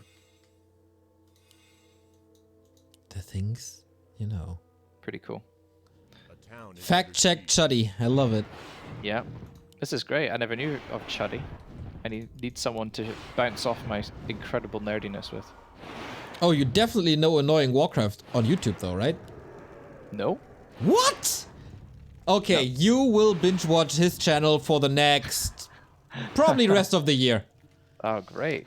He does stuff like who wins 1 fully buffed pit lord or 7,000 footmen or stuff like that. Like super crazy Wait, experiments hold on. like Was this. this like the video where it was like the fully buffed 3/3 militia with Yeah. all auras and buffs against like a level 10 TC or something? Yeah, he has like hundreds of videos like that.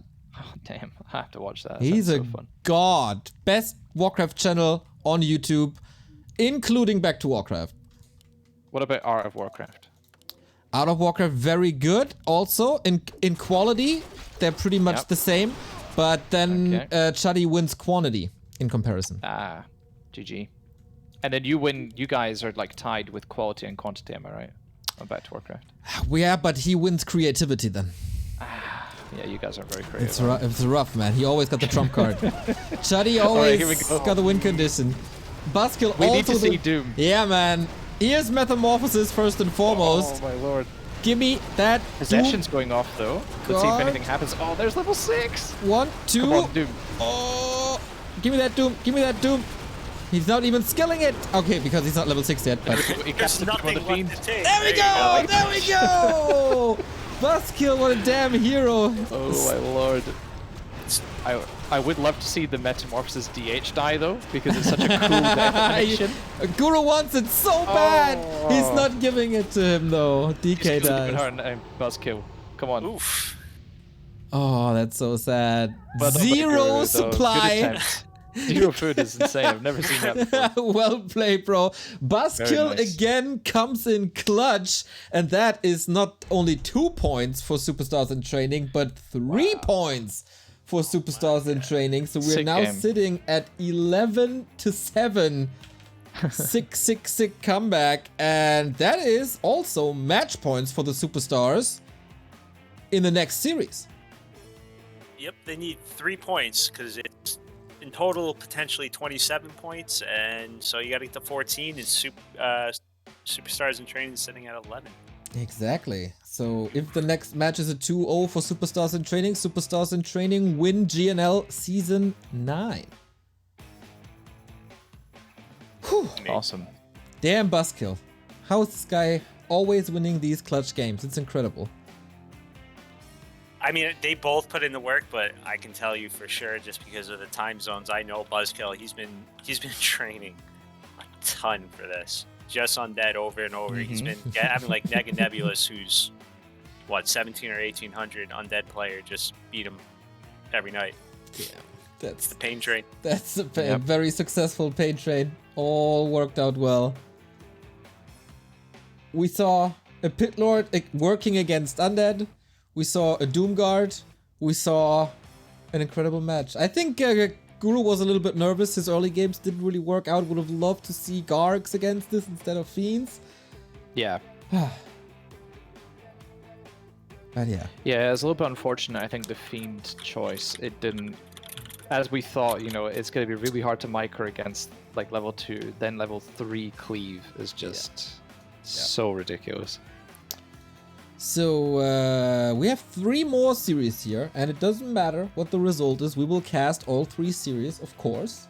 I'm not leaving here before every member that played will be broadcast as well. So we got Luke Skywalker versus Fats Russell. We got... Oh my god, that is so hype. Yeah. Oh wait, we got Luke versus Ayatok, and we got Ning Siyun versus Buru Rush. Cool. Wait, who's the second opponent for Luke?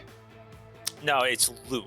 L-U-T-E. Ah, okay, so the Lute, spelling... Lute. Okay, Lute. Okay, so the spelling error was there. Okay. Yeah, Lute versus who?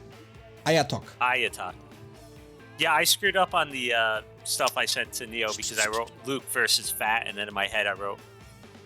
Well, I thought I was writing Lute, and I wrote Luke again versus Ayatok. But it's Lute. Got it now, though.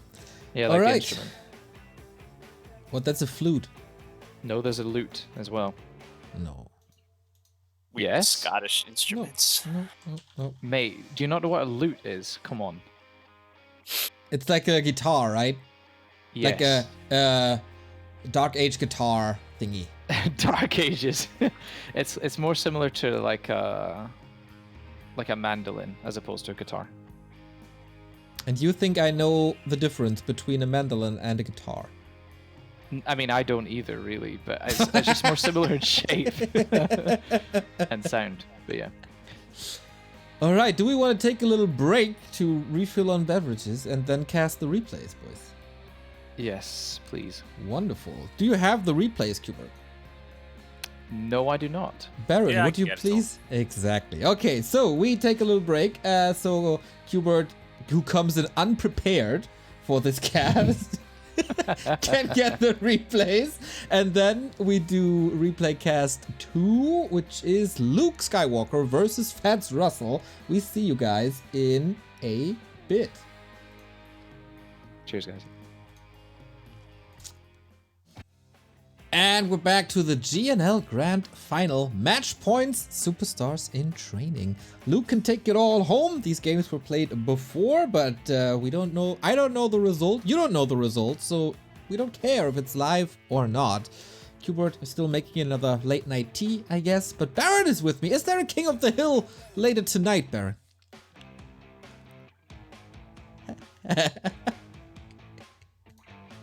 Yep. Do it, but I don't know how many Europeans are still going to be around. I mean, I could just host you, then you got 1,000 viewers, then you have a potential 1,000 players. That is true. And then That's you how have a King maths of the works. Hill with 1,000 players, and it takes you 1,000 hours. Short stream. You might manage it. If people want it, I'll do it. Okay, sounds good. Okay, we guys got all we got the replays. We gotta sync ourselves up. Oh lord. You just forward to the 2-minute mark, and then I do a countdown, and then we sync, like in the good old audio commentary days. Cool. I remember those days, Kappa. You weren't even born these days. I wasn't even born yet. All right, to the 2-minute mark. Watch me go to 2 minutes, 1 second. I watched you go to 2 minutes and 1 and having to restart the replay. Oh. Yeah, I know that happened to me probably 5,000 times in my life. All right, I'm at 2 minutes. So, Barren, is there a chance this is 13-13? No. Wait, there is no ace match, right? Is there a potential for ace match? Is there a possibility? No, it was 9. It's 9 matches, so 27 points up for grabs. True, and divided by 2, that's an uneven number. 13.5. Exactly. Yeah, I didn't consider that when we first started this season, and I made 12 matches a week, which is why we specifically made the finals like 11. And then 2 people couldn't show, or 2 games couldn't happen, so we cut it to 9. You guys are smart. You guys are very smart. We have ourselves a game. We start this. It's Luke versus Fats Russell. Luke as the blue undead, and Fats Russell as the yellow Night Elf. I do a countdown. 3, 2, 1, go, and then we unsync. So we go live in 3, 2, 1, go. All right. Did we manage that? First try. 205, 206, 207, 208. That's where I'm at. We are damn good.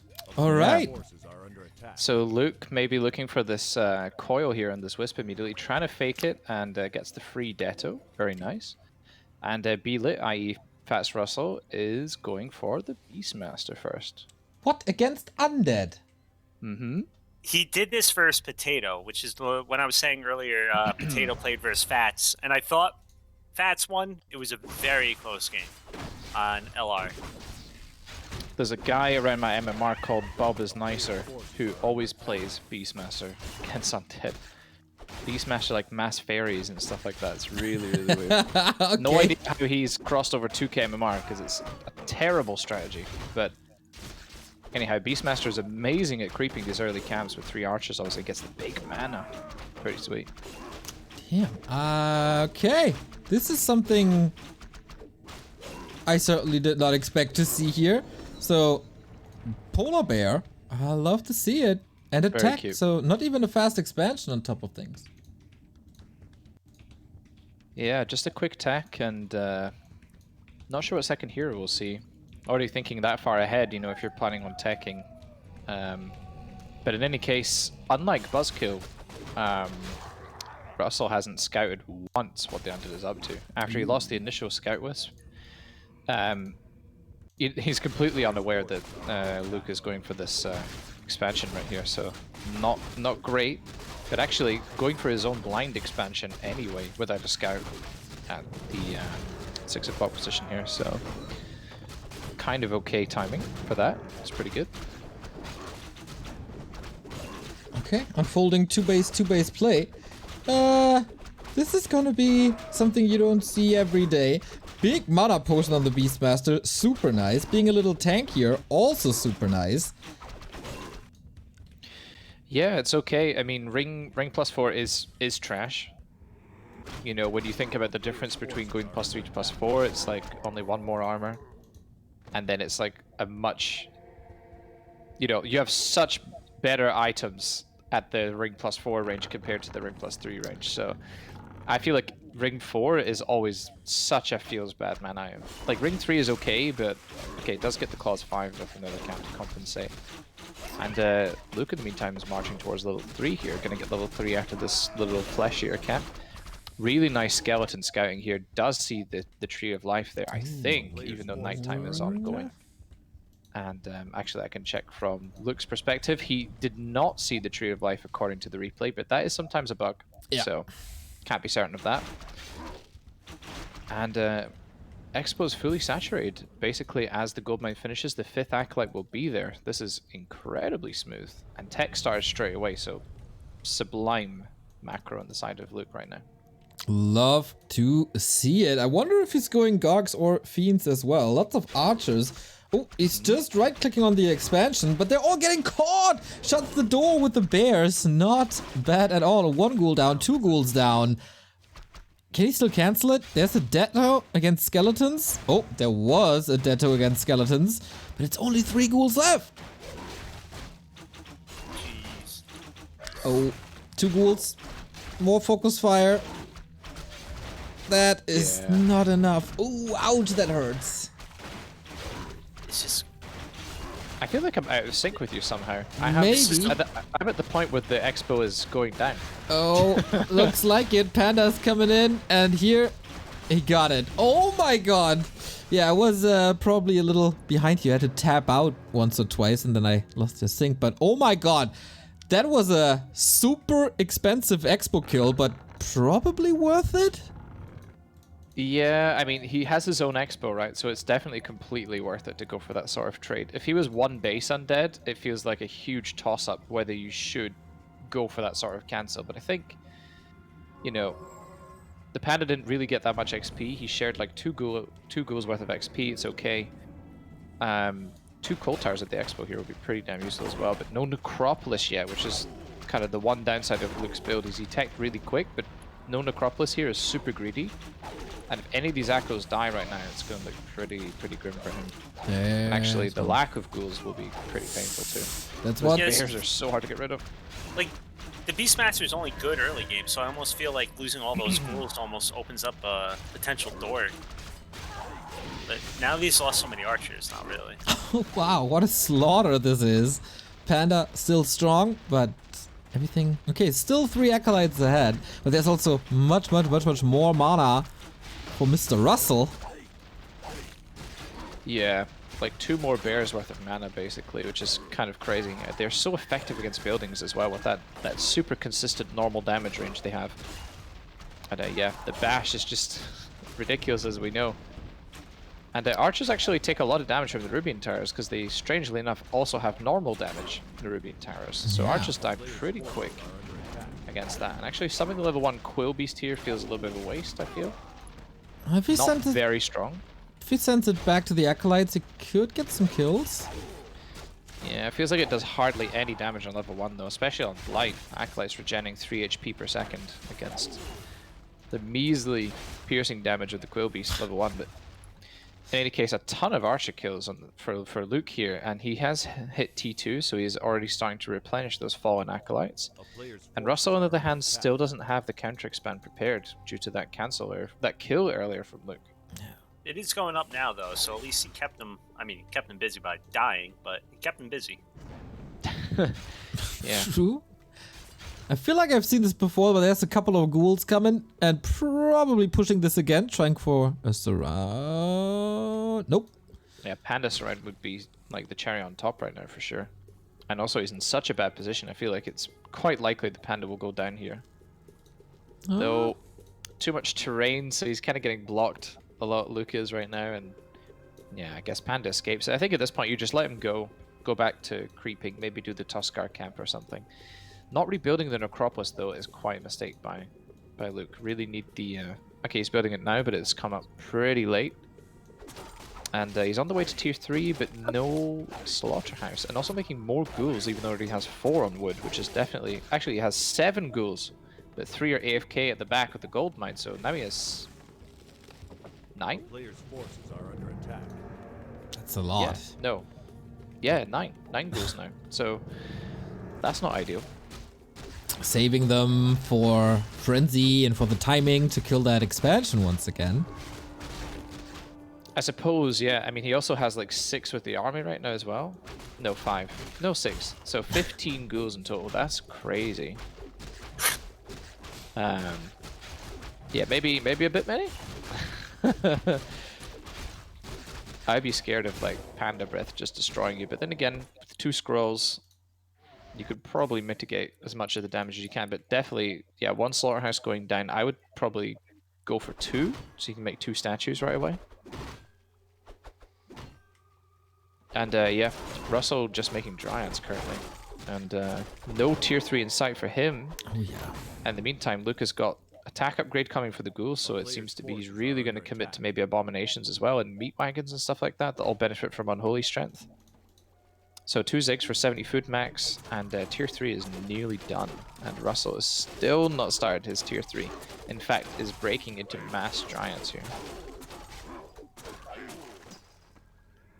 Yeah, I think you can go to 80 and then go for a timing push at around 80. Does have some strength. There's no piercing damage at all on Luke's side. Yeah. So I guess why not? Saying that though, Luke is actually making double racks fiends now. I think he feels like he's seen a lot of Dryads and he's almost certainly going to go against many of them. So fiends are good. Trouble is that 1 slaughterhouse when you have 2 bases isn't really very good, because oftentimes you'll need to make many statue meat wagon abominations across the course of a long macro game against Night Elf. So you really want 2 slaughterhouses pretty much always. Okay. Oh man, Luke, this wasn't the greatest timing to engage, I think, as there was so much Breath of Fire. All the ghouls hurt right when the ghoul frenzy is finished. He needs a heal scroll. Yeah, Ghoul Frenzy not going to be done for some time, and sniping the Warlord and getting the heal wards here is great. Yes. Panda's still struggling really hard to get level 3. It's a moment in time where like past the 11-minute mark and the panda's like level 2.4, which is just, you know, not enough at all, unfortunately, to make much of an impact here. Not yet, but he's about to fix this, sends the Beastmaster away. So that's solo experience. Boom. That's level 3 right there. Yep. Yeah, this camp gives so much XP, like a 655 camp, and it's weird that it is a 655, but those Tusker Sorcerers, like, they do a lot of damage, but they have such little health. Even with Inner Fire, they're still quite fragile with medium and, you know, just a tiny health pool for a level 5 creep. So, this is one of my favorite camps to creep. It just gives a ridiculous amount of experience. Yeah. I hate this map with the creeps. I like the exact opposite. Because I'm the guard player here, so arachnids on the side, every time they web, I want to cry, because I do it every single game. Stupid web spinner, honestly. It's webbed my Zeppelin before and killed it a few times as well. With my entire army in it, and I've been webbed such that the creeps blocked me in a corner and my army died. To being webbed. Is that the creeps' fault or your movement's fault, though? I mean, it's Reforged AI, because Reforged AI broke a lot of the mechanics of the creeps. They used to behave themselves a lot more. Like LR was never as buggy as it was originally. Yeah, you just run by them with the guards and you're getting a snare. Yeah, that never used to be the case. However, you should be aware of it and play around it. So, and it ultimately is the player's fault. I need to be punished like 4 more times. Maybe you'll learn, but doubtful, right? I don't think so, though. Katka's pipe, pretty insane because the Disease Cloud is coming, or is already there. So many ghouls, though. Is he missing his timing with the ghouls? Tappers have we seen this game, by the way? Or this whole day? Because we have another one coming in. Oh. Sapper coming hot for Luke right now, and I think, yeah, his goal with these upgraded frenzy ghouls is just blow up the tree of life and leave. I killed everything. AP down, tree down, unpunished. Entire expo just wiped out. Lord. In 2 Ancients of Wonders as well. Yeah, not anymore though. They're gone too. We do have the fight. Panda is the carry, but has to TP out. No chance. Luke's no TP here though, so Luke's gonna have to commit pretty hard to this fight. But honestly, he's so strong right now with these frenzy ghouls, and yeah, Beelit being the one forced to TP just feels really bad. Dryad's also going down in large numbers in the background. I'm being more quiet because I think I'm farther ahead of you two. Do we want to just pause? Do we want to resync? I'm at 14, 35, 36, 37, 38, 39, 40. Yeah, I'm at the same time as you, Neo.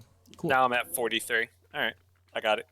I'm at 6, 7, 8, 9. That's where Yeah, we're good. Perfect. I was like Sweet. 5 seconds ahead of you guys. I was like, I don't want to spoil it. Like 5 seconds. Wait, Russell going for another double Ancient of War build in his base. Ancient of Wonder, sorry. He's not even... Okay, he is tier 3, but Panda and Beastmaster, both not the greatest orb carries in the world. Really bad orb carriers, honestly. They both have terrible attack speed. And, yeah, really not known for their auto-click damage unless it's a stacked Drunken Brawler Panda. It's not. So Penguin here might be one of the victims of this upcoming brawl. Maybe a wayward Nova breath is going to take it out. Oh, and that breath. wow, Ghoul's getting owned though in that position.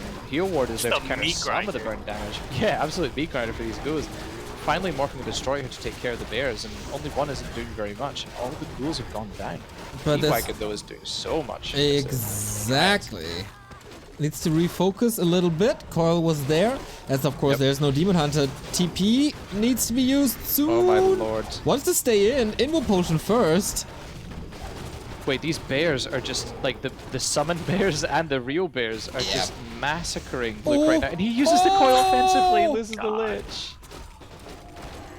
Oh, the offensive coil onto the Panda was a total miscalculation, unfortunately for Luke. Losing like what, 35 food or something? 30 to 35 food in that fight. I didn't see how much he started with, but he had a lot. He was at least 80. Oh, luckily he has the Expo. Hopefully he can rebuild this one. True. The Panda went from like level 4 to nearly level 5. Yeah, that's just that fight. Mushi's getting thick. There's the web spinner finally going down. Hate that guy. And yeah, level 5 Panda, guys, is just, as we see before, like ladder games, professional games, you know, GNL games, Panda level 5 is just one of the most powerful heroes in the game. Such a cheap spell as well, Breath of Fire. 75 mana to do like 1k plus damage? Sure. Okay, we need a lot of heal scrolls on Luke's side. Both had a pretty good bank. That's nice to see. Yeah, Luke had a ton of resources, but he's blowing through all of it now, basically, just trying to get back up to a reasonable army size. Yeah. And Russell, on the other hand, his army's going to be pretty small. You know, he's investing into a counter expansion again, top left. He is making some units, but he needs more bears.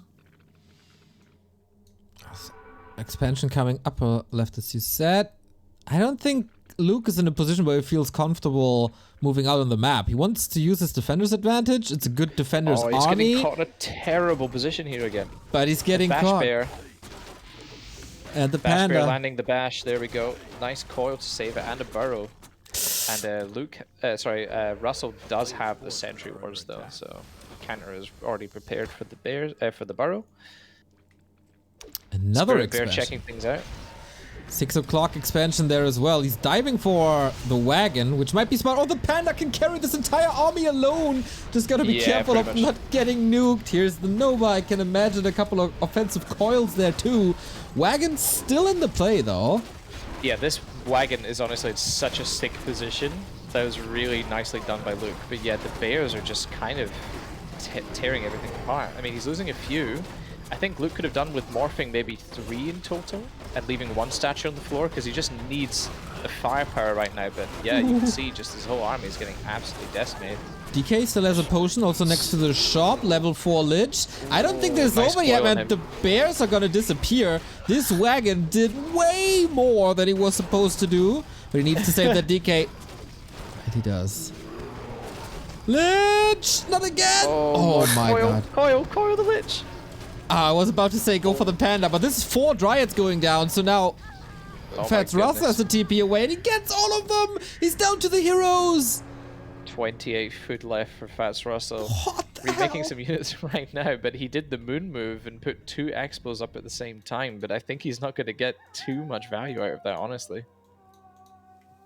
The one thing, like, he's gotten 2 Ancient Wonders. Well, he's gotten 4 Ancient Wonders, but, and I noticed this last time too, he really doesn't like staffs for some reason. Oh, yeah.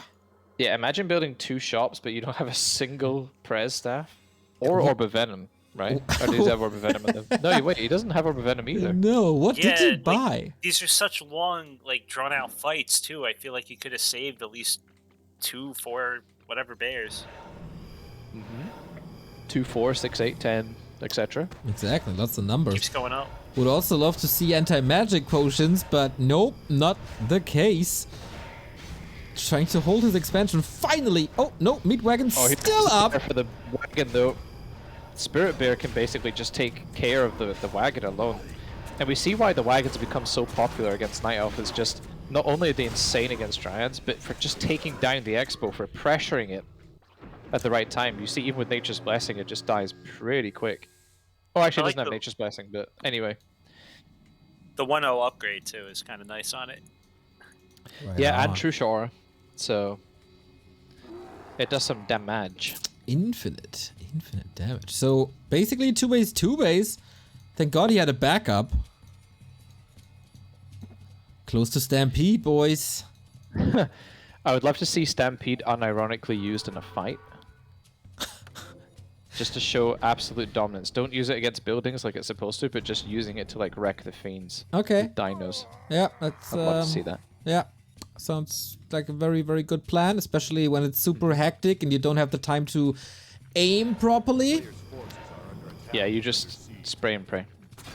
Okay. Oh my god, that Breath of Fire. These acolytes will probably all go down. Feed the panda closer to level 6. But Luke, he's coming.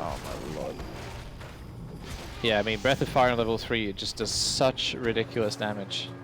And I actually like the immediate TP, although saying that's still going to lose what, 2 Dryad? Okay, no, just 1 Dryad on the way out. But the disease is spread onto one of them, I guess. I mean, that could be worse. No super wells either for B-Lit here. They're just the basic wells. He just hates upgrades for some reason. I mean, Yeah. Luke also only has 1,000 each gold mine right now. Players' forces are under attack. It's not much. Oh my gosh, I didn't realize we're that late in the game. Gold Yeah. mine's pretty much gonna run out, like, there's- simultaneously. There is level 6. Off we go. Is he going for Stampede? No, Quillbee's 3 against the Meatwagon. That makes a sad. lot of sense. Burns it all. And oh boy, are the heroes just carrying this? Oh my goodness. It feels like it. The Bash Bear is insane. Are we going for the ultimate? No. Alright, it is. Yeah, I mean, Aura level 3 is an insane speed boost. But yeah, you could see, like, Luke doing a really good job, honestly, of focusing Dryads as much as he can. They die so easily and feed so much experience. And of course, Night of always has a ton of them because they're really cheap. They're only 145 gold. Yep. Level 5 for the So- Lich now as well. This is gonna be a hero battle for sure. Luke did set up an expo bottom right though, so he does have his late game insurance set up, his life insurance basically. Oh, the bears are not And, morphed. Oh we go. no, GNL bears. Proper GNL bears, here they come. We've seen it so much. Honestly, the amount of games I've watched from GNL players walking in with just fully unmorphed bears to the Oh, meat no, grinder no, island no, on Dead no, Heroes. no. If only had a staff. Invo potion last second. Super sick. But this looks Very like the nice. fight that Luke needed.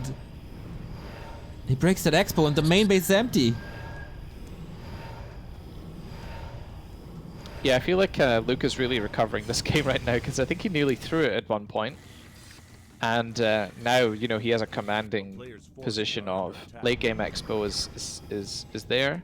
He's actually leaving the remainder of the Haunted Gold Mine in his main intact.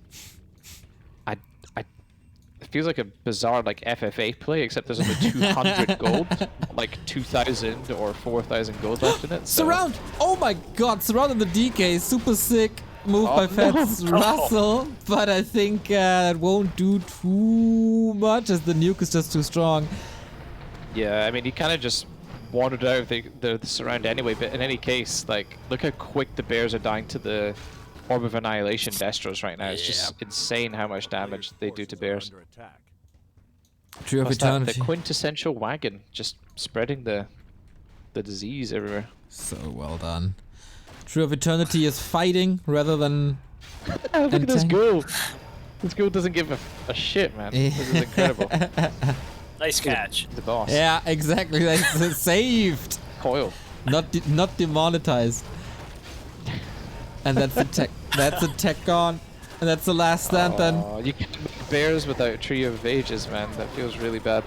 Gonna have to be mass dryads for the rest of the game. I mean, Breath level 3 is ridiculous. 2 fiends going down and a statue perhaps as well. Finally, Orb of Venom purchased on the side of Fast Russell as well. Nuke! Beastmaster down after the nuke, and I mean it's solo experience for the panda, but Crap. I don't think he can use level 6 as he has. Oh my god, level 6 Lich, the coil is there. He's tearing through a lot of fiends, but there's no mana anymore.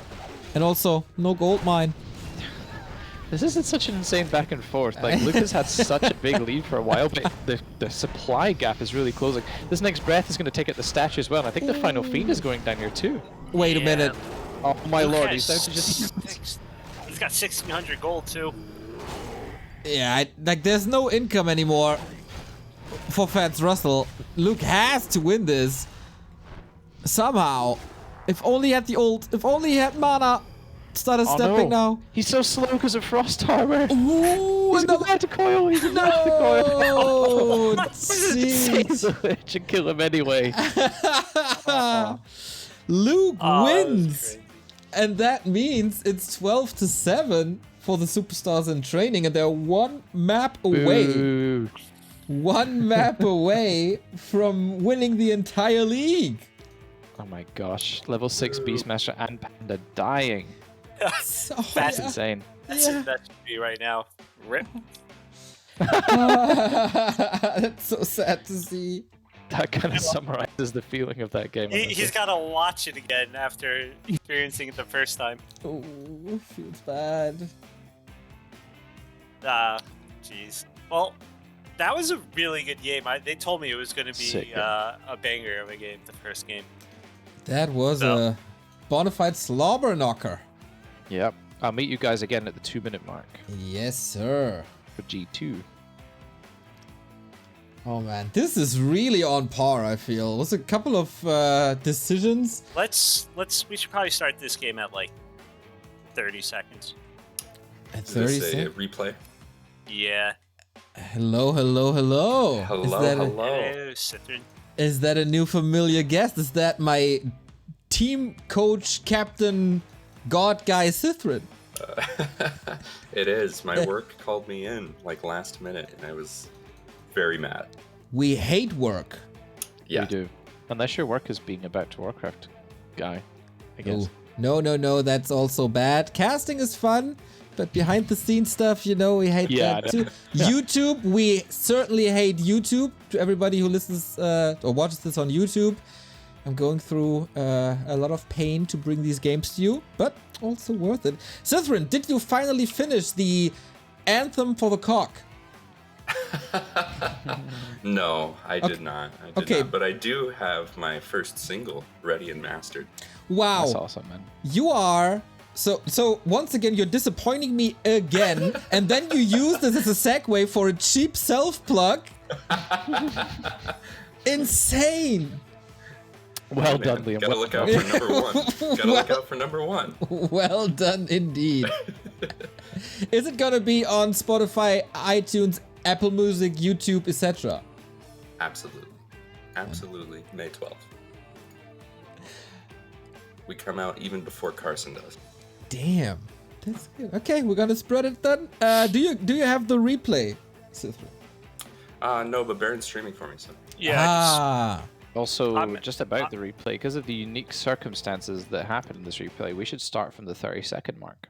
That Yep. is Barren recommended. what Barren said. Okay, so I hope the overlay is working properly this time. Yes, it does. All right, then. I am in the game. We can sync in 3, 2, 1, go. All right, so you started 30 seconds, right, Giannis? Yes, I did. I am at 38, All right. 39, 40, 41. Cool. So as we can see, Fats Russell going for the greedy Ancient War position and the Jewel Ghoul Oh, making Luke- its way across. Luke might have been on my team last season oh, when I was going through the whole ghoul pulling phase.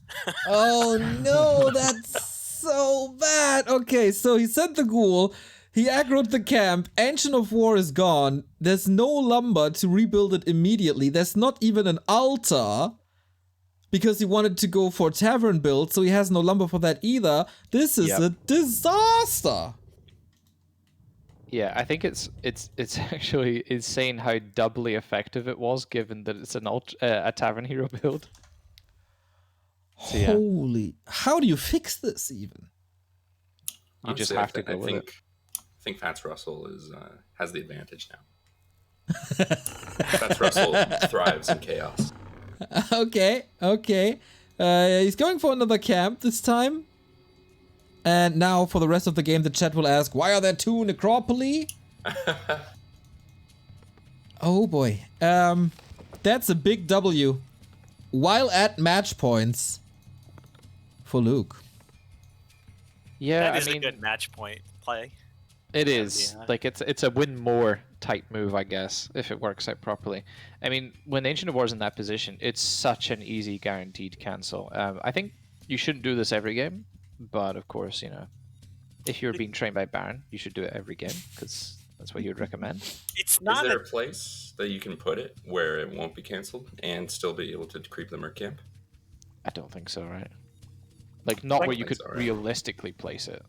I never see it like at that spot because no one ever does this build versus me that Fats is doing. But you can put Wisp in the area and try and distract the creep, but that would be preemptive planning. And preemptive, like taking off your gold mine too. Because you just don't have Oh, those stuff true. by then. Yeah, you're right. Yeah, It's a yeah, different yeah. build. Yeah, I wasn't even thinking about that. You're right. So here we are with the Beastmaster and the Bears again. Only one archer out due to the delay, of course, with Ancient of War being cancelled at the start. And Luke just going for this like wisp harass play, but Beelit with the pretty nicely positioned Moonwells here. All the wisps are hanging around it.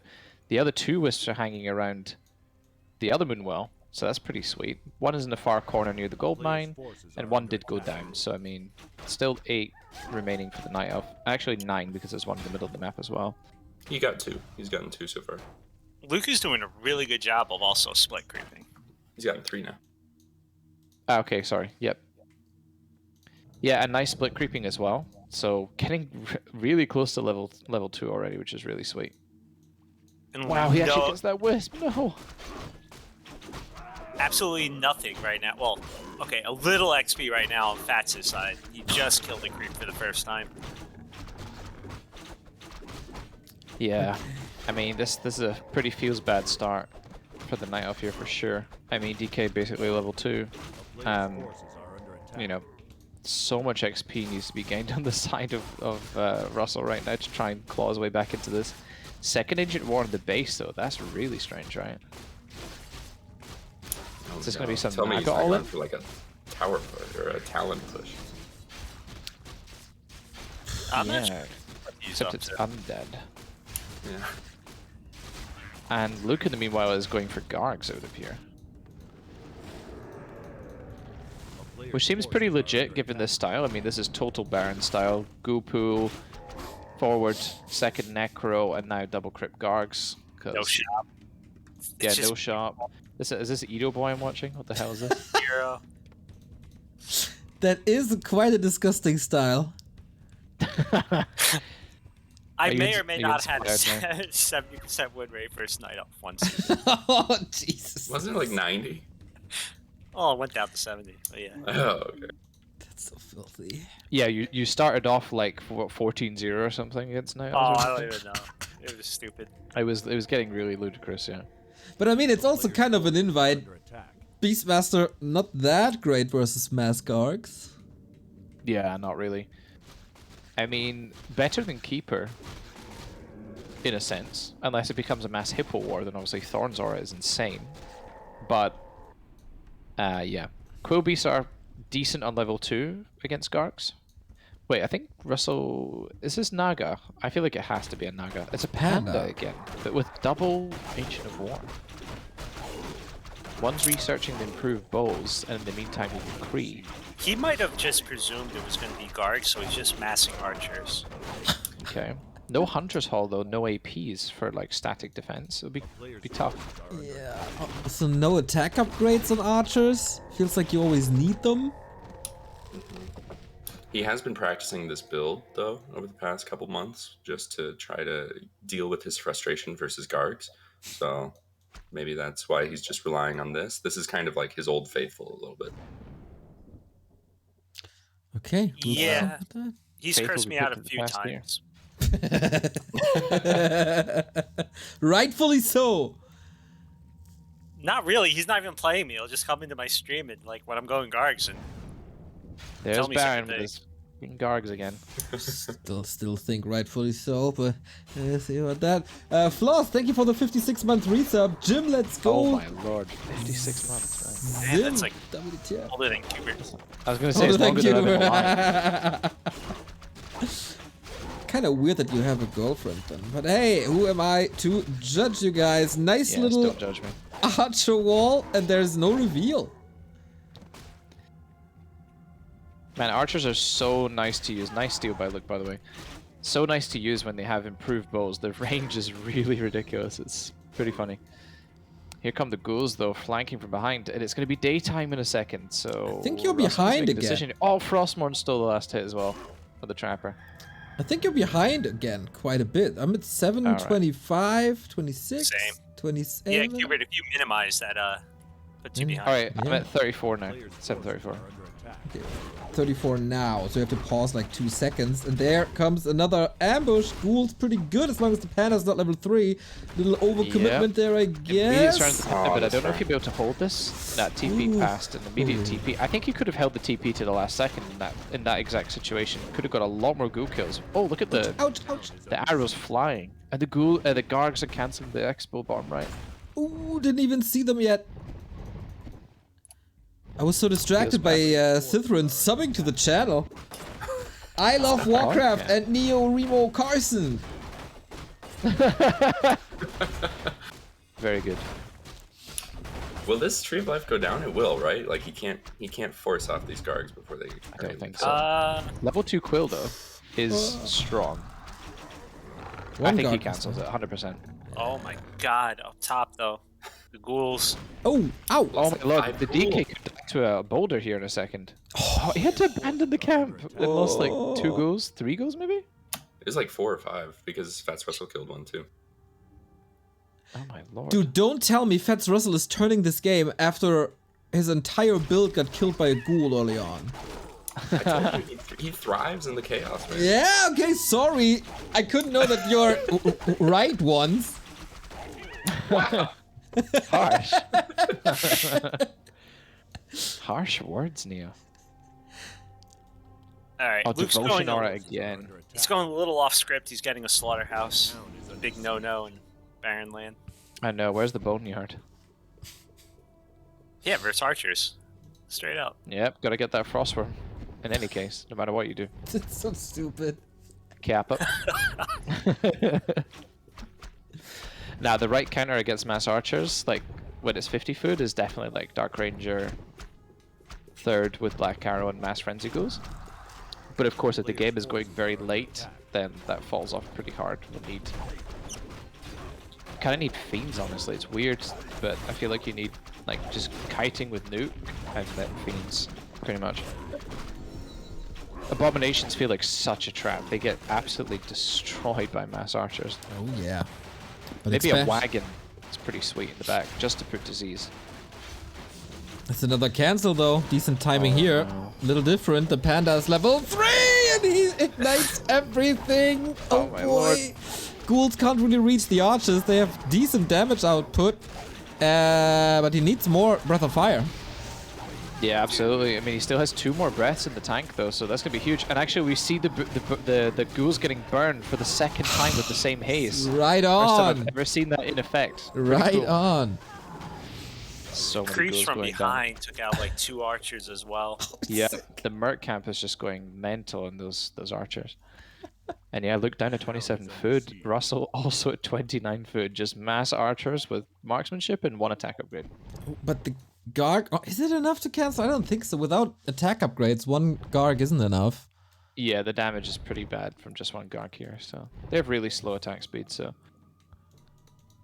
Switching to ghouls and A-bomb's disease cloud it is. Dude, give Fats Russell 2 minutes and a few archers. He got marksmanship already. Potom is coming too. They're gonna melt. yeah, I mean you need so many archers though, like 20 of them, to make it like make abominations look like they're made of paper. Yeah, I said give me 2 minutes. Luke's going A-bombs too, so it's not even. I thought it would be statues, but nope. Yeah, same. I think just mass frenzy ghouls and statues feel really nice, and Dark Ranger 3rd as well is amazing with Black Arrow. But in any case, the abominations will be all right, provided that the army sizes remain small.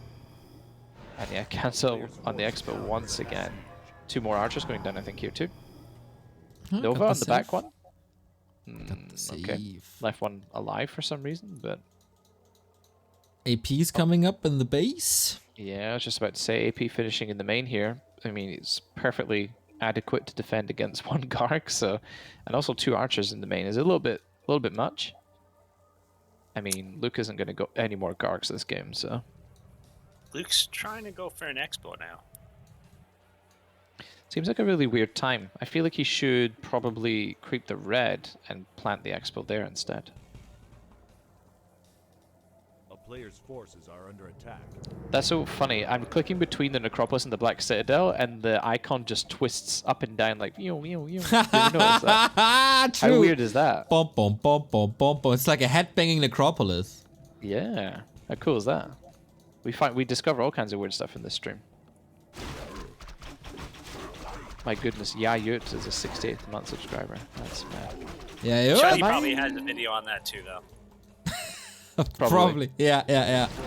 Am I right in thinking, Neo, that in your top 100 replays ever, that was the German cast on YouTube, which is the first thing I ever watched from you guys, by the way, was Yayu part of that? And there was like a Beastmaster on TM. I thought the guy was called Yayut. Pretty sure he's not playing himself. Maybe it was a similar Smurf. Like a similar name, right? Something like that. Yeah. I don't know. Maybe it was Yayut. Yayut, was it you? It was years ago. The game. Players' forces are under attack. Bad man. I don't know. I don't remember that. Yeah, it was the Beastmaster in TM. I'm pretty sure against Undead, actually. So it kind of makes sense with what we're seeing here. Exactly. What a throwback. It would be full circle. All right, so improved strength of the moon coming in for these ladies. Level 1 bear to tank this camp is probably going to be adequate, honestly, because bears have so much health. So yeah, now look at the archer range, man. They just do so much damage. They're going to miss a lot of shots, though, actually being on the low ground there. And Luke, in the meantime, I feel like he hasn't really done anything. He's not really crept any camps. He needs Lich 3. I think you're slightly behind again. Yeah. Okay, wait, hold on. I mean, I'm story... at 1405.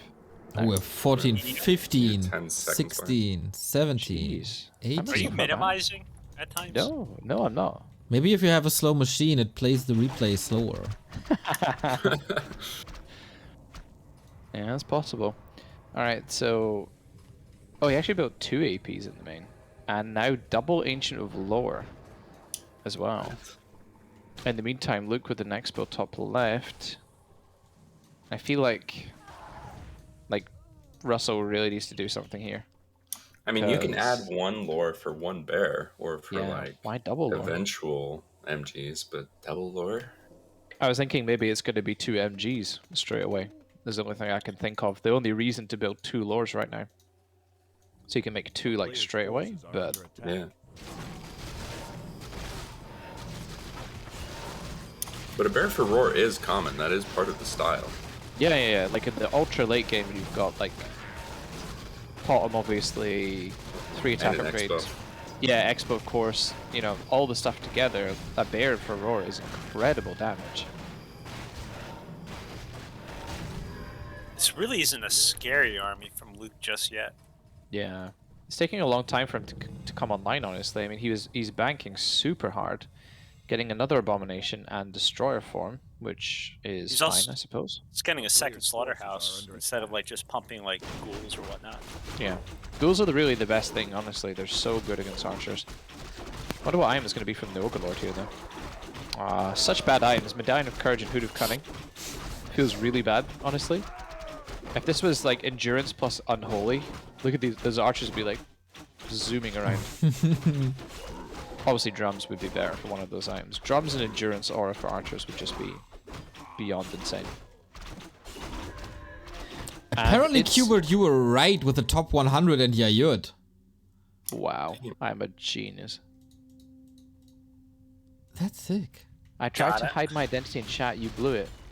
You know what? Every time I've seen Yayut in chat, I've always thought, is that the guy that was in your top 100 replays ever? Now we do know.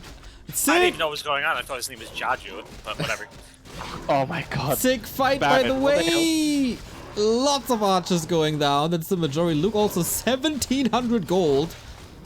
And remember, guys, he's a rich boy right now. Yeah.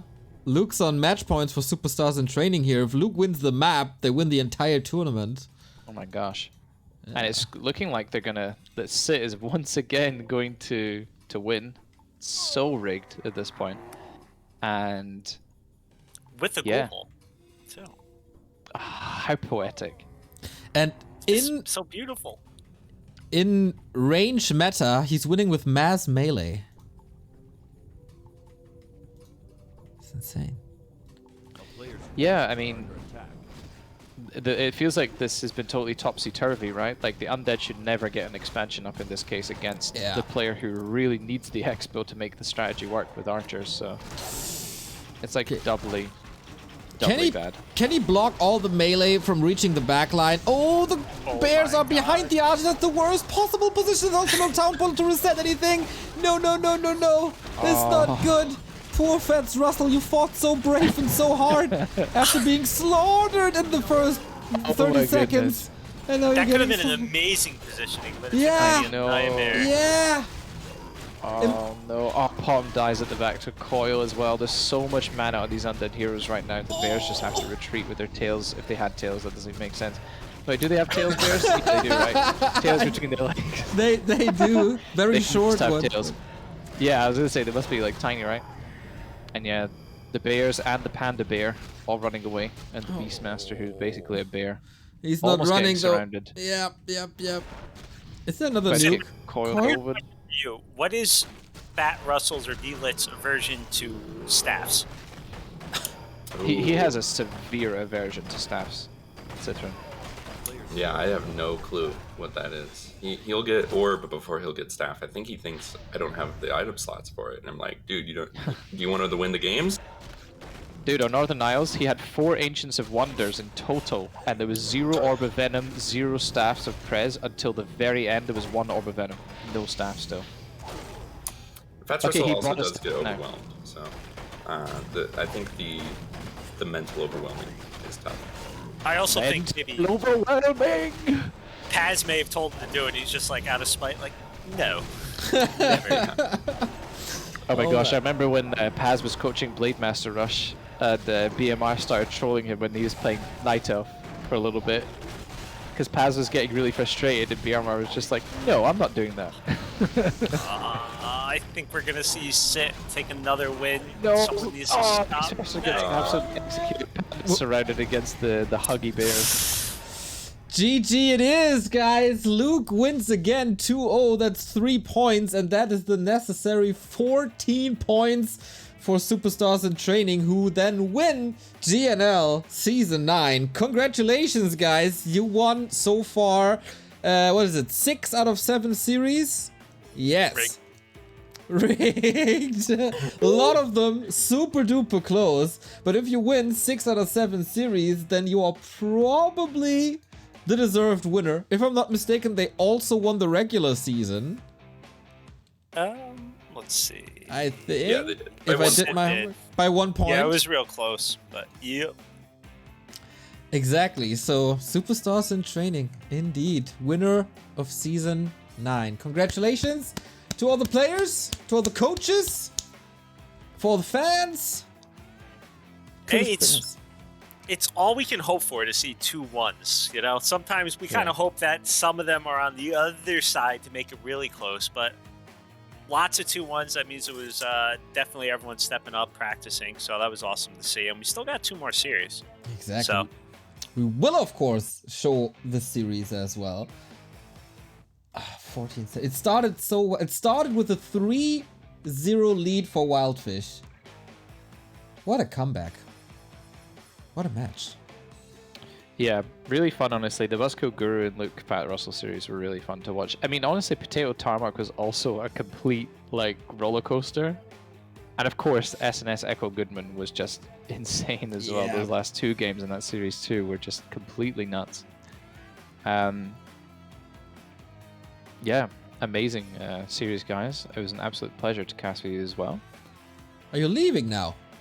Yeah, I think I am. I have to get up early again for work tomorrow, and need to spend some time with my lady as well. Unbelievable. I don't see the passion. I mean, she could cast I with know. us. Yeah. Yeah, But maybe was next that- time. Was that really her yawning like 2 maps ago? Yeah, totally. When did she last sleep? 1959? Wait, that I'm would just mean a she's bit super duper weird old. everywhere. Okay, that would be super weird, but man, okay, I feel you guys are tired, you work a lot, you work hard, you supported us throughout pretty much the entire broadcast. Quberte, you're a gem. We thank you very much. Thank you, man. Yeah, I would love to say, but I need to go unwind and chill a little bit before getting up tomorrow, so. But you are not leaving before you plug your stream. And this time I can't even get out of it because I actually have streamed Right the on. past year. So, yeah, you can actually tune into my stream, which is twitch.tv/Quberte, Quberte, and you will see me playing random most of the time, though I have actually my previous stream was a human-only stream, and I want to try and get to 2k MMR with human.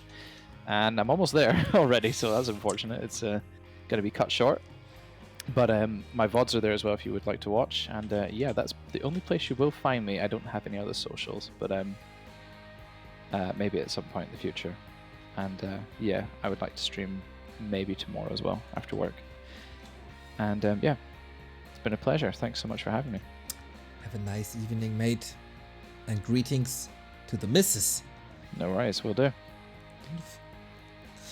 All right. Have fun, guys. See Thank you. you. See ya, Quberte. See I'm ya. gonna send Sythren the replays real quick. Yes. What about we take a tiny little break and then we set everything up and we could take we do everything that needs doing and then we continue. 2 more series, everybody. GNL finals continue even though it's decided already. Superstars in training. While still in training are the champions. We are still doing the charity and fundraiser for Help Ukraine Center. So if you guys want to chip in $1 or $2, everything is very much appreciated. Help Ukraine in the chat or look it up on Matcherino where it's featured as well. And then after a tiny little break when we got the Jeff Bezos ad money, we're back at Back to Warcraft with GNL Season 9. Be right back.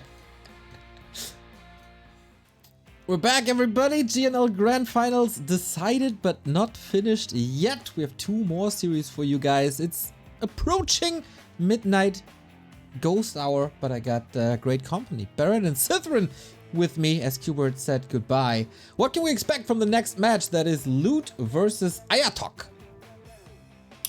Absolute insanity. Human Mirror is the wild, wild west of the GNL. Let me tell you, I don't think any of the GNL humans ever feel comfortable at Human Mirror, so they could do some weird stuff. Yeah, and these are 2 of the newer members. These are both their first season, so we don't know too much about either of them, so it's going to be interesting. Yeah, I was about to ask, like, I don't even know what the meta really is in pro Human Mirror because we see it so rarely. Can't imagine. This could be like Pitlord first and I wouldn't be too surprised. I'd be for it, and it sounds like something Jim would do. So you never know. Exactly. Haven't you guys heard? The Pitlord first meta in Human Mirror is taking off. There's a lot of Pitlord talk in Jim, so yeah, rightfully so. Super strong hero. We had a $20 donation by Luke to the Skywalker celebrating the Gym Championship with a contribution towards Help Ukraine. Thank you very much, Luke. Have fun with your streams where you probably will celebrate and brag about that title a little bit. But we move on to map number 1. Loot versus Ayatok, Human Mirror. And this is 2 countries I've never cast this matchup. Kazakhstan versus Morocco. Just shows the internationality, if that's even a word, of Jim. Yeah, we got people everywhere. It's kind of crazy. When I didn't even know they were from there until you just said it. So that's insane. All right, then. I want to start at 1:30 or 2. Or are you at 2 minutes already? Otherwise, No, it wasn't. Where do you want me to go? 2? Let's 2 because I fast forwarded over the 1:30 mark. So let's go for the 2-minute mark. Let me just get there.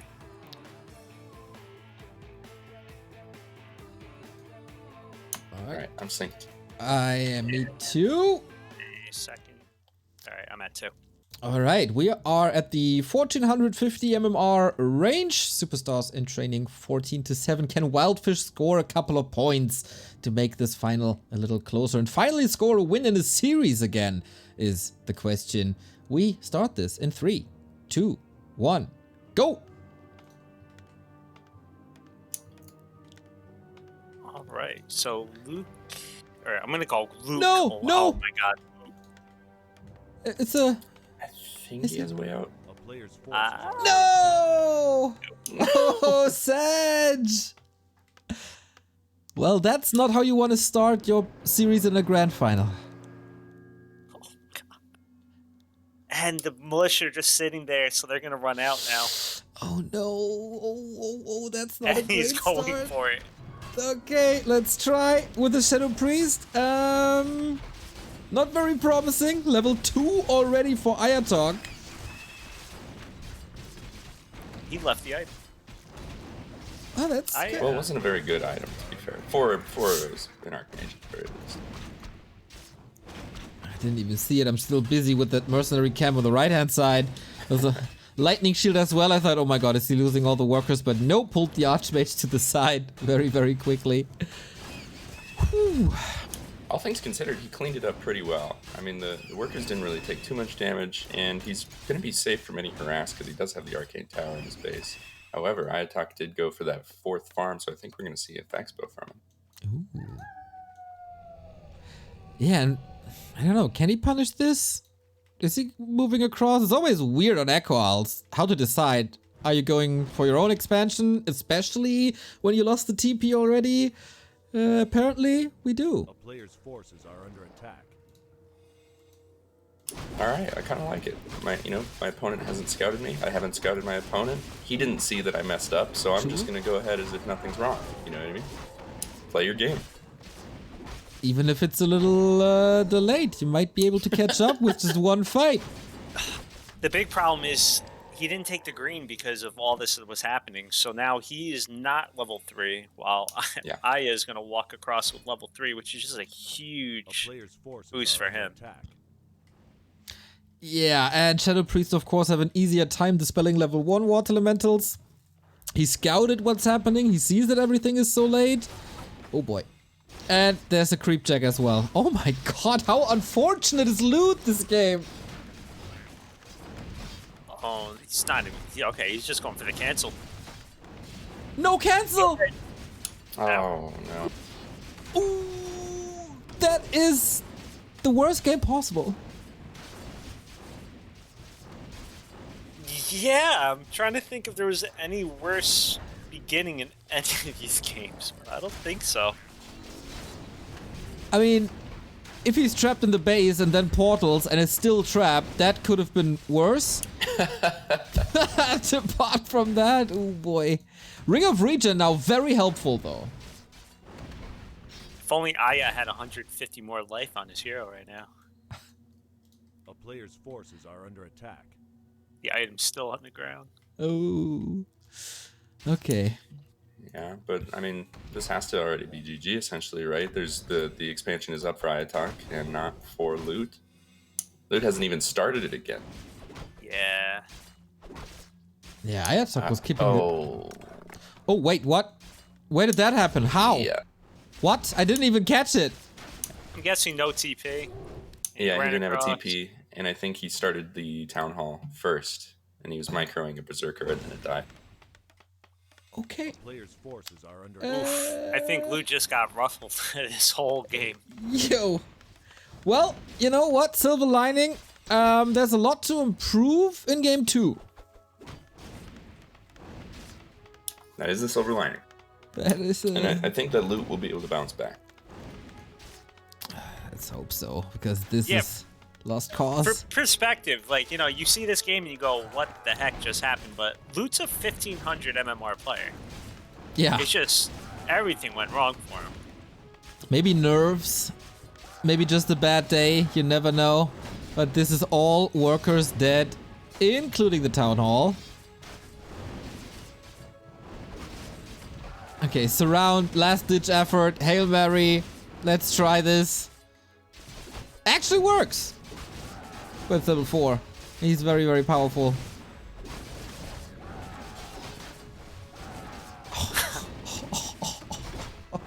Oh, pain, pain, pain, pain, pain.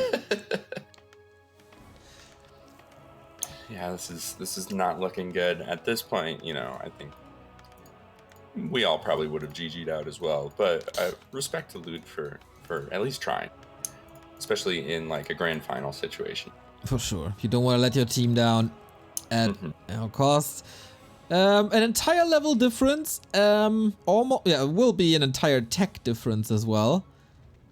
But at least the expo is up. Question is, how long will these 33 supplies survive? Because everything is deep red. Spoiler. Not long. Yeah.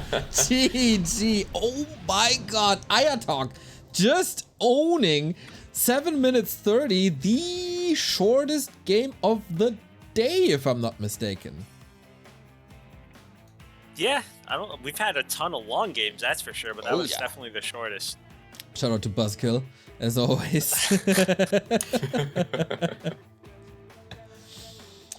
Whew, yeah, happens. I mean, this is one of these games that you think, okay, that was unfortunate. Will not happen again. I know I can do better if I play my A game. So I hope he has that mindset. Yeah, I just have not talked too much to Luke personally. He's a quieter one in GNL, which is fine. But it's hard, you know, like I usually have like the insider on a lot of people, but not Luke. Not much to know about Luke. Very, very disappointed in you, Barren.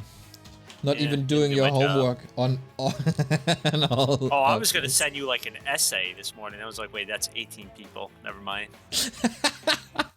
Appreciate it though. I remember I was casting the first Playday and Potato was playing, I think, one of the first games, and I didn't even notice that his name is Potato. I was stressing out, like, how am I pronouncing this name? P07, oh no, that's nightmare for a caster. And then you pointed out that this is Potato, and I was so happy about that insight. And I'll just throw that out right now. I had no idea either, but Sythren, the Zoomer, filled me in on that one. He's like, no, that's lead speak for Potato. I'm like, oh. I read it like within the second that I saw it. You're even nerdier than Barren and I are. That's right. That's right.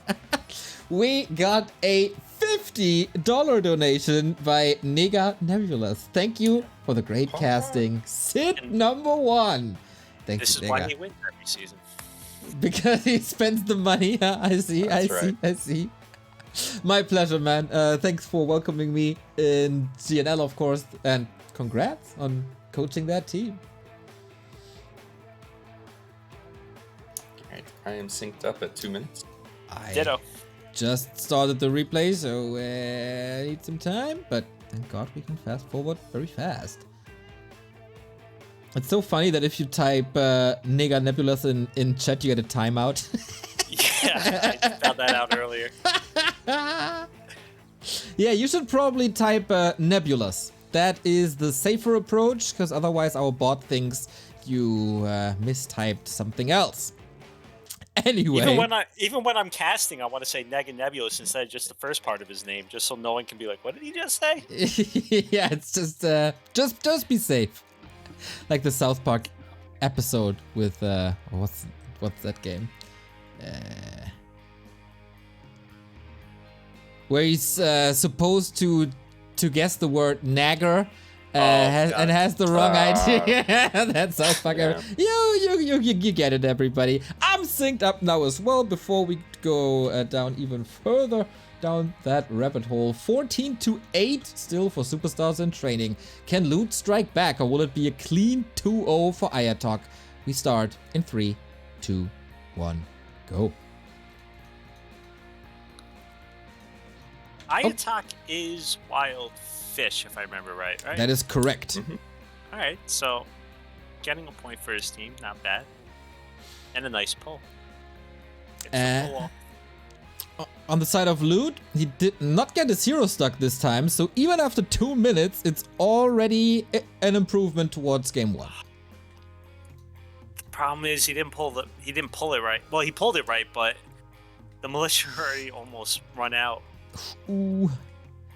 Okay. That's gonna hurt. Yep, that's a little more HP. That's a Water Elemental down as well.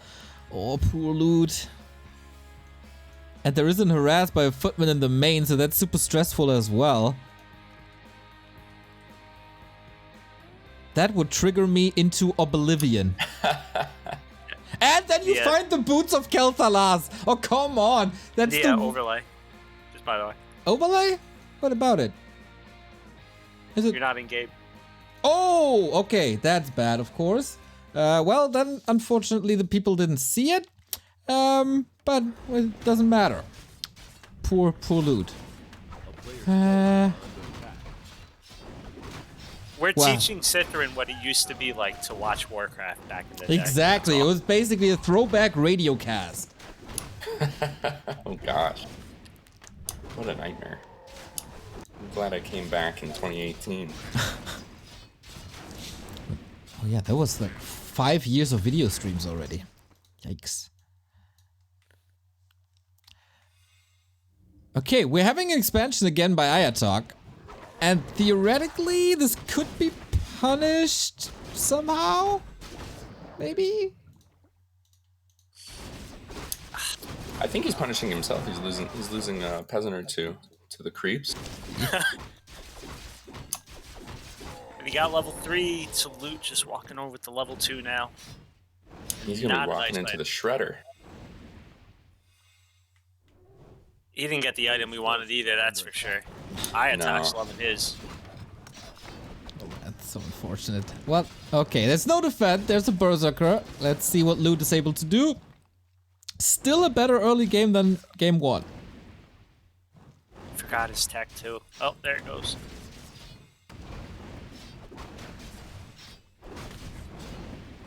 Oh, that Berserker. Can't lose that Berserker. Gets a footman trade. Again, he's fighting uphill with these water elements with level 3 unlocked for Ayatok.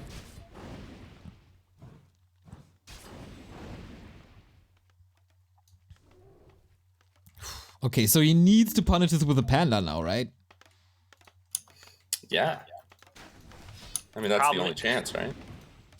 He teched really slow though, that's the problem. So that panda's not gonna be here anytime soon. Players' forces are under attack. I mean, we keep talking about Luke because he keeps getting some bad luck and, you know, early game and all that, but Ayatok, he's been playing this real clean. He's a grinder. If you look him up on W3C, he always has a ton of games played every season. Yeah, that all look very good. Like the build order, no flaws. The pull, no flaw. Yeah, maybe a peasant or two went down, but Ogre Magi's can be tricky. And Expo's up again. I'm pretty sure we've seen Night Elves lose their heroes to Ogre Magi, so... Oh, I've seen Players' forces undead are players under with attack. 3 letters participating in their first GNL season, losing heroes. 2 heroes to 1 creep camp. So I'm not without flaws. That is like 3 letters. That couldn't be Eero, could it? 120? It could be Euro. Yeah. Ted, also possible. And Ted, yeah.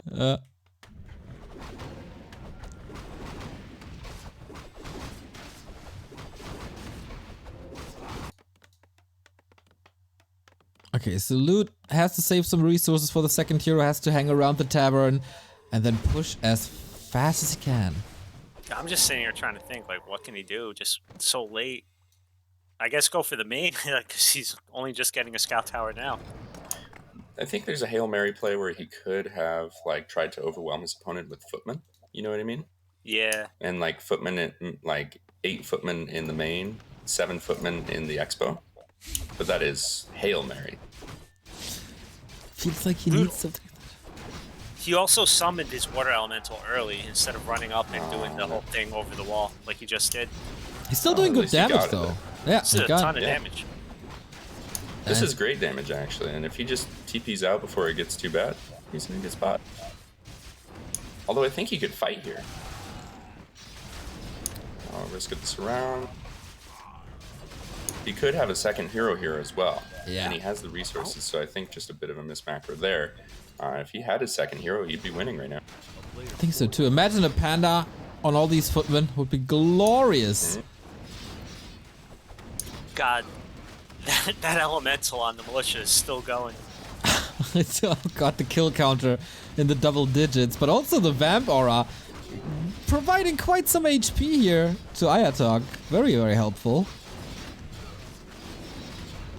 Yeah, this was good. Exactly. More mercs coming in as well. 1200 gold though, a little too busy fighting. Not macroing too much.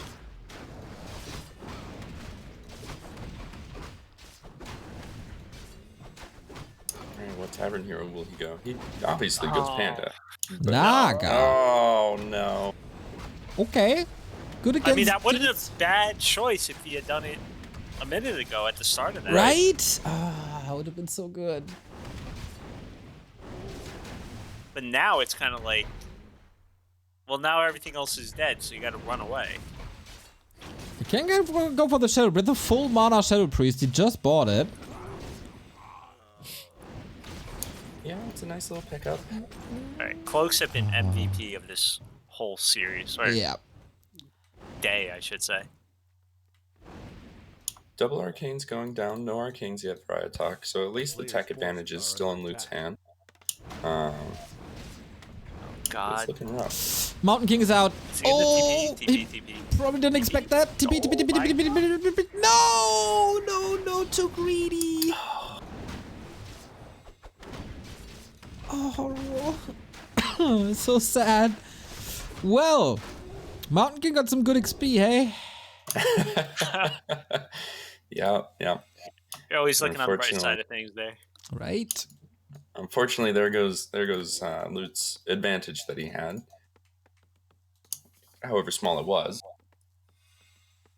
A player's So no resources for a tavern revive.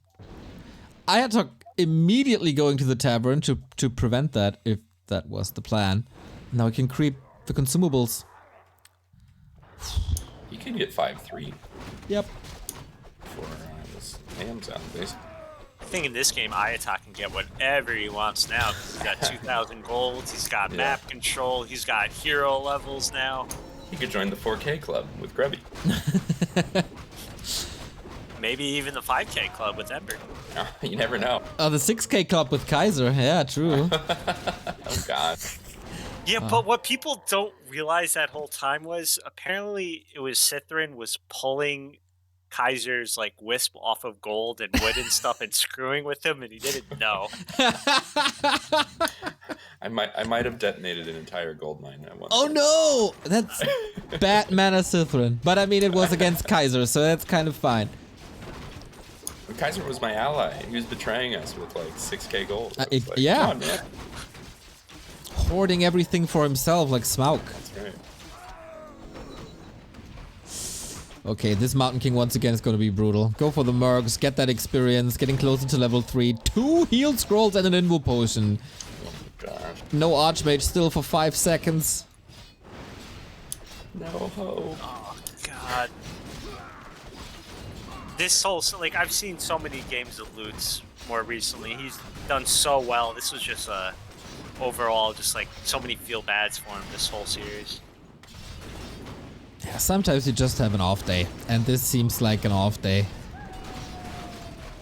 I mean, this guy has a lot more MMR than I have, so he's definitely got a little bit of talent here, but just really not his day. Forces Ayatok into a TP, that's kind of nice.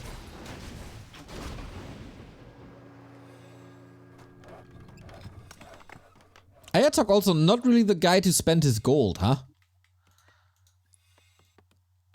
Well, he's tacking to tier 3, so maybe he's just banking it up for like an explosion to 80. I like to think he's saving it for next game.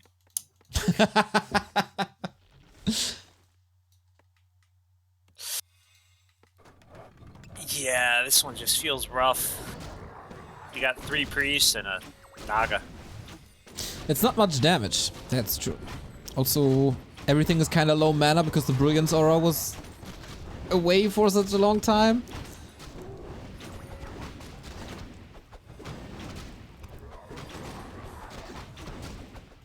The one thing is Ayatok's kept his... I mean, he's really good about protecting, like building up the expo, his base building and placement, but he keeps his main like clear for like run bys. So that's a little scary from you, dude. He knows that there's a counter expansion. He's coming. Double racks and workshop for Ayatok. Interesting. But cool idea by Lute to try to go for a Zeppelin push, but that's exactly the timing that Ayatok is using for the expo push.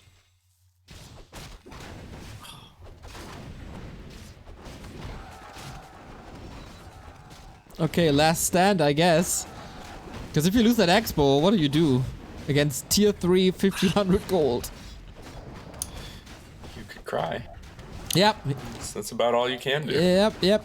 God, these water torrent are gonna go to work.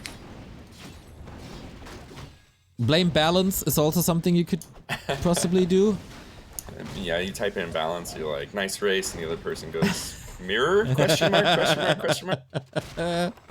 Wouldn't surprise me one bit. And knights are coming. Breakers are there. Pally is coming too. Not getting any better. Okay, this is the last call of militia. Everything he can, put into this army. Maybe a hero focus, but there's also no repair. Because everything was slaughtered before.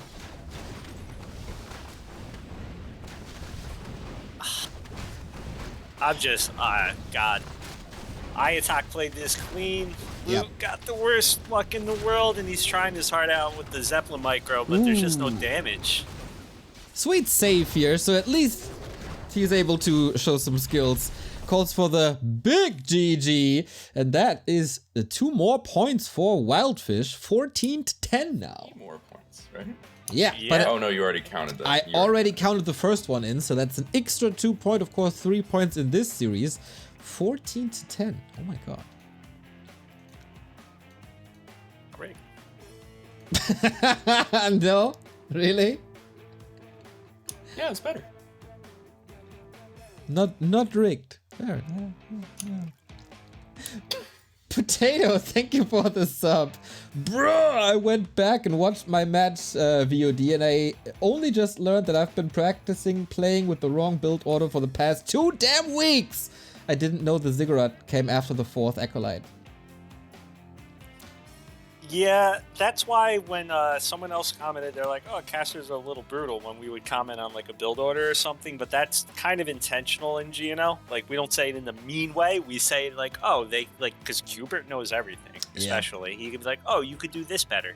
We don't mean it in a bad way, but hey, you just save about 15 seconds, you're going to creep a little bit quicker, you're going to get your DK out quicker. All for the best. Exactly, and then the match looks a lot different already if you switch the build order a little bit. Happens, man, happens. So, I'm going to set us up for this last series. It's Okay. Burrow Rush versus Ning Zuin. Now, Burrow Rush, you know Burrow Rush, he's always around. But he's very much into trying to get the other person to play random. Because he likes playing random himself and then having random versus random matches. And Ning Zuin loves random, so I'm pretty sure Nega Nebulous did this on purpose so that he couldn't get, like, conned into playing random versus random. So, of course, Burrow Rush wanted to take this a step farther, and I found out he was trying to do the random hero maps. Because he can't just have a straight-up fair game.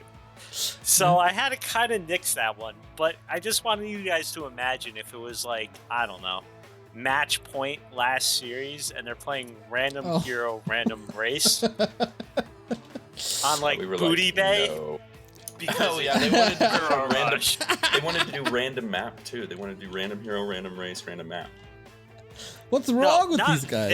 It was more so Burrow Rush. And then he was like, oh, but Ning Zuin's going to be so sad. We must do it this way. And I'm just like, yeah, but you know how mad your team would be if, like, it was the match point and you, like, got, like, a horrible race for yourself with a horrible hero? So, yeah, I am the fun police, apparently. Barren equals fun police. So, what did we end up with? Just a straight up match, or is it random, or what do we got?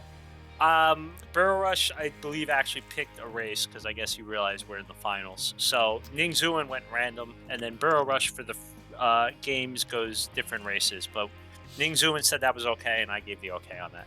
All right. Normally, you're only supposed to pick one race and stick with it the whole series, or pick random and stick with random. But Ning Zuin was okay with Burrow Rush switching up his race. Okay then. We got ourselves a game then, if you guys started it already. Last series of the day, last of the 9 best of 3s we had here today, plus the best of 5 earlier between Moon and Foggy, which was great. So I'm all loaded. okay.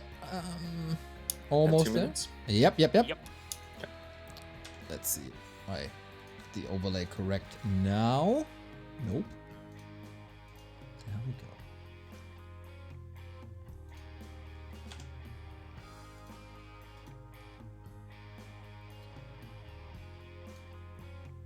Okay, so are you at the 2-minute mark, Mr. Sythren? I'm ready. Wonderful. Okay, everybody, let's kick this off. One more BO3. Will it be really a 14-13 grand final? That would be pretty insane. We start in 3, 2, 1, go. So we got Burrow Rush as Orc, bottom left-hand side. Ning Shiyun in the upper right-hand side is Undead. Yeah, so Ning Suin random into Undead. I don't know him as well as someone like Nebulous, but he is part of the Wandering Dragons community, and he's known, I think, for being more of a human player is his main race, so Player's forces I are don't under think attack. Undead is his best. But Burrow Rush picked Orc, so I already am favoring Burrow Rush in this game. Not biased. Is Burrow Totally Rush not gonna... biased at all. Yeah, no, not at all. I would argue that everybody just can Coil Nova. Town is under siege. As an Undead myself. Oh. That is true. See? Super A little annoying. bit of harass. Yeah, super annoying instant harass. If you're not too used to Undead, you might be able to fall to this. This is already quite a good tech lead then, I guess. I like the base build of Ning Zuin as well. That means he's at least been playing some Undead. Yep. Walling off here. Closing it off nicely.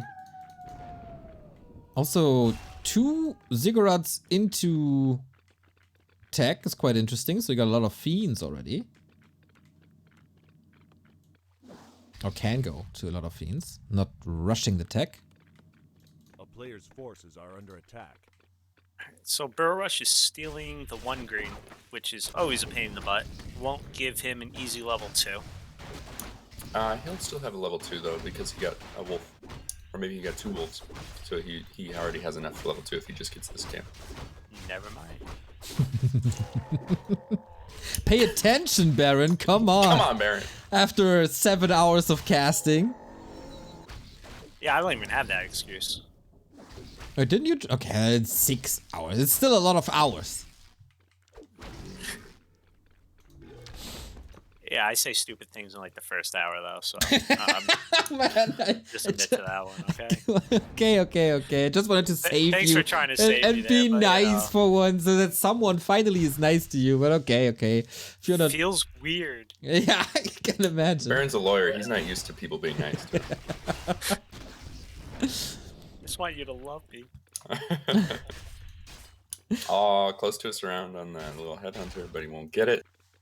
And a peon left behind, scout peon, I guess. Just waiting for an expo. Waiting for his master to come back. Maybe he just wants to be alone. Some me time. Quality me I think time. Dobby wants to be a free elf. Dobby should go attack the Null Overseer. I'm trying to think of like a Harry Potter Player's comment. forces are under Yeah. attack. It's been too long. You can make a foggy comment. Oh, you make no comments. It's also fine. Okay. I'm trying. It's just, I'm trying to be what entertained. am I gonna do for Foggy? Good skeleton usage thus far. Yeah, he picked up the second Rod of Necromancy pretty early, actually, so he's going to be able to sustain those skeletons for quite a while. Saves the Crypt Fiends pretty well as well. He's also saving his mana a little bit instead of just nuking at least one of the HH down and like chasing the other one. Yeah, he could have gotten a kill on one of those, and probably could have forced the kill on the second one, but conservative play is not bad either.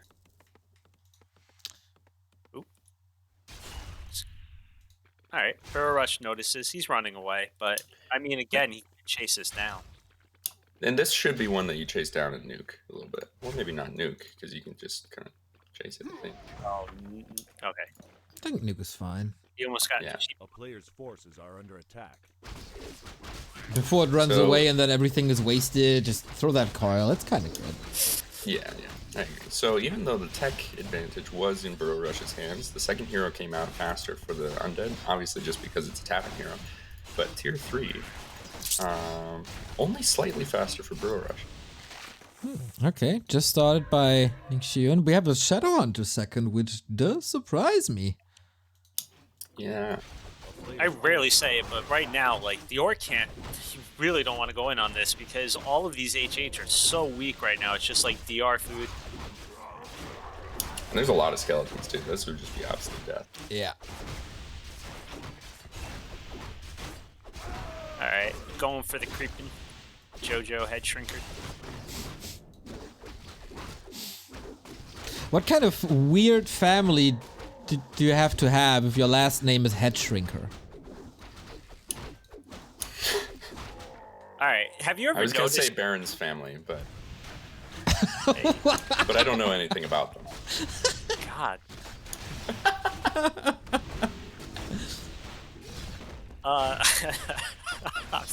I'm not even gonna say it. I was about to say I'm turning into the Badoo of the cast. Jesus. No.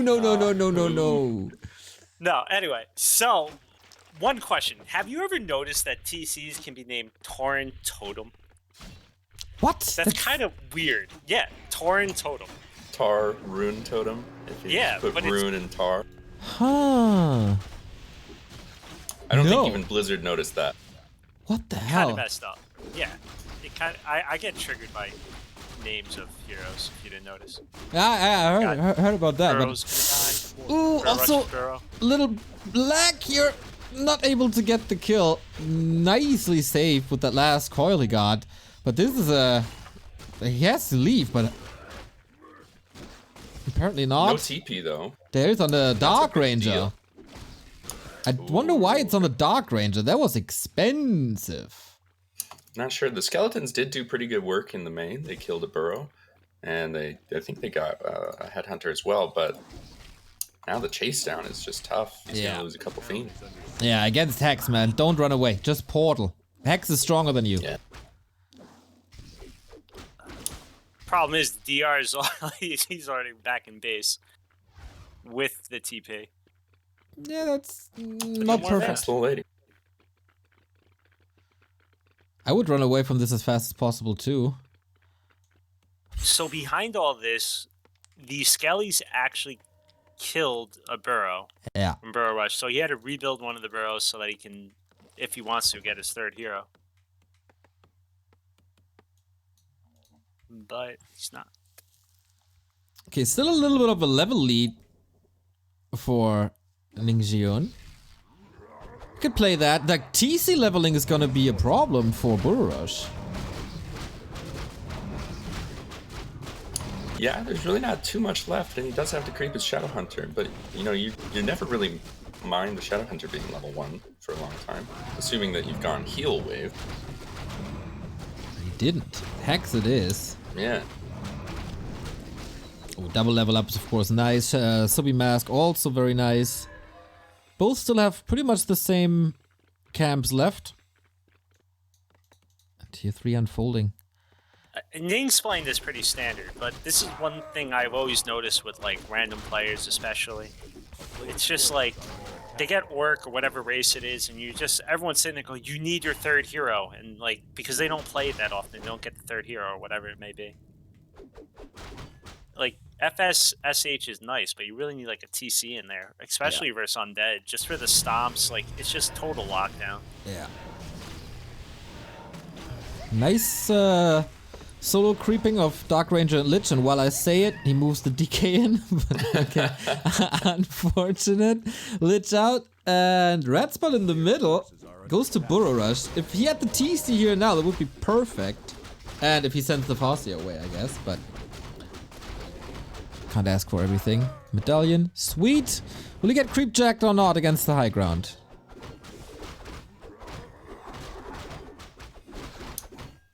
Even still, I don't think this is a fight that Burrow Rush really wants to take. No. It's still a lot of fiend. Still try here. Yeah, he's behind on food right now. Ooh, that's a big item. Oh man, there's no dispel on Burrow Rush's side. Could be potentially nasty, but Farseer is doing some damage. Early Burrow, love to see it.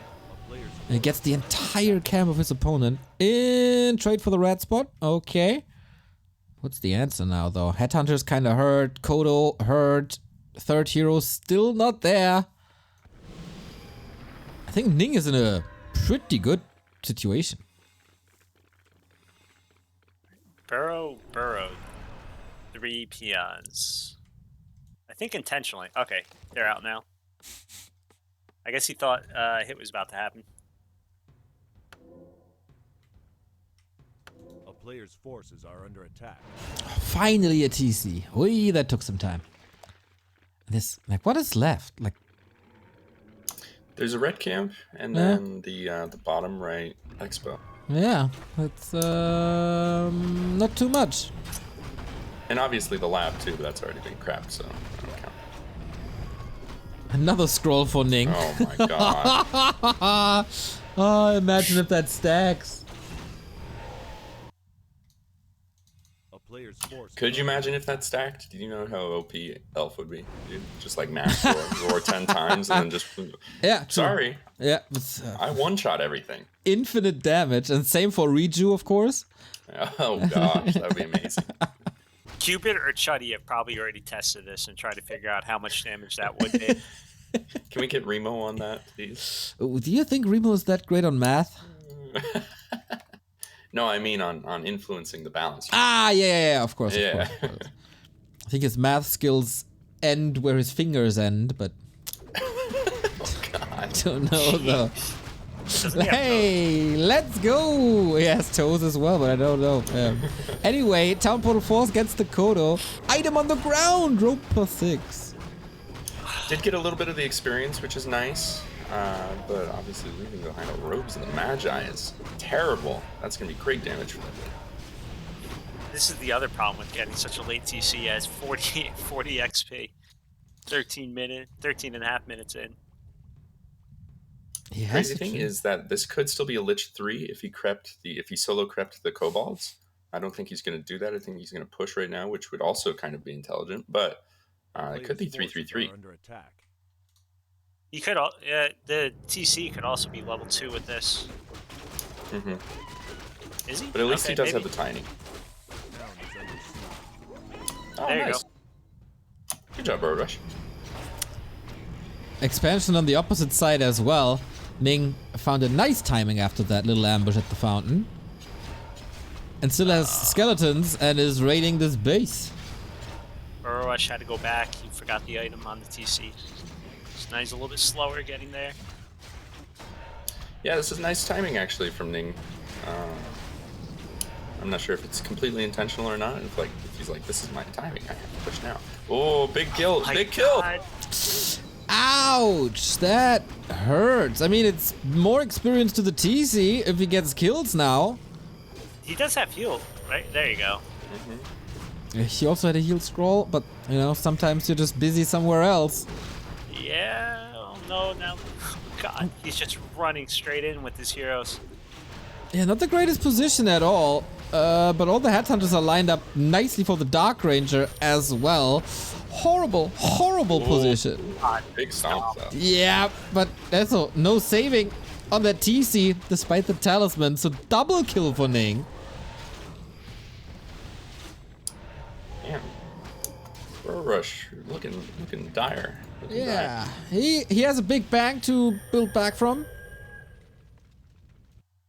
And the expo is But running. no altar. No altar, so he's gonna have to rebuild that. Oh, he already rebuilt it in bottom. He's gonna go Bro. to Wyvern. if you donate enough, we might just declare you the winner, no matter what.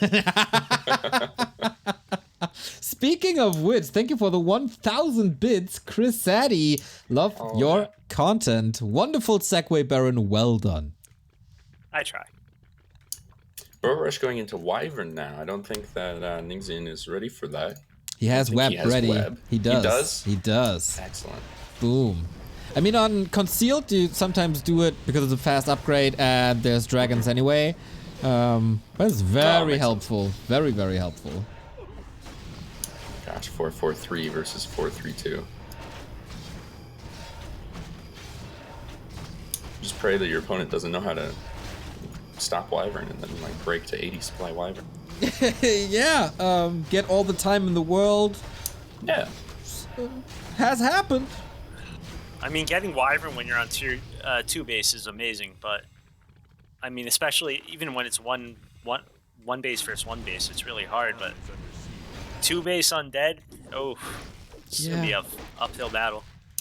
And he sees that there are Wyvern with that skeleton, assuming that he looked at the skeleton, which no confirmation, but since there are 4 ziggurats at the expansion, I think he has a certain idea. Here we go. Speed scroll, Shadowhunter silence. That was a really nice silence. It's actually really good for Burrow Rush. Supply is somehow even. Yeah. Lich! Wow, Coral.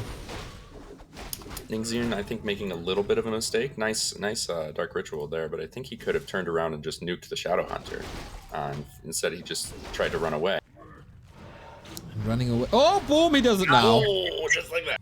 Just like that, exactly. Just needs a little bit of advice from Sythren. He follows up immediately. Nicely done. Yeah. I know it's a replay cast, but he's still listening. Of course. Then and I only just gave you the replay too. Not even like you watched it. Right on. Damn, JoJo got blown up. Can he get his hero out again? Is there a way out? Like if he at the altar with this burrow being built. I think you can go out the left side between the mill and the burrow. Yeah, the middle burrow, probably. I guess we'll see. I can never tell from these things. He might just buy it back. He doesn't have the supply actually right now, either way. So that's why he has to build the burrow. Oh, true. Oh, that's bad. Oh no, but they still got a lot of damage in the air. 1 Destro, gone. 2 Destros, gone.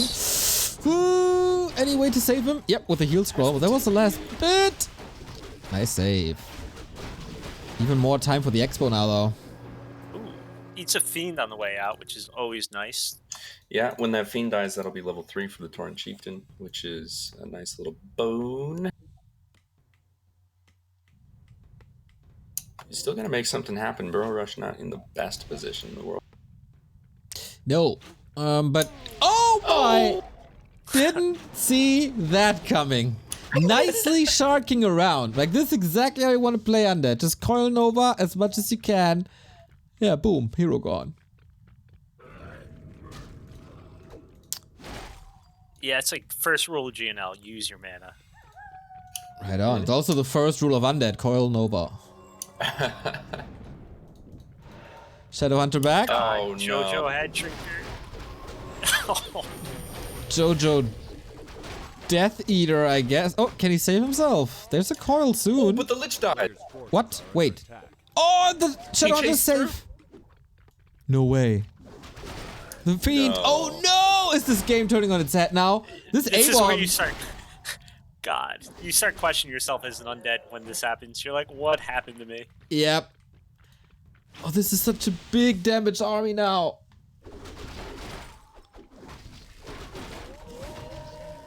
Dark Ranger gone as well. Oh, Ning, this was your game! Very nice block by Burrow Rush there. Keeping him in range. What a massive mistake. What a massive mistake. There's still not even a 3rd hero for Burrow Rush out, but his first 2 heroes are getting good experience. He's playing dual hero for such a long time. Oh, man. Can the caster tell Sythren that I love him by luckiest player? Lucker is my only friend. I love you, Lucker. That's so sad. Well, that hurt. Sorry, Karen. Note to self, Sythren doesn't like me. You're also my only friend, Barren. It's okay. Fight, kind of ish. We'll see. Maybe just trying to kill the Altar of Darkness does get 1 destroyer, but I don't think Ningxun can really fight this at all. Man. The Nice. Hex Press He's just is trying to way- delay, I think. Gotta get that Lich out. Oh gosh, level 5. Look at this That's graveyard. every accolade too. Yeah. But, I mean, Alta is still there. Just needs to take care of that DK and everything else, but he gets the Lich out. He has 700 gold too, so he can buy some items if he can get over to the tome. Ooh, he definitely needs items. He needs healing. A lot of that. Yeah. Oh, Nice level no. 5. Burrow Rush is overextending. He's next to the shop. Go for coil. Yeah, potion maybe too. Look at the headhunters that is But the Hex- disappearing. Yep. Focus. Is it enough? TP maybe. Oh Rip. no. Oh, wait a minute. Will the Shadow Hunter fall and return? No. Jesus, what a slobber knocker this is. Oh man, I wish I could see what items are still left in the relics. You might have been able to buy a mana pot and chased it. Yeah. Level 4 Lich though. He doesn't eat mana pods. He just eats units. You should be able to get that Kodo Beast on the way out. He does have a Nova. Maybe just waiting to get the last hit for it. So Ningzuin was trying to repair that whole time. He's only got 1 on the main gold mine, and this whole time he's only had 3 on his Expo. Ooh. So his Expo hasn't really been that effective for him. He doesn't even have that echo advantage. Sad. In the meantime, Burrow Rush is expanding in the middle. He did bank enough though that it's not the worst, and now his gold mine, his haunted gold mine in his main will last a little bit longer. True. But is it worth rebuilding all the acolytes for that? I'm not too sure. It's just 400 gold. What he could do is he could put 1 on it. I don't know. Yeah. At least that he worth fully it? saturated the expansion again. Oh, but here's the worst feeling in the world when level 5 wolves start coming in. A town is under siege. Yeah. 1 down. This is very Although- $1 for every time that I sent level 3 wolves into an undead base, and the complaining starts happening. It's like, oh. Somebody's not Nice. happy. It's good Zig placement, so I mean there is one way in which stinks, but at least he's able to save a lot of his acolytes each time. Hopefully. Definitely. And the hero levels are still pretty solid for Ningxian. He does have close to a level 5 Dark Ranger. Oh, for sure. This might just come down to hero nuking. I mean, this is great from Burrow Rush right now, though. This is how you keep your advantage, or try and make an advantage. This entire game has been down to hero nuking, I feel. The TC is finally back. The TC was dead for like 10 minutes. True. Oh yeah, there was a TC once. Kind of forgot that he exists. A player's forces are We have under 5-4-4 and then 5-5 on Burrow Rush, and then the TC is still 2. Yeah, that's like you're growing up with 3 Can't even friends get and the one is in special school. He's Okay. 1 XP off level 3. Feels Okay, bad. finally. TC doesn't want to be evolved. Okay. Oh no, the Wyvern, the Destro! Move! It's a brave destroyer, but Yeah. not the smartest.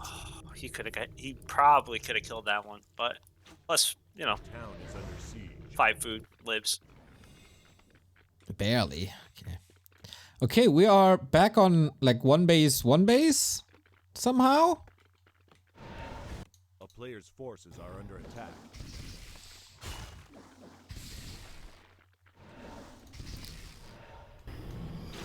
Wyvern for free. Okay. This game is getting weird. Yep. Yeah, like a few series ago, we were watching some orc. I think it was Tarmac, and I was thinking in my head, we haven't seen any orcs go Wyvern. Oh my Yep. gosh, And we got look at the sheep. Look at the Right? sheep in the Oh. undead expansion. That is amazing. Was about to say that as well. The ziggurat at the perfect moment and the sheep in the perfect position. Not right. Not rigged, huh? Are you the shepherd? Nebulous is apparently the shepherd. Forces are under attack. Apparently. Oh man, these statues. Going to work on the barracks. They're supposed to work on their own heroes, though. Oh man, all these wyvern! They will be wept immediately if not microed him. Nope. It's getting dangerously close to 5-5. Oh, that's level 3. Oh man. Is there silence? Not yet, not yet. No! Mega! Stop. Mega stop! And the fiends are all But the gone. undead heroes Exactly. are about to scare me. Boom! For once, not caster cursing anything. And that's That enough. should just be dead, right? Ooh, can he catch up? He needs another spell. No, but oh my god.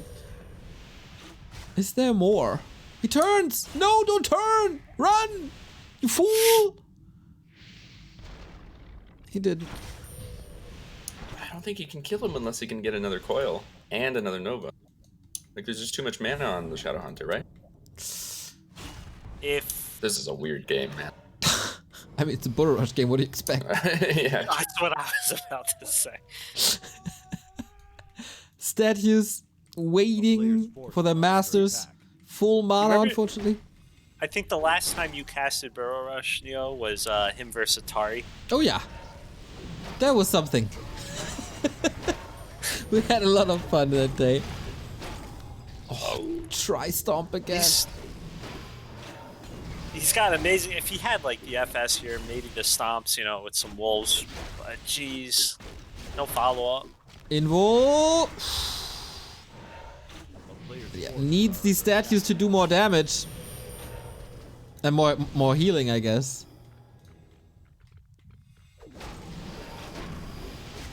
Uh-oh, here comes the hex. Oh, no. No follow-up though, is there? Right click, and it's enough. Oh my god, hero focus galore. Same on the other side though, and we are getting dangerously close to a coil.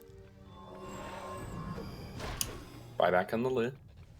No way, dude. Jojo Head Shrinker can't outrun the Death Knight now because of the aura.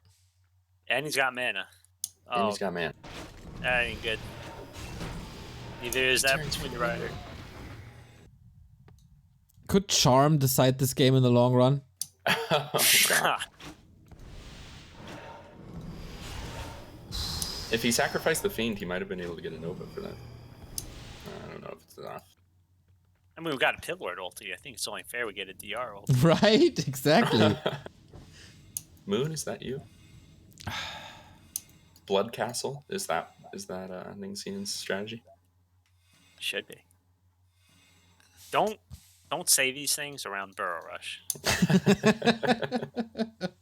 Next season, you Yeah. know what he's going to be planning. Shouldn't If really Rush's not careful, I might just Blood Castle him. shouldn't really do that in GNL, I feel. No. It's like I think some we've people talked about that before. some people Zeppelin drop tanks, just saying. Neo, that's just called human versus undead, sadly. Can I? Oh yeah, the Fascio was gone as well.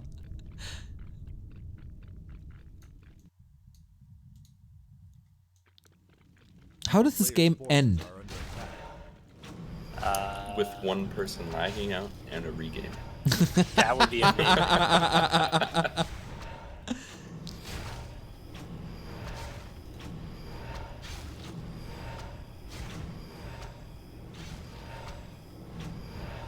What's the mana situation? Looking a lot better now that the statue is going to work.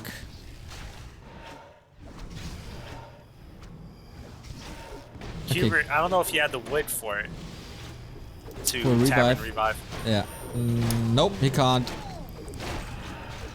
Okay, for Wyvern. Oh, the Shadow Hunter. Dude, Ning is so obsessed with this Shadow Hunter, but it's just not working. 3 Wyvern going down thanks to the damage. Epicenter Stomp soon. Boop, there we go.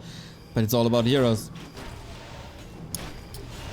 Yeah, I think he has enough damage and mana that he could have been able to kill the Shadow Hunter right there before that next heal wave. But it's just down to the heroes, and I think, yeah, Burrow Rush calls the GG. Boom. 5-5-5. What a sick game. 30 minutes, 50 seconds of non-stop hero focus action. It's the only way to end that one, right? It's Last pretty- series, got to go full hero focus. Right on, right on. So that's another point for Superstars in Training, right? 15-10 then. Yep. Yeah, Burrow Rush is indeed a wild fish. That's very fitting. Let's get game 2. Okay. So, okay. while we load that up, they PM'd me after game 1 and asked if... Well, actually... Okay, well, I lied, I think. Burrow Rush did ask me if he could switch his race, and I said if Ningzun is okay with it, he could. But I do believe Burrow Rush decided to play by technically the rules, which is stick with one race the whole time, so he chose Orc. Alright, that looked pretty decent before, so why not? Okay, if this is a win for Ning, then the series ends, or the final ends with 17-10. If Burrow Rush wins, of course, we're gonna get map 3. And what map do we get? Northern Isles it is.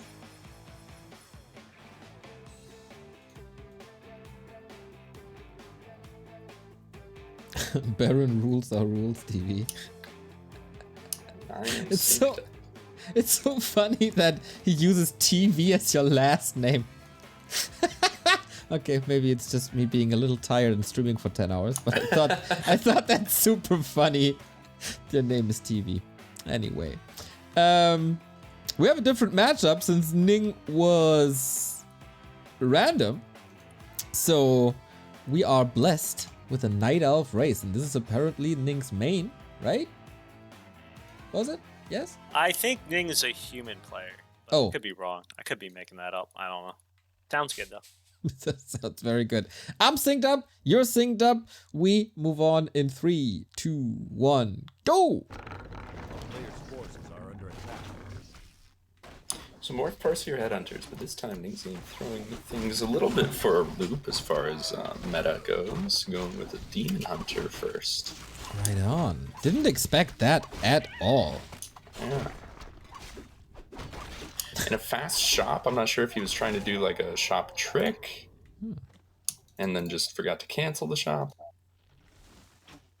Probably. There we go. Sometimes it's just a little Takes a later. second. Exactly. So info by Gayborg, Ning is human, elf, orc, undead. He's everything. Alright, no specialty. I don't know. All I remember is they all kept saying if he gets human, he's in a lot better spot. But that was last Fountain of Mana League, so maybe things have changed. Both players teching, well, Ning teching just a hair behind, Burrow Rush teching on time. Yeah, it's kind of I'm an not sure Burrow odd Rush is going to try to do too much.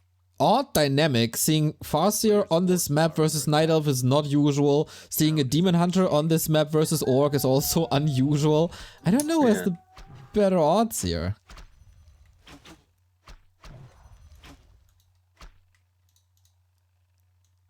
I'm leaving it to Sythren. This is his wheelhouse over here. Yeah, this is my matchup. This is exactly what I'd play as well.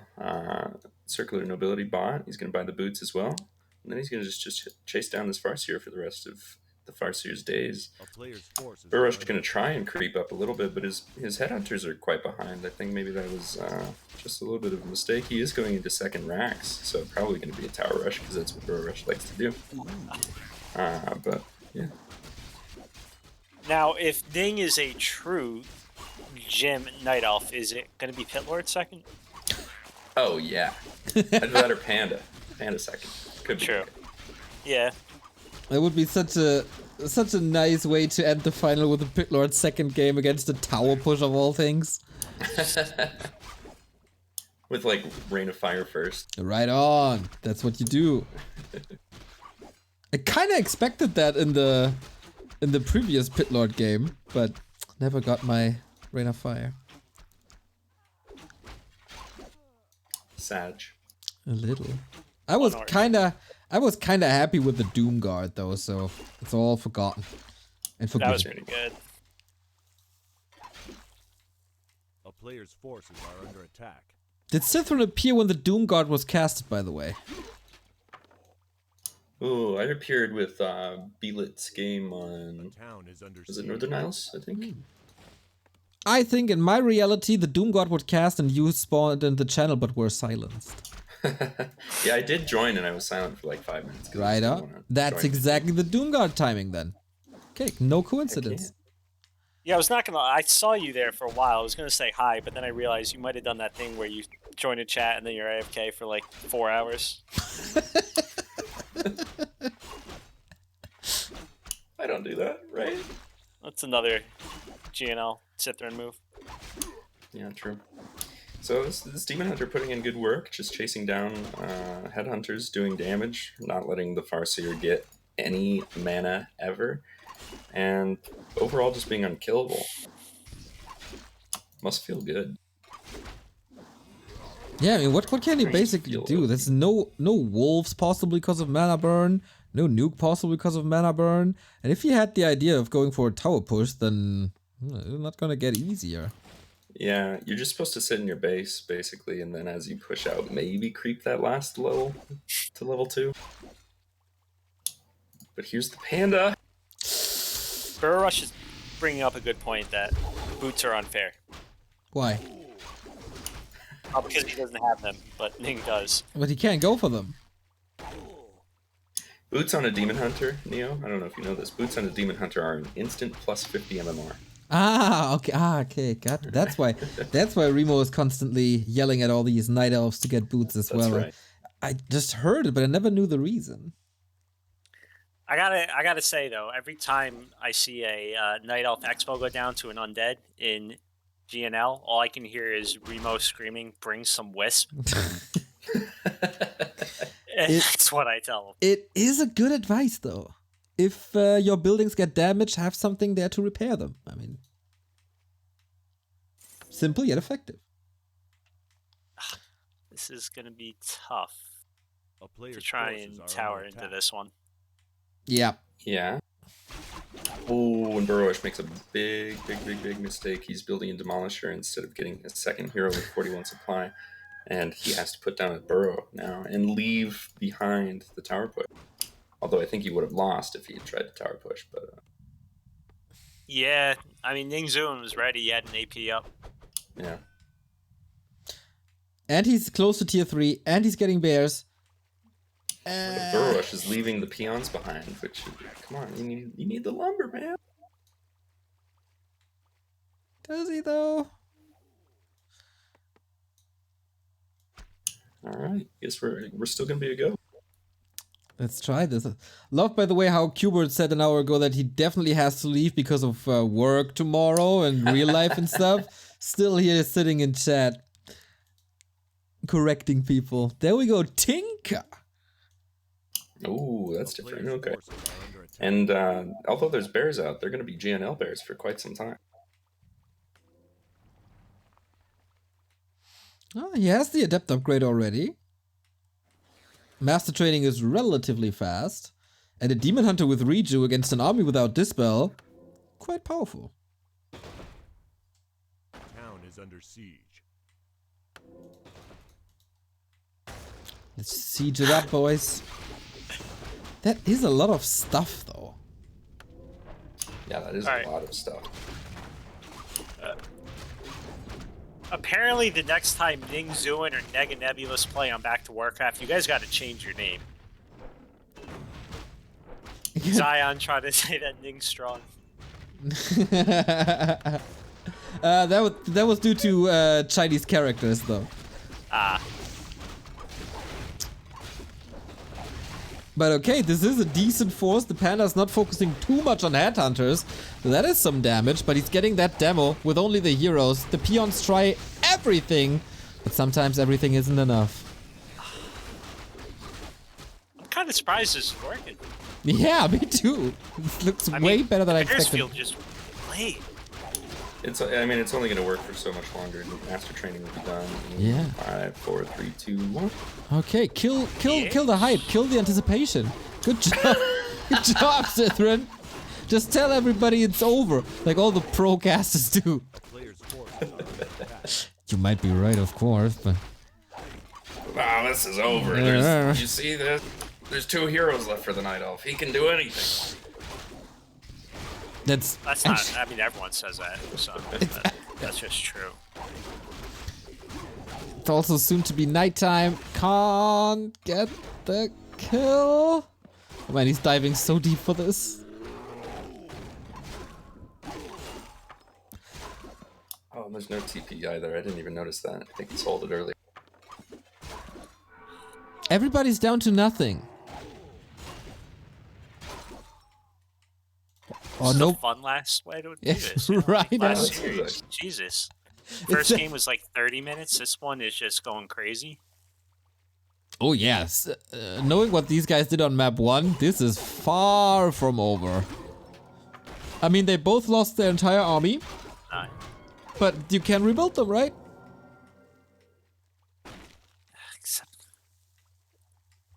I mean, I gotta say, Ning must be feeling confident right now, though. You know, it's like finally, now you're just facing a Tinker and FS, not even level 3 yet. Oh yeah, the Panda scales so well. Farseer, Tinker, probably not. Mushi's gonna mess stuff up this game. What about Blood Wrath, though? That's a great name. Really? I knew that you really liked that. Demon Hunters are the most emo heroes ever. Their names. Right on. Ooh, Zeppelin by Burrow Rush. Sweet!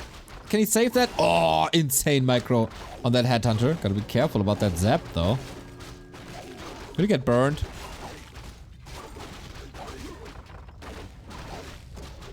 Was it getting attacked by the creep? Or just the DH? Creeps are powerful, too. Yeah, we were talking about this camp earlier with Quberte. Same damage. Thank you, Brickball, for the sub. Love to see you dancing. Love to see SNS dancing. That is an amazing emote, by the way. A player's forces are under attack. Oh my gosh, just look at this Demon Hunter boots. There's no getting away. Oh, the flames. It's not a Burrow Rush game unless you're somehow talking in the middle of it. Malaware.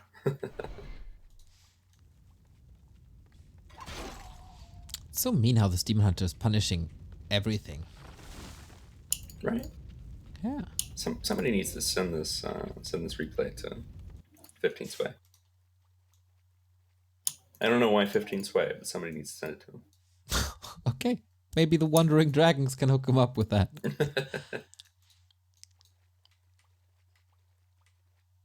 Just be like, this is how you beat Lin.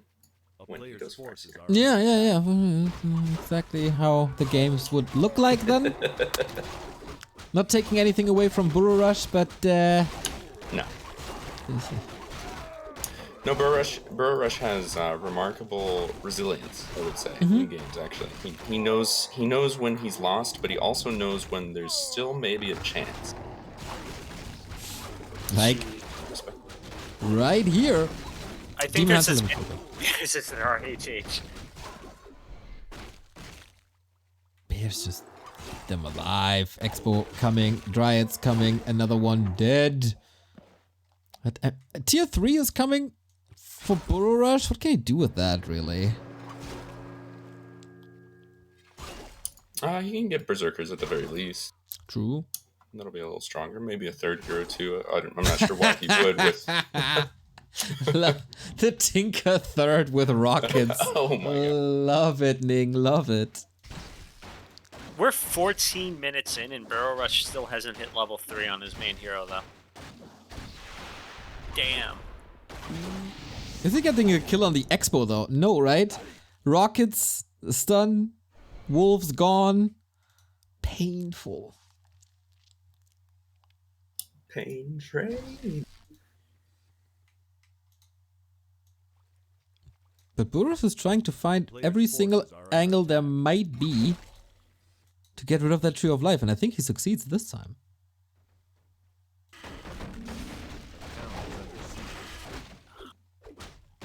Well, the tree's down. Cannot stay up. Is the Farseer gonna go down? I think it will, right? Oh, that's not good. Boots are indeed imbalanced. Boots are enough to catch. What do you mean boots are imbalanced? Everybody can get them. That's the most balanced. Wait, is he saving him? No way, Burrow Rush. Oh, mana burn. He was positioning him so nicely. A player's forces are under attack. I was sticking up for Burrow Rush. I mean, that's what he said earlier. Ah, okay, yeah, okay. Everybody can get boots, but only Night Elf builds boots into their build order. Only Night Elves can afford boots as part of the build order. Indeed. Yeah, and tech, and expand, and brass. And get a second hero. And get a second hero. Go to bears, tier 3. Aren't you supposed to be like role models and coaches and... I'm a Night Elf player. Okay. I'm just being sarcastic. I'm sorry. I'm being slightly sarcastic. But yeah, it is a nice way of punishing Farseer and Headhunter. Definitely. As we see. I think it's necessary. I think it should be the meta play if you do go Demon Hunter. Yeah. It's what you need in order to chase down some of these Headhunters. So Farseer coming back. We will have Berserkers now. Berserkers 2-0, so it's not as if they're nothing, and there's going to be a lot of them. So if he can get anything of a front line going, then he will be able to actually decimate these bears. I really like how Ning's kind of like identified there's literally no lockdown. Yep. So he's just running around in circles. Yes, with the boots, but he's just able to run around in circles with this DH and keep him busy while he's creeping everything else up. Yeah.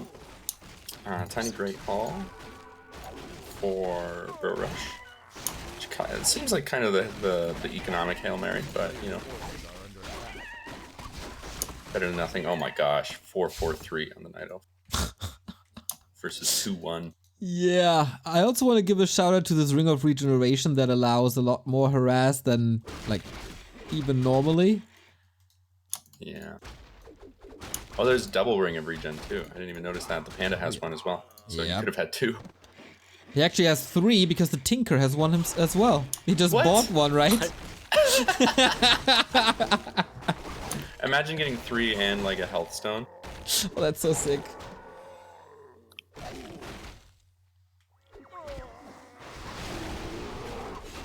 Nice pick up by Burrow Rush. He's seriously trying everything possible in this game to somehow get a foot on the ground. His feet are getting burned. Oof. That's a lot of AoE. I've never even considered this option, but that's a lot of AoE. Double like breath, haze, and rocket. I love Rocket so much. Rocket's the coolest ability. Right? I think so too. For the full AoE spec, he needs immolation though, of course. Oh god. Would you go mana burn immolation or would you go immovasion? Immovasion, of course. Ooh. Of course. I mean, or do you need evasion because if you rocket your opponent, he can't hit you, so he can't do damage, and then you don't need evasion. Yeah, and with haze, there's already a mischance, right? Right on. I wonder, does the haze mischance stack with the evasion mischance? That would be. That's the question. I don't know, but I think so. The way does mischance stack? I have no idea. I shouldn't pretend to have an idea. So. I'm waiting for Quberte. Yeah, me too. Or Chuddy. Or Remo. Well, actually, Sythren. it does stack, but it's a half stack, so it only gives you the half the. See, Chuddy is here. Haze stacks with evasion and with uphill mischance. Haze doesn't stack with curse. Damn. Oh. It's so How do you weird. find- Okay. How do we find that out? Maybe it's because evasion is like maybe it's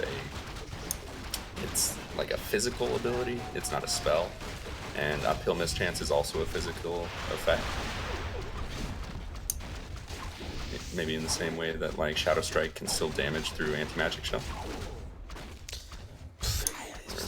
Yep. For sure. I have no idea. Warcraft is working in mysterious ways. Yeah, we still got to figure out what happened with that impale too. True, Quberte, do Maybe your Chuddy can homework. figure that out. Both expansions are kind of gone. Yeah, I didn't even notice that Burrow Rush killed Ning's expansion. But here he is sieging the base a little bit. TP back. Can't fight. I'm not sure if he needs to pull back immediately. He did have a TP. That was nice by Burrow. So he ran one Berserker forward because I don't think he could see the main tree with it being nighttime. That is a nice play, actually. 5-5-3. Mm-hmm. That just has to be auto, like, death for all these Berserkers, right? Yeah. Could you imagine if the Berserkers berserked and then it was Breath Haze rockets? LOL. LOL. He's clearly feeling confident. Lazy peons? What did A they player's do? forces are under attack. Ooh, he somehow didn't get 1,200 gold from his main gold mine. He's at 2,200. Ning is at 1,200. Oh, Ning's only got 4 on gold too. well, that would explain something. Maybe he put one gold mine peon in a burrow at one point or something. Oh my god. Wartime battle Oopsie. drums, that's nice. Should TP out right now. Nice. Good damage now. Drunken. Hey! Aww. Are they all burning? Not really. One died at home. It's a nice place to die. Player's forces are under attack. Okay. Oh my gosh. Jeez. Yeah, better than out in the open on corpses of some animals. I thought only the Austrians thought about death all the time.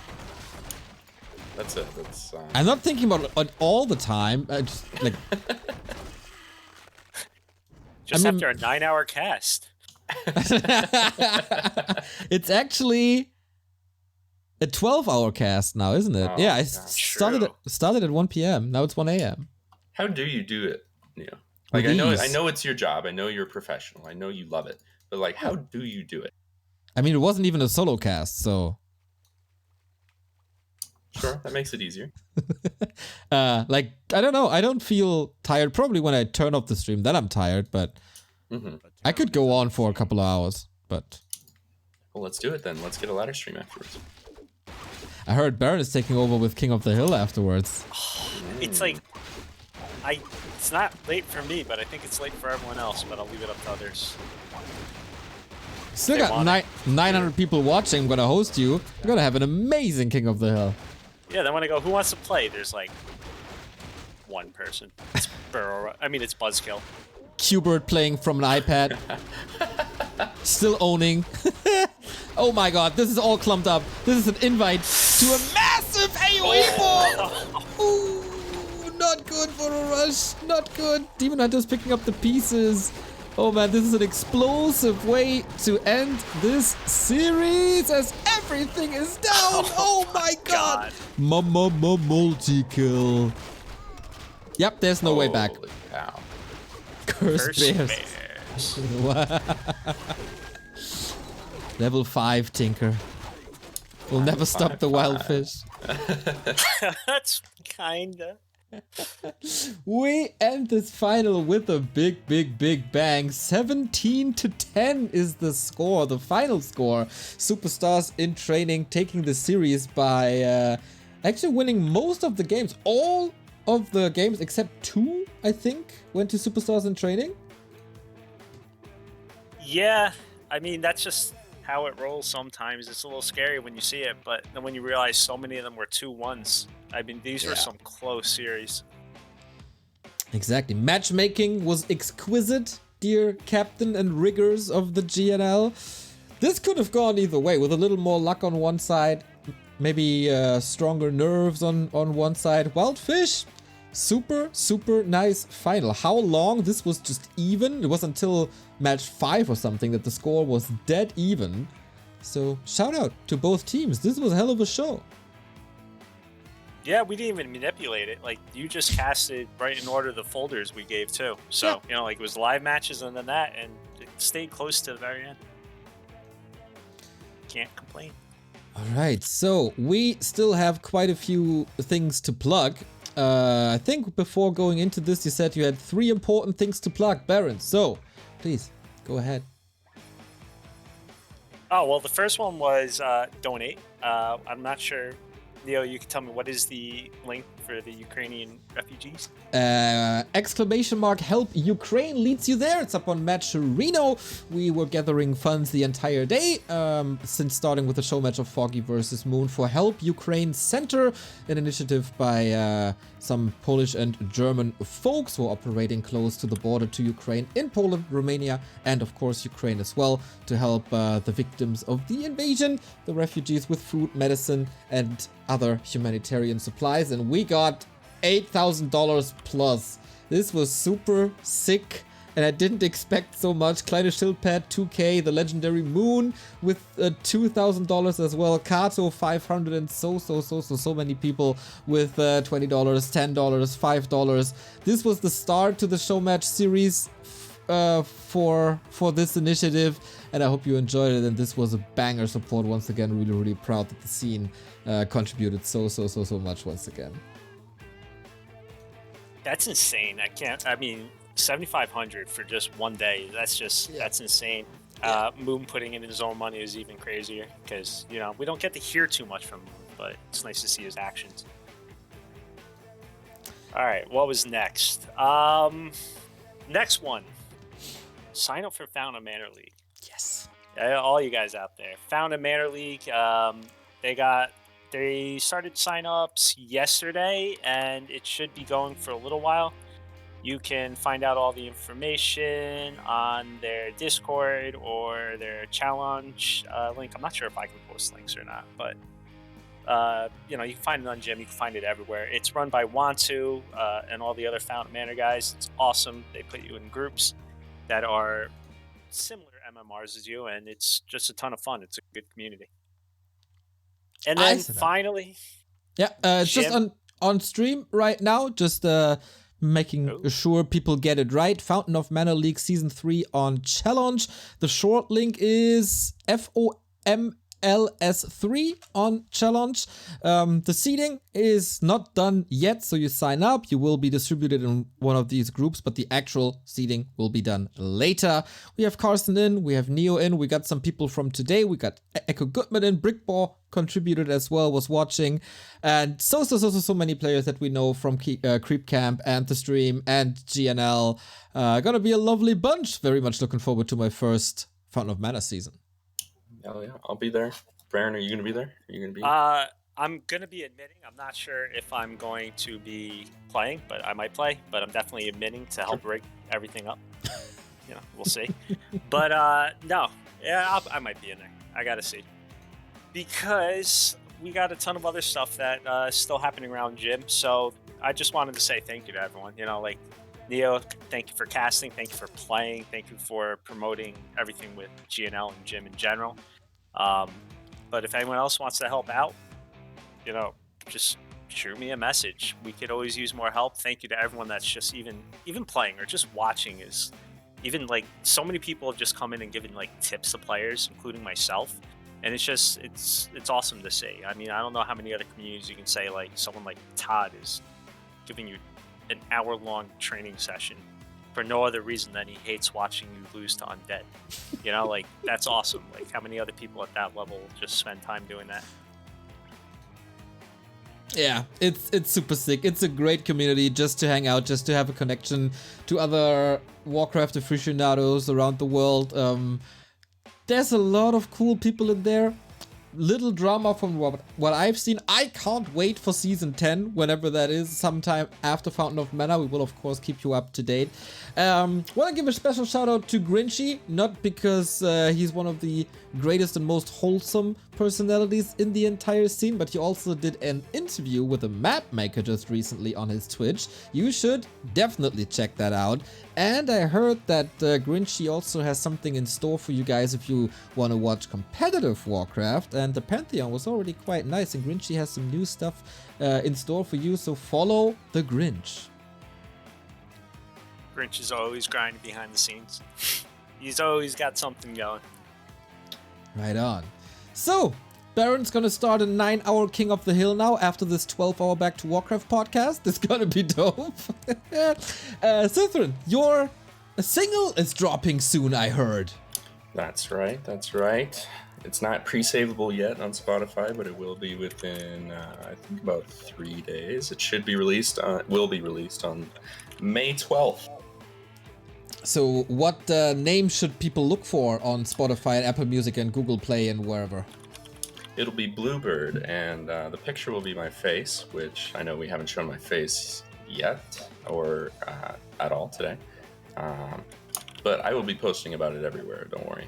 Wonderful. We will, of course, share it then. Shout out to Superstars in Training for winning the entire season. Shout out to every coach, every mentor, every player, of course. You made this very, very awesome. It was a pure joy to be part of GNL. I will be watching King of the Hill, hopefully with the soundboard that I dearly missed in the past 13 hours. And thank you everybody for watching. Thank you guys for helping out casting. You do a wonderful job at gym. Everybody should be at gym, but if everybody would be in gym, it wouldn't be such a wonderful place. Anyway, join anyway.